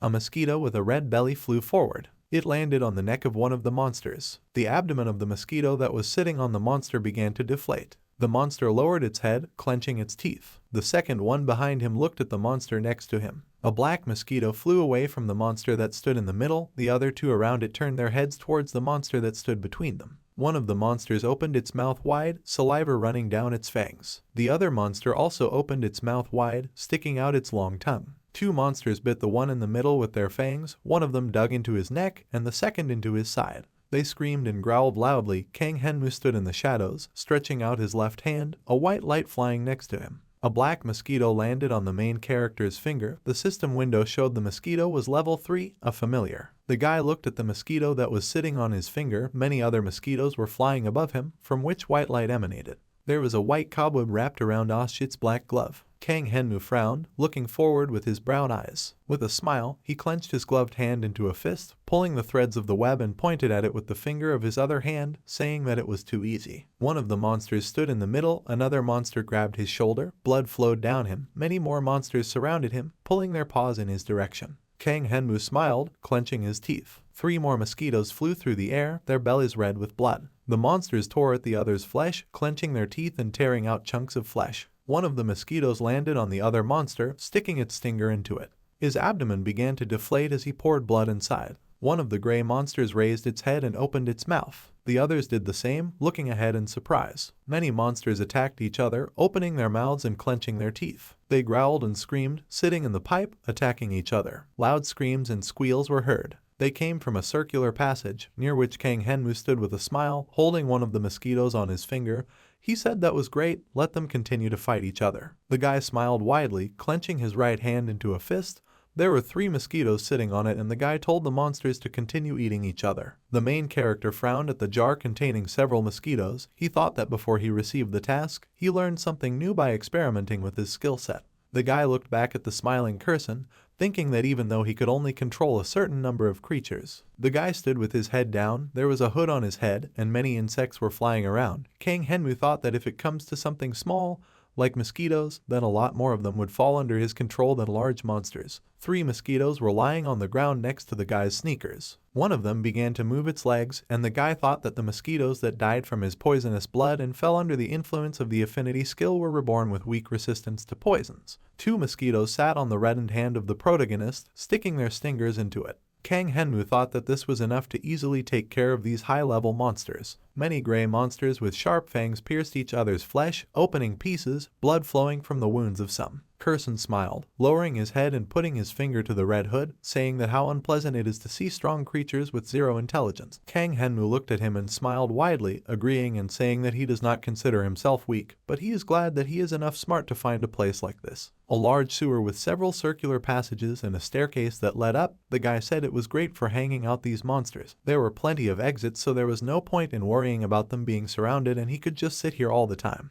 Kang Henmu smiled at the 4 mosquitoes that were sitting on his hand, sucking blood, and said that he would live 48 hours without any problems. Suddenly the guy's eyes widened and he opened his mouth, looking to the side. The main character fell to the floor, and Curson next to him called out to him in fear. The goblin ran up to the guy, looking down at him, asking what was wrong. Kang Henmu leaned on his hand and lowered his head, cursing. The goblin helped the guy get up, sitting down next to him, and he clenched his teeth and closed his eyes, asking if maybe they drank too much blood. He said that he suddenly felt dizzy. Kang Henmu looked forward, frowning and breathing heavily, thinking that perhaps the mosquitoes were taking more blood than he expected. What should he do now? At this rate he would not last. The main character lowered his gaze, looking at Oshit's glove, thinking that perhaps he needed to use another method. Kang Henmu threw his arm over Kursun's shoulder, turning back behind his shoulder. The main character noticed something, looking back with frightened, wide eyes. A sword blade was visible next to the white threads of the web. The blade moved to the side, cutting the white web. Kang Henmu frowned at this, a drop of sweat running down his face, and he thought that someone was cutting the web and coming after them.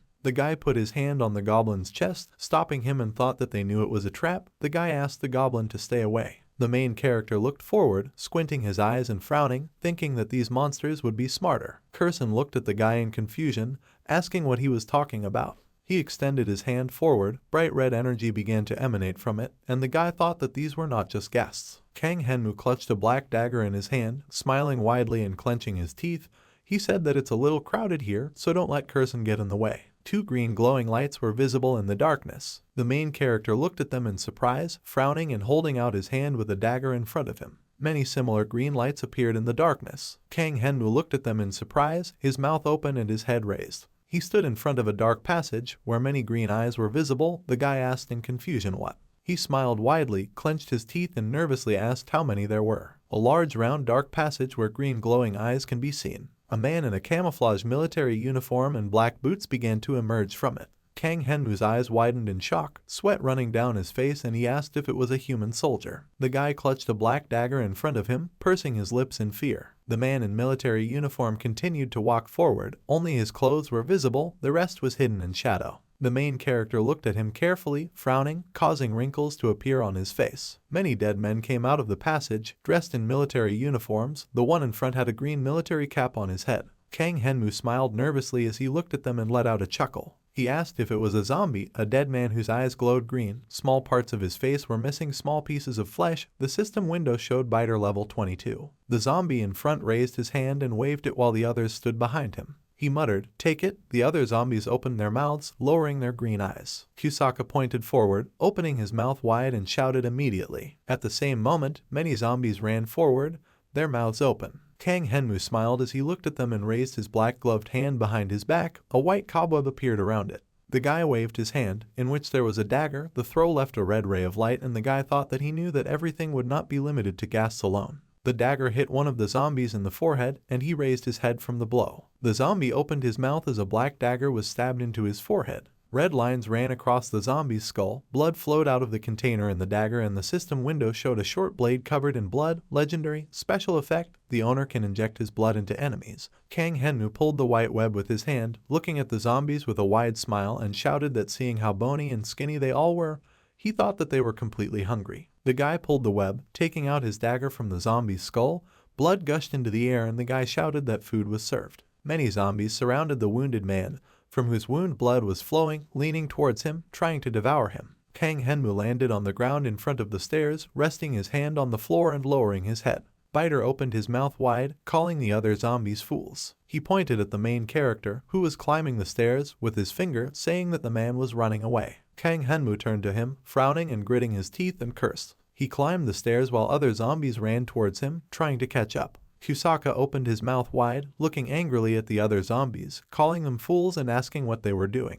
He pointed at the main character on the stairs, telling them to hurry up and catch up with him. Kang Henmu swore loudly, gritting his teeth as he climbed the stairs, looking up. The hatch on the ground began to move. Someone sharply knocked out the manhole cover, causing it to fly into the air, and a blue light from the impact ran across the ground. Kang Henmu climbed out, clenching his teeth and resting his hands on the ground. He rose to his feet, walking over the broken stones that lay on the ground. The guy walked along the road past purple crystals and destroyed tall buildings. He looked at the open passage to the sewer, thinking that even though they were of the same level, they had military training. The guy clenched his teeth and frowned, looking ahead and wondering if he could negotiate with them. They were people after all. Two zombies were climbing up the stairs from the sewer, and Kang Henmu thought, no, this won't work. They were human after all. They had already succumbed to Egulim's delicacies and were under his control. From the passage that led to the sewer, grunting sounds from zombies were heard. A loud sound was heard from the passage. One of the zombies got out, holding a machine gun in his hand, and the main character thought that they would not listen to him. Fire from the shots was visible, bullet casings were falling down. Kang Henmu stood with one hand outstretched and his mouth open.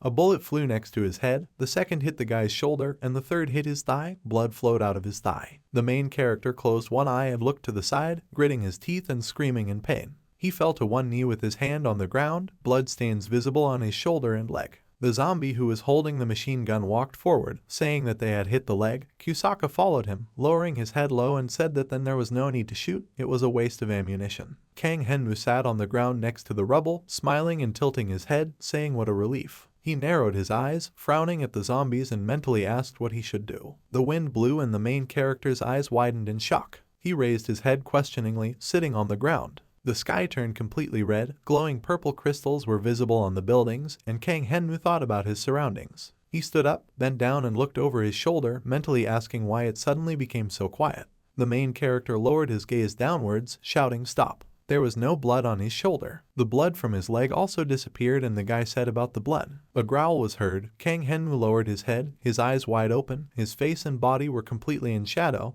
and the sky above his head was red. There were a lot of growling sounds and the guy turned over his shoulder. On the road behind him there were many gray monsters who looked at the main character. One of them smiled and pulled his tongue out of his mouth, growling. Kang Henmu clenched his teeth, looking at them in fear and thought that if he had a chance in the sewers, then in the open location he would be finished. The guy raised his head, looking at the system window that appeared above him. On the system window it was written that there were 0 days, 0 hours, 46 minutes, 40 seconds left until the quest was completed. The guy thought that he had 46 minutes left. The 3 gray monsters looked at the guy, smiling and clenching their sharp teeth.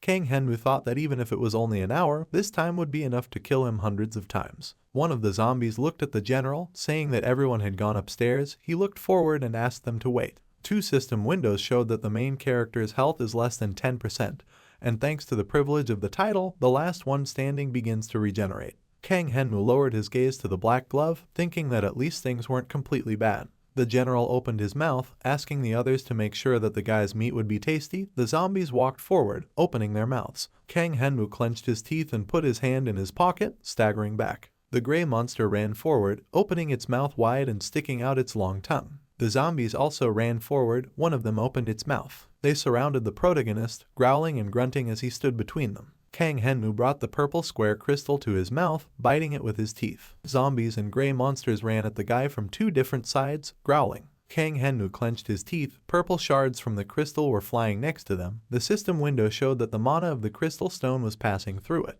The main character's body rose into the air and he raised his head as white beams of energy flew around him. The system window showed that his mana was completely restored. Kang Henmu lowered his head, placing his hands on his hips as the monsters continued to advance towards him. Kang Henmu raised his gaze with a frown and said dominance. A strong impulse passed through the air from the guy. It blew towards the zombies, who opened their mouths, looking forward. They growled, jumping over the main character who was looking at them. The zombies ran past Kang Henmu, who lowered his head, his hair covering his eyes. One of the zombies sank his teeth into the shoulder of the gray-skinned monster, blood gushing from the wound. Many zombies surrounded one monster, who raised his arms, trying to push them away from him, one of the zombies tearing a piece of his flesh from his shoulder. The zombies and gray monsters ran at each other, fighting. One of the monsters grabbed the zombie by the neck. They growled and screamed. Kang Henmu smiled, clenching his teeth and lowering his head, thinking that he did not control the monsters directly. Monsters and zombies that were fighting each other. Some zombies were eating monsters, and the guy thought that he was just taking the gas that had been bitten by his mosquitoes and increasing the smell coming from them. In this case, the dead people are more attracted to the gas because they become larger targets. Widely smiling zombies who held the limbs of monsters in their hands and ate them. Kang Henmu thought that he made them think that this is happiness that can be achieved by yourself, and isn't that what they asked for? The guy looked forward, his hair was blowing in the wind, and monsters were fighting to the side of him. He thought that he would forget about it.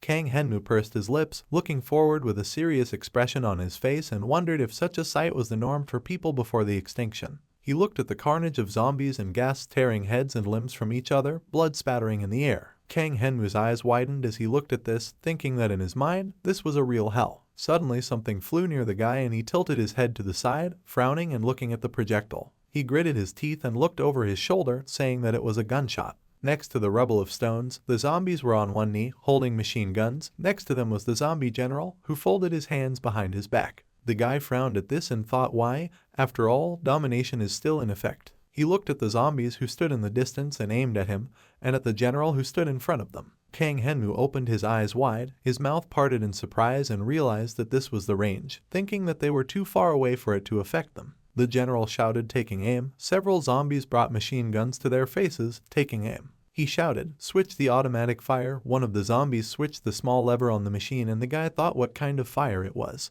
The general looked at the guy with his green glowing eyes, opening his mouth and screaming fire. A bright blue beam of light flashed in the darkness. He struck the necks of the zombies who were holding machine guns, cutting their heads from their bodies, a beam of light reaching out from Kurson, who jumped forward. The goblin landed with his feet on the ground. He frowned, turned around and called the main character, saying that he could save the thanks for later. Kang Henmu looked at the goblin in surprise, his eyes wide and his mouth open. Kurson pulled his braid behind his back, twirling it in a circle, and lowered his head. A scythe with a black blade and ice crystals on its surface, the system window showed. The Snake Collector's scythe is legendary. Special ability, can track living beings within an area. After defeating an enemy, freezes the area around it. Kurson smiled, stretching out his hand and holding the scythe behind his back, saying that in any case, he would thank him many times. The system window showed, the Scythe of the Winter Gatherer, legendary, special ability, can track living creatures within an area. After defeating an enemy, the area around him is frozen. Note, the scythes used by the undead slaves were known as the hunting dogs of the Winter Duke. The Winter Duke hated when looked at, and has been known to release a Winter Forager to take care of interlopers. Despite no one having seen it in person, there is always a possibility. Kang Henmu turned back.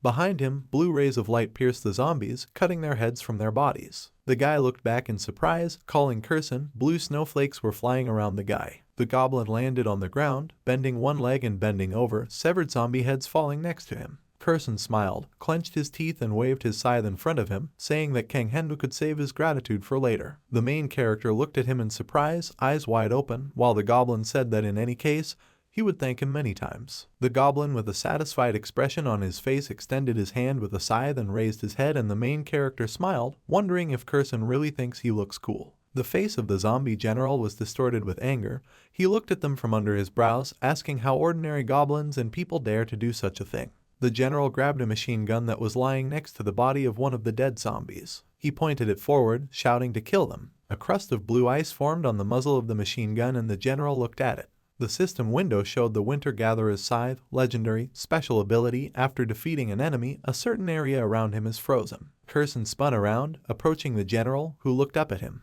The goblin swung the weapon, leaving a blue gash that cut off the zombie's arm that was holding the machine gun.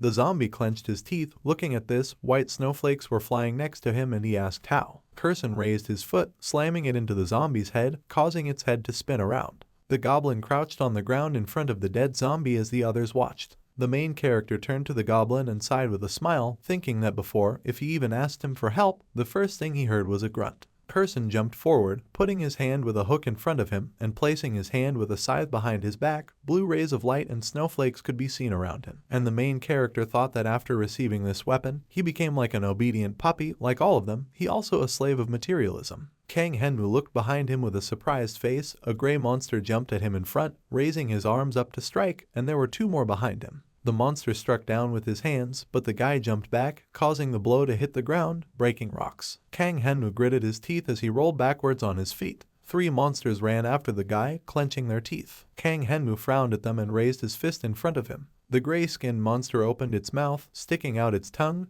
and a black-gloved hand clasped its mouth. The zombies caught the monsters, knocking them to the ground while Kang Henmu stood in front of them. He looked to his right, breathing heavily. The guy looked to the left, looking around and frowning. He walked across a field where monsters and zombies fought with each other, and Kurson struck them with a scythe. The guy thought that it seemed to him that there were more of them. He frowned and clenched his teeth, exhaling, causing a cloud of steam to appear next to his face.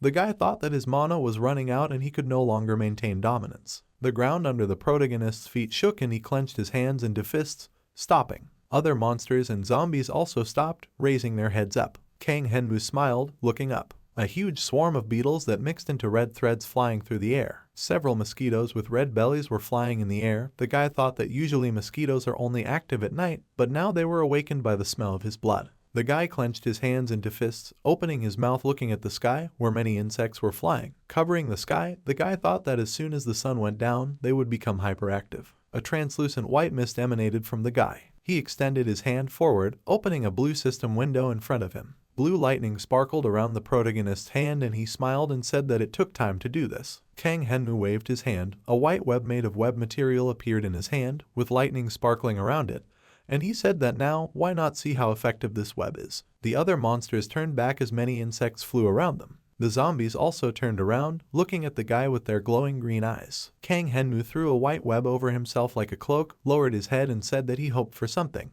A swarm of insects flew over the heads of the zombies, who ran forward with their mouths open. The gray monsters also ran away, opening their mouths with sharp teeth. Kang Henmu smiled as he looked at them and said that he hoped they would get along with each other. A huge swarm of insects flew from the sky down between the houses. It was heading straight towards the main character, who was covered with a white cloak of cobwebs while standing on the ground. In an instant, a huge swarm of insects descended to the ground, mixing into a red mass that enveloped the entire street. The gray monsters held their hands out in front of them as many mosquitoes flew around them. Zombies also tried to cover their faces with their hands as insects scurried past them. Curson fell to the floor, his cape flying upward, zombies hissing as insects flew around. The swarm filled the entire street, flying in the air between the houses, creating red threads from many insects. The guy thought that in a battle at such a short distance it would be difficult for all of them to distinguish friend from enemy. Insects flew between the gray monsters who stood still, clenching their teeth, and Kang Henmu thought that thanks to the effect of the scythe, most of the monsters were frozen. He thought about where Curson was,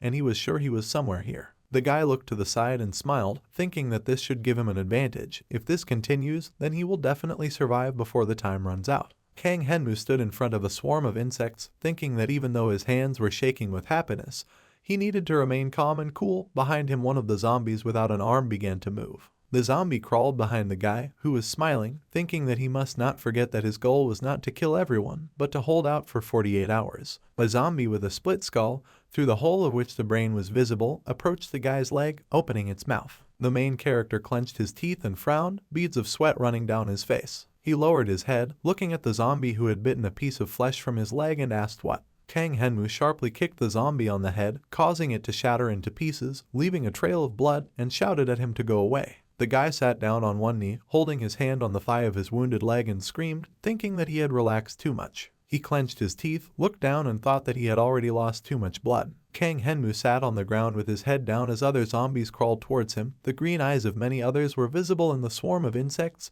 They growled, and the main character mentally cursed. He kept his hand on the wound on his leg, looking up, thinking that he would not survive. The system window showed. The hungry Star Egilium was watching. The gray monsters walked forward, gritting their teeth, and the guy wondered if he could do anything at all. Kang Henmu turned around, removing his trembling hand from the wound on his leg. He looked forward, gritting his teeth, thinking that if only he could replenish the lost blood. Other zombies were devouring one of the gray monsters, under which a pool of blood was visible. The monster's blood flowed on the ground, next to the broken stones. The main character smiled widely and madly, looking at her. A swarm of insects flew at one of the gray monsters, enveloping him. Many mosquitoes were sucking the blood out of the monster. The system window showed mosquitoes level 3, a family with Kang Henmu. The withered body of the monster fell to the ground, the skin covering its bones. Many mosquitoes with full bellies flew forward through the air. They sat on the guy's back, sticking their stingers into him. Kang Henmu tilted his body, raising his cloak as many mosquitoes sat on his back, and thought that this was certainly very stupid. The main character clenched his teeth, his eyes glowed with white light, and he frowned, thinking that he had no choice but this. The mosquitoes fell to the ground, blood splashes flew near Kang Henmu, and he clenched his hand into a fist and screamed. The guy threw his head back, spread his arms and clenched them into fists, opened his mouth wide and screamed. He froze, drool dripping from his mouth, sweat running down his face. Kang Henmu fell to his knees as his cloak flew upward. The guy lowered his head, resting his hand on the ground, a string of saliva dripping from his mouth onto the ground. He lay on the ground while he was surrounded by a swarm of insects and many approaching monsters. One of the ghasts raised his black nailed hand, looking at her. Black sharp claws grew on his hand. Ghast swung his hand, screaming and cutting with his claws. Splashes of blood were visible flying in the air. Ghast clenched his teeth and staggered to the side, one of his arms missing. Blood flowed from the wound and the monster raised its head at the main character, who was running away. Kang Henmu ran quickly along the ground, leaving blue light under his feet. His face was hidden by a white cloak, and he held a gray hand with sharp claws in his mouth. The gray hand fell to the ground among the broken stones. The guy smiled, his skin turned gray and his eyes glowed with white light. The guy's teeth became sharp and he made some sound. Other ghasts ran towards him. One of them opened his mouth and the second clenched his teeth. Kang Henmu frowned, opening his white mouth, looking at them with anger. The main character opened his cloak, opened his mouth wide with sharp teeth, and jumped over one of the gray monsters. Ghast swung his clawed paw, trying to strike him. His hand punched the air as Kang Henmu jumped higher. He turned over in the air, wrapping himself in a white cloth behind Ghast, who stood with his arm outstretched. The guy kicked the monster's back with his legs, pushing away from it. The guy pinned him to the ground, grabbing Gas by the head, causing him to open his mouth wide, screaming loudly. The protagonist's mouth opened wide, strings of saliva flowing from his mouth as he brought his mouth closer to Gas's head. Kang Henmu bit into the head of the monster below him, blood flowing down his head, and he pulled his hands forward, screaming loudly. The other Gas watched as the main character bit off a piece of flesh from the monster's head. Kang Henmu raised his head. His face was hidden by the shadow of the white hood on his head. Only glowing white eyes and sharp teeth were visible. The system window showed that the characteristic of the blood of the hungry was added to his poison blood. The guy stood on the ground, above the headless Gas below him. The system window showed poison blood is rare, added features, medium toxicity, low infectiousness, low acidity, blood of the hungry. Kang Henmu lowered his head, breathing heavily. His face was bloody and the system window showed the blood of the hungry. No. His body's consumption of the blood of the hungry increases physical abilities by 30%. The effect lasts until he uses the blood of the hungry. The guy looked to the side and frowned. Clouds of steam from heavy breathing were visible next to his face,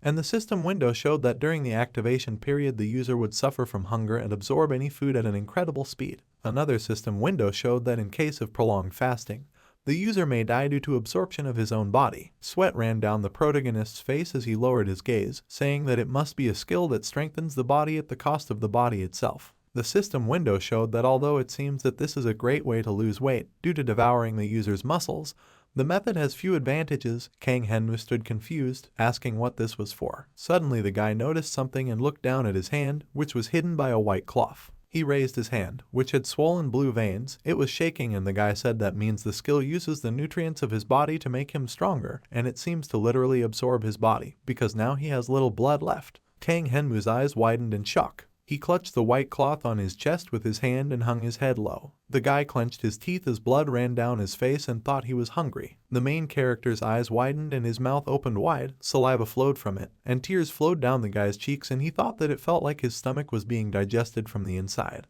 A zombie in a green uniform ran forward with his mouth open. Kang Henmu waved his black-gloved hand, clenching his teeth, his eyes hidden by the hood on his head. The guy clenched his other hand into a fist and raised his gloved hand high, squeezing the zombie's head, causing it to burst, spraying blood. The guy smiled. Looking up, red drops of blood fell on his hood and he thought he felt power. A system window appeared on which it was written, "The hungry star Egulim is watching," and the main character stood on the ground with his head raised, looking at him. 3 more system windows appeared, on which it was written, "Conqueror Star Arden is watching, Whispering Star Monstrel is watching, Monster Star Augustro is watching." In the sky next to a swarm of insects there were 3 bright stars, yellow, white, purple and orange. The guy looked at them, saying that this was it. Kang Henmu looked at them with a frown from under his white hood, saying that hurting people was worse than death, slowly subjugating him. Now he understood. Lots of naked people lying on the ground with their heads up at the bright white light above. The guy said they were looking down on everyone. Kang Henmu put his hand behind his back. A black dagger was flying next to it and red lightning was sparkling, and he said that he had a question.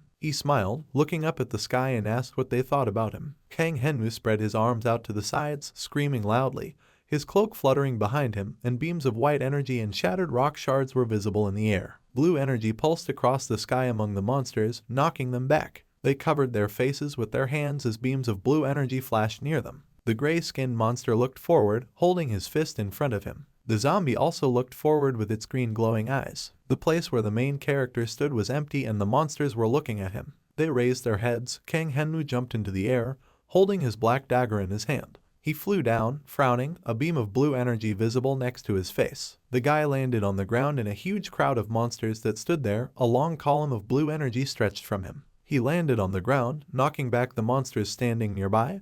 The impulse from the impact ran through the air and dust rose into the air. The stones broke from the strong blow that the guy dealt, and the wind blew. Kang Henmu screamed as he rolled across the ground and hit it several times. He fell on his back, lifting his legs, hitting the ground hard. Kang Henmu was lying on the ground with a white cloth underneath him, and he closed his eyes with his head turned away. The guy opened one eye and frowned, clenching his teeth, looking forward. One of the gray monsters jumped over him, raising his hands high, and the main character cursed. The monster put its hand on Kang Henmu's face, pushing his head into the ground, causing the stones to break and the guy's eyes to widen. 4 more monsters landed nearby, leaving beams of red energy after landing and surrounding the guy. The gray-skinned monster raised its hand with long black claws. Several monsters immediately lowered their hands to the protagonist's face and chest as he opened his mouth wide, cursing loudly. The main character's eyes widened, blood and drool ran down his face, and tears gathered in the corners of his eyes. Many gray monsters stood above him, their mouths wide open, dripping with saliva. Monsters surrounded the main character, one of them pierced him with his hand, the other leaned over him, eating him. Kang Henmu opened his mouth wide, with sharp teeth,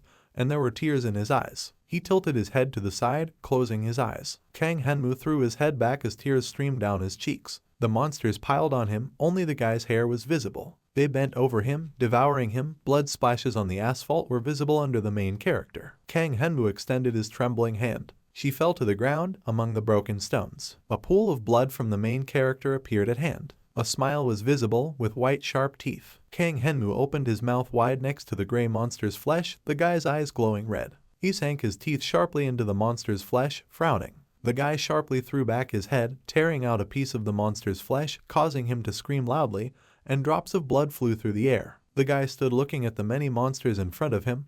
White smoke emanated from his body and he cursed loudly. Kang Henmu clenched his teeth, lowered his head, causing his eyes to be hidden by his hair. The guy was not wearing a sweatshirt, his torso and chest were covered in blood, and he said that he would tear them into small pieces. Kang Henmu opened his sharp-fanged mouth wide, his face contorted with rage, his eyes glowing red. He jumped into the air above the gray monsters, who threw back their heads and opened their mouths wide and looked at the guy. Kang Henmu landed on the ground, swinging his dagger hand and cutting a deep cut across the chest of one of the monsters, blood gushing out. He grabbed the monster's head with his black glove, a watermelon that exploded into small pieces, red juice gushing out in all directions. The guy clenched his gloved hand into a fist, the monster fell, and drops of the monster's blood gushed out from the guy's fist. Behind the main character there were many Gastas who were looking at him. Kang Henmu smiled widely, clenching his teeth, his eyes glowing red. There were many blue and red blows, the screams of monsters were heard. Zombies lay on the ground, among the destroyed stones, under them there were rays of blood.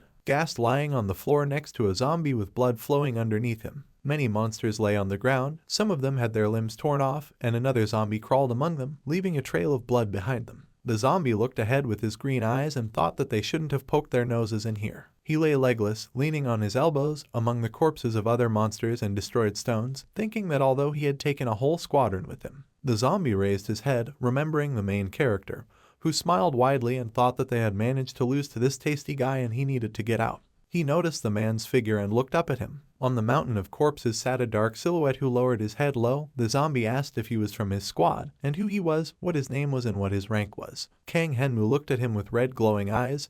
His face around his mouth was smeared with blood. The zombie looked at the guy with glowing green eyes. The guy growled and clenched his teeth, approaching the zombie with an angry face. He crawled back, holding out his hand when the guy walked towards him and shouted to him not to do this, and to move away from him. The zombie turned back, placing his hand on the machine gun next to him. He took it in his hand and bowed his head, pointing the machine gun at the guy. Only a few shards of ice flew out of the gun barrel. The zombie turned in the other direction, grabbing Ghast's severed hand. He swung it sharply, leaving a green beam of energy from the blow and shouted to the main character to go away. A cut ran down Kang Henmu's leg and he lowered his head, clenched his teeth, and blood gushed from the wound. He fell to the ground as the zombie looked at him, swinging his severed arm. Kang Henmu angrily raised his head at the zombie.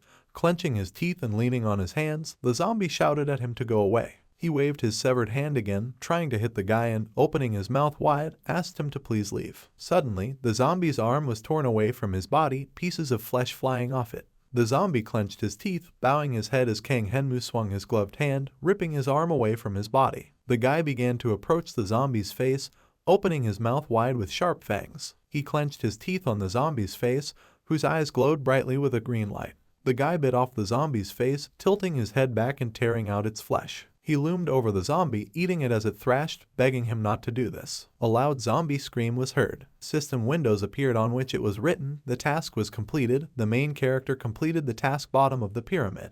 On another system window it was written, the reward is 1 silver box. Due to the difference in its level and difficulty level, the reward will improve. 1 silver box becomes 1 gold box. A few more system windows show that he passed the test. His 1 gold box becomes 1 gift from Aegelian. His return stone will remain active until the start of the next task. The remaining time until the next task is 28 days, 0 hours, 0 minutes, 0 seconds. Kang Henmu lay on his side, closing his eyes and putting his hand under his head. There was a pool of blood under him, corpses lay nearby, and the system window showed that the curse of hunger had been lifted. A golden circle appeared around him, emitting a bright light. The guy opened his eyes slightly. The system window showed that he had absorbed the fragment. Kang Henmu began to roll over onto his back, waving his hand. A bright red moon was above him. He lay on his back, arms outstretched, looking at the sky, and exhaled loudly. Kang Henmu lay with a tired expression on his face.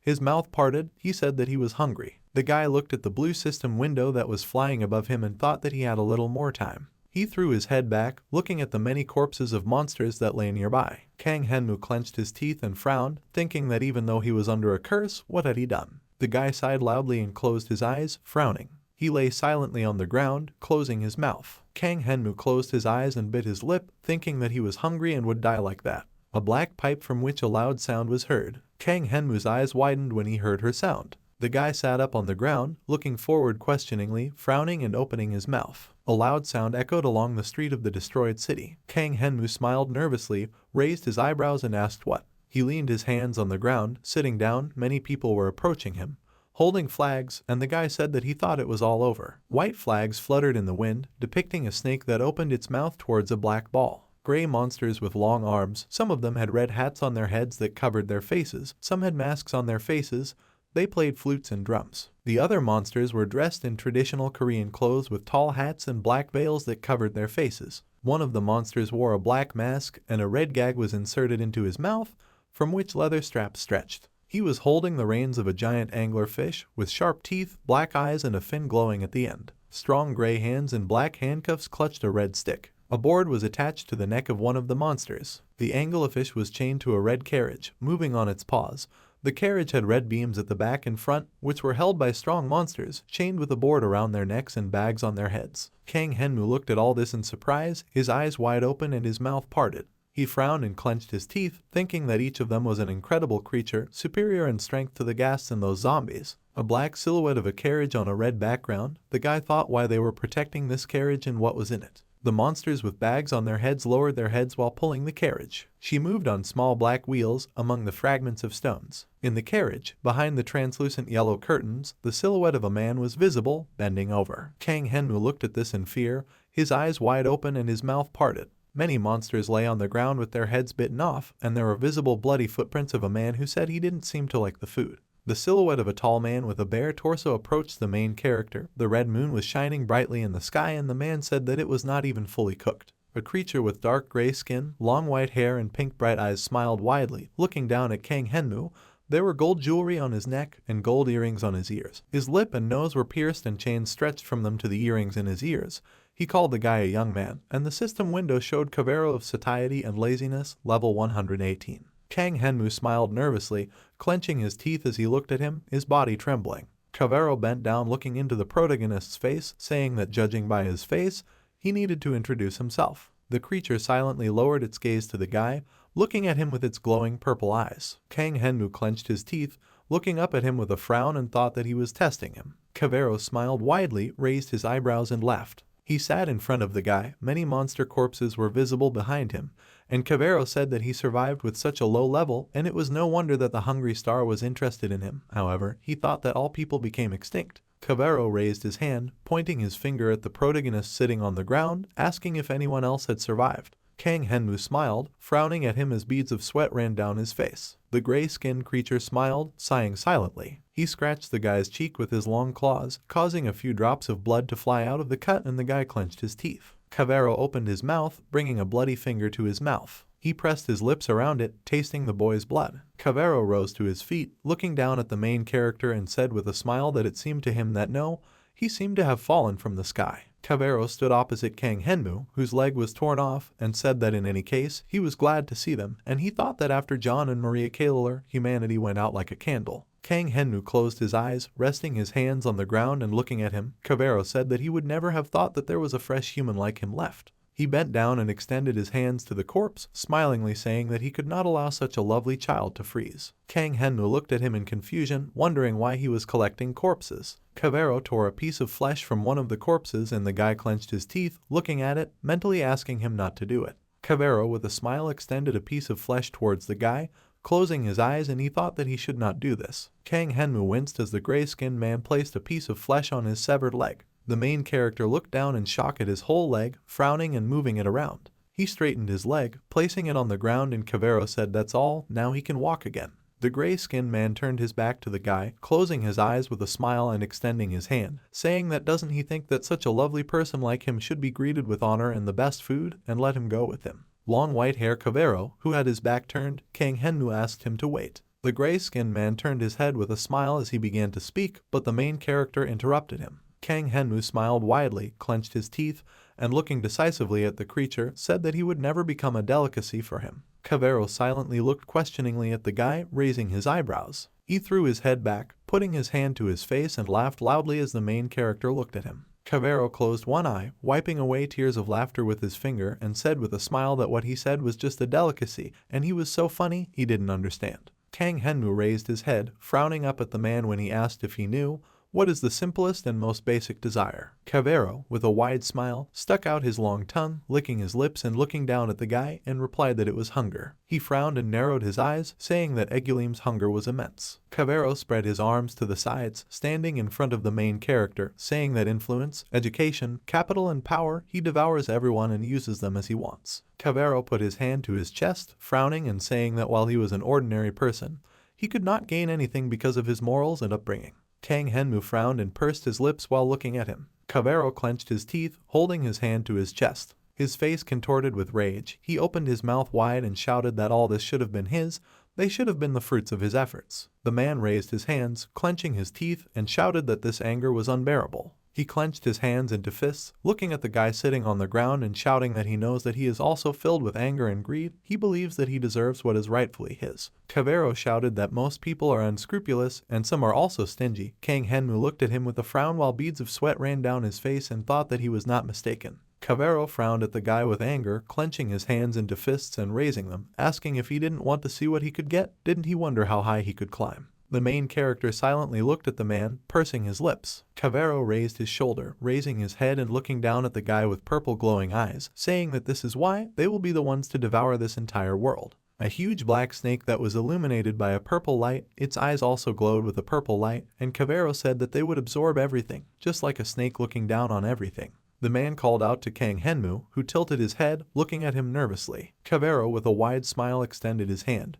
Behind his back there was a huge black snake, and the man said that let him join him and become a part of him. Cavero stood opposite the main character, extending his hand in his direction. While the guy looked at him, the man's hair and clothes flying in the wind. The pages of the book flipped in the wind. Yumin rested her head on her hand, sitting at the table. She closed her eyes while holding a pen. The girl opened her eyes, looking to the side, her strands of hair ruffled by the wind. The girl looked towards the open window, sitting at a low table, and called the main character. Kang Henmu smiled, gritting his teeth and frowning as beads of sweat ran down his face. A city in which tall buildings were visible, the sun was setting behind the horizon, illuminating everything with an orange light. Yumin walked to the window, placing her hand on the light curtains. A purple moon shone over the destroyed city, illuminating the rubble. Kang Henmu smiled, lowering his head, causing his hair to cover the guy's eyes, and he said that he believed he had no choice. His glove on his hand glowed with a bright red light. Cavero looked down at her with a smile, his eyes half closed. The guy bent his leg, rising from the ground. Cavero looked at him with a smug smile, narrowing his eyes and saying that this was the right decision. Monsters with red hats and masks on their faces looked at this. Kang Henmu took the gray-skinned man's outstretched hand by the wrist. He slowly rose from the ground, hanging his head low as Cavero looked at him. Suddenly, the gray-skinned man's face contorted, and he closed one of his eyes and clenched his teeth. Kang Henmu looked up at him with a smile and bit the man's palm. Cavero frowned, looking at him with anger. He swung his hand sharply, pushing the guy far back, causing him to hit the ground.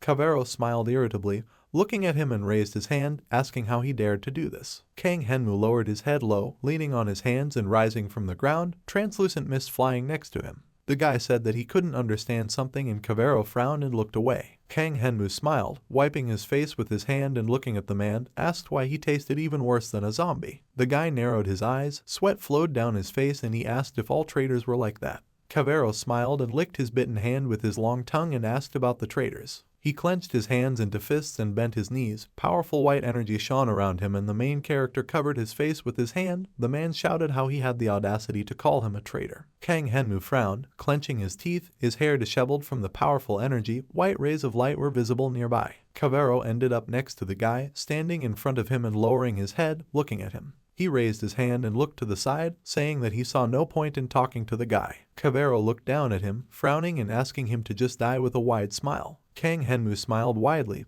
looking up at him, beads of sweat flowing down his body, and he thought that he could not die. The guy remembered a demon with a wide smile and blue skin, with long horns on his head, an old man in a crown and with black eyes from which blood flowed, about a huge purple snake from whose mouth blood flowed, and about a knight in heavy armor and with a huge sword with a flame burning around it. The guy thought that there should be an element of surprise in the game they were playing. He remembered Monstrel, who said with a smile that a new player is what they need, and everyone has reached a dead end, so everyone is looking for a solution. Kang Henmu clenched his teeth, looking at the man nervously, and thought about the new player and the decision. He stood in front of the Cavero, clenching his hands into fists with a smile, and thought it was about him. Cavero tilted his head and pursed his lips, making a sound of surprise. Kang Henmu smiled widely, looking up at him with a determined look, and thought that he didn't care if nothing worked out. He wouldn't let this chance slip through his hands, and it wasn't the first time he had to die. The guy said that Cavero might try to kill him. A man with gray skin grabbed the main character by the neck. Kang Henmu's feet left the ground as the man picked him up, asking to be allowed to ask a question.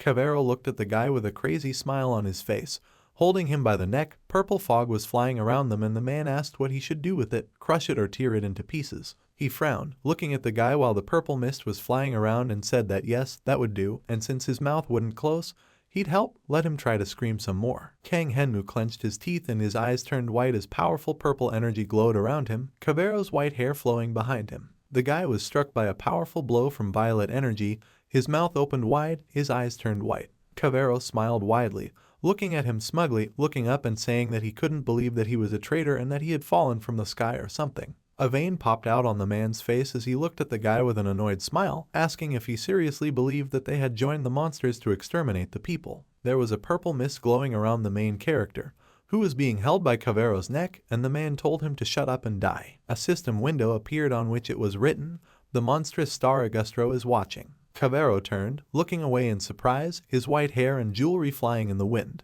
The man's eyes opened wide and he frowned. Cavero was thrown aside by a powerful stream of air, fragments of stones flew behind him, a couple of zombies next to Kang Henmu were also thrown back, and the purple energy around the guy disappeared, dissolving into the air. The Cavero fell to the ground, onto broken stones that flew off to the sides. The main character fell to the ground on his knees. He fell to the ground with his mouth open and eyes half closed. Kang Henmu fell headfirst to the ground, his eyes closing and dimming. Cavero clenched his teeth and closed one eye as he lay on the broken stones. Beads of sweat ran down his face and he frowned, turning his head away. A strong impulse of energy also passed through his retinue, wearing masks and hats, and they covered their faces with their hands. A strong current of wind swept through the destroyed city between the houses. A huge destroyed city with red windows in the houses, through which a strong current of wind swept. Cavero extended his hand forward, frowning, his hair flowing back as he asked to calm down. The man sat down on his knees and bowed his head low, placing his hands on the ground and saying that he had no intention of breaking the rules. He was just excited because a lot of time had passed since then. The man turned over his shoulder, looking behind him, and shouted that they were leaving. Cavero shouted to retreat. He ran along the road.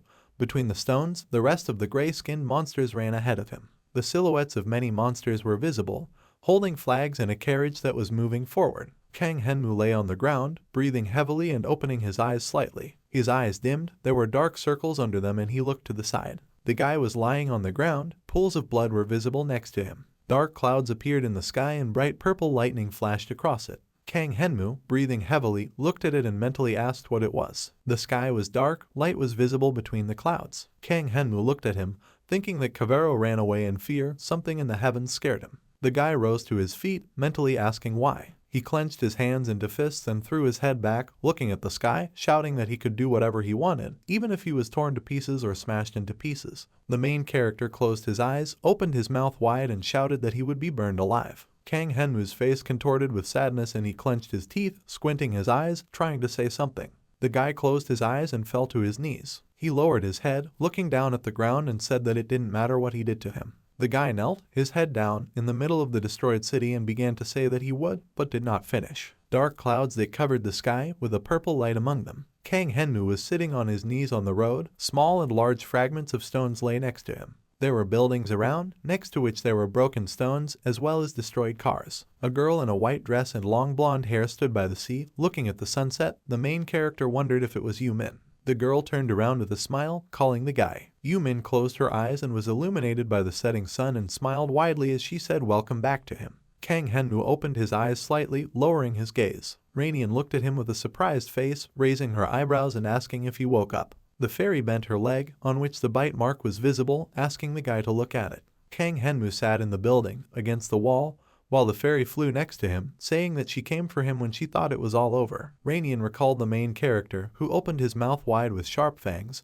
His face was distorted with rage, his eyes glowed with a green light, and a green mist flew around. The fairy said that his eyes were burning, and he just bit her. Kang Henmu looked down, thinking that this happened after he lost consciousness. The fairy put her hands on her hips, looking at him and said that everything was fine and she had taken care of the food in advance. The guy looked at her in confusion, asking when. He stood up, extending his hand to the system window and said that they would just forget about it, and he wondered what awards he had received. The guy's eyes widened in surprise and he looked down. A silver chest with a silver snake wrapped around it, dark energy emanated from it and Kang Henmu thought it was a gift from Egulim. A strong explosion passed near the protagonist's face, and he covered his face with his hands, clenching his teeth and closing one eye. A white card with a carved design on it, Kang Henmu thought it was a white gold, platinum card. The card flew in the air and the guy looked up at it, thinking that before he had only encountered cards made of silver and gold. The card glowed brightly, rays of blue and white energy passed through the air, and Kang Henmu turned away, covering his face with his hand and closing his eyes. Something fell to the floor, hitting the floor, and the guy looked at it, raising his hand.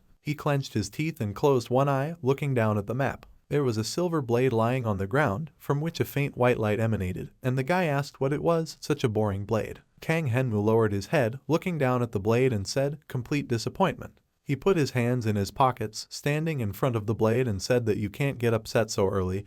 He came out of a platinum card from a gift from Egulim. You need to take a closer look. The guy closed one eye, took the blade in his hand, and put a monocle to his second eye. The system window showed gluttony, regular and original, type, sword. Kang Henmu asked the ordinary one in surprise. A few more system windows showed physical damage, low, magical damage, low, penetration, low, special effect, absorbs donated weapons and gains their effect. Details: the weapon was formerly used by Aldemauer, a direct descendant of the family of the Hungry Star Egulim, since the weapon maintains the appearance what was donated to him. No one knows what the true form of gluttony is. Studies of historical figures and power show that they once used gluttony. Kang Henmu clutched the blade in his hand, looking at it questioningly, and said that everything is right. The sword used by the rulers, although it is an ordinary weapon, is original. He looked at the fairy who was flying nearby and asked her what she thought. Rainian looked at the sword, answering that it looked good. The guy smiled and waved his hand. A dagger began to appear above it, which glowed with white light, and the guy thought that since Rainian said it was good, it means it was so. He would try to sacrifice a short blade bleeding.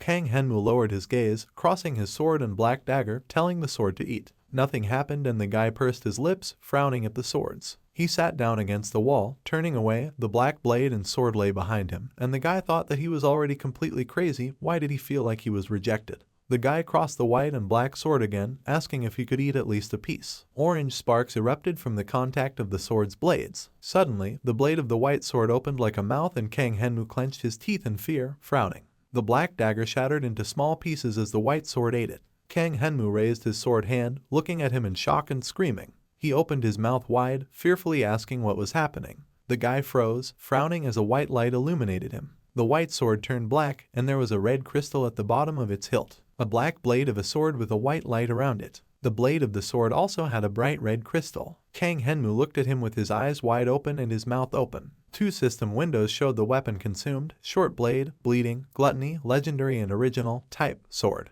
The guy raised his hand above him, looking at the sword in shock, laughing nervously and saying that it changed from ordinary to legendary so easily. Two more system windows showed physical damage, medium-low, magical damage, medium-low, penetration, low, special effect, absorbs donated weapons and receives their effects. The blade is able to remove fluid from the body.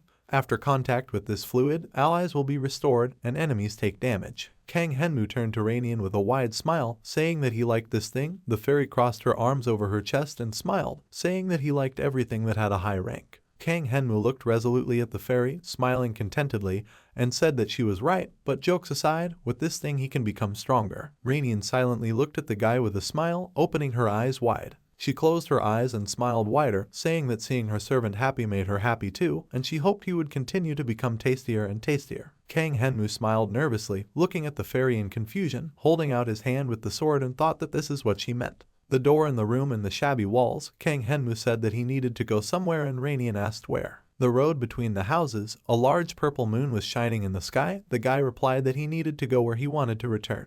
A burning white candle with wax dripping from it. The man was holding a wooden box by the handle. Kang Henmu lowered his gaze with a gloomy face, holding a candlestick with a burning candle that illuminated his face. He stood in the room, in front of the table, on which the skeleton laid his head and hand. The guy said that he couldn't just take it and leave it out of the thing like that. Kang Henmu put the candle on the table and sat down next to it, turning his head. There was also a wooden box and folded clothes on the table. The clothes that were lying on the table, illuminated by the light from the candle. The guy said that it would be good if he could find out the name of this person, then at least he could make a tombstone. The guy narrowed his eyes, pursed his lips, and thought that they were here until the very end, so they were most likely rankers. He frowned, silently lowering his gaze. Kang Henmu remembered the many zombies with glowing green eyes and thought that the dead had the intelligence of humans, but they lashed out at the sight of human flesh. The guy remembered Cavero, who was licking his long tongue with a smile, and thought that there was someone who sided with the monsters and commanded them, Cavero's man.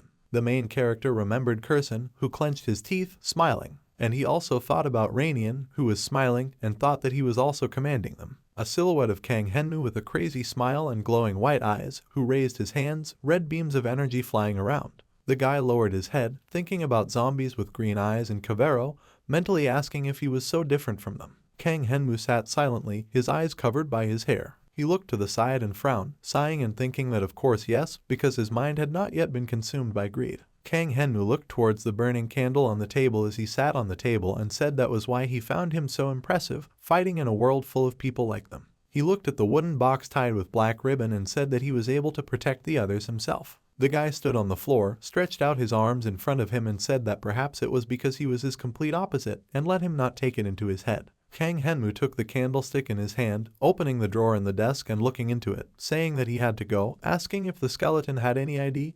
He said that he hoped he would find out about him once he returned to the real world. The guy frowned, looking down, asking if there was any clue. There was a book with a green cover in the box and the guy asked if it was a magazine. He placed the candle and the magazine on the table, leafing through it and smiled, saying like that, "Surprise, he has a magazine, and it will be great to get at least some clue about his identity." The main character's eyes widened and a drop of sweat ran down his face. He stood with his hands on the table, looking at the open magazine, and thought that things with high characteristics are not the only important things in this world. Even one book with quite valuable information can become a thing that significantly changes the world. Kang Henmu picked up the green magazine, looked down at it with a wide smile and laughed, asking if it was all here. He stood with a book in his hands. A large city was visible below him, some parts of which were surrounded by domes. The guy thought that this was from the first dungeon to the end of humanity. He slammed the green-covered book shut. Kang Henmu walked forward. The soldiers who looked at the monsters with large wings that were flying towards them, the main character thought that every event in the history of mankind was captured here. Someone wrote the word solution with a pen on paper and Kang Henmu thought that it was written there when and where it happened and how to prevent it. The main character's eyes widened in surprise, and he opened his mouth slightly, looking forward. Sweat flowed down his face and he wondered if everything there was really true. The guy went outside, looking at the rising sun, which illuminated him. Kang Henmu lowered his head. He suddenly smiled. The sun illuminated his face. Kang Henmu looked to the side, saying with a wide smile that this means he holds the key to saving all mankind. The guy looked at the hole in the ground, saying that he was surprised. Kang Henmu clutched a green magazine in his hands with a smile. The wind ruffled his hair. The rising sun shone brightly between the houses and he said that he would use his last regrets to good effect. He couldn't waste such valuable information, and he would change this future. Kang Henmu looked ahead resolutely, saying that maybe things will get worse or maybe he can improve the situation. It doesn't matter at all. His priority is saving humanity. Kang Henmu stood on the street, which was illuminated by the bright sun.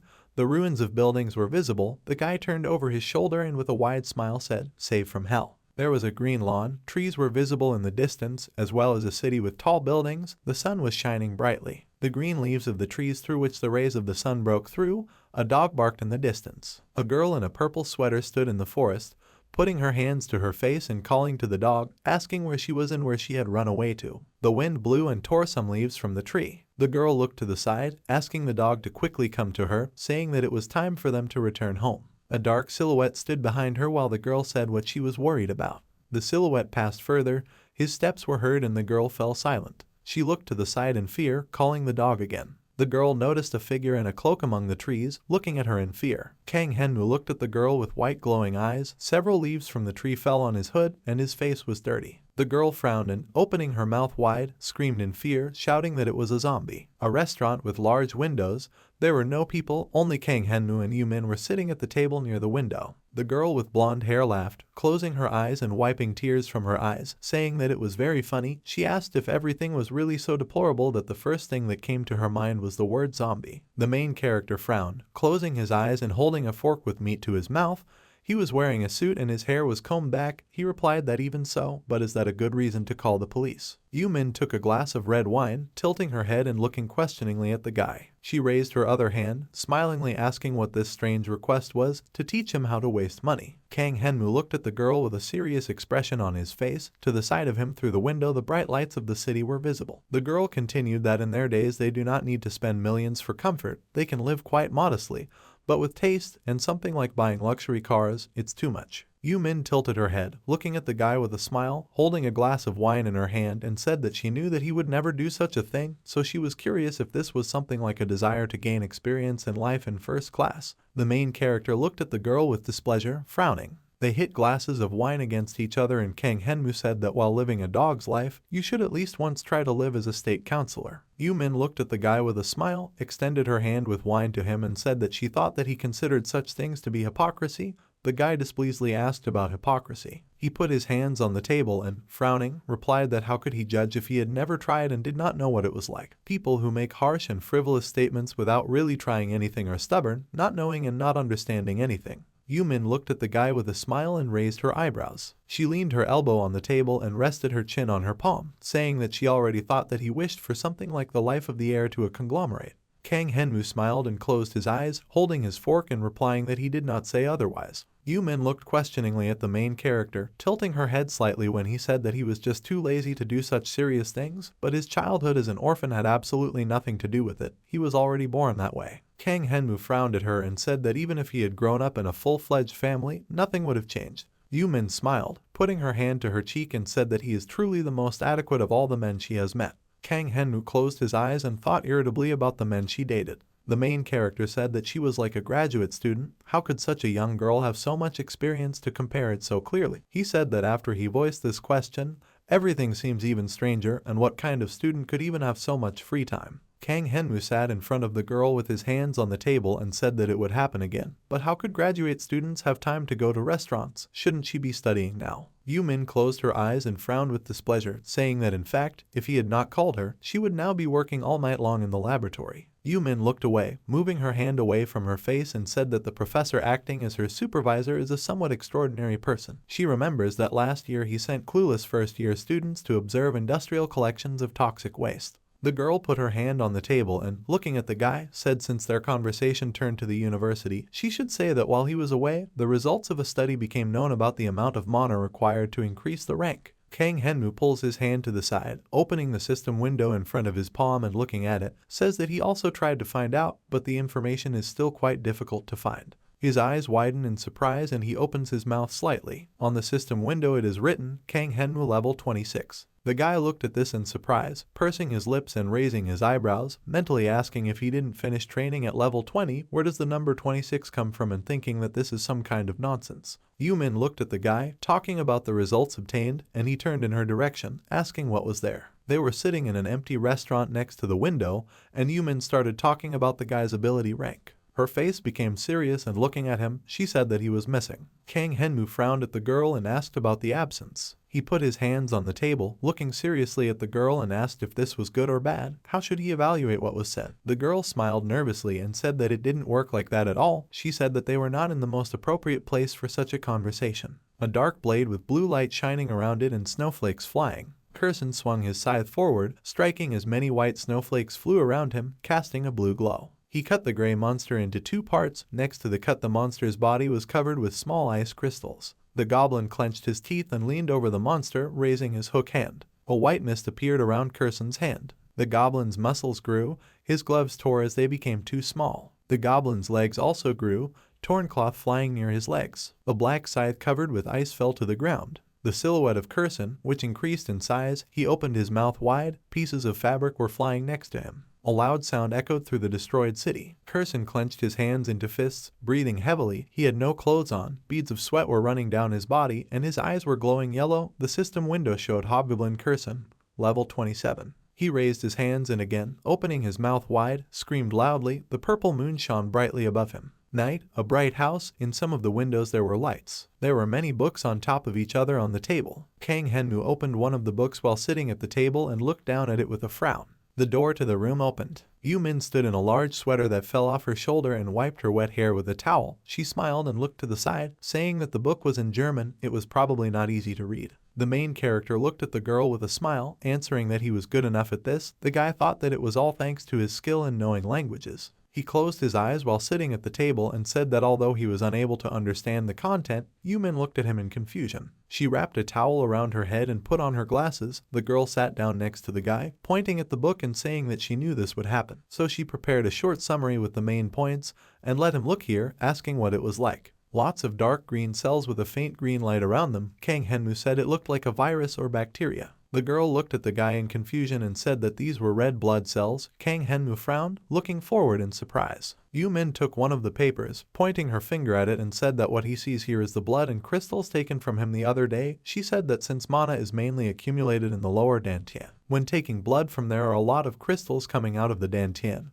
and these crystals are also the indicator used to evaluate the ranking. Dark green cells, next to which there were long blue ones. The girl said that one star had a needle shape. There were many cells with blue triangular crystals floating next to them. The girl said that the 3 stars were shaped like a triangle. Yu Min lowered her gaze, saying that the crystals that others took from the guy. Kang Henmu put his hand to his chin, also lowering his gaze, and said that they were round. A round blue crystal floated next to the green cells. The girl said that it was so. They were not needle-shaped, not triangular, but round, a shape that had never been seen before. She looked at the guy and told him that there was only one such example. The main character looked questioningly at the girl, asking what kind of example. Yu Min looked at him with wide eyes and said that these are monsters. Kang Henmu looked at her in surprise and frowned, pursing his lips. The main character looked at the girl in surprise, remembering how he was in the form of a monster, with white glowing eyes and a face that was distorted with rage. Yu Min put her hand to her head, looking at the guy in surprise as sweat began to flow down his face. She crossed her arms and nervously said that this does not mean that he is a monster, it is just a similar trait, otherwise he is the same as other people. The girl nervously waved her hands, raised her eyebrows and said that the crystal is only the most visible part, but the effect of mana on the human body itself is enormous.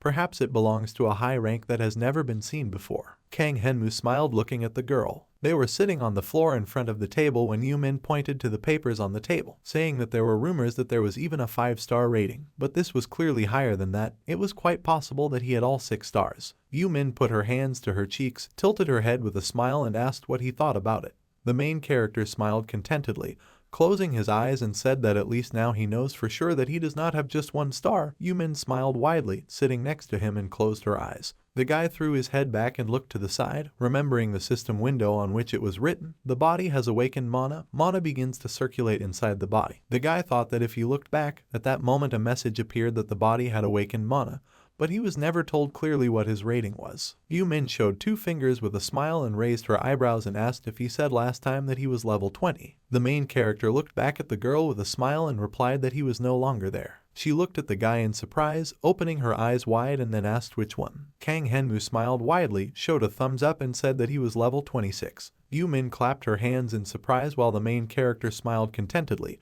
Closing his eyes, she said that in just 11 days he had grown by 6 levels. She looked at the guy in surprise, with her eyes wide open and her mouth parted, and thought that when he returned, he looked as if he had become a different person, which means it wasn't very easy for him. She leaned her elbow on the table and placed her cheek on her palm, raising her eyebrow to the side, and said that this is no longer the level when she can search for the necessary information alone. Isn't it time for her to start looking for an assistant? Kang Henmu frowned at the girl and replied that he didn't think it was necessary. He wouldn't want to trust the secrets of his body to a person he couldn't trust 100%. He asked if she had already told someone about him. Yumin lowered her gaze, resting her chin on her hand, and replied that was not the case. She looked at the guy with wide eyes and said that perhaps they had already figured something out. Kang Henmu looked at the girl in surprise, raised his eyebrows and asked who they were. Yumin removed her hand from her face, looking at the guy, and said about Sejong Institute. The main character's eyes opened wide and he asked about the Sejong Institute, asking who else it was. Yumin spread her hands to the sides and replied that this is the official name of the Bureau for managing people with abilities. He received a lot of emails from them every day. That place controls everything related to national talents, items in dungeons, and rating management is also carried out their abilities. Yumin said that the announcement of the ability ranking was deliberately delayed due to the results of his test. Kang Henmu looked at the girl in confusion, smiling nervously. She turned away with a dissatisfied face, closing her eyes, thinking to the woman who laughed maliciously. The girl said that immediately after that, he was covered with a wave of love calls. She thinks that the Sejong Institute is doing this on purpose to divert attention.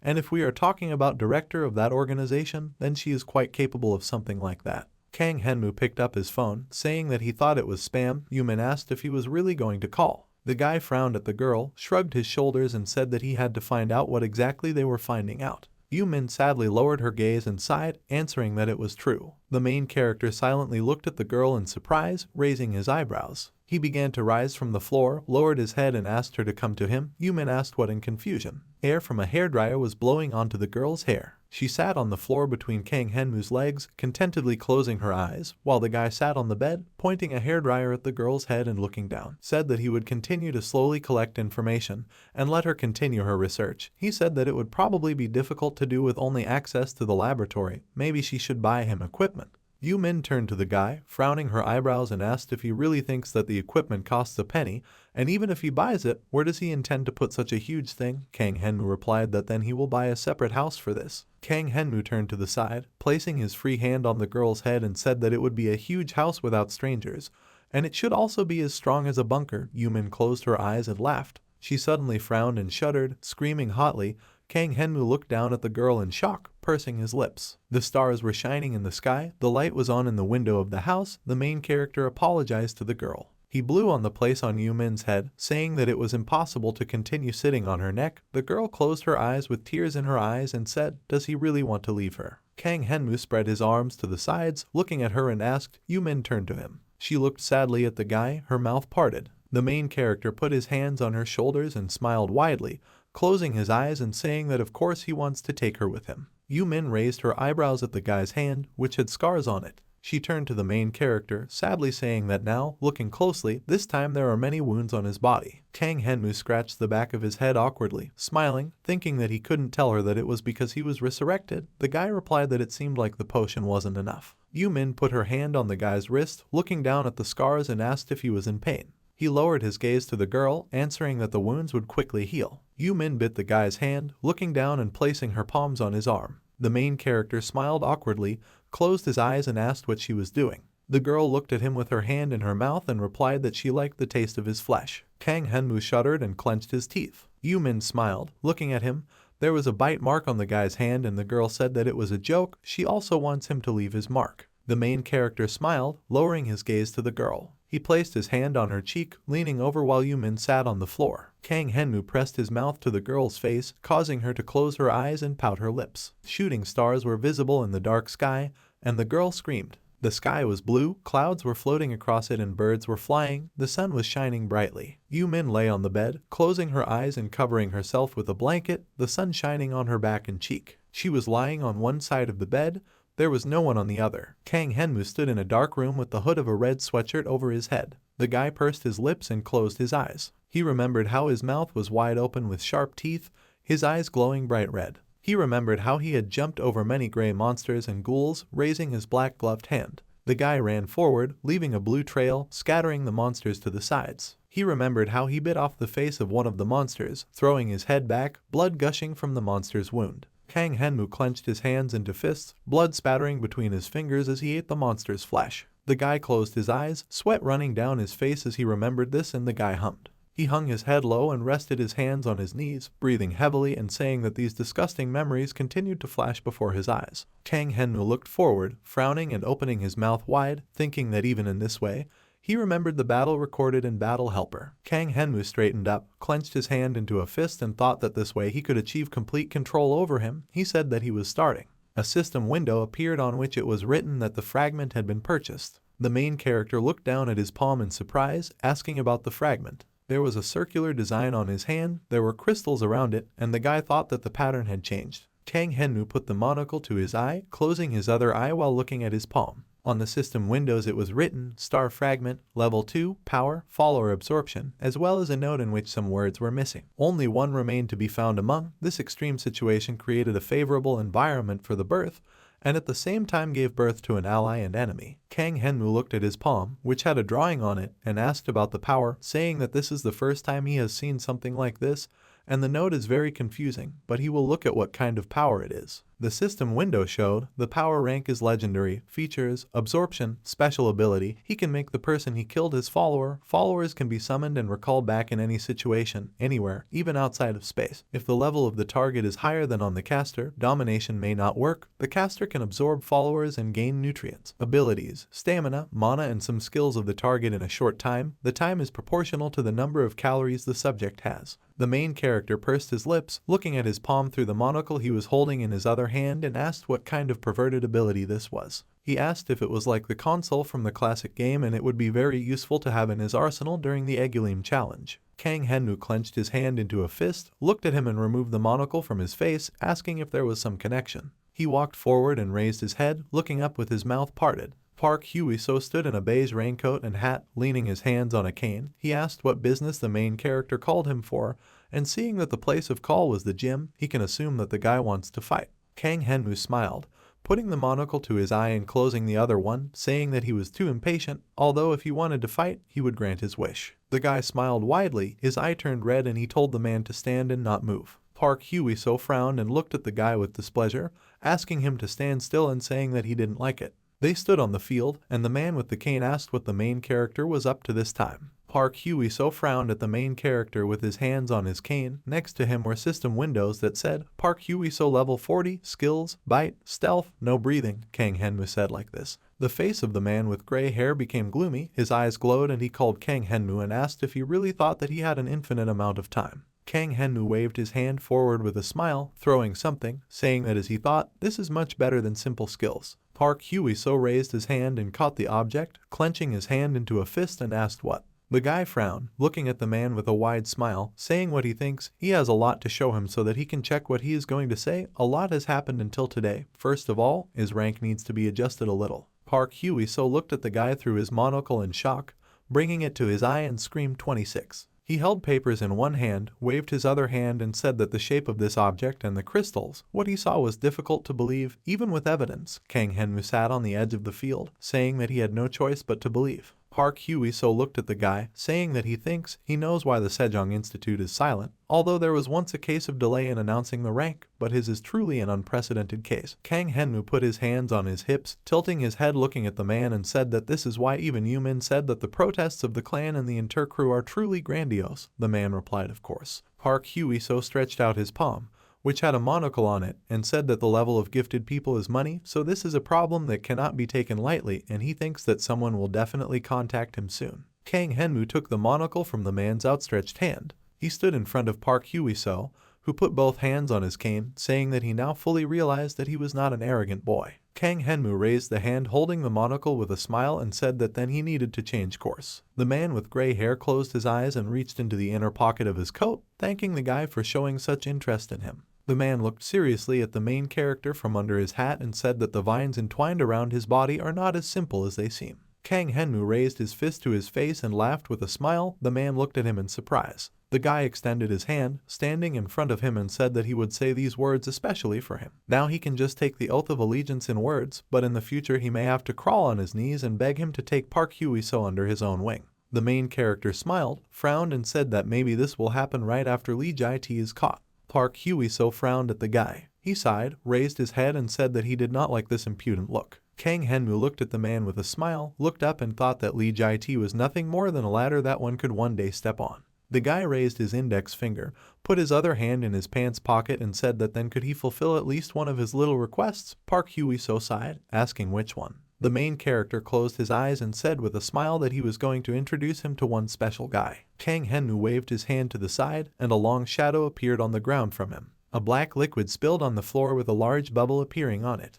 A goblin began to emerge from the liquid, resting its hands on the ground and lowering its head low. Park Hwi-so looked at this in shock, his eyes wide open and his teeth clenched. The main character opened his eyes and mouth in surprise, raising one eyebrow. The man in the hat held his sword in front of him, clutching it, and asked with a frown what kind of monster it was. Kang Henmu took the man by the hand, stopping him and asking him to wait. In front of them stood a huge goblin who was clutching a scythe in his hand. Kurson frowned, looking at the two and asked if the boss had called him. He said that the guy had not been in touch for a long time, so he was already beginning to think that he had died. Park Hwi-so looked at the goblin in shock, holding the sword in front of him and questioningly repeated the word boss. Kang Henmu spread his hands to the sides, stood in front of the goblin and asked what happened to him. The goblin was holding a black scythe in his hands, answering that it was all thanks to the scythe that the main character gave him. It seemed like it was created for his hand, and he worked hard on cutting pigs and dogs egulene. Kurson smiled, lifting his head when Kang Henmu asked what kind of Pokemon he was. Park Hwi-so approached them. Holding a black sheath in one hand and a sword in the other hand, he said that the guy made the monster his subordinate, and even talks with him. He is extremely surprised, but since he is asking for a favor, then this must be a very important matter. The man with gray hair tilted his head, saying that he was a lowly goblin with low intelligence. Kurson waved his head, looking at the man with a wide smile, calling him. Kang Henmu turned his nervous gaze to the goblin. The goblin's eyes narrowed, glowing yellow. He suddenly approached Park Hwi-so with a wide smile, crossing his scythe with the man's sword and asked what. He called him an insignificant goblin. Kurson clenched his teeth and Park Hwi-so frowned at him, holding his sword in front of him, thinking that he was strong and fast, and how could a goblin be like that? The man looked at his sword, on which ice crystals appeared from contact with the scythe. Kang Henmu lowered his head and closed his eyes, asking the goblin to stop. Kurson smiled widely, narrowed his eyes and said that the man should not be so arrogant in the future. Kang Henmu looked over his shoulder at them, frowning and calling the goblin a good boy. Kurson clenched his teeth in anger and turned to look at the guy. Park Hwi-so also looked at him with a gloomy expression on his face. Kang Henmu smiled widely, looking at the man and said that he did not look like ordinary goblins. The man closed his eyes, sheathing his sword and said that so be it. He sheathed his sword. He just happened to hear about how one unusual goblin, appearing in a one-star dungeon, scared away all the newcomers. The main character looked to the side with a smile, asking if Miss Doha was feeling well. Park Hwi-so sighed and looked at the guy, saying that it seemed like she had to try hard. Kang Henmu put his hand on Kurson's shoulder, standing next to him, and said that the request concerns the goblin. Could Park Hwi-so place him somewhere? The man looked at the guy in surprise, opening his eyes wide and asked if he was really suggesting going everywhere with a monster. He replied that's not what he meant. The main character put his hands in his pockets, standing next to the goblin and looking at Park Hwi-so, telling him that it would be enough to just agree on where exactly he would be sent. The guy closed his eyes and said with a smile that he would clarify. A huge mountain. Below there were statues of people who were broken. A statue of a man had arrows in his chest. There was a statue of a woman with wings. The sun illuminated them, and Kang Henmu said that Kurson should be sent to some kind of dungeon. The main character remembered the green journal, thinking that it was a book with notes obtained in hell. He thought about the city where the golden domes were visible, thinking that after big events in the future, who will be the main character and who will die? The planet that the red energy passed through. Kang Henmu thought that also how the Earth will meet its end. All this is described in detail in that book, and if we talk about the incident that happened in the near future. A map on which there was a red dot, circled in red, an inscription next to it, the day of the flood, the name of the place, the Catholic sanctuary of the martyrs, the Koldu Mountains, the place of execution. The guy thought that there would be a flood in the dungeon of Koldu Mountain. A lot of military men were firing machine guns. Kang Henmu thought that the barrier would be broken through in 10 minutes. The disaster could somehow be averted. News channel. A girl in a pink suit and black hair was holding a piece of paper. On the news line it was written, promoting the death penalty for corruption in the defense industry. Kang Henmu thought that later the corruption conspiracy between defense industry executives and hunters would be revealed. A huge black paw fell to the ground, breaking the stones. The guy thought that this would lead to chaos. Many werewolves walked through the city, grabbing people, sinking their teeth into them. People were running away from them, screaming in fear, mouths wide open. Kang Henmu thought that this would make it impossible to prepare for subsequent disasters, but now this has not happened yet. The main character smiled confidently.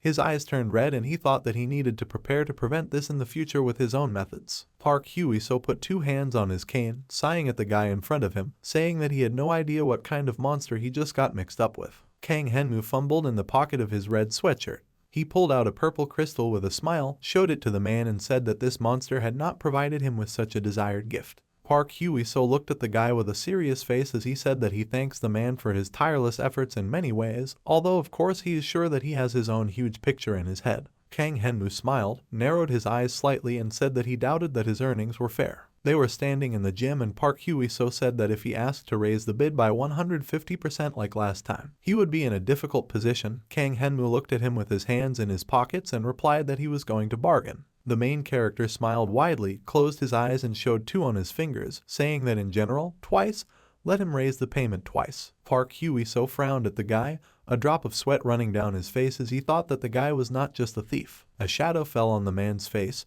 His eyes glowed with white light and he thought that he was a real robber. Park Hee-so raised his head, looking at the main character and leaning his hands on his cane, and said that if he had not been the only supplier of this product, he would not have been able to remain safe and sound for so long. Kang Henmu waved his index finger and closed his eyes with a smile, saying that he should listen to the end first. Kang Henmu opened his eyes, showing 2 fingers again and said that in return, he would also double the volume of the goods. Park Hee-so's eyes widened and he looked at the guy in surprise, thinking about doubling the volume of goods, thinking that until now, when he asked to increase the volume of supplies, he said that he should not even dream about it. But this is all very useful, because what he has is not enough for him. Kang Henmu extended his hand towards the man, saying that he heard that high-ranking hunters have everything they want. The guy frowned, smiling self-confidently and said that in a situation where the money is completely rotten, there is only one reason why he needs crystal moss. Park Hee-so looked at the guy with a serious expression and narrowed his eyes. The main character clenched his hand into a fist, raised it and said that this was to become stronger than he is now. Blue sky with clouds floating across it. Kang Henmu and Yu-min walked side by side on the street. The girl closed her eyes, tucking her hair behind her ear, while the guy looked at her with a smile. A man with dark hair and glasses turned to look at the 2 of them, walking ahead, and said that they were almost there. The man raised his hand and said that this is a house he doesn't usually show, but since his clients want something special, he has no choice but to show it to them in all its glory. Yu-min and Kang Henmu looked up together in surprise, their eyes wide and their mouths open. The guy exclaimed in admiration. In front of them was a large house made of dark brick, with 2 towers on both sides. The dark door to the house opened. Yu-min looked around in surprise, standing behind everyone. Kang Henmu also looked around the spacious, bright room, while the man with glasses said that this place was more like a bomb shelter than a house. During the military dictatorship, it was started to be built by a paranoid man, and his son, also believing that the North would use nuclear weapons, he continued the construction begun by his father. The man with glasses turned away from the 2, raising his head and looking up, saying that then, when dungeons began to open everywhere, the construction had already been completed by the grandson, who believed that one day a monster would come out of the dungeon and destroy humanity. Kang Henmu looked at the man, remembering the many monsters in the ruined city, and thought that the exaggerated imagination had become reality. The man with glasses looked over his shoulder, saying that now, thanks to their work, they could see an air defense shelter prepared for military attacks, bombings, and attacks by monsters. Kang Henmu put his hand to his chin, looking up thoughtfully and thinking that the more he listened, the more advantages he saw in this design. The guy raised an eyebrow, turned to the man with dark hair and asked why they were showing this building now. The man took off his glasses, wiped them with a gray rag and said that trouble had happened to that same grandson. Kang Henmu clenched his hand into a fist, opening his eyes wide in surprise when the man said that he was killed near the bunker several years ago. Yu-min also looked at the employee in surprise, raising her eyebrows when he said that the man who was afraid of the outside world and therefore locked himself in the bunker died immediately as soon as he came out of it. The man put his glasses back on his face, saying he couldn't tell who the culprit was. A large house made of black brick, from the windows of which a white light shone. The man said that there was only one road leading to the house and, of course, there was a video surveillance camera installed there, and there was also only one entrance to the bunker, but no clues could be found, and in the end, it remained an unsolved case. The man with glasses smiled awkwardly and picked up the blue magazine, holding it in his hand, saying that in addition, the late grandson was illegally renovating the building like crazy, so it is difficult for him to guarantee the soundness of the structure. Now they understand why he did not put it up for sale. Yu-min looked at the main character, calling him. He turned to the girl and thought that he thought Yu-min would immediately oppose the purchase of a building built illegally, and even with a curse hanging on it. Yu-min took the guy's hands with a smile and leaned over and said that when he moves here, let him install a spectral camera or recording device, Who knows, a ghost or something like that will suddenly appear. She ran forward and raised her hands, saying how interesting it was. Kang Henmu turned away and smiled awkwardly, thinking that he could breathe a sigh of relief. The guy put his hands in his pockets and looked at the man with glasses, saying that the house has a bad history and a lot of problems, so he can't buy it at the market price. The man in front of him asked in surprise what. Kang Henmu replied that in return, he would pay in cash. Yu Min clasped her hands together and closed her eyes with a wide smile, telling the main character to tell the owner that they were counting on him to judge everything according to his conscience. The man with glasses scratched his head, putting the phone to his ear, and hesitantly said that this was a difficult situation and he would make one call. The man left to talk on the phone, and Kang Henmu, standing next to the girl, asked if she was scared. She smiled, saying that he really didn't know how much women love detective stories and horror films. A man with glasses walked up to Kang Henmu, handing him a phone and asking him to pick up the phone. The guy brought the phone to his ear and looked away, saying that he was listening. The person on the phone called him by name. Kang Henmu looked towards the phone and frowned, thinking that he didn't tell his name to the interlocutor. Who it was. A girl wearing a red suit and blonde hair, as well as red glasses. She smiled, putting the phone to her ear, sitting in the car, and said that she is Do-won Kyung, the director of Sejong Institute. She is glad to hear that they are interested in the assets of the gifted management department. The woman narrowed her eyes and smiled maliciously, frowning and saying that she just had one thing to do with him, so they could meet today and discuss everything, and she would soon be there. Yu Min clenched her hands into fists and looked forward in shock, her eyes wide and asking what. Director Do-won Kyung. She, the realtor with glasses, and the main character stood on the street, looking at the red car that was driving along the road, and Kang Henmu asked if it had already arrived. A woman in a red suit and white shoes got out of the car. Do-won Kyung stood next to the red car, wearing a red suit and a red cape that fluttered in the wind. The woman walked up to Kang Henmu, who was looking at her in surprise, and grabbed his hands, smilingly saying that she was pleased to meet him. She closed her eyes, smiling widely, and said that he looked completely different from the photo. Kang Henmu smiled, looking at the woman, and replied that he was also glad to meet you. The guy looked over his shoulder as Do-won Kyung looked away from him, saying that Miss Yu Min was there. Yu Min turned her head away, narrowed her eyes, and pouted her lips, saying hello questioningly. Do-won Kyung stood in front of the girl with her hands folded behind her back and said that she really still works in that laboratory. She heard that person is terribly exploiting them, and let her not kill her talent there. Yu Min crossed her arms over her chest, smiling irritably, and replied that compared to the time when she was under her command, every day in this laboratory is like a real paradise.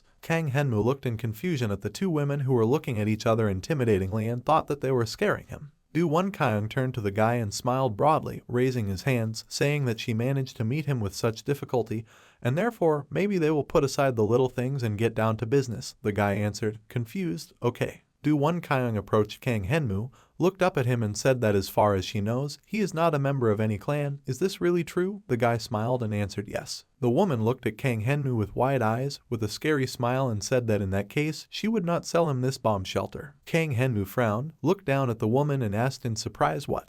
Do-won Kyung adjusted her red glasses with her hand and narrowed her eyes, saying that she would give it to him for free. In addition, they would give him an annual salary of 80 million won, a pension for civil servants, and a preferential certificate equivalent to the level of insurance of a vice minister. The main character looked questioningly at the woman, raising his eyebrow. Do-won Kyung smiled, knitting her eyebrows, looking at the guy from under her brows, and said that in return, how he would like to work in their laboratory. Kang Henmu extended his hand, putting his other hand in his pocket, and answered, what other work? He doesn't know anything about science, and he simply has nothing to do in the laboratory. The woman also put her hands in her pockets, saying that the work is very simple. You need to pass some tests and answer a couple of questions. In very rare cases, a blood draw or a simple physical examination will be sufficient. The main character smiled, looking at the woman, and wondered if she really wanted to hire him as a test subject. He said that it was very generous of her, but does he look like a person who doesn't have enough money? Do-won Kyung also smiled, looking up at the guy, and replied that he couldn't buy this building for money alone. The guy asked if she really likes to evade answers and laugh it off. Do-won Kyung stood in front of him. The realtor and Yu Min were looking at her next to her. The woman in red replied that she and Kang Henmu belonged to the category of people who have to divide time into minutes, and it would be nice to immediately decide whether he accepts the offer or not,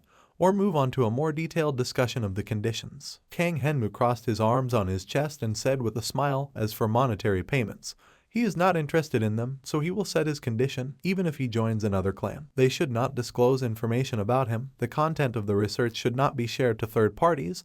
The information should only be with him and the institute. Kang Henmu frowned and said with a wide smile that in that case, he would give her time to think. He and Du Won-kyung shook hands. The woman looked at the guy with a wide smile, approached him, and he looked at her in surprise. She said that she agreed and accepted this condition. If he still needed something specifically, let him just say. Kang Henmu looked at the woman in surprise, looking down, and thought that she agreed so easily.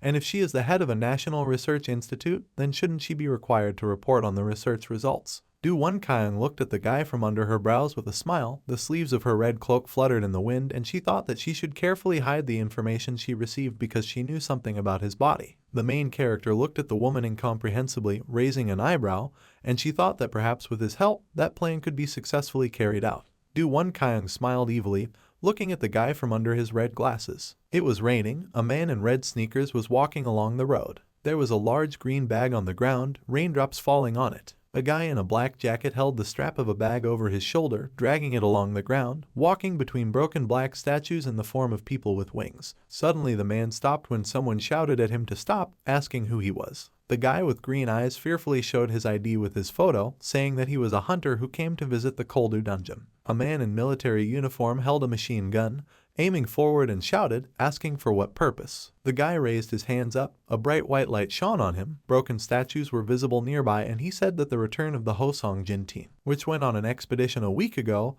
was delayed, and if the team did not return within 6 days, then, according to agreement, he needs to deliver supplies to the dungeon. The guy in the black jacket fearfully showed his ID card and white paper with some kind of inscription, saying that he would only deliver the things and immediately leave the dungeon with the help of a return scroll. A military man with glasses was checking sheets of paper on a tablet, looking down, and another military man looked at him, asking about the Hosong Jin team. A military man with glasses replied that there is one, and indeed, today is day 7. The second military man said that he would immediately check the luggage, and the military man with glasses raised his hand with the papers, saying that there was no need, most likely they had run out of supplies, so let him quickly send him inside. The military man put his hand to his face and shouted to the guy in the jacket that there have been a lot of changes in the dungeon lately, and as soon as he went inside, he might immediately encounter monsters. The guy with green eyes looked over his shoulder at the military man as he told him to be on guard. The guy walked past the destroyed dark statues with wings, dragging a huge bag behind him.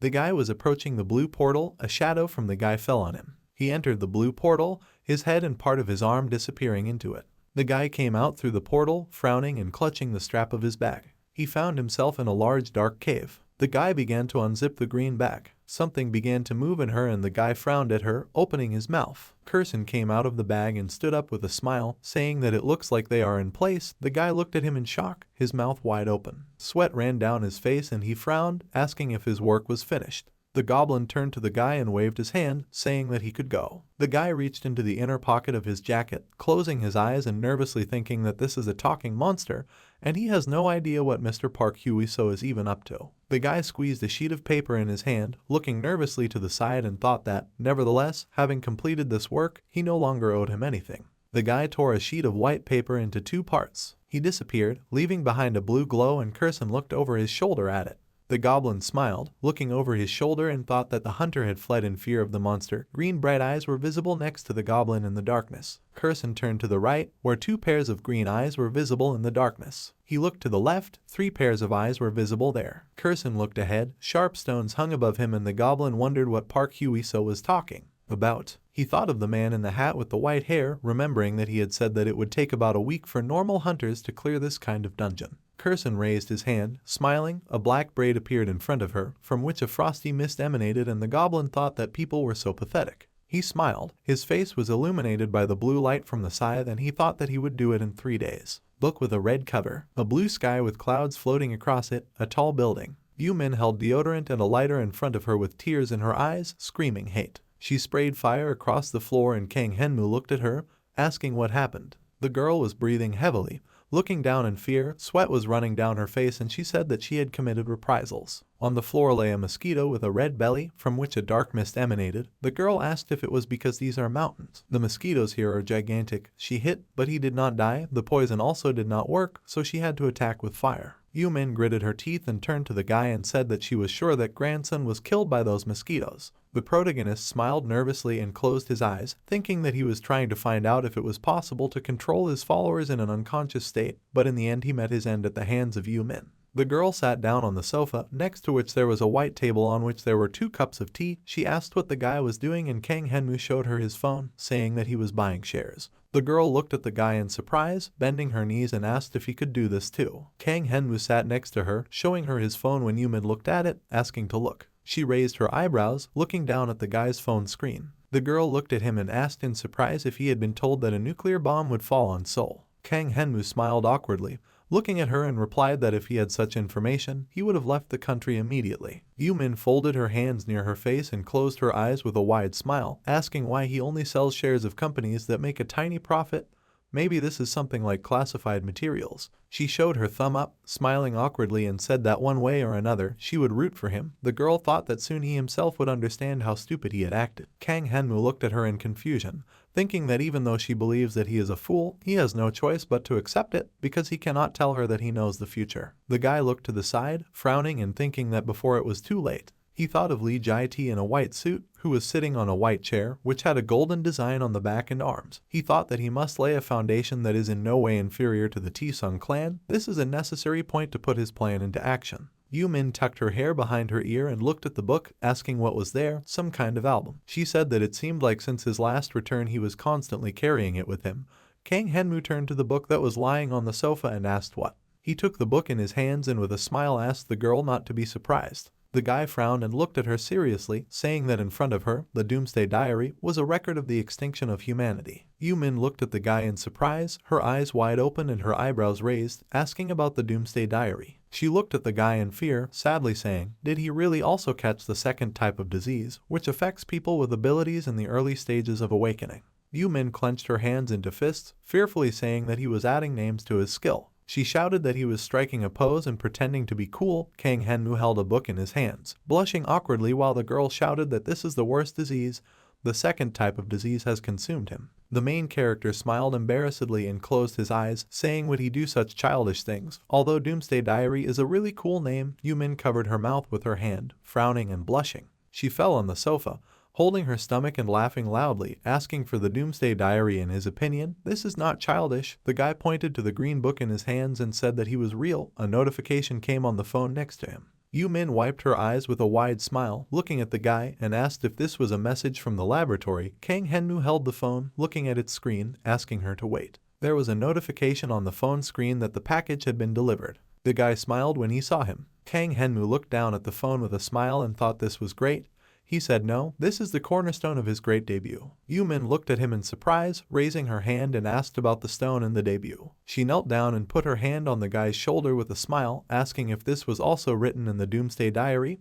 The main character blushed deeply, lowering his head. He turned away from the girl, hugging his knees with his hands, and Yumin laughed loudly again, putting her hand on her stomach and saying, maybe he can change the name of the diary to Dancing Flamingo. There was a blue sky with clouds floating across it, and trees with green foliage were visible. A large, bright building with trees growing around it and people standing on the paths nearby. A guy in white boots and brown pants stood on the path. Kang Henmu put his hands in his pockets as he stood in the crowd of people, a bag hanging on his hip. He looked around, thinking that no one knows how dangerous this quiet and peaceful place will become. A large white building, next to it was a white stone tower. Kang Henmu stood on an observation deck where other people were standing, taking pictures or admiring the city. The main character looked ahead with a serious face, frowned and thought that this would happen soon. A park where many trees grew, next to the paths, a city could be seen in the distance, and the guy thought that here, in the Koldu dungeon, the destruction of humanity would begin. He stood at the edge of the observation deck, looking down, with his hands in his pockets, and thought that the flood in the Koldu dungeon would become a flashpoint. And he, who had spent his entire life at the bottom, sifting through sewage and collecting fragments of crystal moss. The guy lowered his head, his eyes were covered by his hair, which was blown by the wind, and the guy thought that he would be reborn again. Kang Henmu smiled, resolutely looking forward with red eyes and thinking that he is now the savior of humanity. The guy looked down from the edge of the observation tower. He looked around, thinking that as far as he remembered, it must be somewhere nearby. Kang Henmu noticed something in surprise, opened his mouth slightly and thought that he needed a man in a civil servant's uniform taking photographs. Near the edge of the observation deck stood a man with dark hair in a blue shirt, who was holding a phone, and the guy, looking at him, thought that he had found it. A man with dark hair and black glasses looked at the screen of his phone, and the main character thought that it was Kang Hai-chul. He was the first to notice the flood in the Koldu dungeon. Kang Henmu walked up to the man with his hands in his pockets and greeted him. Kang Haichol turned to look at the guy. Kang Henmu stood in front of the man, asking if he could be curious about what he was doing here. The man looked at the guy in confusion, asking who he was. The main character showed his ID, smiling broadly and closing his eyes, saying that there was nothing suspicious. He was just a hunter who was interested in the Koldu dungeon. Kang Haichol looked at the guy, turning his head, and said that it looks like he is not one of the local hunters. The main character looked away, smiling awkwardly when the man said that while he said that among such a huge number of dungeons, it was the Koldu dungeon that interested him, this, on the contrary, looks extremely suspicious. Kang Henmu raised his hands looking at the man and replied that he was still a beginner, so he had many different interests in different fields, and if he didn't mind, then he could find out what the man was taking pictures there. Kang Haichol looked at the guy, saying that since he was a beginner, even if he answered, it was unlikely that he would be able to really understand anything from what he heard. The main character smiled awkwardly,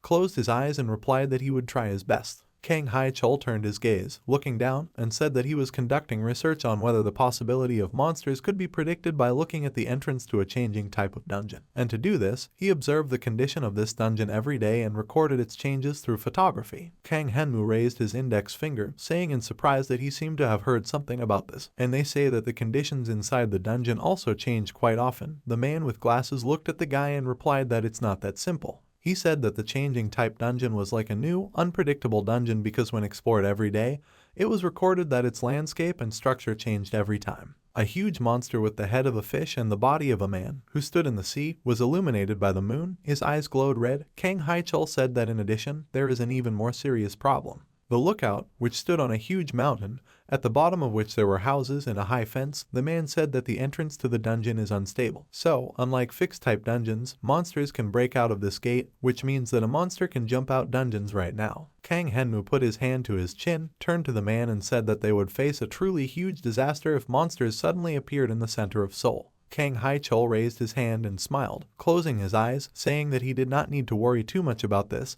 because just for this case, local hunters and military units were stationed around the perimeter of the dungeon. The man spread his hands to the sides, holding the phone in one of them, and said that he thinks he is too worried about the situation, although it is a shame to talk about it, but that is why no one is interested in his research. Kang Haichol sadly lowered his gaze and said that even if a monster appeared, he most likely would not be able to get through the barrier unless something like what happened in the Pact 2 dungeon 8 years ago happened. The wind blew and the man said that in the changing type dungeons, the number of monsters was increasing explosively. Kang Haichol frowned at the main character and said that as the population becomes uncontrollable, a huge number of individuals come out of the underground, the so-called flood. Red sky, a huge fiery explosion was visible in the distance. The man said that many said that at the same time in North Korea, in the area of the Pact 2 dungeon, a huge mushroom cloud was recorded. Since the borders of North Korea are closed, many soldiers on patrol at observation posts, still fighting the arriving monsters, not even knowing what is happening inside this country. The man smiled awkwardly and, closing his eyes, scratched the back of his head, saying that it seemed that he had touched on too serious a topic that did not fit with this situation. Smiling nervously,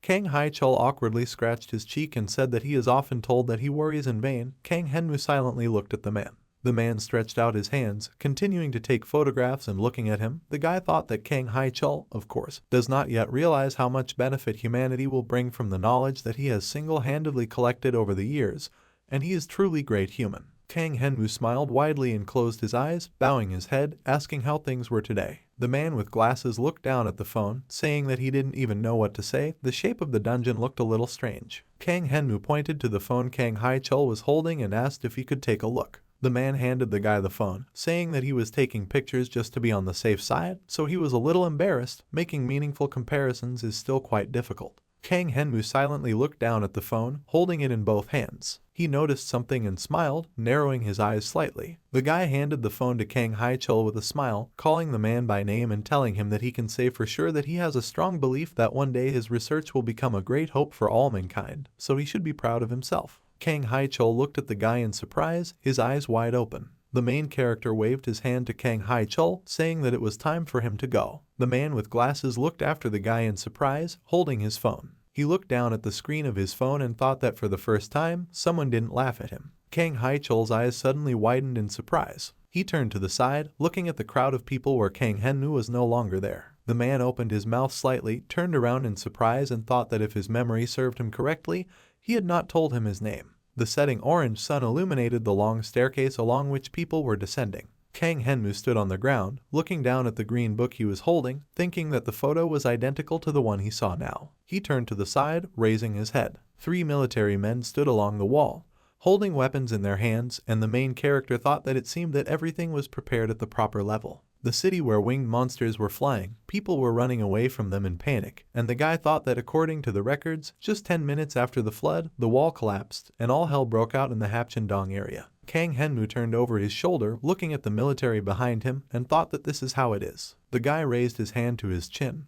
lowered his head and smiled, thinking that in reality this was supposed to happen only 2 months later, and he had already accelerated things slightly. The guy frowned and looked forward, grinned and thought that it was for this reason that he allowed Kurson to wander around the dungeon as much as he liked. If not now, then later it would be extremely difficult to seize such a chance. He thought that if a dungeon was opened, then talented people would go there to hunt monsters, but if he thought about the situation well, then everything that had happened so far was just a training period. It was raining. Many silhouettes of monsters ran forward towards the military, who pointed machine guns at them, and the guy thought that now that the game he had seen was starting, everything was as expected. Kang Henmu walked towards some passage, behind the back of one of the military men, and thought that he could not survive as a simple hunter, then he might become the head of the clan. The guy passed through a passage in the wall, which was guarded by 2 more military men, and the guy thought that this would not be difficult to deal with. Kang Henmu clenched his hands into fists, his hair and clothes were blown by the wind, 5 bright lights were burning in the starry sky, blue, yellow, red, purple and green. The guy thought that he needed something even more, he had to climb higher. The guy stood among the destroyed city, the orange sun was shining between the houses and a strong wind was blowing. He closed his eyes and thought that he needed to be able to reach the heavens. Kang Henmu opened his eyes, frowning, looking forward determinedly, and thought that he needed to become strong enough to grab the star with his hands. 2 dandelion seeds were flying in the darkness, emitting white light from themselves. Kang Henmu looked at the 2 seeds that were flying next to him. Against the background of the setting sun, the wind tore the seeds from the dandelion, causing them to fly through the air. People in the park walked along the paths, and cyclists were visible riding nearby. In the park, on a path next to growing trees, people were walking, talking to each other. Kang Henmu turned around, frowning and pursing his lips, thinking that no one even had any idea what was about to happen. There was peace and quiet all around. The main character stood by the mountain, next to the fence. The wind was tearing the seeds from the dandelions, and the guy looked to the side, thinking that the atmosphere was so serene that you involuntarily begin to feel anxious. Kang Henmu looked down, noticing something. The ground under his feet began to tremble slightly. The guy jumped to the side when the earthquake started and shouted that now there was an earthquake throughout the park and building. The soldiers raised their heads up the mountain, from which small stones were falling. Kang Henmu smiled widely, clenched his teeth and looked up and thought that the flood was starting. The guy looked up with his red eyes, frowning and saying that Kurson did a great job. A helicopter was flying in the sky with 2 bright lights below it. They illuminated the ground below. Nothing was visible in the darkness. A girl reporter in a yellow jacket, a helmet and with a microphone in her hand stood in front of the camera, saying that they are in the area of the Koldu dungeon, where information about the breakthrough of monsters came from. There is continuous shooting behind the wall, and it seems the soldiers managed to successfully defend their positions. But they were informed that monsters appear from the dungeon in an endless stream, so it is necessary to continue to monitor the situation. She said there was a differing view that the flood situation needed to be announced as soon as possible, but the government and clans continued to blame each other for lax management of the underground. Many people in black jackets and caps with a triangle sign and a dot on it. The man in front raised his hand, saying to report the situation. There were many helicopters flying in the sky, illuminating the area, and looking at them, the man cursed. He bit his lip, frowning, and wondered how this could happen, the intervention of a hunter,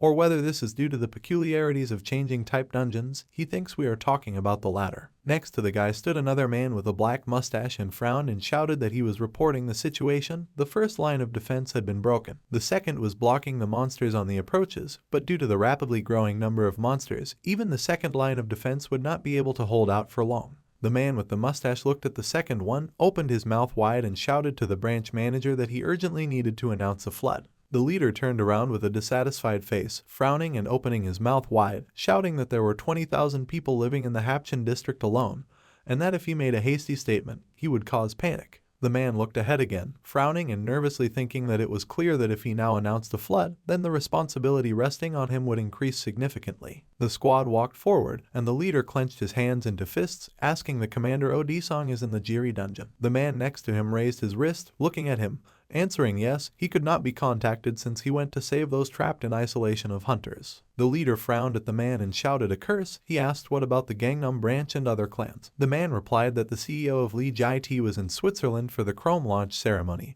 and as always, Captain Pak Du-Ren was unavailable. The other soldiers looked at them. The leader raised his hand, looked over his shoulder and asked loudly what about the vice president, and there are guys like Nong Hale and Ma Taram. The man with a mustache looked up at him and replied that he had been informed that the Nong Hale team from Tiger Roar, other clans also sent people to provide support. The leader frowned, pursing his lips, his eyes glowing with a faint blue light, and he thought that the disaster had not yet spread so much that the soul hunters were unable to cope with the situation. But if the damage increased due to the lack of leaders, then the authorities would quickly cut off the tail, calling him, who holds a leadership position, to responsibility. The cameras were pointed down, a bright white lantern illuminated the wall along which many monsters were climbing, and someone said that it seemed that the second line of defense had been broken. The leader's eyes widened and he frowned, beads of sweat running down his face, and he asked what. The man clenched his weapon in his hands. Behind him other people in black jackets also took out their weapons, and the man shouted, "Everyone to get ready." Huge humanoid bald rats climbed onto the wall.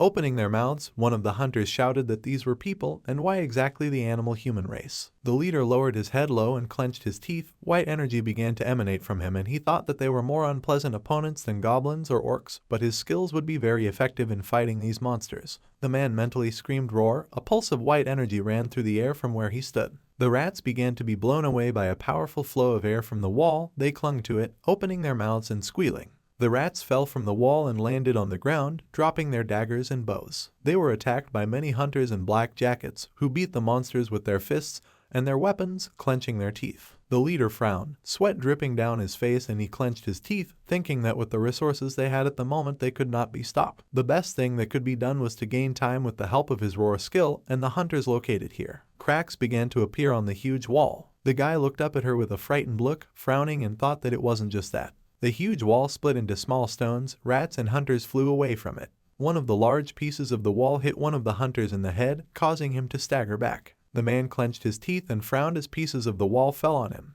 The leader was lying on the ground, holding his head with his hand and closing his eyes in pain. One of the hunters approached him, asking if he was okay. The man opened one of his eyes. Blood was running down his face, and he replied that he was fine, asking how the situation was. The man's eyes widened as he looked ahead, beads of sweat running down his face, and he said, "It's there." At the ruins of the wall stood a huge wolf, from which blue energy emanated. The leader shouted that this was the boss monster. The wolf opened his mouth, breathing heavily. His eyes glowed with a golden light, and the system window showed that the werewolf was level 28. The werewolf raised his head, howling loudly, small fragments of stones falling next to him. A horde of rats ran forward, their figures visible in the darkness, but bright red eyes were visible. The werewolf stood behind them, howling. The leader looked at this in fear, with his mouth open, and thought that this was beyond their strength, in a situation where there were no captains to engage in battle with the boss monster. Suddenly, someone put their hand on the leader's shoulder. The man raised his frightened gaze upward, looking at the man. The silhouette of a man stood above him. Behind him there was a bright white light that hid his figure, and the man asked if this was Captain Odi-song. Kang Henmu smiled, lowering his gaze and looking at the man, replied that although he is not the captain of Odi-song, whom he wants to see, but from now on, let him entrust everything to him. A man with green eyes looked at the guy in fear. One of his eyes was covered by a cap, and he asked who he was. A lot of rats were running from the hole in the wall. The werewolf was standing on the pieces of the wall, and Kang Henmu was running towards them. The field was illuminated by the white lights of the helicopter. The reporter said, "Can they see it? The wall has collapsed. Currently a horde of ratmen are bursting out of the hole in the wall in an endless stream, but look there. Someone is heading alone towards the horde of monsters. You can't tell from his appearance that he is one of the strong hunters, and who is it?" Kang Henmu jumped from his seat, leaving a mark on the ground. He raised his fist to strike and, frowning, opened his mouth wide, shouting, "Get it? Because now the plan to save humanity begins." The guy hit the crowd of rats, and they flew away from the strong blow. The guy smiled, raising his head and clenching his other hand into a fist. Many rats looked at him with their red eyes. 3 in front were holding weapons in their hands, baring their teeth. The system window showed that the ratmen were level 17. Kang Henmu said with a smile that none of them even had a nickname. The guy put his hand on his shoulder, stretching it. Behind him other rats were falling to the ground, and the guy said that even the rats that collect sewer garbage are level 15. He thinks that they will be good for stretching him a little. Many rats ran towards the main character. 2 of them jumped into the air, raising their weapons to strike. Kang Henmu clenched his teeth and kicked one of the rats in the stomach with his foot. He punched another rat and it opened its mouth wide, sticking out its tongue. The guy swung his fist upward, and the rat in front of him spun in the air, dropping his weapon. The main character raised his fist up, looking forward in surprise, his mouth parted, and wondered if this was really the sound of broken bones. The rat fell to the ground, several more lay next to the guy, and the hunters stood behind him. The rat beast stuck out its tongue as it lay on the ground, with a pool of blood underneath it. The other monster had a dent in its cheek as well as a pool of blood underneath it on the ground. The third opened his mouth wide, his tongue hanging out, his fangs were broken, blood flowed from his mouth. The leader looked at this in horror, with his eyes wide open, and thought that he had dealt with these rat people so easily, which was his true nature. Kang Henmu put his hand in front of him, clenched it into a fist, and opened his mouth in surprise, wondering why they were dying in one blow. He smiled, looking forward, and thought that these monsters were much weaker than the ones he met in hell. The guy looked at the werewolf who stood behind many rats and wondered, in this case, which of them has a nickname here. Kang Henmu extended his hand forward, releasing beams of blue energy,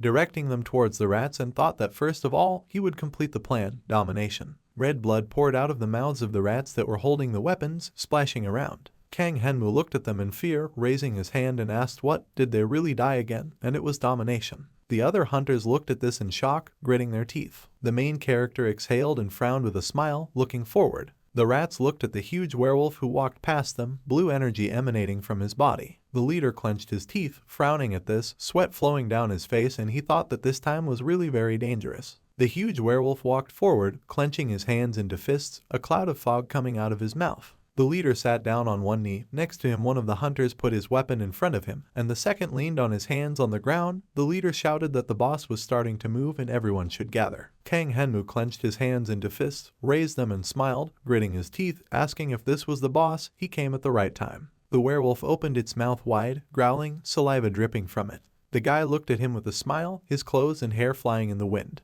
The werewolf jumped over Kang Henmu, raising his paws to strike, and the guy also raised his fist to strike, thinking that he could tell exactly how successful his raid in hell was. The leader ran forward, nervously looking at the guy, and shouted that this is not an opponent who can be looked down upon, and perhaps death awaits him. Let him dodge. The man's eyes widened and he opened his mouth in surprise, looking forward. Mist emanated from Kang Henmu, his eyes glowing with a faint red light. With a wide smile, he stood on a huge werewolf who was lying on the ground and whose eyes glowed with a yellow light. A translucent fog emanated from them. The werewolf extended his paw with sharp black claws forward, opening his mouth. Kang Henmu dodged his strike with a smile, taking the werewolf's wrist and raising his other hand, clenching it into a fist. He delivered a sharp kick to the werewolf's stomach. A strong shock of blue energy ran through him and the monster stuck out its tongue. The werewolf's eyes turned completely black, saliva dripped from his mouth, and he howled in pain. The werewolf fell to his knees and grabbed his stomach with both hands. Kang Henmu swung his leg, knocking the werewolf back. Bright white lanterns illuminated them from the side. The guy stood in front of the werewolf who had fallen on his back, bending his leg at the knee. The main character smiled, lowered his head low, and called out to the werewolf. He looked down at him with his red eyes. The wind blew his hair, and the guy told the werewolf not to die so quickly. Tears appeared in the werewolf's eyes, and snot flowed from his nose as he looked at the guy in fear. Kang Henmu frowned and turned over his shoulder, looking down. He stood with one foot on the chest of the werewolf, who raised his arms and wagged his tail. The reporter's voice asked what was going on, and perhaps the werewolf, the main monster, was wagging his tail like an obedient dog. One of the hunters in a black jacket looked at this in surprise and asked the leader if he knew the main character. He clenched his hands into fists, looking forward in shock, and answered that no, he didn't know. The guy looked at the leader and said that it was the first time he had seen a monster eliminated in this way, and maybe it was some kind of skill. The man replied that it was quite possible. The leader pursed his lips, nervously looking forward, and thought that something didn't add up. Kang Henmu clenched his hands into fists, kicking the werewolf with a displeased face as the horde of rats ran back to the wall, and the man thought that all monsters were hostile towards humans, even those who were much weaker than humans. The leader looked forward in fear, his eyes wide open and his mouth open. He looked at the main character, who was laughing with a wide smile. Next to him was a shadow with red eyes and a wide smile, and the man thought, do they really think this guy is a monster? The werewolf, with tears in his eyes, ran on all fours from Kang Henmu, who had his back to him. The main character frowned and looked over his shoulder at him, frowning and saying that this wouldn't do. There were no manners at all. He reached into his pants pocket, looking for something. The guy pulled out a small dart. Looking forward, the system window showed an ultra-small hellish dart filled with the blood of the hungry. The guy said that he was not happy with this situation. He would give him an injection. The werewolf jumped next to the wall, trying to jump over it. Kang Henmu launched a dart from his hand by hitting it with his thumb.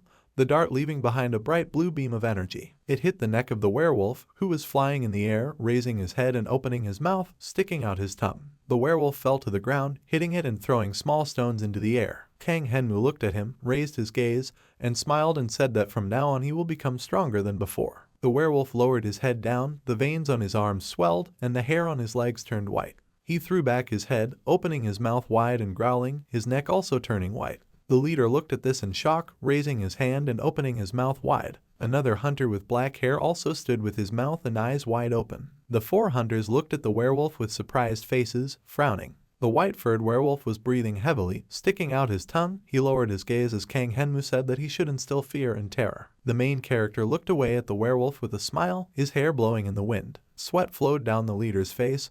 His face was distorted in horror and, opening his mouth, he thought that even his appearance had changed, and was this really the end? The white werewolf threw back his head, frowning and howling. The leader clenched his teeth and covered his face with his hands. He rested his feet on the ground, which lightly rolled over it. The man frowned, looking at the monster, his cap covering one of his eyes, and he thought that his howl alone had such enormous power. At least one of the vice captains should be here. The man pursed his lips, raised his hand in front of him and looked at something in shock. The werewolf stood on the ground, and behind him stood 2 more werewolves with dark fur, who bared their teeth. The leader looked at them in fear, clenching his teeth, and thought that the number of werewolves had increased. It was beyond their strength. It was impossible to do anything. The man looked ahead with a mixture of anger and nervousness as sweat ran down his face and thought that this is a flood. This is not a disaster they can handle even with all their efforts. The white werewolf opened his mouth wide with sharp teeth. The system window showed a werewolf mired in madness, level 38. Kang Henmu with a smile extended his hand, on which lay another dart with a red liquid, saying that he had risen as much as 10 levels. If he were in hell right now, he would run away just by seeing his level. The guy squeezed a dart in his hand, fragments of it flew to the sides, and he said that there is a huge difference in difficulty between hell and this place.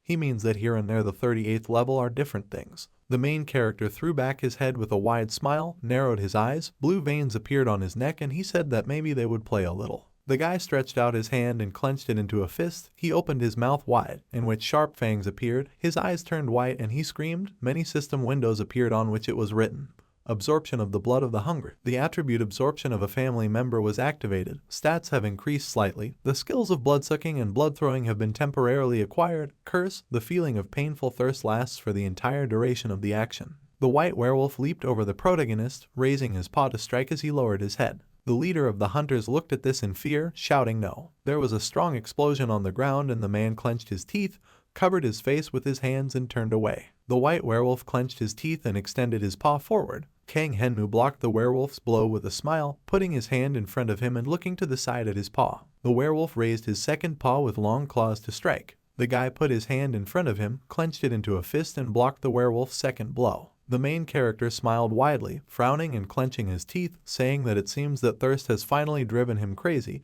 and he completely forgot about how he beat him just recently. The werewolf spread his arms out to the sides and opened his mouth wide, roaring loudly at Kang Henmu who stood in front of him. The guy swung his hand, clenched his hand into a fist and looking down at the werewolf with his red eyes, said that this was not bad. His throat was also dry. Suddenly, the guy noticed something and frowned and looked to the side. He dodged the blow of the werewolf with dark fur. Jumping to the side, he waved his paw, leaving a streak of yellow light behind the blow. The guy was surrounded by 2 more werewolves with dark fur. A werewolf with white fur stood behind him with his paw raised. Kang Henmu smiled as he looked at them and said that he was pleased to see their teamwork, and they were much more entertaining than those monsters, what he saw earlier. There was a powerful red explosion, from which stones scattered to the sides. The hunter had to cover his faces with his hands. The leader clenched his teeth, fearfully covering his face with his palms from the stones that were flying in his direction, and thought that getting into this battle now was akin to suicide. He needed to get out of here as soon as possible. The man tilted his head and frowned, silently looking forward.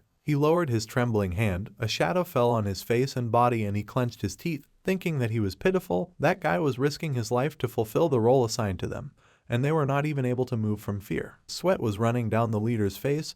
His cap covered his eyes, and he thought that such behavior was humiliating for a hunter. The 3 werewolves ran after the guy, throwing punches at him, until Kang Henmu jumped back from them. The main character lowered his head, 3 yellow blows passed next to him and he hummed thoughtfully. The guy raised his head while yellow rays were visible next to him and with a dissatisfied face said that, of course, there is a difference in difficulty. The guy frowned, looking at the werewolves with his red eyes and said that they continued to disappoint him. He clenched his hands into fists as he stood in front of the 3 werewolves, one of whom jumped at him, Kang Henmu telling them to try harder. He smiled broadly, looked up at them and said that for the sake of his magnificent debut in this field. The main character raised his hand to strike, clenching it into a fist, when suddenly another blow, glowing with a blue light, struck the white werewolf's shoulder. The leader kicked the werewolf, other hunters were running behind him, and the werewolf fell to the ground, the other 2 turned on him. The leader lowered his head, landing on the ground, and asked the main character if he was okay. He looked over his shoulder at the guy, suddenly his eyes widened and he pursed his lips. Kang Henmu lowered his head, gloomily looking at the man with red glowing eyes. The guy stood in front of the leader, raising his hand to strike. It began to glow with white energy and pursing his lips. Kang Henmu thought that he would simply be torn into pieces. Where did he even go? The leader's eyes widened. He looked down at the guy, clenching his teeth in fear. Kang Henmu's blow struck the chest of the white werewolf, who stood behind the man with green eyes, swinging his paw. Kang Henmu leaned on the shoulder of the man in the black jacket, jumping over him. He grabbed the white werewolf by his tongue. The guy's face was hidden by a shadow. Only his white eyes were visible and he swung his leg to strike. The leader looked at him over his shoulder in shock. Kang Henmu sharply kicked the werewolf's body. It exploded. Bloody bones and pieces of flesh scattered through the air, leaving only the head in the protagonist's hand, which he held by the tongue. The guy jumped back, pulling the werewolf's head and spine with him. A werewolf with dark fur stood above the other hunters, clenching his teeth. The werewolf turned over his shoulder, opening his mouth. He growled loudly and rushed from his place towards Kang Henmu, who was holding the werewolf's head by his bloody tongue. The guy clenched his fist with his free hand and, looking up, clenched his teeth, asking if he was his relative. A powerful blow, which emitted a blue light, hit directly into the werewolf's mouth, causing drops of blood to flow and his fangs to fly apart. Kang Henmu stood over the werewolf who was falling to the ground. There was a hole in his head, blood flowing inside, which also poured out from his wound. The guy looked over his shoulder, looking to the side, frowning. He looked at the werewolf, who towered over the main character, clenching his teeth. Kang Henmu smiled, looking up at the werewolf, saying that he should pet him too. Suddenly, the huge werewolf in front of the guy lowered his head. Drops of blood were visible on his body and face. He fell to the ground, kicking up dust beneath him, with many weapons, axes, swords and arrows stuck into the werewolf's back. Hunters in black jackets ran forward, raising their weapons militantly above their heads. They surrounded the werewolf, sticking weapons into his body. The hunters were breathing heavily, lowering their heads and raising their arms above them. The werewolf had a sword stuck into his shoulder, his tongue was sticking out of his mouth, his eyes were dark, and there was a pool of blood under his head. The hunters raised their weapons above their heads. One of them closed his eyes, opening his mouth wide and screaming. The head of a white werewolf fell to the ground, with a bloody tongue hanging out, and the other hunters turned to look at him. They widened their eyes in shock, breathing heavily and looking away. On the ground lay the body of a white werewolf without a head, with blood splattered on the asphalt. The crushed head of another werewolf, whose body had cuts and under which was a pool of blood and broken stones. Kang Henmu stood in front of the other hunters, frowning at them. The leader stood behind the guy, turning his head at him. There were destroyed stones from the wall everywhere. The main character turned around and looked to the side, said that the flood was not over yet. And why did they stand up just like that? The ratmen were still flowing out, so they must restore order on the front line. The leader looked at the guy in shock, opening his eyes wide and stutteringly agreeing with him. He waved his hand forward, shouting that the boss had been captured, and now they would drive the ratmen back and restore order on the front line. Kang Henmu looked up at it, where there were many stars and 3 especially bright stars were burning. The guy frowned, looking at him, and thought that about 1.5 hours had passed. This was his debut, but the influence turned out to be rather weak. The leader approached the guy, asking him to listen, and he turned to the man. He closed his eyes and put his hand on his cap. There was a tattoo with hieroglyphs on his head near his ear. A guy with green eyes and a couple of scars on his face extended his hand with a smile, saying that he was Cot Kyung, the head of the Gangbuk branch of the Almighty Alliance. Kang Henmu looked down at his outstretched hand, looking at it and thinking about the branch manager. And it was said that the average level of Almighty Alliance hunters had dropped a lot, but with this level, they could very well be in the top 10 in the country. The guy looked to the side and frowned. He lowered his head and shook Cot Kyung's hand, saying that it was dangerous. But thanks to them, his life was saved. The leader muttered yes. He frowned, looking down. Sweat was running down his face and he thought that he couldn't figure it out. He even eliminated the reincarnated werewolf in the blink of an eye. And he says that he is grateful to them. This is something like a test or verification of some kind of. That. Kang Henmu lowered his head with a smile while shaking his hand, and Cot Kyung looked up in surprise when the light shone on them. The area was fenced off. They were being filmed by a camera, and the host girl pointed at the two guys, saying into the microphone that the situation seemed to be settled. And the branch manager in charge of the field, COT Kyung, was shaking hands with the hunter who contributed the most to the victory. There were many microphones next to the protagonist's face. Kang Henmu looked to the side while many people asked what clan he was in and whether he knew about the feature of werewolves to change their appearance. Many reporters pointed their cameras at the main character, while the reporters continued to ask, saying that he rushed into the center of the monster cluster alone. What did he feel at that moment? Kang Henmu put his hand to his chin and cleared his throat, closing his eyes as the reporters continued to ask him to tell them something, citizens who must be extremely scared by the flood incident. The guy smiled and approached the microphones, greeting everyone and saying his name. He smiled broadly, looking ahead, and said that although he was a novice hunter, he would work even harder to protect the citizens of his country. There were many camera flashes in front of Kang Henmu. He looked forward, slightly squinting his eyes and frowning, thinking that this arrangement was pretty good. He remembered how he was a child, standing near the window and placing his palm on it, thinking about his past, filled with moving from orphanage to orphanage. Kang Henmu remembered sitting on a bench, wearing a white suit and gloves, with his head down, thinking that he had a life of digging in sewage in search of the remains of crystal moss. Now he can say goodbye to this life once and for all. Kang Henmu lowered his head, his hair covered his eyes, and he smiled, mentally asking everyone to watch him carefully. He stood in front of many microphones that were pointed at him and thought that this was just the beginning. The main character closed his eyes and smiled widely, scratching the back of his head. News: a man in a dark suit and gray hair sat at the table, saying that it was likely that this was a higher level skill, like roaring. Such status anomalies could only be found in monsters of the Beastman race. Kang Henmu held the phone, where a page with comments was open. People wrote that he was a crazy guy. Another said that it was a plan for some clan to promote him. Another said that he came up with a flood out of nowhere. Someone. Then he said that it was completely computer graphics. News: a woman in a brown jacket and black hair said that, however, the hunter Kang Henmu did not make any movements that would in any way indicate the use of skills. But in the video the ratmen suddenly vomit blood and they fall dead. She thinks that there is a high chance that this is a new madness type skill. A man with glasses, brown hair and a dark jacket folded his hands. Next to him was a line that said Han Song-soo, professor of the Faculty of Hunter Studies. He said that no. It looked like it was more than one skill, and he appears to have used a combination of at least 3 skills, including physical enhancement, speed enhancement, and intimidation. 5 people were sitting at a white table. Behind them there was a blue screen on which it was written, "Flood, are we safe?" A girl with black hair and a blue jacket said that is it possible to have so many skills? Why do words like double damage and multi-damager? A man with black hair, wearing a black suit and glasses, tilted his head and said that it is common knowledge that skills are usually given innately, but there is a rare opportunity to gain skills or stats as rewards in dungeons. Or in moments when a person is on the verge of life and death, any skill is certainly an excellent high-level skill. Probably intimidation is applied for a certain time. Han Song-soo smiled, saying that he believes that this is also the highest skill that hunters who reach level 50th receive. In extremely rare cases, the enemy is first suppressed and then the hunter tries to win a lightning victory. The girl in the blue jacket lowered her hands. People were visible in the spectator seats around the white table. Someone said that of the hunters who are currently officially confirmed as having the highest skill, only 2 are Lee Jai-T and OD Song. Another said that if we consider what happened as the appearance of a third such person, then we can safely say that their national prestige is growing.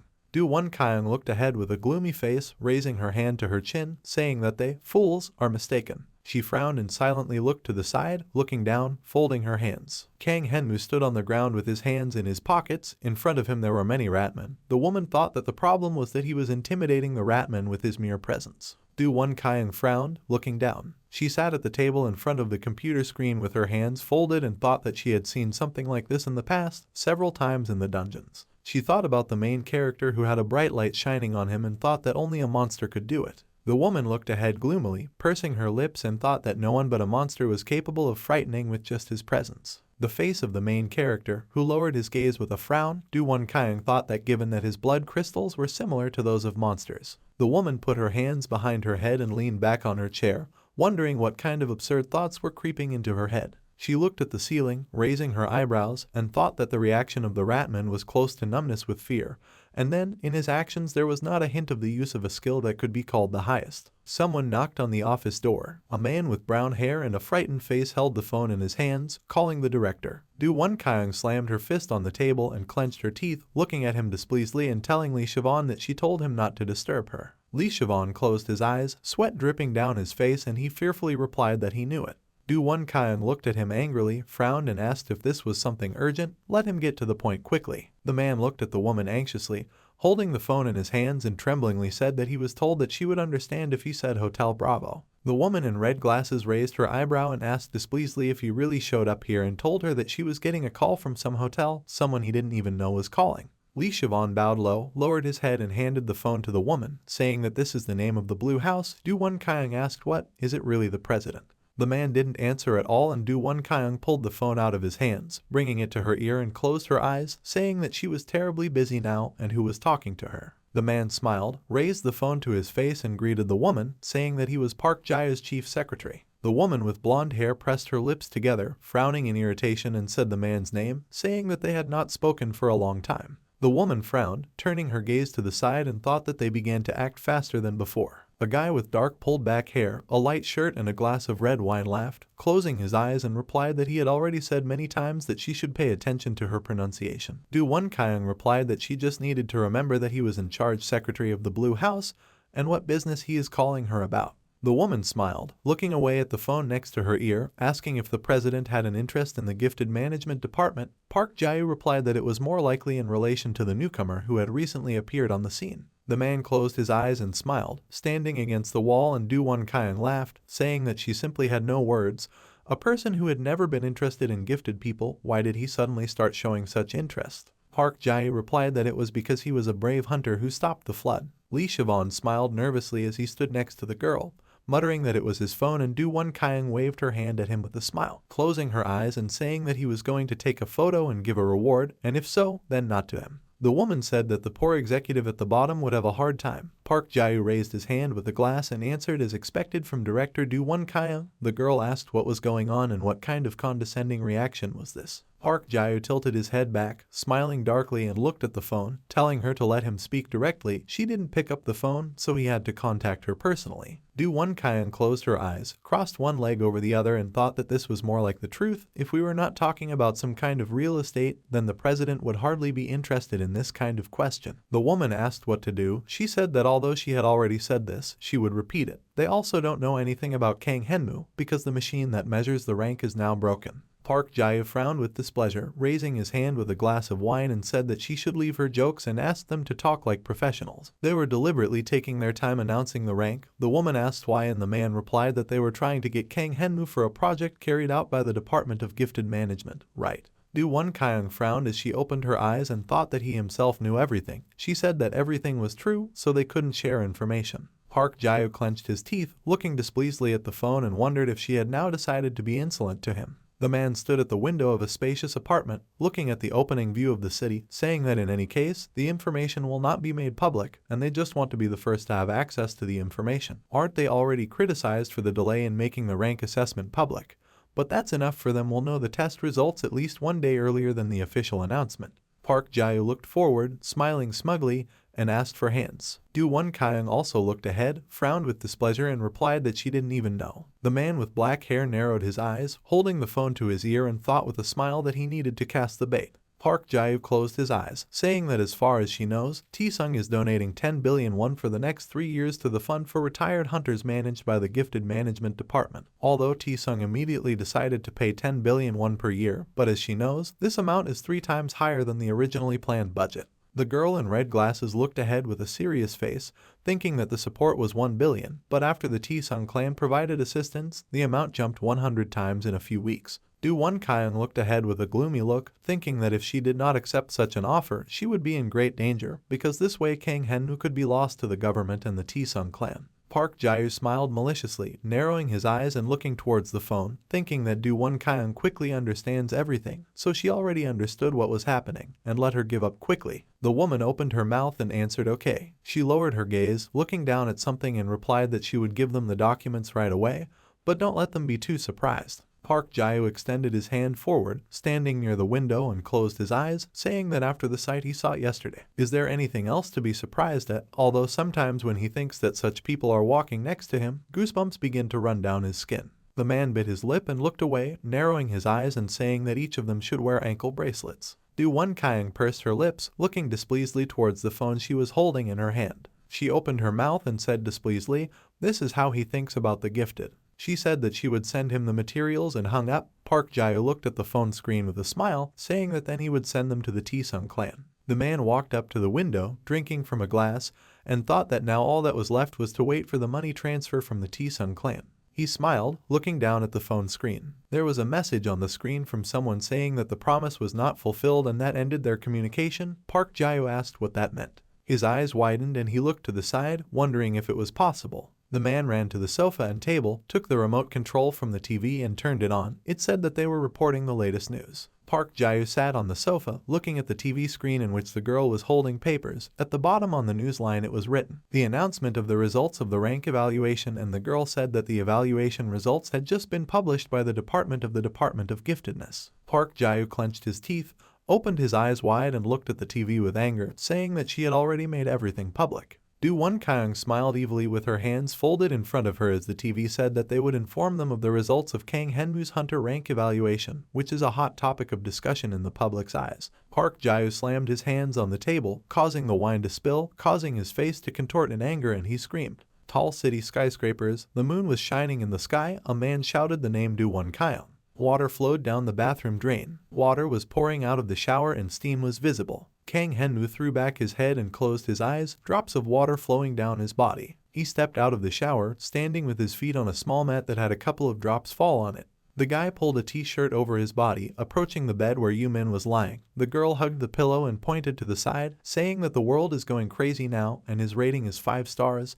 The guy responded like this. The main character climbed under the blanket, sitting down next to the girl. They looked at the TV, on which they said that they do not know how worthy the statement of 5 stars is, but at least so far there have been no rating errors, and there is also often an increase in ratings from time, but no one at the very beginning received higher than 3 stars. A man with dark hair and a suit raised his hands, looking to the side and saying that increasing the grade is not an easy task, and as they know, for each rank there is a level limit. 1 star is the 20th level, and after that the level limit increases by 10 steps for each rank increase. Kang Henmu leaned his elbows on the pillow with a smile, folding his arms on his chest. Yu-min looked attentively at the TV when they said that theoretically, the starting level of a 5-star rank is 60th, and the difference of 10 levels itself is very large. Then this means that Kang Henmu is stronger than Lee Jae-tae, Park Do-ryong and Oh Di-song, who are the strongest in Korea. The man with gray hair in the program looked to the side, opening his mouth and saying that although the threshold level is important, one should not forget about skills and experience. And the higher the level, the more rare the skills the hunter has. In addition, they say that at the level 50 there are cases where you can get a skill called the ultimate skill, and if it is about reaching level 60, then they too can deal with other benefits. The man in the dark blue suit and glasses pursed his lips, saying that it had not yet been confirmed what level the Kang Henmu hunter was, so they should not jump to conclusions. A man in a brown suit and dark hair raised his hand, saying that Lee Jae-tae was far superior to Kang Henmu, judging by his achievements alone. 5 people were sitting at a round table, there were spectators around, there were screens with the image of the main character. And someone asked where this talent was hiding, and as far as we know, he passed the assessment test only a few months ago. A woman with gray hair and a dark suit raised her hand, looking to the side and saying that this is a real record, recorded both domestically and abroad. Kang Henmu smiled and put his hands behind his head, saying that they were having a good time. Yu-min nearby looked at the phone screen and said that the calls kept coming in endlessly. She looked at the guy and smiled, saying that in addition to calls from hunters, there were also invitations to interviews and to participate in advertising campaigns, and there were also a couple of offers from game developers. Kang Henmu smiled contentedly and closed his eyes, thinking about the quote, "Become famous and people will pay you for even going to the toilet." He sat up on the bed, looked at the girl with a smile and said that this was all nonsense, let her ignore it, and what was more important was what the situation with stocks was after the flood broke out. Yu-min raised her gaze while counting on her fingers and replied that since their national disaster was still in the process of being eliminated, the price would naturally go down. It could be said that we were talking about 30% of the net profit. Yu-min looked questioningly at the guy, raised her eyebrows and asked what they would do. Kang Henmu raised his gaze, saying that since they were the winner. He looked at the girl, smiling confidently, and said that they would buy the shares of the Taesung clan, every single one. Yu-min looked at the guy in confusion, tilting her head and asking what, and saying that even if the Taesung clan's shares fell, she thought they would not avoid losses due to the plan to conquer the north. The girl's eyes widened and she nervously looked at the guy, asking really. Kang Henmu smiled confidently as he looked at her and narrowed his eyes, saying that's right, Lee Jae-tae. The main character sat on the edge of the bed, looking forward and putting his hands on his hips, saying that he would certainly begin to act. The guy remembered Lee Jae-tae, who was looking over his shoulder and had his hands in his pockets. The main character smiled, confidently looking forward, and said that Lee Jai-T is built like that. A bright full moon rises above the dense and dark forest and illuminates everything with its white light. Trees with dense crowns and plants with long stems stretch towards the night sky, covered with dense clouds. A gray car drives slowly along a narrow and unpaved road, illuminating its path with headlights. The car drives up to a large mansion made of dark gray brick, which towers like a huge gloomy figure in the darkness of the night. Park Hyuiseo comes out of the car and leans his left hand on his wooden cane, looking around with an attentive expression on his face. On the porch of the imposing mansion, the man is greeted by Hyunmoo, who smiles and points with both hands towards the entrance. He says hello with exaggerated politeness and notes that Hyuiseo must have traveled an incredibly long way to visit this seedy place and asks if the man wants to go inside. Hyuiseo comes closer and looks sternly straight into the eyes of the main character, who grins imperturbably. The man replies that he would rather walk down the street than sit inside a building. The guy says that in this case, Hyuiseo should follow him. They walk away from the building and walk slowly past tall trees with long, thin trunks and thick green bushes, Hyunmoo burying his hands in the pockets of his short beige shorts. Hyuiseo tilts his head forward slightly when he talks, causing the brim of his beige hat to obscure his eyes. It tells the story of a businessman who gained significant experience abroad and created a charity project for hunters using his own accumulated resources, and then came to Korea and, starting from the bottom, began to review the state of the dungeon industry. They slow down a little and exchange glances, Hyuiseo still looking stern and frowning, and Hyunmoo carefully folding his hands behind the back of his head. The man asks what the main character thinks about this assessment for him. The guy replies that all this happened thanks to Hyuiseo and thanks him for creating a good and reliable disguise. The man stops and tilts his head forward, causing the brim of his beige hat to hide his eyes again, as Hyunmoo continues to walk slowly forward with his hands folded at the back of his head. Hyuiseo says that he is glad if the main character is happy with everything, but there is still one more nuance here. The guy is interested in what exactly we are talking about right now. At this moment, the man suddenly attacks with his wooden cane. Hyunmoo immediately tenses up and abruptly lowers his hands, opening his eyes wide in bewilderment. There is a loud sound of impact in the air, because of which the crowns of the trees shake and birds fly into the air in flocks in fright.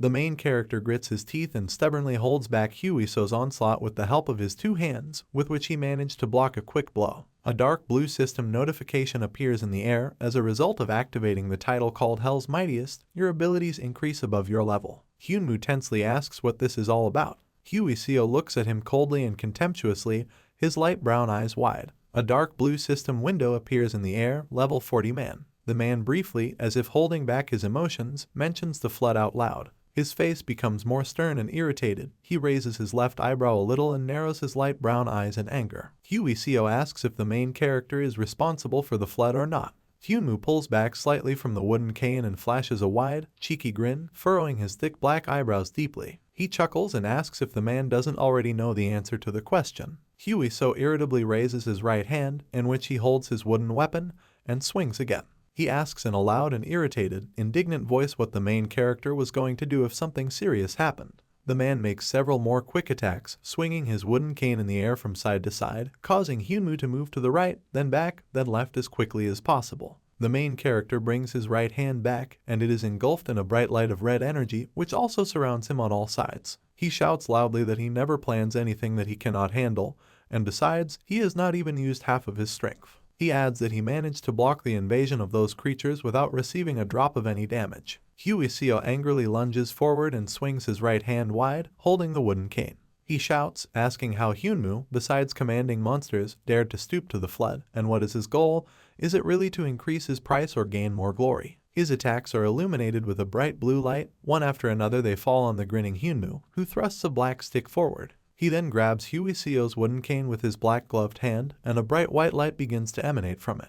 The weapon slips into the protagonist's grasp, and the wooden cane-shaped case is torn off, revealing a hidden blade. With his left hand clutching a black sword with a red stone near the hilt, Hyunmoo swings hard for his next attack. He quickly throws a punch forward at his opponent, while simultaneously placing his hand behind his back to maintain balance. The wooden case that disguised Hyuiseo's sword as an ordinary cane is thrown into the bushes with a quick and powerful gesture and breaks several dry branches in half. The main character raises his head and grins widely at the man, showing off his white teeth. He says that absolutely all the options voiced seem quite good to him. Hyuiseo irritably raises his weapon for another attack. He curses loudly and angrily at his opponent. He sharply swings the sword he holds in his right hand, but Hyunwoo deftly parries the attack with his black-bladed weapon. They begin to bear down on each other, sharp and honed blades glinting and creaking as both opponents try to defeat each other. Hyuiso notes out loud that during the time they didn't see each other, the main character managed to get a pretty good sword. The guy grins nervously and frowns even deeper, sweat running down his face. He mentally notes that he once heard that the sword cane is quite easy to break, but the fact that it remained intact after meeting with the main character's weapon speaks for itself and is evidence that the sword cane is a real artifact.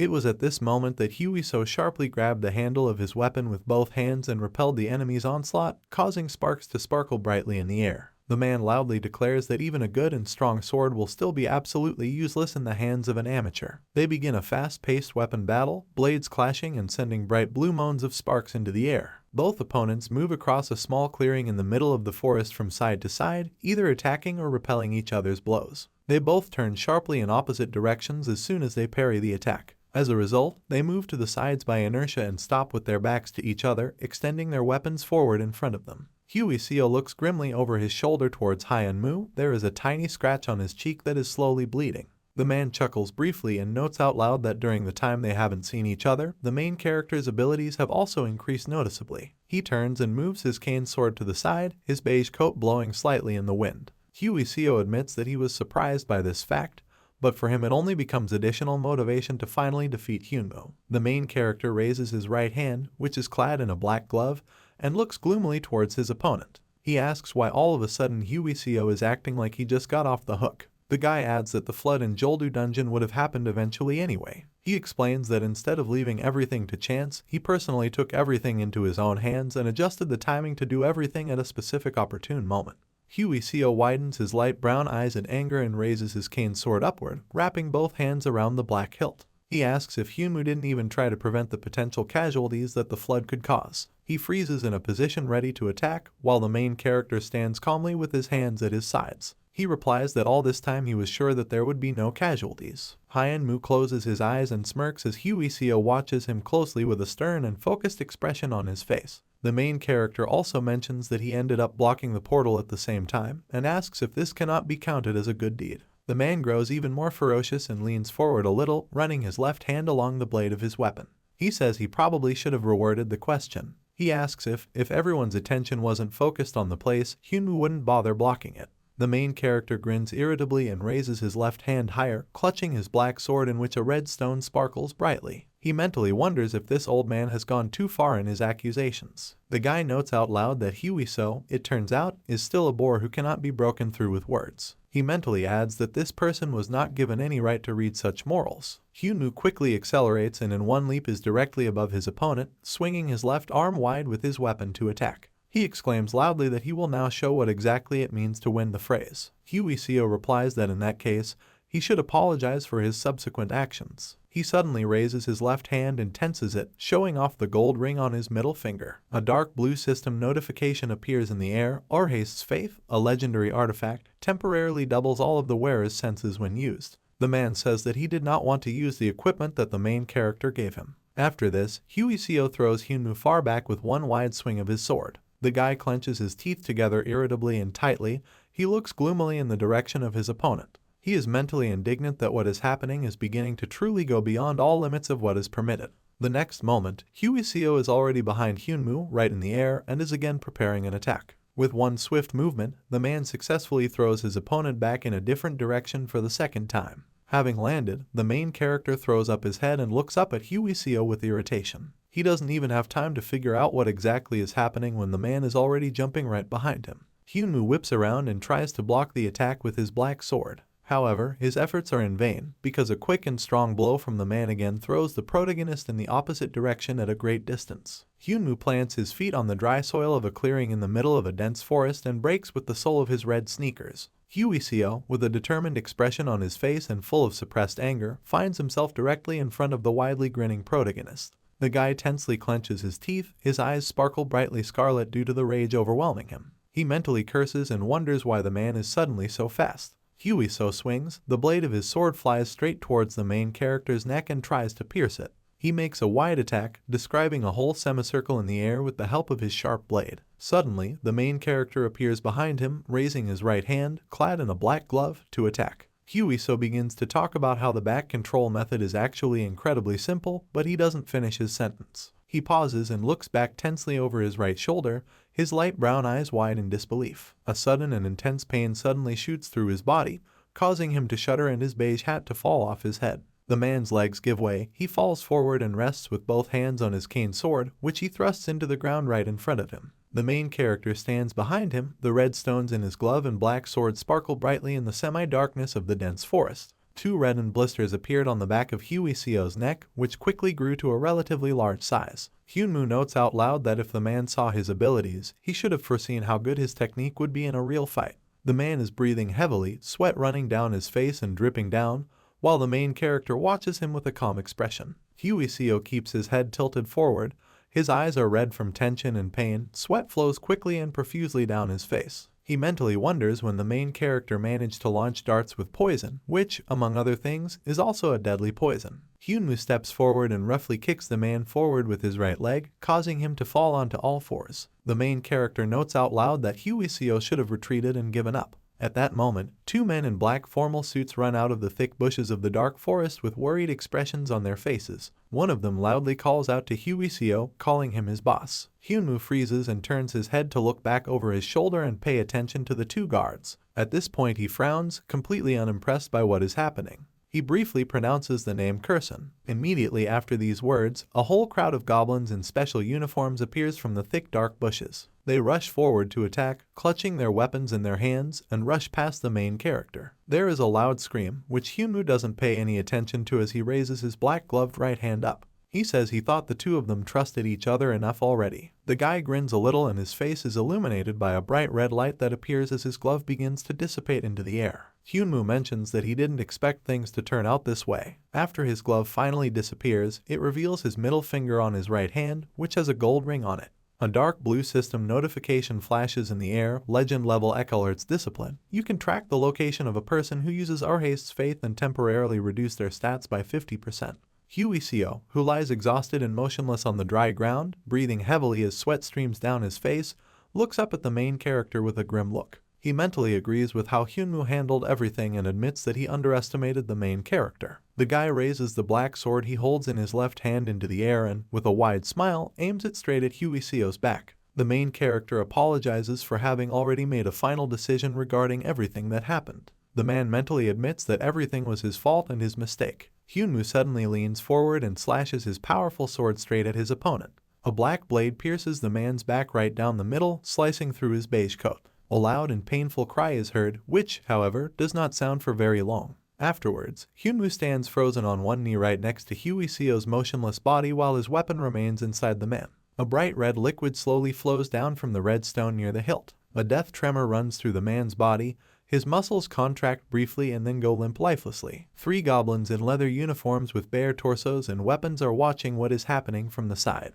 Hyunwoo thoughtfully and silently just looks down at Huiseo, whom he just killed, for a while. After that, he slowly closes his eyes and doesn't even move for a few moments. Kurson approaches the main character and points his right hand towards the immobilized men in black formal suits lying on the ground. He asks what they should do with these people and whether they should get rid of them. Hyunwoo raises his head and casts a confident glance towards the goblin. He replies that there is no need to do anything like that and that the monsters can return to themselves. Kurson briefly nods his head, briefly closing his eyes. He answers without further questions that he understood all the instructions. After this, the main character turns towards the motionless Huiseo and looks down at him. He adds that for now he also plans to talk to the man about something. The goblins leave and Hyunwoo stands next to Huiseo's motionless body, watching him carefully. He gives a short chuckle and raises his eyebrows a little with a calm expression on his face. The main character calls out to the man and tells him that he's had enough of being a fool and it's time to get back on his feet. Huiseo's right hand moves a little on the dark gray and dry ground, his fingers twitch briefly. The man slowly rises from where he was lying, a paid black shadow hiding his face, and Hyunwoo watches with a short grin.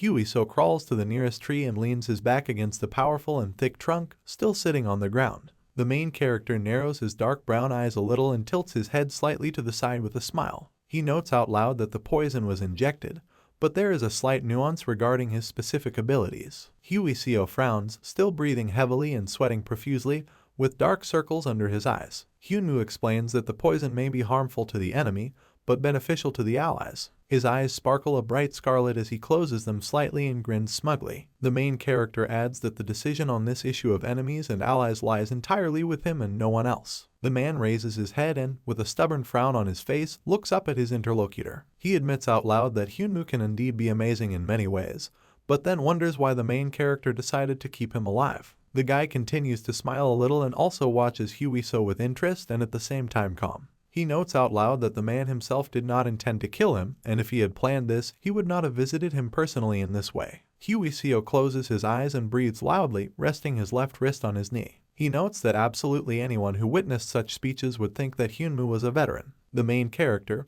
with the same calm smile, closes his eyes and remembers the many monsters he had to face. He mentally notes that in some sense he is a real veteran. Hyunwoo opens his light brown eyes again and looks up at the guy. He addresses the main character by his full first and last name and notes out loud that despite the fact that Hyunwoo appears arrogant and cruel on the outside, the man knows that deep down he is a good guy. Afterwards, Hyunwoo adds that despite all that was said, he was still worried that the main character alone might accidentally make the wrong decision. Hyunwoo still carefully and calmly watches his interlocutor, smiling calmly. He replies that he cannot say that the man really saw through all his ins and outs, but the fact was correctly noted that the main character is not some kind of cruel monster. He then adds that he is at least trying his best not to become one of them. They still remain in the same places. Hyunwoo sits near a thick and powerful tree trunk, and Hyunwoo stands directly opposite. The main character mentions that his interlocutor only recently asked whether he would stop the flood if there was no benefit from it. He replies that if he had noticed any hints of a possible flood,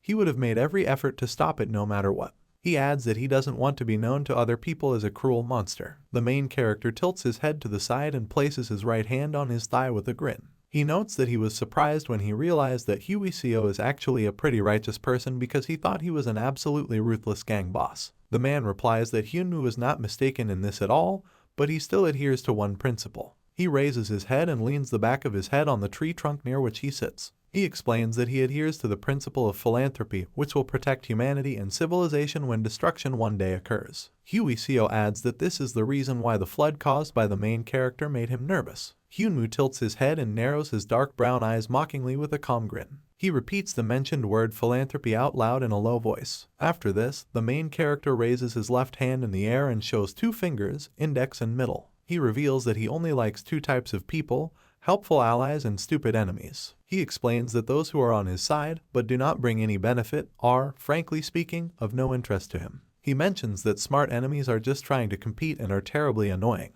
and there is no need to even talk about the rest of the people who do not belong to any of the mentioned groups. Hyunwoo furrows his thick gray eyebrows slightly as he listens to the main character's words. He mentions that he believes that people with power should also have an understanding of responsibility. Hyunwoo exhales loudly with a sardonic grin as he watches his interlocutor. He repeats the mentioned word responsibility and replies that he can hardly say anything about this because he felt responsible only to a certain number of people. He retains the same, slightly contemptuous, but still calm and indifferent expression on his face. He mentions how indifferent the powers that be are to the unidentified majority, about whom they have no idea. Hyunwoo looks up at the guy carefully, frowning his thick gray eyebrows. He asks if the main character really believes that he is somehow different from the mentioned powers that be. Hyunwoo crosses his arms over his chest as he stands in front of his interlocutor and looks into his eyes while talking. He admits that he still lacks a lot. He talks about how he initially dreamed of settling somewhere remote and living a luxurious life. The main character becomes a little more serious and raises his left hand with his palm open.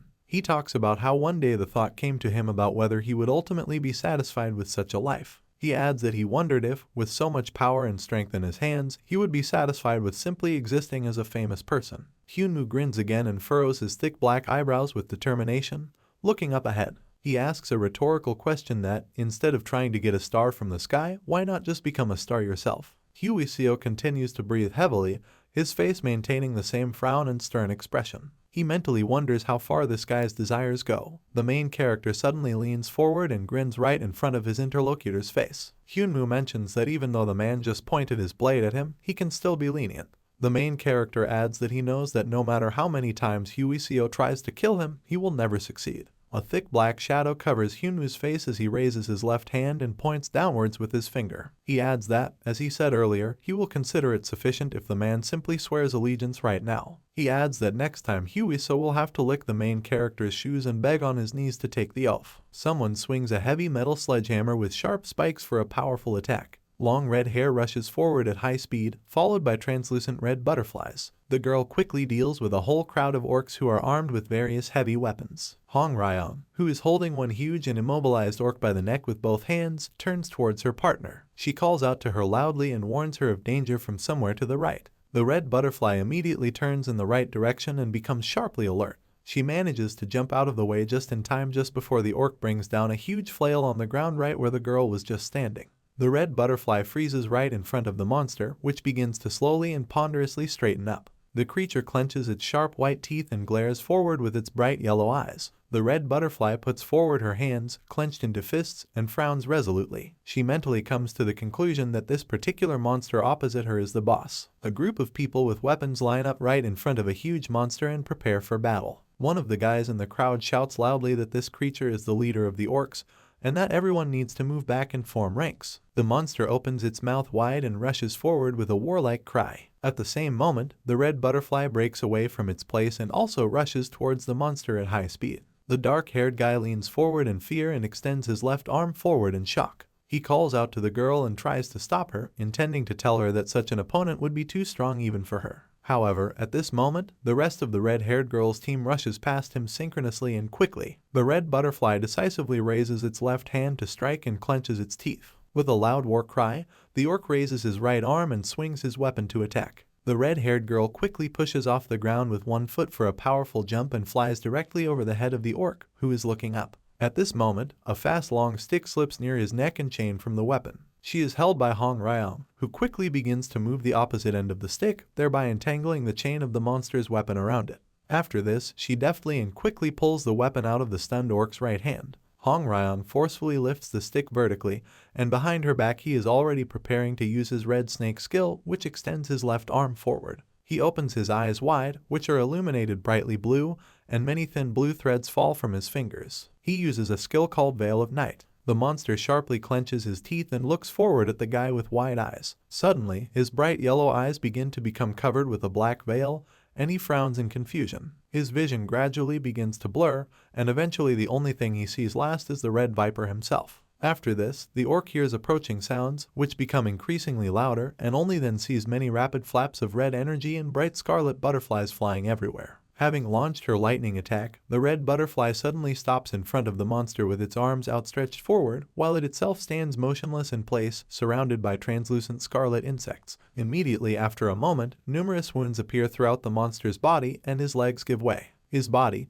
cut into many small pieces, quickly falls to the ground, and the red butterfly watches this with a stern expression. At this moment, her attention is suddenly attracted by a man with green eyes, who comes closer with an indignant expression on his face. He turns to her and immediately begins to shout loudly, asking why the girl ignored the commander's instructions. He frowns deeply and raises his right hand to point an irritated finger at her. The man asks if she really wants her entire team to be sent to a disciplinary committee for disobeying orders. The red-haired girl, who lowers her head and hides her face behind her bangs, is approached by the rest of her team. Hong Ryong frowns and asks what they did that was so criminal. The red snake mockingly adds that the commander should try to formulate his words again. The red butterfly still does not raise its head and only purses its lips, hiding its real emotions. The man with green eyes frowns and clenches his teeth indignantly, but does not know what to answer. After this, Red Butterfly suddenly takes a step forward from her team, earning surprised looks from Hong Ryong and Red Kite. She briefly apologizes to her commander. The red-haired girl is still looking at the floor and only slightly frowns her thin eyebrows. She says that the man with green eyes is absolutely right that she disobeyed orders and took actions that endangered the lives of her comrades. The man straightens up in bewilderment and looks at her with some confusion in his green eyes. Red Butterfly closes her eyes and leans forward in a bow to ask for forgiveness in a dignified manner,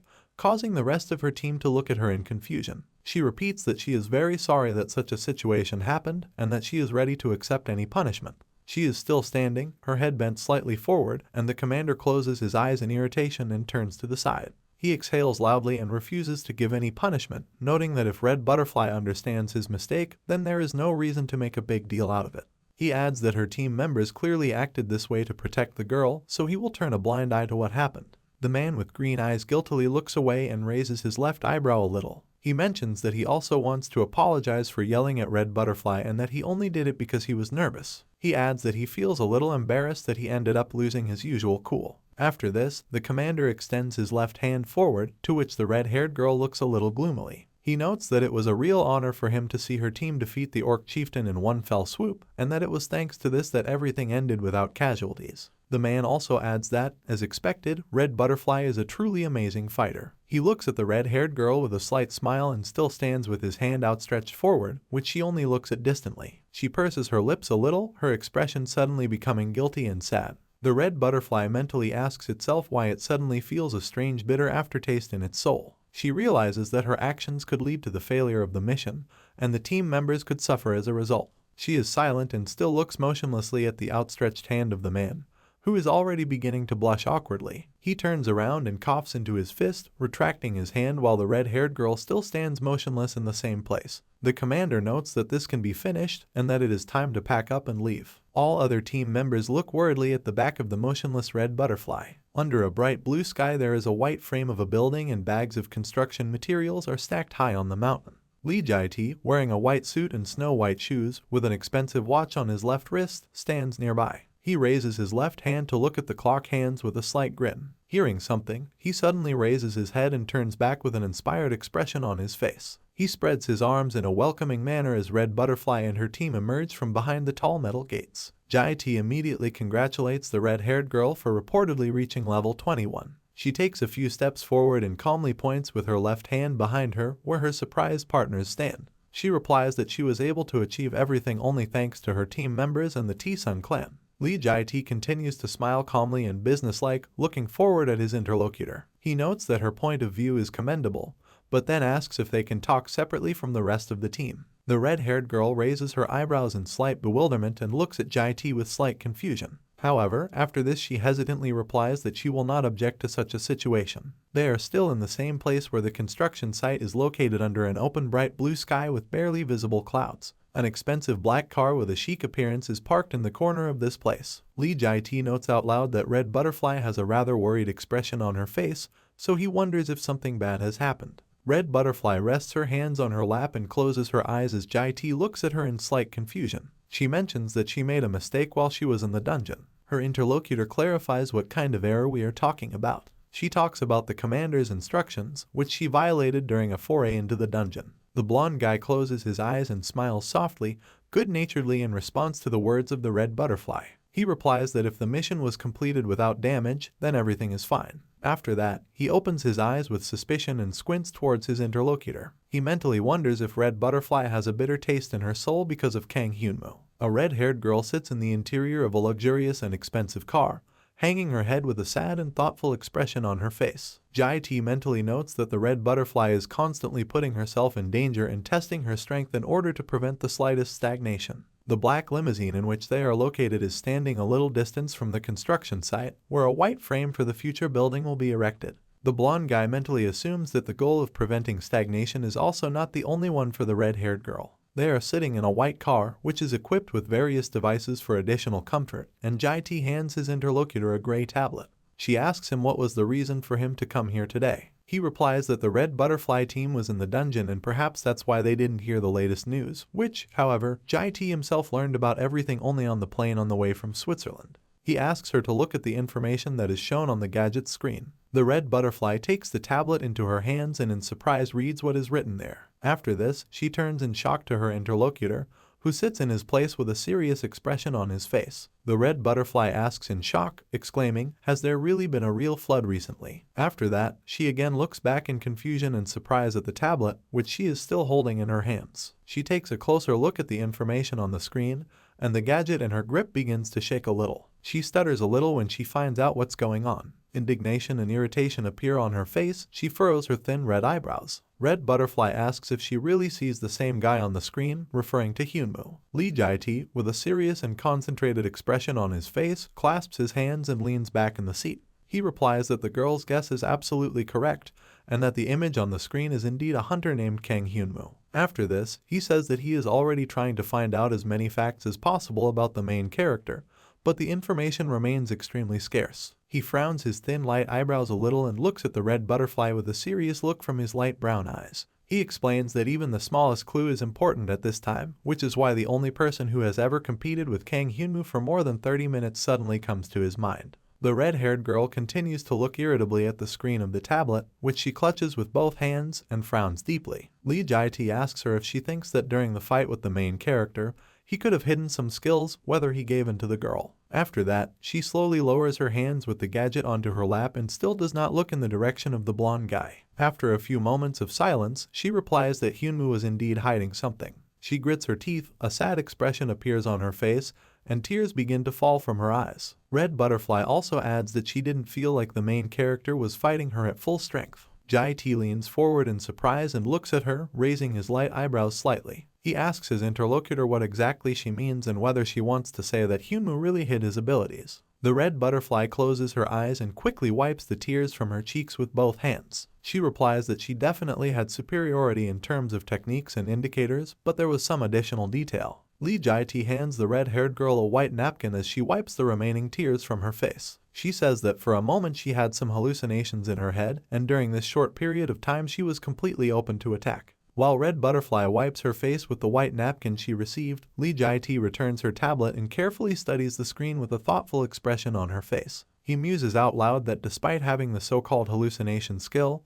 Hyunwoo still didn't use it. The blonde guy adds that in this case there is clearly either some kind of limitation or a deliberate concealment of abilities. After that, he again hands the tablet with another image into the hands of the red butterfly. He mentions that the situation is, as expected, quite strange, because, judging by one video, Hyunwoo has superiority in just one aspect of simple physical strength. When the red-haired girl looks down at the image on the gadget's screen, she sees how the main character instantly defeats a massive gray monster with a brutal blow of his fist. She is mentally amazed that this man was able to take off the heads of several werewolves at once with one simple blow. Lee Jae-tae leans back in his white leather seat and looks at his companion seriously. He assumes out loud that the red butterfly now has exactly the same thoughts in her head as he does. The red-haired girl just silently and carefully looks at the fair-haired guy for a while. Lee Jae-tae's face becomes more serious, stern and frowning, turning his light brown eyes slightly to the side. He notes out loud that what is happening is the real height of irrationality. The red butterfly purses her lips and looks worriedly forward at the tablet in front of her. She again studies the image, where the main character gets rid of the gray werewolf with one powerful blow. The red-haired girl is stunned and mentally wonders when the main character managed to grow and improve his skills to such an extent.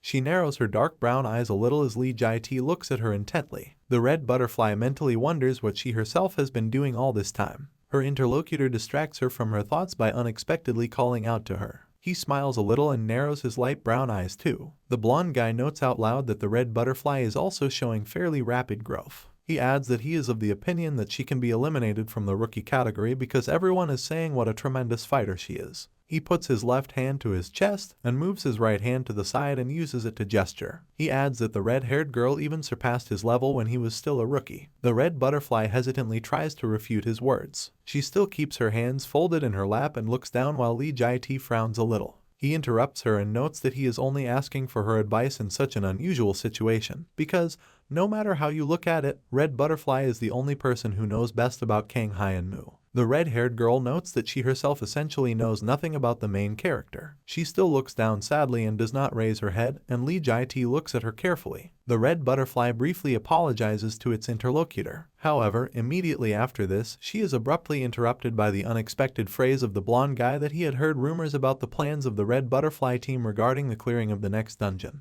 which was supposed to be Koldu. The red-haired girl immediately freezes in place and widens her eyes in surprise. Her interlocutor continues and mentions that the T-Sun clan is going to organize a raid to completely suppress the resulting flood. Lee Jae-tae raises his light eyebrows a little and looks at his interlocutor with determination and confidence. He says that they need to use this opportunity to focus their efforts on stabilizing all dungeons down to a fixed type. He also adds that he plans to gather as much information as possible about the dungeon where the flood occurred in order to conquer Baekdu Dungeon next year. The red butterfly still sits motionless in its place and looks forward with a thoughtful expression on its face. Lee Jae-tae continues to talk to her and mentions that the girl only recently crossed the 20 level mark, so she still has too little experience with changing type dungeons, let alone high rank ones. He adds that in the current state of the dungeon, Joldu will become too difficult for her team. After this, the fair-haired guy's face darkens a little, he leans forward with a small smile and extends his right hand towards the red butterfly. He notes that, be that as it may, the T-Sun clan, represented by him, believes in the red-haired girl. Lee Jae-tae adds that he would really like her to join the clan's raid into the Joldu dungeon. His interlocutor raises her eyebrows in surprise, widens her dark brown eyes and opens her mouth. The blonde guy wonders if the red butterfly agrees to accept his offer and go to the Joldu dungeon with the T-Sun clan. They are still in the same location with the unfinished white frame of some building. Red Snake, Hong Ryong and Haru instantly look up from their gadgets and raise their heads when they hear something. A red-haired girl slowly approaches them, and Hong Ryong opens his mouth in surprise. Red Butterfly thanks her partners for waiting for her while she talked to Lee Jae-tae. The dark-haired girl loudly calls out to her partner and asks if she heard that there was a flood in the Joldu dungeon. Hong Ryong stands up with the rest of her partners and is about to say something, but she is interrupted by Red Snake, who waves his hand. He asks her to wait a moment and asks what exactly Mr. Lee Jae-tae said while talking to Red Butterfly. The red-haired girl stops right next to a small group of her team members. She says that, as all three have already seen, the flood was successfully stopped, and now Mr. Lee Jae-tae is going to organize a raid to stabilize the situation in the Joldu dungeon. Haru, a girl with short blonde hair, tilts her head slightly to the side in slight confusion. She wonders if the information about the main character who stopped the flood is really true. Hong Ryong immediately leans forward with a very angry expression and furrows his eyebrows. She loudly exclaims whether everything really happened because of Hyunmoo, whom she calls a worm. The red butterfly closes its eyes, its arms are extended along its body, it stands in front of its team. She replies that it was definitely the work of the protagonist. They are still standing in a small group of four near a metal staircase in the center of the construction site. Red Viper wonders how something like that flood could even happen. Hong Ryong notes out loud that Kang Hyunmoo actually looked quite suspicious. After this, the guy with glasses raises his right head up and looks at the red butterfly. He asks if Mr. Lee Jae-tae asked her to join the dungeon raid. After a few moments of silence, the red-haired girl decisively and confidently raises her head and looks at her partners. She briefly replies that she did agree to the offer to join the raid. Hong Ryong and the Red Snake look at the red butterfly in surprise, as if they did not expect such an answer, and are silent for a while in shock. After this, the guy with glasses smiles widely and joyfully, looking good-naturedly at the red-haired girl. He chuckles briefly and quietly and notes that this is a pretty good turn of events. Hong Ryong also smiles widely and shows his right hand with his thumb pointing upward. Haru smiles softly at Red Butterfly's words and tilts his head slightly to the right. She notes out loud that this is sure to be quite a fun event. The red-haired girl tilts her head forward slightly as her teammates smile good-naturedly. She thanks them all for their support, and Hong Ryong replies that it's not worth thanking because they're all strangers. The red butterfly closes its eyes and frowns, the memory of the main character's wide grin popping up in her head. She mentally calls him by his full name and surname. When the red-haired girl opens her eyes, she looks annoyed and clearly feels contempt. She mentally, as if addressing Kang Hyunmoo, says that, regardless of the heights to which the main character is capable of climbing, she, too, will continue to climb up without stopping. She decisively and confidently opens her bright eyes and looks forward without a single drop of doubt in her gaze. The red butterfly mentally swears that one day she will definitely surpass Kang Hyunmoo. A black limousine rushes forward along the highway and illuminates its path ahead with bright yellow headlights. A small fragment of a purple crystal sparkles slightly with a lilac color. It is held in his left hand by Lee Jae-tae, who sits in the white interior of the car and carefully examines the object. He speculates out loud about where Hyunmoo gets such pure crystal moss from. His gaze becomes a little more stern as he brings the crystal shard closer to his face. Jae-tae mentally notes that Hyunmoo looks like a huge and unidentifiable monster. At this moment, he is abruptly distracted from his thoughts by a telephone call, and the blonde guy raises his head a little. He puts a black smartphone to his right ear and looks ahead. Jae-tae briefly answers the call in a calm voice. The voice on the other side of the phone says that all preparations for tomorrow have been completed. A small and satisfied smile immediately appears on the lips of the fair-haired guy, and he looks to the side. Lee Jae-tae replies that this is great news and praises his interlocutor for the work he has done. After this, the call ends and the blonde guy slowly, with a smile, lowers the black smartphone down. He again brings the faintly glowing lilac shard of crystal moss to his face and looks at it with a satisfied grin. Lee Jae-tae wonders out loud if he will be able to get absolutely everything into his own hands. His expensive black limousine rushes forward along the highway, which is plunged into dark twilight. The blonde guy mentally adds that he is looking forward to the final outcome with great impatience. Morning comes.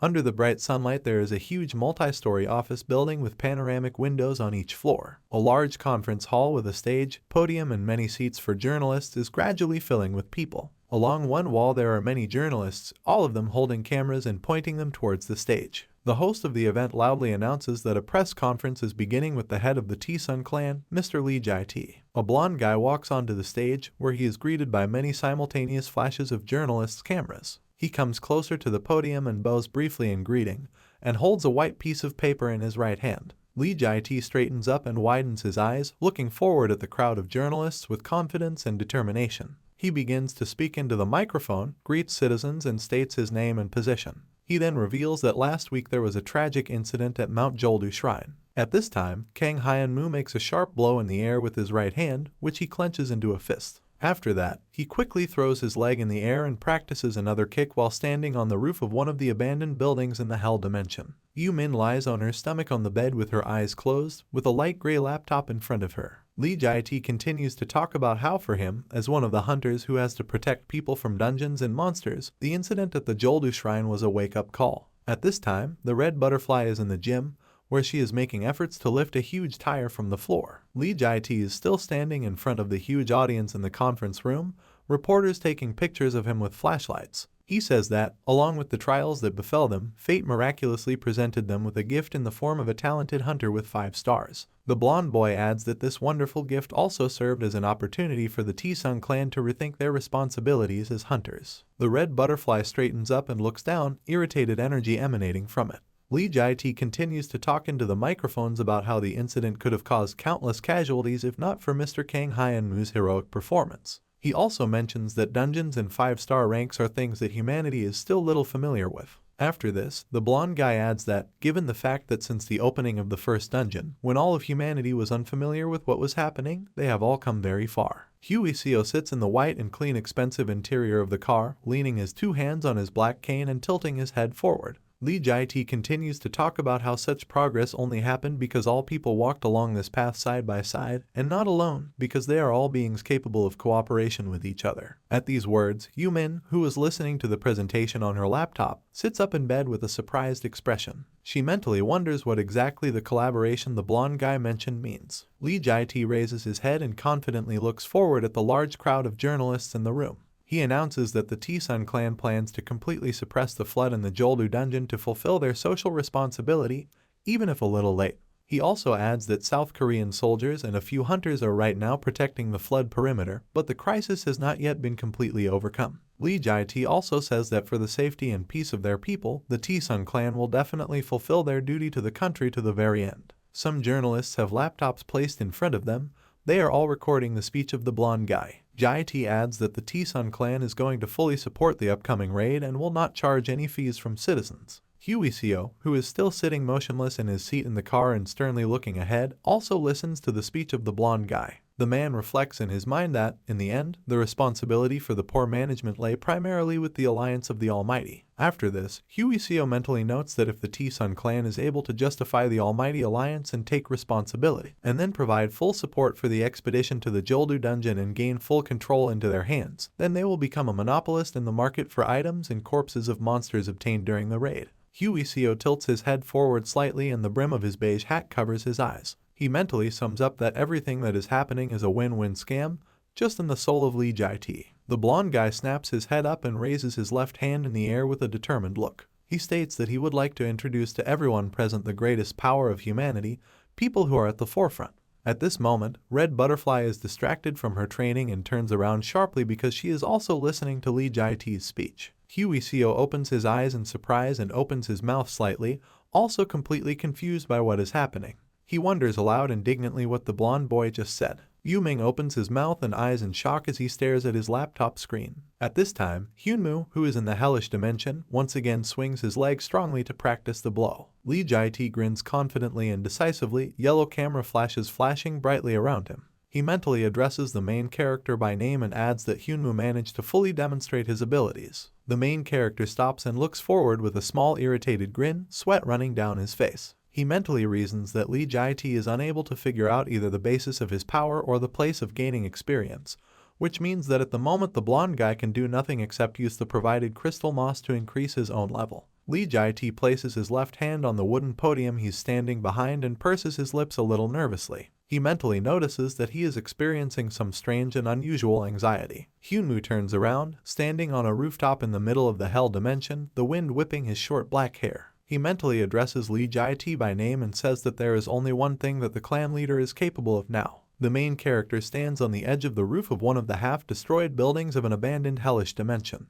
He mentally adds that Lee Jae-tae, by any means and throwing away all pride, wants to get Hyunwoo, who is in hell. The main character leans forward a little and grins a little wider, and a red glow appears in his eyes. He mentally adds that the blonde guy only wants Hyunwoo and nothing else. At this time, at the press conference, Lee Jae-tae smiles calmly and confidently looks forward with her bright eyes. He announces that he wants to introduce Mr. Kang Hyunwoo to everyone. A multi-story office building with panoramic windows rises above other buildings in the city. People in formal suits are gathered in the main hall at tables. Everyone is drinking drinks and talking to each other. But Howl stands, leaning back against one of the walls, with a dissatisfied expression on his face and a black smartphone in his hands. She mentally notes that the event she is at is quite large in scope, and that one can immediately see that we are talking about a large piece of the pie. At this moment, her attention is drawn to what is happening on the gadget screen, and she looks down. It shows an image from a sporting competition where one competitor ends up on the ground in front of his opponent.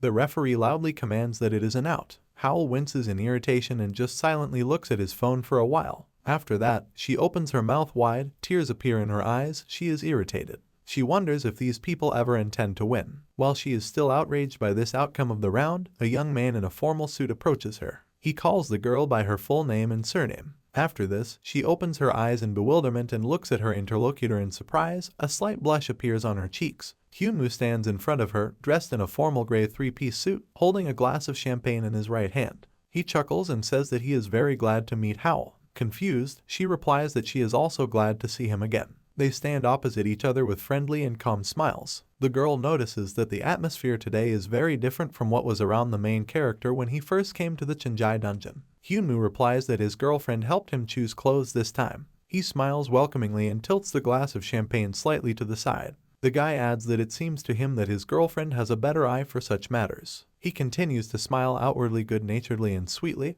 but mentally grins widely with a triumphant look. He chuckles to himself that he also used the help skill in battle and mastered etiquette to perfection. He mentally adds that even if it occurred to him to come to the event looking like a beggar, no one would still ignore him, but etiquette and dignity are needed to maintain his reputation. Hyunwoo tilts his head slightly to the side and looks at Hall, who spreads her arms. He notes that he should come in comfortable clothes, as his interlocutor did. She shrugs and closes her eyes, raising her left hand in the air with a smile. Hall says that usually hunters' meetings are not so formal and have a somewhat noisy atmosphere, because among them there are always many young people. She adds that if people have a family or a stable life, they are unlikely to dare to go into the dungeons, which is why many hunters naturally retire after the age of 30. The girl frowns irritably and points her thumb behind her back, where the stage with the podium is located. She reports that everything that is happening right now is completely in line with the preferences of the sophisticated Lee Jae-tae. Hyunwoo smiles welcomingly while Hall still looks away with an annoyed expression on his face. He asks her if she knows when the meeting will start, given Lee Jae-tae's absence from the common room. His interlocutor says that the blonde guy is currently holding a meeting with a group of foreign hunters called Chrome.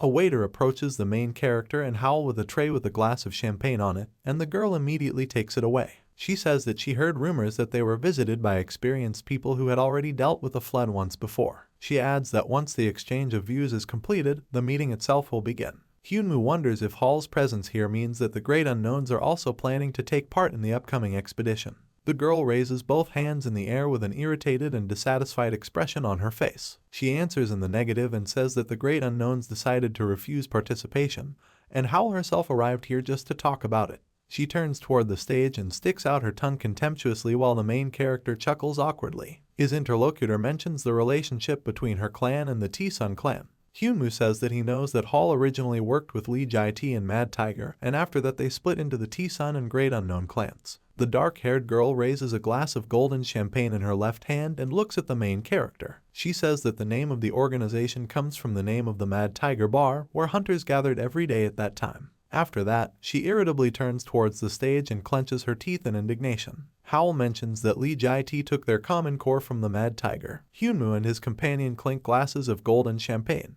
She reveals that, one way or another, they all decided to prepare for an emergency outside the dungeon. She adds that although they are unlikely to get much attention this way, it is still an important role. Hall also mentions that her commander named Park Do-ryung didn't even want to come here so as not to see Lee Jae-tae's face, so she had to go instead. Taking a sip from his glass, Hyunwoo watches with a smile as Howl does the same. He mentally reflects that if the Mad Tiger were to be revived, then this would be the best clan in the country, both in essence and in name. After that, he frowns a little and smiles a little wider, looking to the side. He mentally interrupts himself with the thought of what will happen if he manages to absorb both the T-Sun clan and the Great Unknowns. The two of them glance at the crowd of people in the room, many of whom are sitting at white tables and chatting. Hall notes that it looks like Lee Jae-tae just finished his meeting. Several men calmly appear on stage one after another, among whom Lee Jae-tae himself is the first. Bringing up the rear is a bald man with a wrinkled face and a hooked nose, who looks sullenly ahead. Hyunwoo mentally wonders if this man is really wearing a priest's uniform. The main character watches the people on stage with an attentive gaze and takes another slow sip of champagne.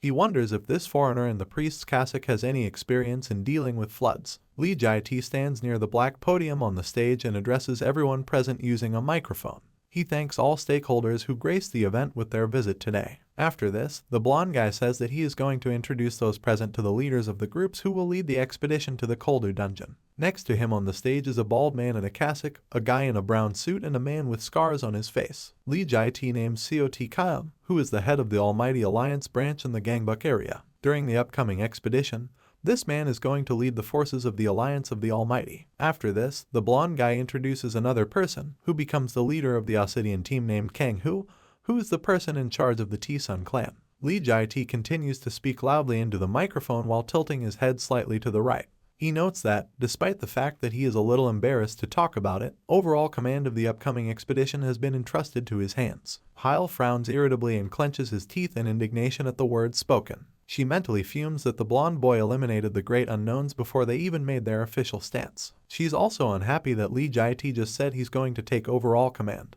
The dark-haired girl suddenly throws her head back and drains her glass of champagne in one fell swoop, surprising Hyunwoo, who is standing next to her. After this, Howl loudly and openly burps throughout the entire hall, which attracts the attention of the stunned people present nearby. Completely unperturbed by what has happened, she looks up at the ceiling with a calm expression on her face. She notes that everything worked out just fine, because in any case she simply came to report the refusal of the Great Unknowns to participate in the upcoming expedition. Afterwards, she sarcastically wishes everyone present a good time. Howl turns sharply and quickly walks away. Some people at the nearest tables look after her in confusion. As she leaves, the dark-haired girl slams the door very loudly, causing some of those present to wince from the noise. Hyunwoo looks after the departed girl with wide eyes in shock and purses her lips. There are still 4 people on the stage, including Lee Jae-tae and invited specialists. The blonde guy is still behind the podium, addressing the audience with 2 microphones. He says that he wants to introduce a very important person to everyone, a priest named John Jessner, who arrived from Germany. Lee Jae-tae smiles calmly, confidently, and decisively,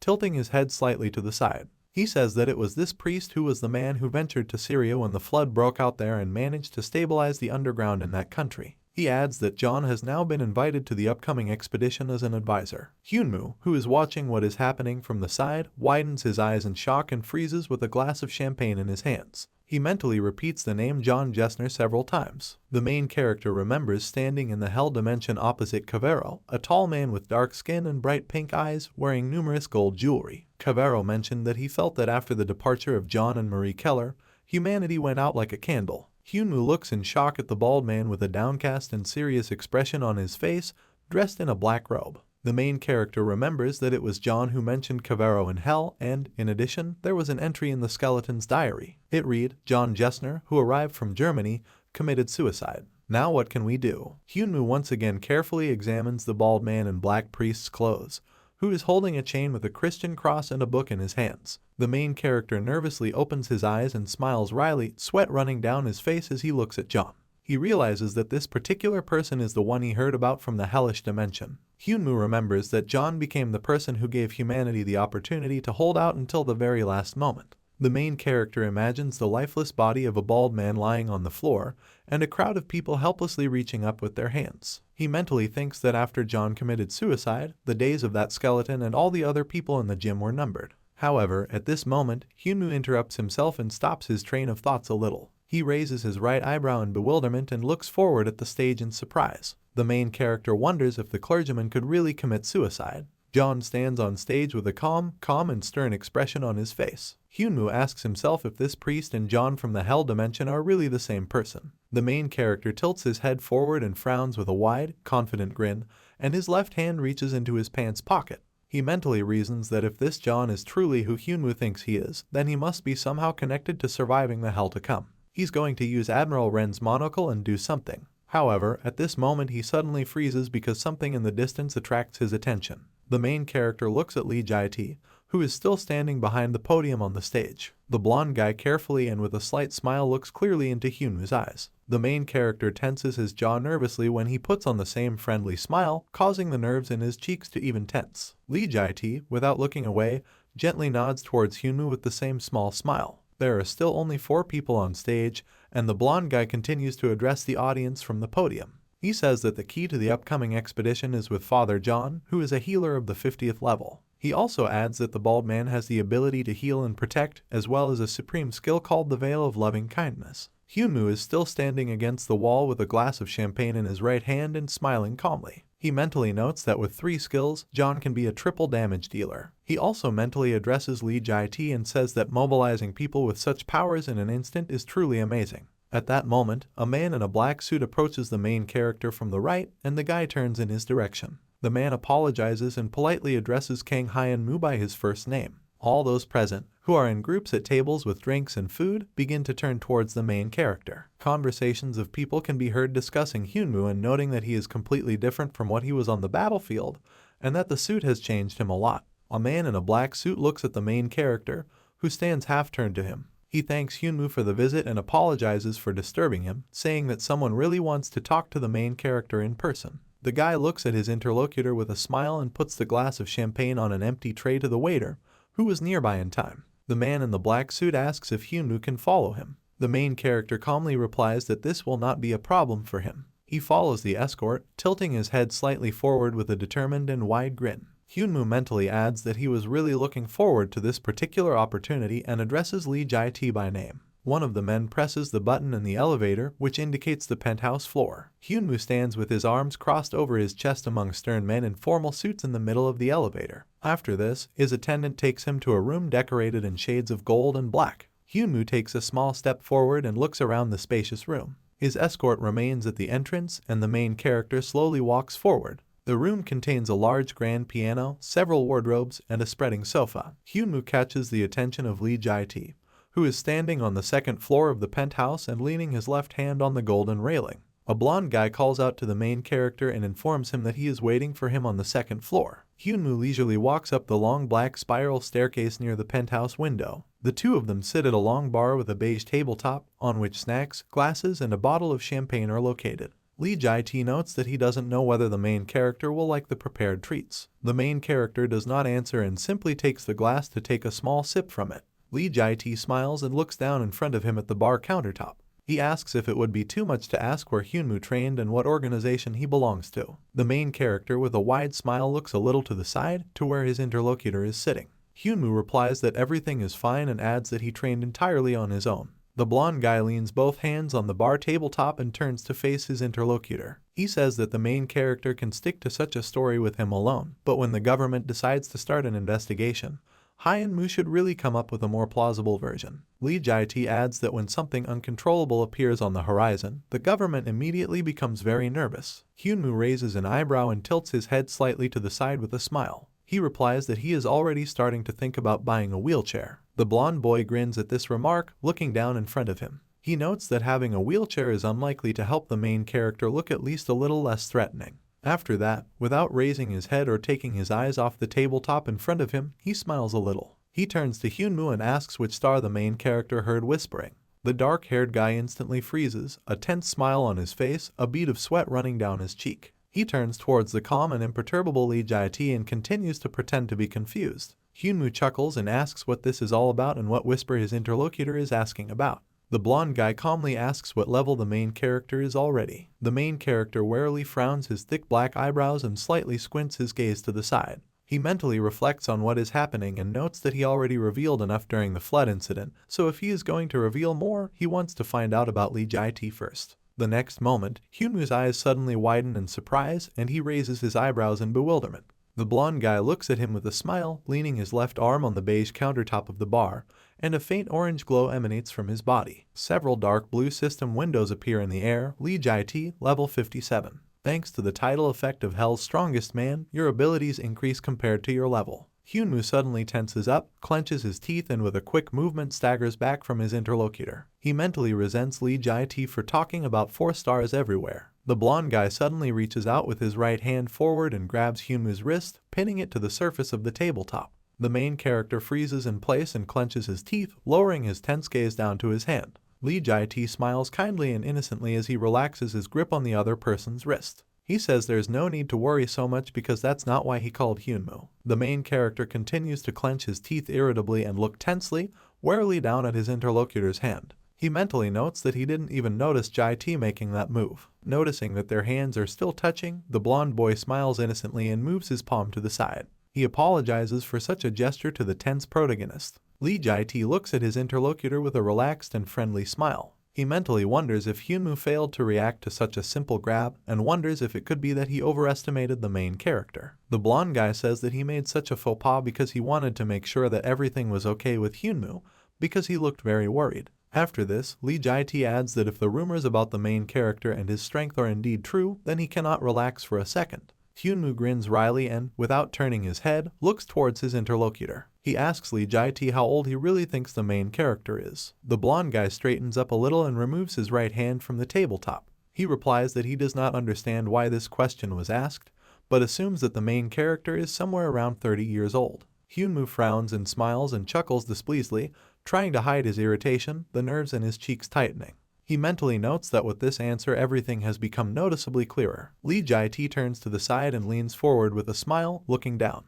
He asks if it's true that Kang Hyunwoo actually has 5 stars. Hyunwoo also turns forward and presses his chin to his clasped hands. He replies that this is exactly the question he would like to ask Jae-tae himself. The blonde guy suddenly freezes and opens his light brown eyes in surprise, looking towards his interlocutor. After that, he puts on a smile again and throws his right hand in the air with a good-natured look. He says that the main character must have misunderstood him and adds that he was just wondering if Hyunwoo had a higher rank than 5 stars. He also mentions that he wondered this because there is an atmosphere around the main character that is clearly different from the other 5 stars Jae-tae has met. The main character leans back a little with a sly grin and raises his right eyebrow a little. He mentally notes that in this way the fair-haired guy makes it clear that he has other acquaintances with 5 stars. Hyunwoo purses his lips and carefully watches his interlocutor, who leans forward a little. Lee Jae-tae mentions that when he sees the main character, he gets a feeling of something beyond, perhaps 6 or 7 stars. He adds that he feels like Hyunwoo has achieved some kind of higher achievement. With a small smile and a slight sly squint of his light brown eyes, the blonde guy turns towards his interlocutor. He notes that it is a completely undeniable fact that Hyunwoo has clearly surpassed the current level of humanity. The main character tilts his head to the right with a nervous grin and waves his left hand in the air. He replies that he shouldn't be praised so much because he's not really that strong. He also mentally notes that he has some kind of bad feeling. Lee Jae-tae, still with the same smile, which becomes a little wider, opens his eyes and looks attentively at his interlocutor. He says that Hyunwoo is quite strong, but now we are not talking about such strength at all. The blonde guy looks down at his half-empty glass of champagne, which he holds in his left hand. He says that his question may seem a little strange, but he wonders if Hyunwoo knows a novel by Arthur Cratchit called Childhood's End. The main character, with an indifferent and stony expression on his face, which maintains a cool and aloof smile, looks at Jae-tae. He makes a mental note that he doesn't like where this conversation is going right now. The blonde guy is still looking down at his glass as he introduces the huge anthropomorphic creature with red skin and devilish wings. He says that according to the plot of the mentioned novel, a creature called the Overlord appears on the stage. He continues to talk and mentions that the race of this creature was far ahead of human civilization and science, and people looked at them as demons and were afraid. Lee Jae-tae imagines how the same creature with scarlet skin and large wings held the hands of 2 children in white clothes and led them forward. He says that, in the end, humanity turned to this race for help, and they helped people reach a new level of development. The blonde guy turns to the main character and smiles good-naturedly, tilting his head slightly to the side. He says that this work compares the process of becoming something new, superior to the human race, with childhood. He adds that it might sound like a commonplace story when retold, but when he first read it, he found the metaphor amazing. Hyunwoo sits in the same place absolutely motionless and maintains the same neutral smile. He mentally replies that there were no such lines at all in that novel. Lee Jae-tae turns away from his interlocutor and leans forward with a soft smile, leaning on the bar countertop. He reveals that in the novel, however, the Overlord maintains his level of development until he pushes humanity beyond its limits. He adds that even when many of the Overlord's subordinates have already given up their metaphorical childhood and turned into transcendental beings, the Overlord himself has not finished with his childhood. Hyunwoo tries his best to remain calm and not show his annoyance at such a conversation. He mentally wonders if Lee Jae-tae really called him here to discuss children's books and search for the hidden meaning in them. The main character hesitantly asks what thoughts his interlocutor has regarding this story. The blonde guy looks down thoughtfully, raising his thin eyebrows slightly upward. He says that while reading this novel, he suddenly thought that if in fact the leader and the awakened one are not actually the same being. He adds that this is exactly the same as with those teachers who taught the Buddha before he achieved nirvana. The next moment, Lee Jae-tae suddenly leans closer to the stunned Hyunwoo with a smile, who immediately staggers back a little. The blonde guy looks carefully into the face of his interlocutor, freezing very close to him. He says that as soon as he saw the main character, he immediately smelled the smell of evil and fear, as well as the arrogance characteristic of those who know how to predict the future. Hyunwoo frowns a little and purses his lips as he looks at Jae-tae from under his brows. He mentally wonders if the blonde boy really knows about the complexity of the Hell dimension. Their faces are still very close as the blonde boy continues to talk to Hyunwoo with a smile. He explains that he meant that the main character actually smells exactly like Jae-tae himself because he too can predict the future to some extent. He mentions that the flood in the Joldu dungeon is just the beginning, because scientists have previously predicted an increase in the overall complexity of the dungeons. After that, the blonde guy pulls away and makes himself more comfortable in his chair. He says that very soon there will be dramatic changes, and this is a future that no one can foresee. Lee Jae-tae again reaches his left hand for his glass of golden champagne. He says now is the time to get to the point. He raises his glass of drink and looks at his interlocutor with a confident, decisive grin. The blonde guy asks what Hyunwoo thinks about the proposal to start working together as comrades who can support each other in difficult times. The main character, confused and bewildered, looks at his interlocutor with wide-open dark brown eyes. Lee Jae-tae says that he doesn't know exactly how much evil is hidden under the protagonist's human face. He sits closer and lifts his right hand to place it on Hyunwoo's shoulder. The blonde guy adds that if this evil really exists, then why not use it for good purposes or for my sake? The main character looks down with his dark brown eyes a little lower at Lee Jae-tae's hand, which lies on his shoulder, and remains silent. After that, he smiles a little tensely and looks into the face of his interlocutor again. He asks the blonde guy to answer one question first. After a while, the golden elevator doors open and Hyunwoo steps inside. He stops between two guards in black formal suits and, putting his hands in his trouser pockets, looks up in bewilderment. He mentally wonders if he went too far during his conversation with Lee Jae-tae. The main character recalls how he grinned broadly, brazenly and slyly at his interlocutor, raising his right eyebrow upward. He asked how loudly the blonde boy shouted the names of techniques or magic spells when using skills. Lee Jae-tae raised his thin light eyebrows in bewilderment and opened his eyes wide at such an unexpected question. After that, he turned to the side and pretended to take a sip of champagne from his glass. He replied that after 20 years, he basically stopped doing anything like that. They talked for a while about something, with Hyunwoo grinning widely and Jae-tae looking rather tense. After that, the blonde guy stood up from his seat with a smile and looked down at the main character. He said that he understood Hyunwoo's position quite clearly and that it was nice to talk to him. With a short gesture, Jae-tae put the beige jacket back on his shoulders and looked down at the main character again. He said that there were still some things left for him to do in the banquet hall, so he needed to leave first. He added that Hyunwoo would be accompanied by his charges, and then said a short goodbye. The main character is unhappy about the fact that the fair-haired guy is an extremely annoying person. Hyunwoo stands between two escorts in strict black suits and throws his head up in displeasure. He mentally repeats Lee Jae-tae's words about the leader and the awakened one, which he considers a simple mockery. The elevator stops, the automatic doors open, and the main character is already standing at the exit.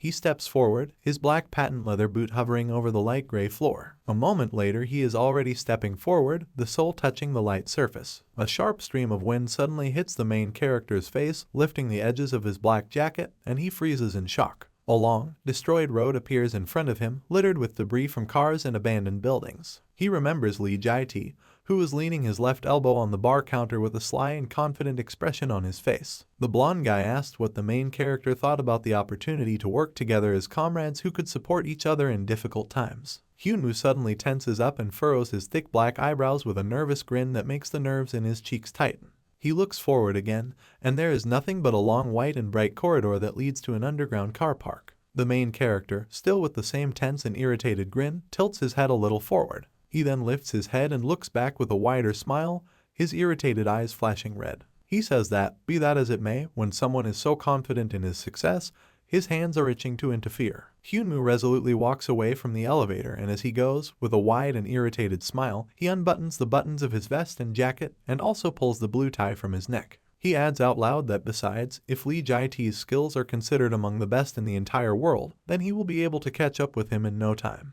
In the sewer, among the fragments of pipes, a huge rat stands on all fours and growls angrily, spitting saliva. A dark blue system window appears in the air, level 21 Megaspore rat. Hyunwoo frowns and grins widely. He is also standing in the sewer opposite the creature. He says out loud that even just the squeak of this rat seems disgusting to him. The creature abruptly pushes off with its hind legs from the floor of the sewer and rushes forward to attack the main character. He pulls forward his black sword, which he holds with both hands, and his body is enveloped in white energy. He turns to the rat and notes that she decided to run straight into his arms. Hyunwoo takes off and with a wide swing of his weapon cuts the rat in half. He freezes in place after the blow, and behind him lies a lifeless creature, and a long and bright trail of scarlet blood stretches across the floor. He adds that he simply had no choice but to cut the rat in half. Covering his mouth with his blue handkerchief, which Hyunwoo tied around his neck, he approaches the corpse of a rat, from whose body steam flies out in sharp columns. A dark blue system notice appears in the air. If you inhale the spores released by a spore rat, you will become a parasite and wander in the sewers for the rest of your life. A small gray weapon with a short blade appears in the main character's right hand. A new dark blue system window appears in the air next to him, the dagger of the Black Hand, of legendary rarity. Physical attack, below average. Magic power, low. Coefficient, low. Hyunwoo looks down at his weapon and twirls it in his right hand.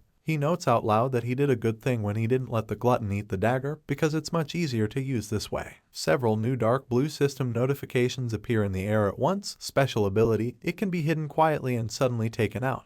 When using an item, the holder's speed increases slightly. Note, this is the dagger of the See No Hear Nothing members of the Black Church, that is, the fanatical murderers. Hyunwoo brings the blade of the weapon to the beige growths on the body of the dead rat, through which spores are released. Several more dark blue system notifications appear in the air. Many people have died because of this dagger that appeared as if by magic. The people who killed the most fanatics were mostly members of the same sect with which they were in dispute. Hyunwoo leans over one part of the dead rat and squats down next to it. He hums to himself and notes out loud that he thinks this dagger was made for this kind of work. A new dark blue system window appears in the air. It is common knowledge that this weapon has never killed anyone of particular note. Various wooden devices are laid out near the stove, in which the amber flame burns brightly. Hot liquid pours from a pipe into a large wooden tub, causing steam to rise in the air. Goblins are working in a large group in the laboratory. Some are pouring purple liquid into other containers, and some are carrying bags. Hyunwoo calls out to Kursung as he enters the room. The goblin immediately turns away from what he is doing, raises his head and turns around.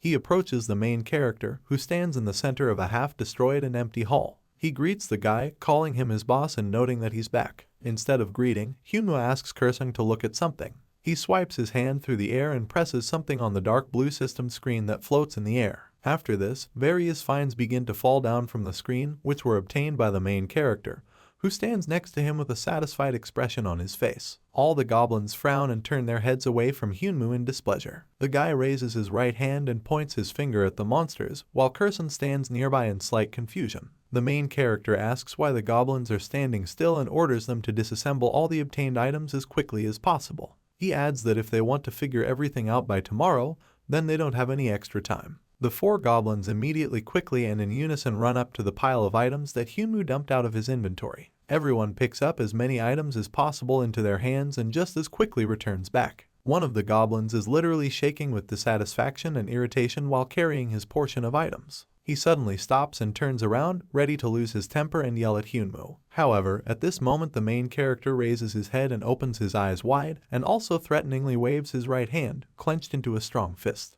The goblin turns back and hurriedly runs away without saying anything. The guy approaches Kursung and leans closer to him, covering his mouth so that no one hears. He asks if the goblins spat in his potions. Kursung replies that they won't do that because they decided to follow the main character. He turns his head and looks attentively at his interlocutor with his yellow eyes. He adds that all the goblins are rather grateful that Hyunwoo didn't eat or kill them. The main character purses his lips and looks at the goblin with a slightly nervous smile and remains silent.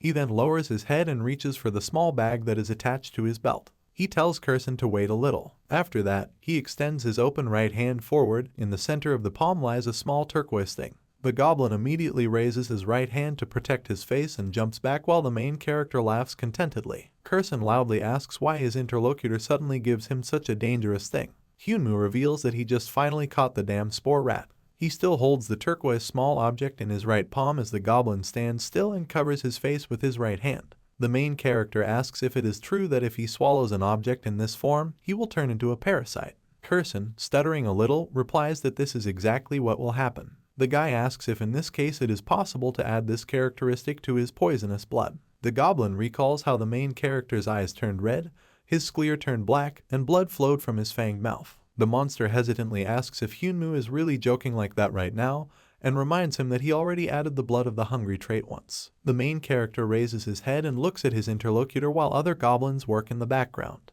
He asks if there is any reason for him not to do this right now. After that, with an innocent and carefree expression on his face, he runs his hand near his neck. He says that if, like last time, he suddenly loses his mind, then Kurson can simply kill him. The goblin stands next to the main character in a half-empty and half-abandoned underground room. He says that despite his trust in Hyunwoo, he still asks the guy to try not to overstep his boundaries. After this, he honestly adds that lately the main character has begun to behave somewhat strangely. Kurson leans forward a little, looking closely at his interlocutor, who still maintains a carefree expression. Goblin notes that despite having the ability to endlessly revive over and over again, deliberately wanting to die is more like madness. The monster looks at Hyunwoo with his bright yellow eyes and a serious expression on his face. He says that he believes that the time has come for the main character to reconsider his views on the value of life. He adds that a person who takes his life lightly also treats the lives of other beings in the same way. After some time, Hyunwoo is slowly rising from the abandoned subway back to the surface. He slowly walks away from the station,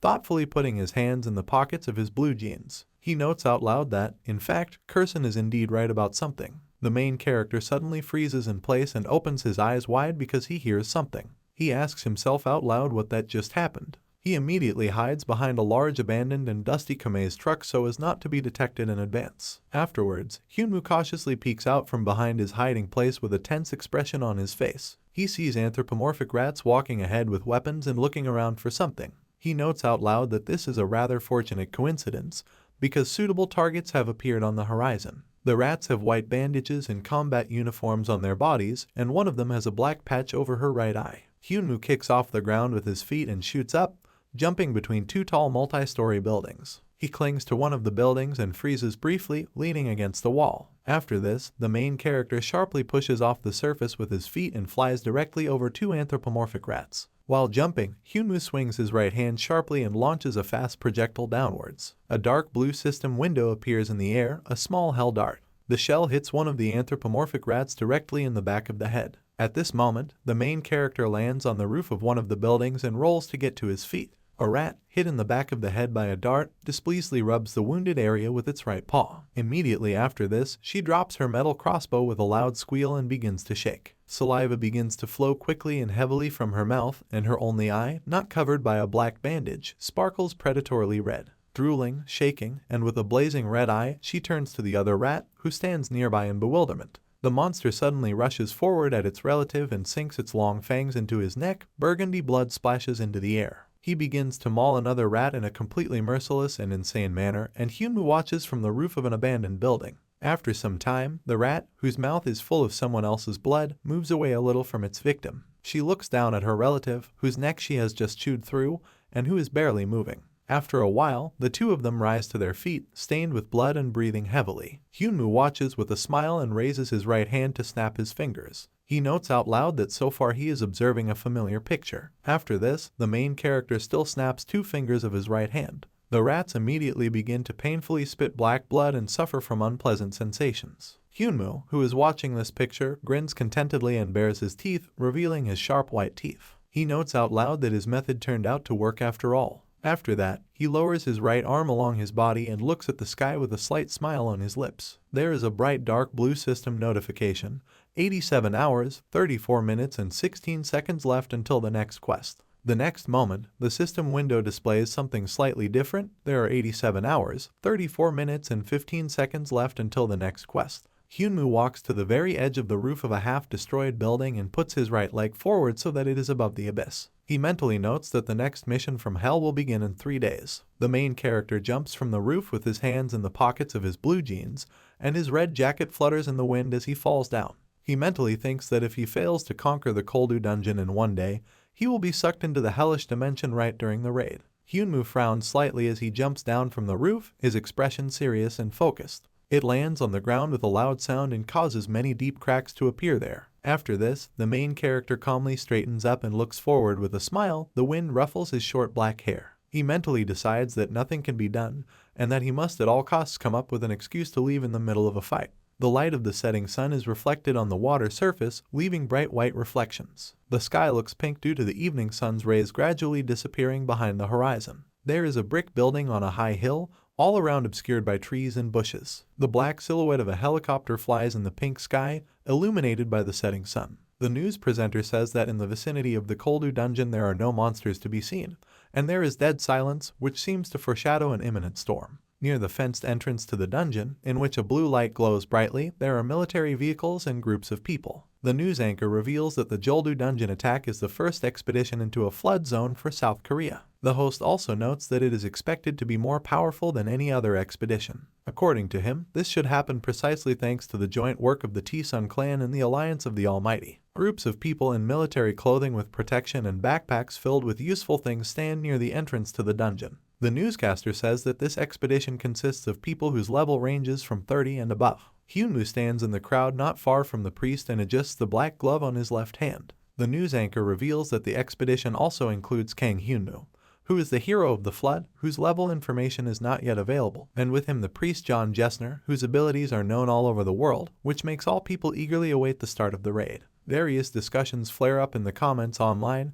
People leave different messages. One wonders if Lee Jae-tae, who has already conquered a 5-star dungeon, now needs to go to a 3-star dungeon. Someone writes that the T-Sun clan is going to conquer the north next year, and therefore they need to gain experience in dealing with floods. Another commenter wonders if this would be too few people for a raid. The second person responds by asking in what sense there are few people. He also adds that he heard that the Joldu dungeon is a closed area, so a large number of people will not be of any use. In addition, he says that in cases of flooding in dungeons, the most effective option is a group of no more than 20 people. His interlocutor leaves a comment that there is no need to worry about anything at all if the expedition includes both Lee Jae-tae and Kang Hyunmoo. He adds that it seems to him that even if only these two had gone on the raid, the matter would have had a successful outcome. His interlocutor in the comments asks if the other person has heard that John Jessner has 4 stars. He adds that the current squad can truly be called ultra-luxury. His interlocutor notes that it will be very strange if even with such a composition they cannot break through. Lee Jae-tae stands a little away from the main group and adjusts the sleeve of his gray coat, which he put on over his armor. The news anchor concludes the report with the information that it is the leader of the T-Sun clan who is leading the expedition.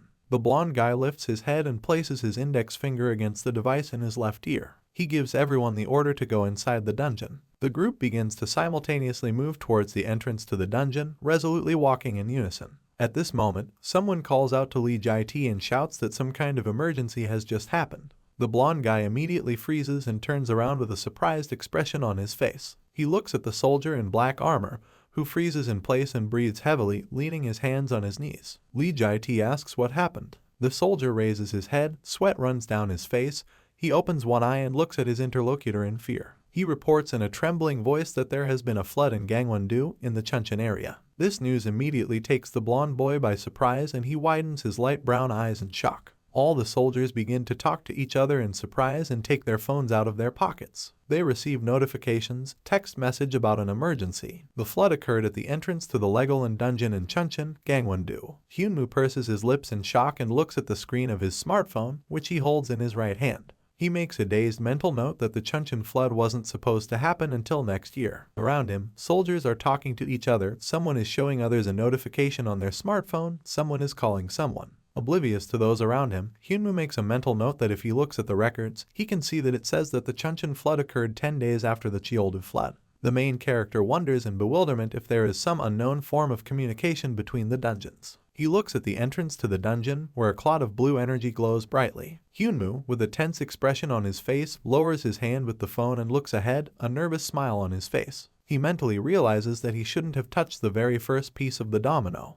In a dark tent office, soldiers sit behind brightly glowing computer screens. One of the military men says that nothing can be done now. A man in military uniform stands next to Lee Jae-tae, who looks down with a serious expression. The military man notes that first they need to postpone the expedition and stop the flood where it has now broken out. Another soldier, who is standing next to the blonde guy, looks seriously at his interlocutor. He talks about how the dungeon in Chuncheon only has 2 stars. He suggests that the situation in the Cheoldu dungeon may worsen while they deal with the incident in Chuncheon. Lee Jae-tae stands with his arms crossed over his chest next to a small group of military commanders. One of them asks if his interlocutors really think that everything is fine with the other changing type dungeons. He adds that if there is at least one dungeon with a danger signal, reinforcements must be sent there immediately. Hyunmoo and Red Butterfly stand a little away from the military council and watch their discussion. One of the men notes that, despite the absence of any hints of danger in the underground of Hull, people still continue to evacuate inland. He adds that the state must demonstrate that it can effectively prevent disasters. A military man with scars on his face and bright green eyes enters the tent.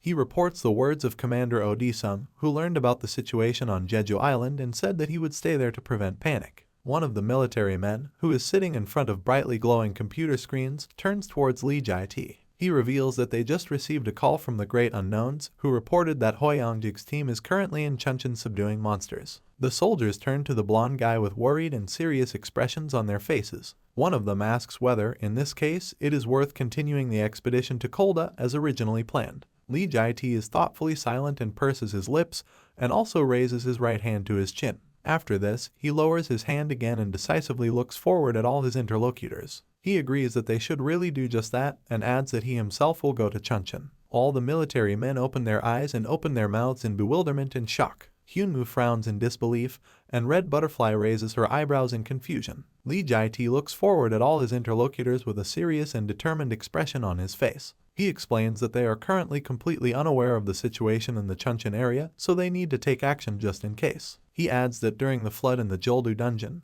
they had already encountered a werewolf without any rank. He reports that he is going to leave the Obsidian team here, but otherwise the operation should continue according to the original plan.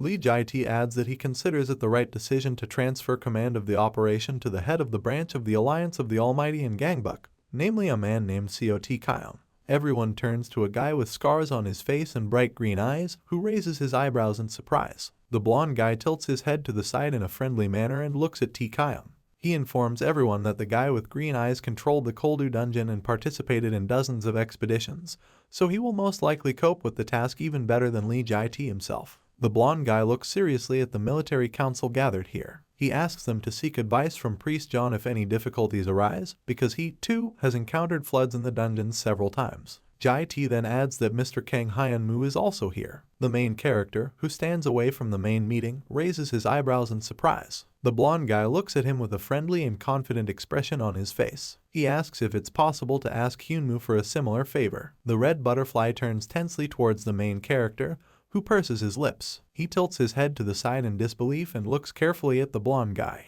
Hyunmoo mentally reflects on what is happening and notes that when it comes to Lee Jae-tae entering the fight, there should be no casualties. He understands that if he makes even one mistake, then the entire reputation he has earned will instantly sink into oblivion. The main character looks away and answers the question with a relaxed expression. He agrees and says he will help in any way he can. He mentally adds that today he just needs to make sure no one gets killed. Lee Jae-tae smiles affably and confidently back at the main character he is looking at. He says he's very happy to hear this. The sunset's bright orange light illuminates a huge white building that towers above other structures in the city. In the office, a group of workers are carefully looking at the screen of one of the computers. Yu-ming is sitting in the far corner. One of the workers comments on what is happening, noting that everyone seems to be heading towards the entrance again, but Lee Jae-tae is nowhere to be seen. Another worker wonders aloud if they have decided to split up. One of the girls asks who, in this case, is responsible for the entire expedition. Yu-min is typing something on her computer when she is distracted from her work by a sudden vibration from her phone. She stops and picks up her smartphone, scrolling through her notifications. There a new message is displayed in the correspondence with Hyunmoo. I will be back in a moment. Yu-min looks sadly and tensely at the screen of his phone for a while, at the message he received. She mentally addresses the main character and asks him to return safe and sound. A huge group of fighters simultaneously advances towards the gloomy entrance to the dungeon. Everyone carefully, one after another, goes inside through the ancient marble arch. Tae-kyung takes out a fluorescent stick from his pocket and breaks it in half. It immediately fills everything around with a bright green light. The guy throws the wand further with his left hand, deep into the dungeon. Flying forward, it highlights numerous angry faces of anthropomorphic rats holding various weapons in their hands. Tae-kyung leans forward, a metal axe instantly appears in his hands. He shouts loudly, informing all the other fighters that there are ratmen ahead. The combat group instantly and simultaneously attacks monsters with weapons, destroying everyone in its path. Hyunwoo stands in the distance and watches as his allies stain their weapons with the monster's blood and kill them. The main character looks forward without much enthusiasm and relaxes his arms across his chest. He mentally notes that although he does not have any particular faith in the Almighty Alliance, it is still worth recognizing their professionalism. The red butterfly fights just like everyone else, using its knees to launch powerful attacks. Hyunwoo mentally notes that the red-haired girl has also really improved her skills quite well. He turns his attention to the priest John, who is similarly fighting against the ratman with the help of his abilities. The main character notes that in the case of this person, even no words are needed. After some time, the battle ends. People at a calm pace finish off the monsters that miraculously survived. Hyunwoo notes that approximately 50 ratmen were eliminated within a few minutes. At this moment, the main character is called out by one of the expedition members. The guy glances briefly at this man. One of the fighters, breathing heavily, looks at the main character with a grin. He notes out loud that Hyunwoo is the only one standing around doing nothing and chilling. The main character scratches the back of his head with a wide and carefree smile. He says he's just curious to see what his allies' abilities are, so he watches from the sidelines. The protagonist's interlocutor, sweat dripping down his face, frowns a little, but is still grinning. He says that Hyunwoo should also demonstrate his abilities to everyone at least once. He adds that he saw the main character fight on TV, but it is still very interesting to see him fight in real life. Hyunwoo tilts his head and silently grins widely, looking at his interlocutor from under his brows. He steps out of the shadows, taking a few small steps forward. After this, the main character, with an irritated expression on his face, sharply leans closer to the fighter and smiles broadly but threateningly. He asks if the man really thinks Hyunwoo is worth fighting now. The main character walks calmly past his interlocutor, who wrinkles his face with displeasure. Hyunwoo puts his hands in the pockets of his gray trousers with a confident grin and moves on, followed by the man's gaze. After this, the main character approaches the pile of ratman corpses and picks up one device from the floor. He shows it to the confused man with a smile. The device turns out to be a long metal whistle. Hyunwoo brings the device a little closer to his lips with the same wide smile. He says that among the rat people there are some individuals who are called foremen, and that is they who always carry such whistles with them in order to call for reinforcements in case of danger. The man opens his eyes in shock and looks at the main character in shock. He asks if this is true, and adds that he has never heard of anything like this before. Hyunwoo opens his mouth slightly and brings the whistle closer to his lips, still smiling confidently. He mentally notes that it is not surprising that the man knows nothing about whistles, it's just that monsters use it for the first time against people many years later. The main character whistles, and the loud sound instantly spreads throughout the room, scaring everyone, including Red Butterfly, Tae-kyung, John and the rest of the soldiers. Hyunwoo carefully puts the whistle aside and smiles broadly in the direction of his interlocutor. He mockingly says that now it is time to wait impatiently for the guests. The soldier stutters in fear when he asks what the main character is even doing. A loud, growing sound is heard from afar, and Hyunwoo turns in the right direction. He says that reinforcements have arrived for the ratmen. Tae-kyung steps back in fear and looks in shock at where the sound is coming from louder and louder. The soldier who was talking to the main character scrunches up his face in shock. He stutters and mutters that Hyunwoo has simply gone completely crazy. Tae-kyung leans forward and tightly grips the handle of his axe, while his allies grab their weapons more comfortably behind him. He shouts loudly for everyone to prepare for battle. Hyunwoo stands confidently in front of them and places his left hand on his hip with a calm smile. He tells everyone that everything is fine and suggests they take a break. Tae-kyung looks at the main character with confusion. All the allies open their mouths in shock. The man with green eyes asks what Hyunwoo even means when he suggests they take a break. The main character does not answer and confidently takes a step forward into the darkness of the dungeon. After this, he takes another step, which is why he is almost completely immersed in darkness. All the fighters stand still and watch in confusion as Hyunwoo's back disappears into the shadows of the dungeon, moving away towards the loud sounds of monsters. After some time, the main character becomes completely invisible and everything calms down for a while. The next moment, the dungeons are filled with loud and heart-rending screams of monsters. All the soldiers are scared back and look forward in shock. Tae-kyung freezes in place in horror, his green eyes burning brightly with fear. He clenches his jaw tightly when he hears another heart-rending and painful scream. A few more fading sounds are heard in the dungeon,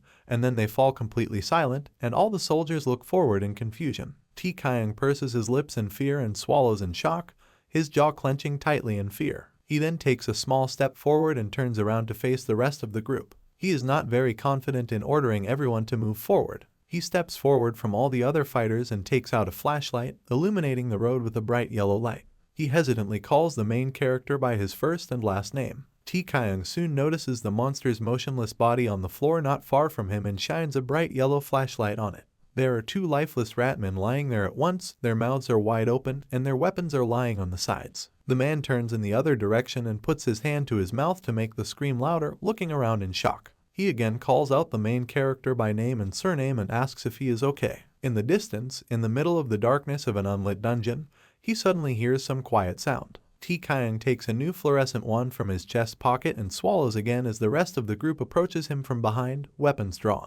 He commands to move on, but also tells everyone to stay ready. He takes the stick with both hands and breaks it in the middle. It begins to glow brightly green. After this, Tae-kyung throws her into the thickest darkness of the dungeon to light the way. His face instantly distorts from the horror he experiences at the sight of the dark part of the dungeon revealed to his eyes. A group of armed fighters stands in front of a huge bloody pile of dead ratmen. Tae-kyung flinches when he suddenly notices a bloody head flying towards him. The soldiers stumble back, causing the object to land in front of them. In shock and stress, they look at their feet and see the head of a killed monster there. The head of a defeated werewolf lies in a pool of crimson blood. After this, Hyunwoo finally emerges from the dark part of the dungeon, the light falling on his face, stained in places with the blood of monsters. He mockingly asks if such a demonstration of his abilities will be enough. The main character grins widely. His eyes glow with a furious red color. He looks at everyone from under his brows. He again asks what the rest of his allies think of this display of ability. The man who was the first to ask Hyunwoo to show his fighting style from the very beginning stares intensely at the bloody hands of the main character. The guy stands calmly and with a wide smile in front of a group of fighters, dark monster blood dripping from his fingers onto the floor. Hyunwoo asks again if such a demonstration will be enough to prove his qualifications. The man, who initially doubted the protagonist's powers, bashfully adjusts his black cap and covers his eyes with the visor. He replies that such a demonstration is indeed more than enough and apologizes. Hyunwoo smiles carefreely and extends his right hand, covered in monster blood, forward.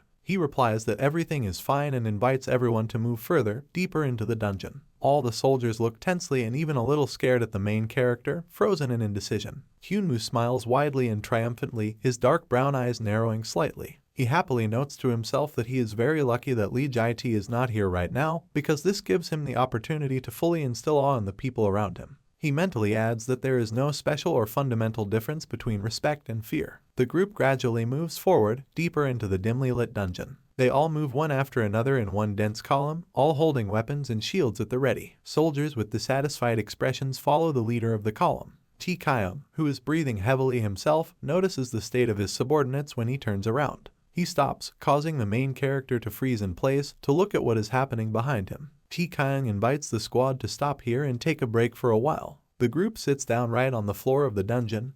Everyone communicates with each other. Someone takes a moment to drink water. Hyunwoo sits against the wall with Tae-kyung and picks up his green flask, but stops when the man addresses him. Tae-kyung notes that he previously noticed how the main character began to prepare for battle a few minutes before the monster appeared. He asks the guy to tell me if he can somehow predict the appearance of creatures. Hyunwoo smiles carefreely and calmly closes his eyes as he answers the man's question. He says that a werewolf and a group of ratmen are ambushing the soldiers about 150 meters away and, apparently, are about to attack when the squad turns the corner. After this, the protagonist adds that about 60 more ratmen are approaching them at a distance of about 200 meters, but they will probably not attack until the group moves. At the end of his speech, Hyunwoo wonders what Tae-kyung is going to do in such a situation. The man tensely raises his eyebrows and purses his lips. A drop of sweat runs down his cheek. He bows his head forward sadly and leans his hands on his knees while the main character takes a sip of water from a flask. Tae-kyung says that if the monsters don't intend to attack right now, then everything is more or less okay. Hyunwoo lowers his flask and turns to his interlocutor with an interested expression on his face. He asks if Tae-kyung thinks he can find the right path. The man frowns a little and also looks carefully at his interlocutor. He admits that the structure of the dungeon has changed more than he expected. He reveals that he used to be able to see a pattern and use it to find clues that could lead to the boss room. The two of them sit on the floor near the brick wall, Tikayan crossing his arms over his chest. He says that the structure of the dungeon, however, is constantly changing, so finishing the mission ahead of schedule will most likely be impossible. Hyunmoo looks at his interlocutor with dark brown eyes with a serious expression. He asks how significant the changes have been. Tikayan turns his head and looks thoughtfully into the distance with a distant expression on his face. He says that the damage received is much more serious than in other dungeons. He also mentions that there are many dungeons of changing types, but what happened in Joldu was too unpredictable. The man raises his left hand and briefly taps the wall behind him twice. He reveals that such obsidian bricks can be broken down and reassembled repeatedly to form a structure, and although the scope is not on a large scale, it is best to remember the path clearly. Tikayan suddenly falls silent and widens his eyes in surprise when he suddenly hears a sound in the wall behind him. He leans his left ear against the obsidian brick surface with a tense expression on his face. His green eyes widen even more when he suddenly hears a sound.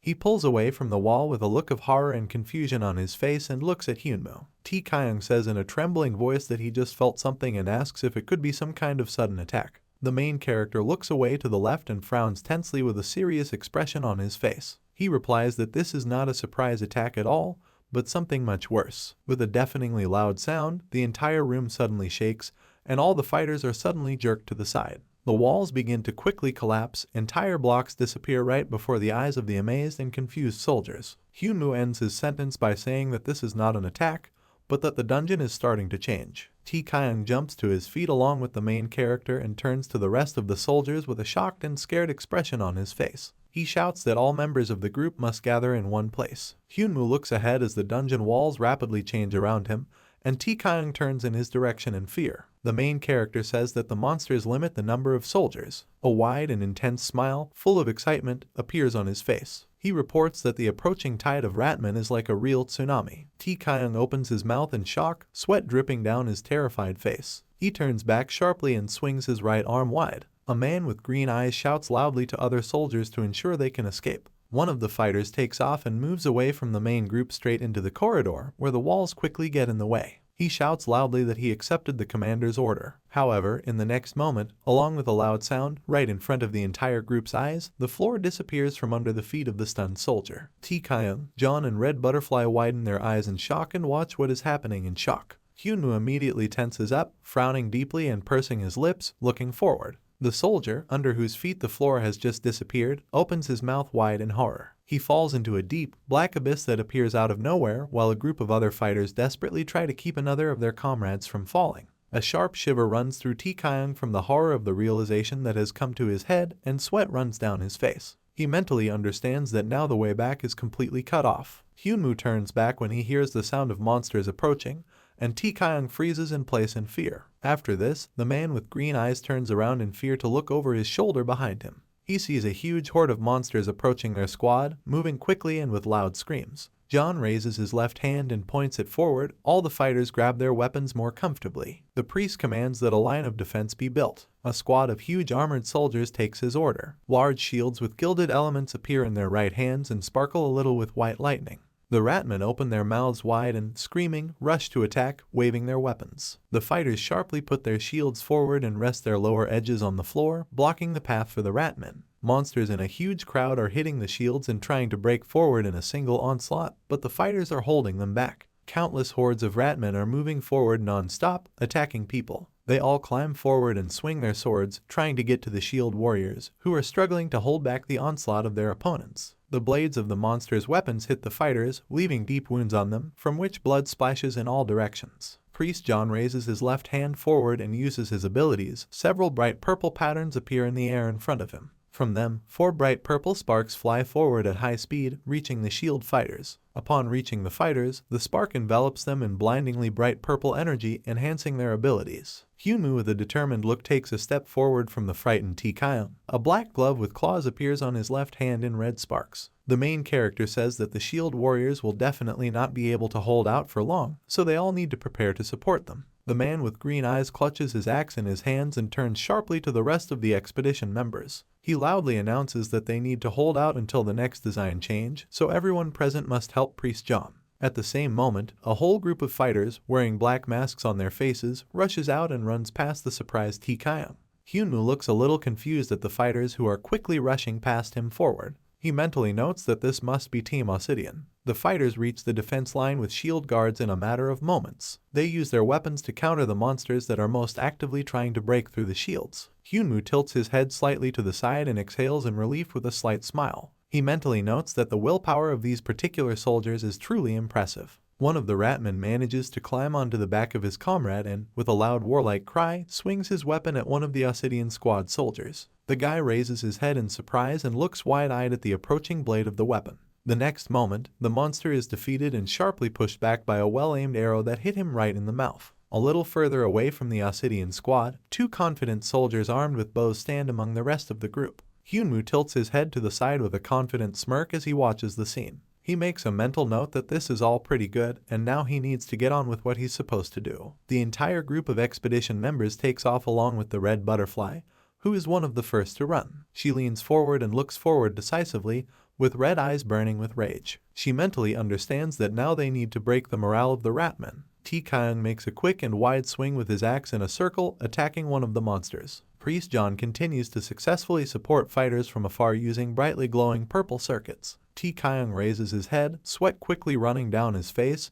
He looks ahead in fear. The man mentally wonders if, in this situation, they will even be able to survive until the next change in the dungeon. One of the defense fighters, when he looks out from behind his shield, opens his eyes wide in shock. He is struck by a powerful and quick blow from an unexpectedly appearing werewolf, who lets out a loud scream. Due to the severity of the impact, the shield fighter immediately flies back and knocks down a whole crowd of other expedition members. Someone screams loudly, trying to warn their allies. All of them, having slipped through a long corridor, fall into a bottomless and black abyss. Having broken through the line of defense, the werewolf steps on one of the shields with a powerful paw and tries to get forward. Tae-kyung curses loudly in horror and reports that it is a werewolf. The monster rushes forward straight at the man with green eyes, its predatory mouth wide open. Tae-kyung widens his eyes in fear and opens his mouth, freezing in confusion and confusion. He mentally understands that in such an already deplorable situation they also came across a werewolf. The man with green eyes doesn't move as the monster suddenly jumps straight at him and swings its right arm to attack. Tae-kyung thinks doomedly that now they definitely won't survive this expedition. Numerous red butterflies and several quick flashes of scarlet energy suddenly appear out of nowhere. A red butterfly, arriving in time, lands on one knee in front of a man with green eyes. She turns to the man and notes out loud that this was quite a dangerous situation. The red-haired girl raises her head and looks up at the commander. She loudly shouts that in order to get out of this dungeon, the group certainly needs Tae-kyung. The man looks at the red butterfly uncertainly and fearfully, sweat running down his face. He briefly replies that he understood her words. The huge gray werewolf looks down at the cross-shaped wound on his left side that he received from the red-haired girl. The monster sharply clenches its jaws and raises its huge head to look at its new opponent.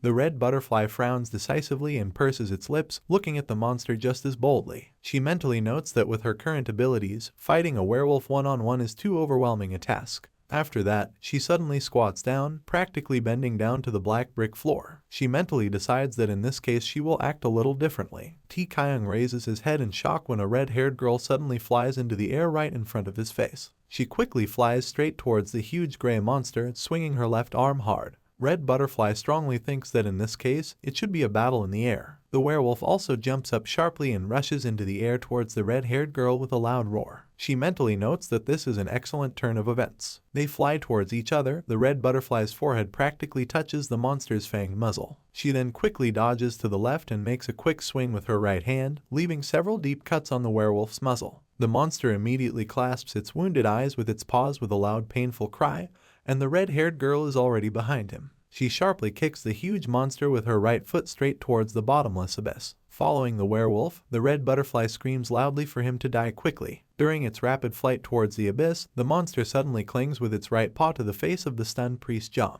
The werewolf manages to drag a bald man with him into the bottomless dark space. The red butterfly widens its eyes in horror and opens its mouth when it realizes what is happening. She mentally calls the priest John by name. The red-haired girl is still in the air when the main character rushes past her. The werewolf falls into the abyss along with the rest of the expedition members and firmly holds the priest's head with his right paw. Hyunwoo jumps into the abyss right after a group of soldiers, having accelerated greatly before doing so. His eyes glow bright red as he reaches out with his gloved left hand towards the frightened, open-mouthed priest. Having caught up with John in the air, the main character smiles broadly and white-toothed at him. After that, he sharply swings his left hand in a glove with claws and cuts the gray monster's hand, freeing Priest John from the enemy's grip. With the help of long white threads, the main character wraps his arms around a frightened bald man. Hyunwoo tells him that if Priest John were suddenly killed right now, there would be a big disaster. The main character makes one sharp and powerful swing with his left hand, sending the bald man up into the gap and back from the abyss. Following the priest, Hyunwoo shouts loudly that he should really go up and save at least one more person.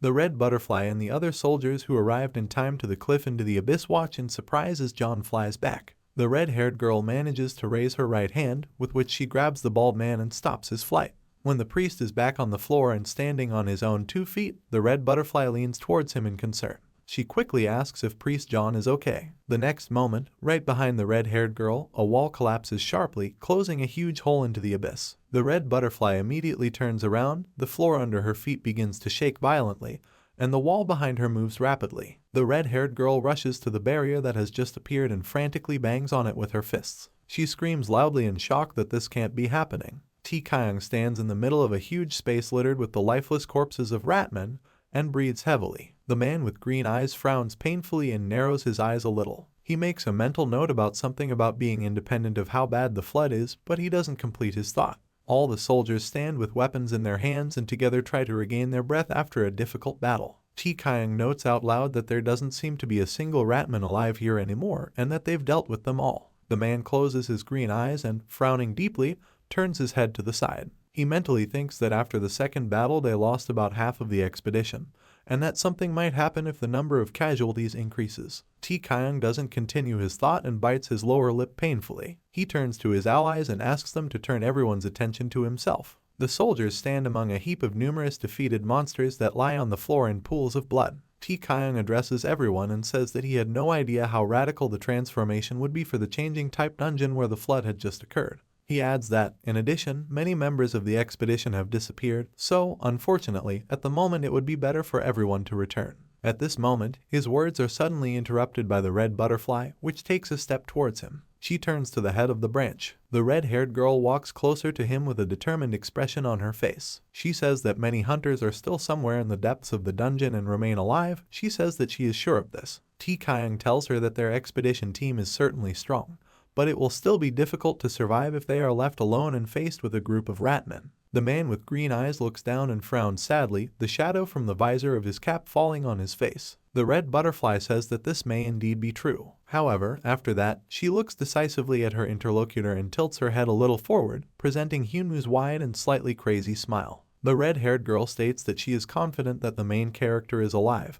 and that if they can find him, they may be able to successfully clear the dungeon and stabilize it. Tae-kyung raises his head in surprise and looks at his interlocutor with wide green eyes. She continues, mentioning that if the expedition is successful, the responsibility assigned to the man will be reduced, because absolutely everyone knows how dangerous floods are. The man with green eyes looks at the red butterfly in surprise, taking into account her words. He notes that her words are true because Lee Jae-tae is not here and Kang Hyun-moo is missing, so all responsibility will fall entirely on Seo Tae-kyung. The man imagines the main character sitting on top of a huge mountain of monster corpses with a wide grin. The head of the branch mentally notes that Kang Hyun-moo is most likely really alive, which means that if, having found him, the group successfully completes the operation, then what happened earlier will only be a necessary sacrifice on the path to success. The red butterfly calls out to the man again, attracting his attention. He gives a short shudder and turns to her with a slightly tense expression on his face. After this, Tae-kyung becomes more serious and determined. He frowns eagerly. The man replies that he heard the girl's words and adds that he simply allowed himself to give in to his emotions for a moment. He replies that their group cannot abandon not only Mr. Kang Hyun-moo, but also all the other missing members of the expedition. Tae-kyung pulls himself together and turns away from the frowning red butterfly to address his orders to the rest of the group. He commands everyone to get ready to conduct an inspection and search the entire dungeon. The red-haired girl looks forward tensely, pursing her lips slightly and frowning her thin eyebrows. She makes a mental note that the branch manager, Seo Tae-kyung, is indeed right and that she should check it out right now. The red butterfly frowns even deeper and leans forward, looking forward from under its brows. She mentally adds that she must check right now why the main character is so similar to that person. At this time, in the hellish dimension, pink clouds slowly float in the dark burgundy sky. Hyunwoo stands in the middle of a ruined city and throws his head up, the wind ruffling his short black hair. He looks around, his face still slightly stained with traces of the monster's blood. He notes out loud that the timing was just perfect. The main character stands on a cliff right in front of a long, destroyed street in the hellish dimension, looking around at his surroundings. He wonders out loud why, despite the perfect timing, the quest has not yet begun.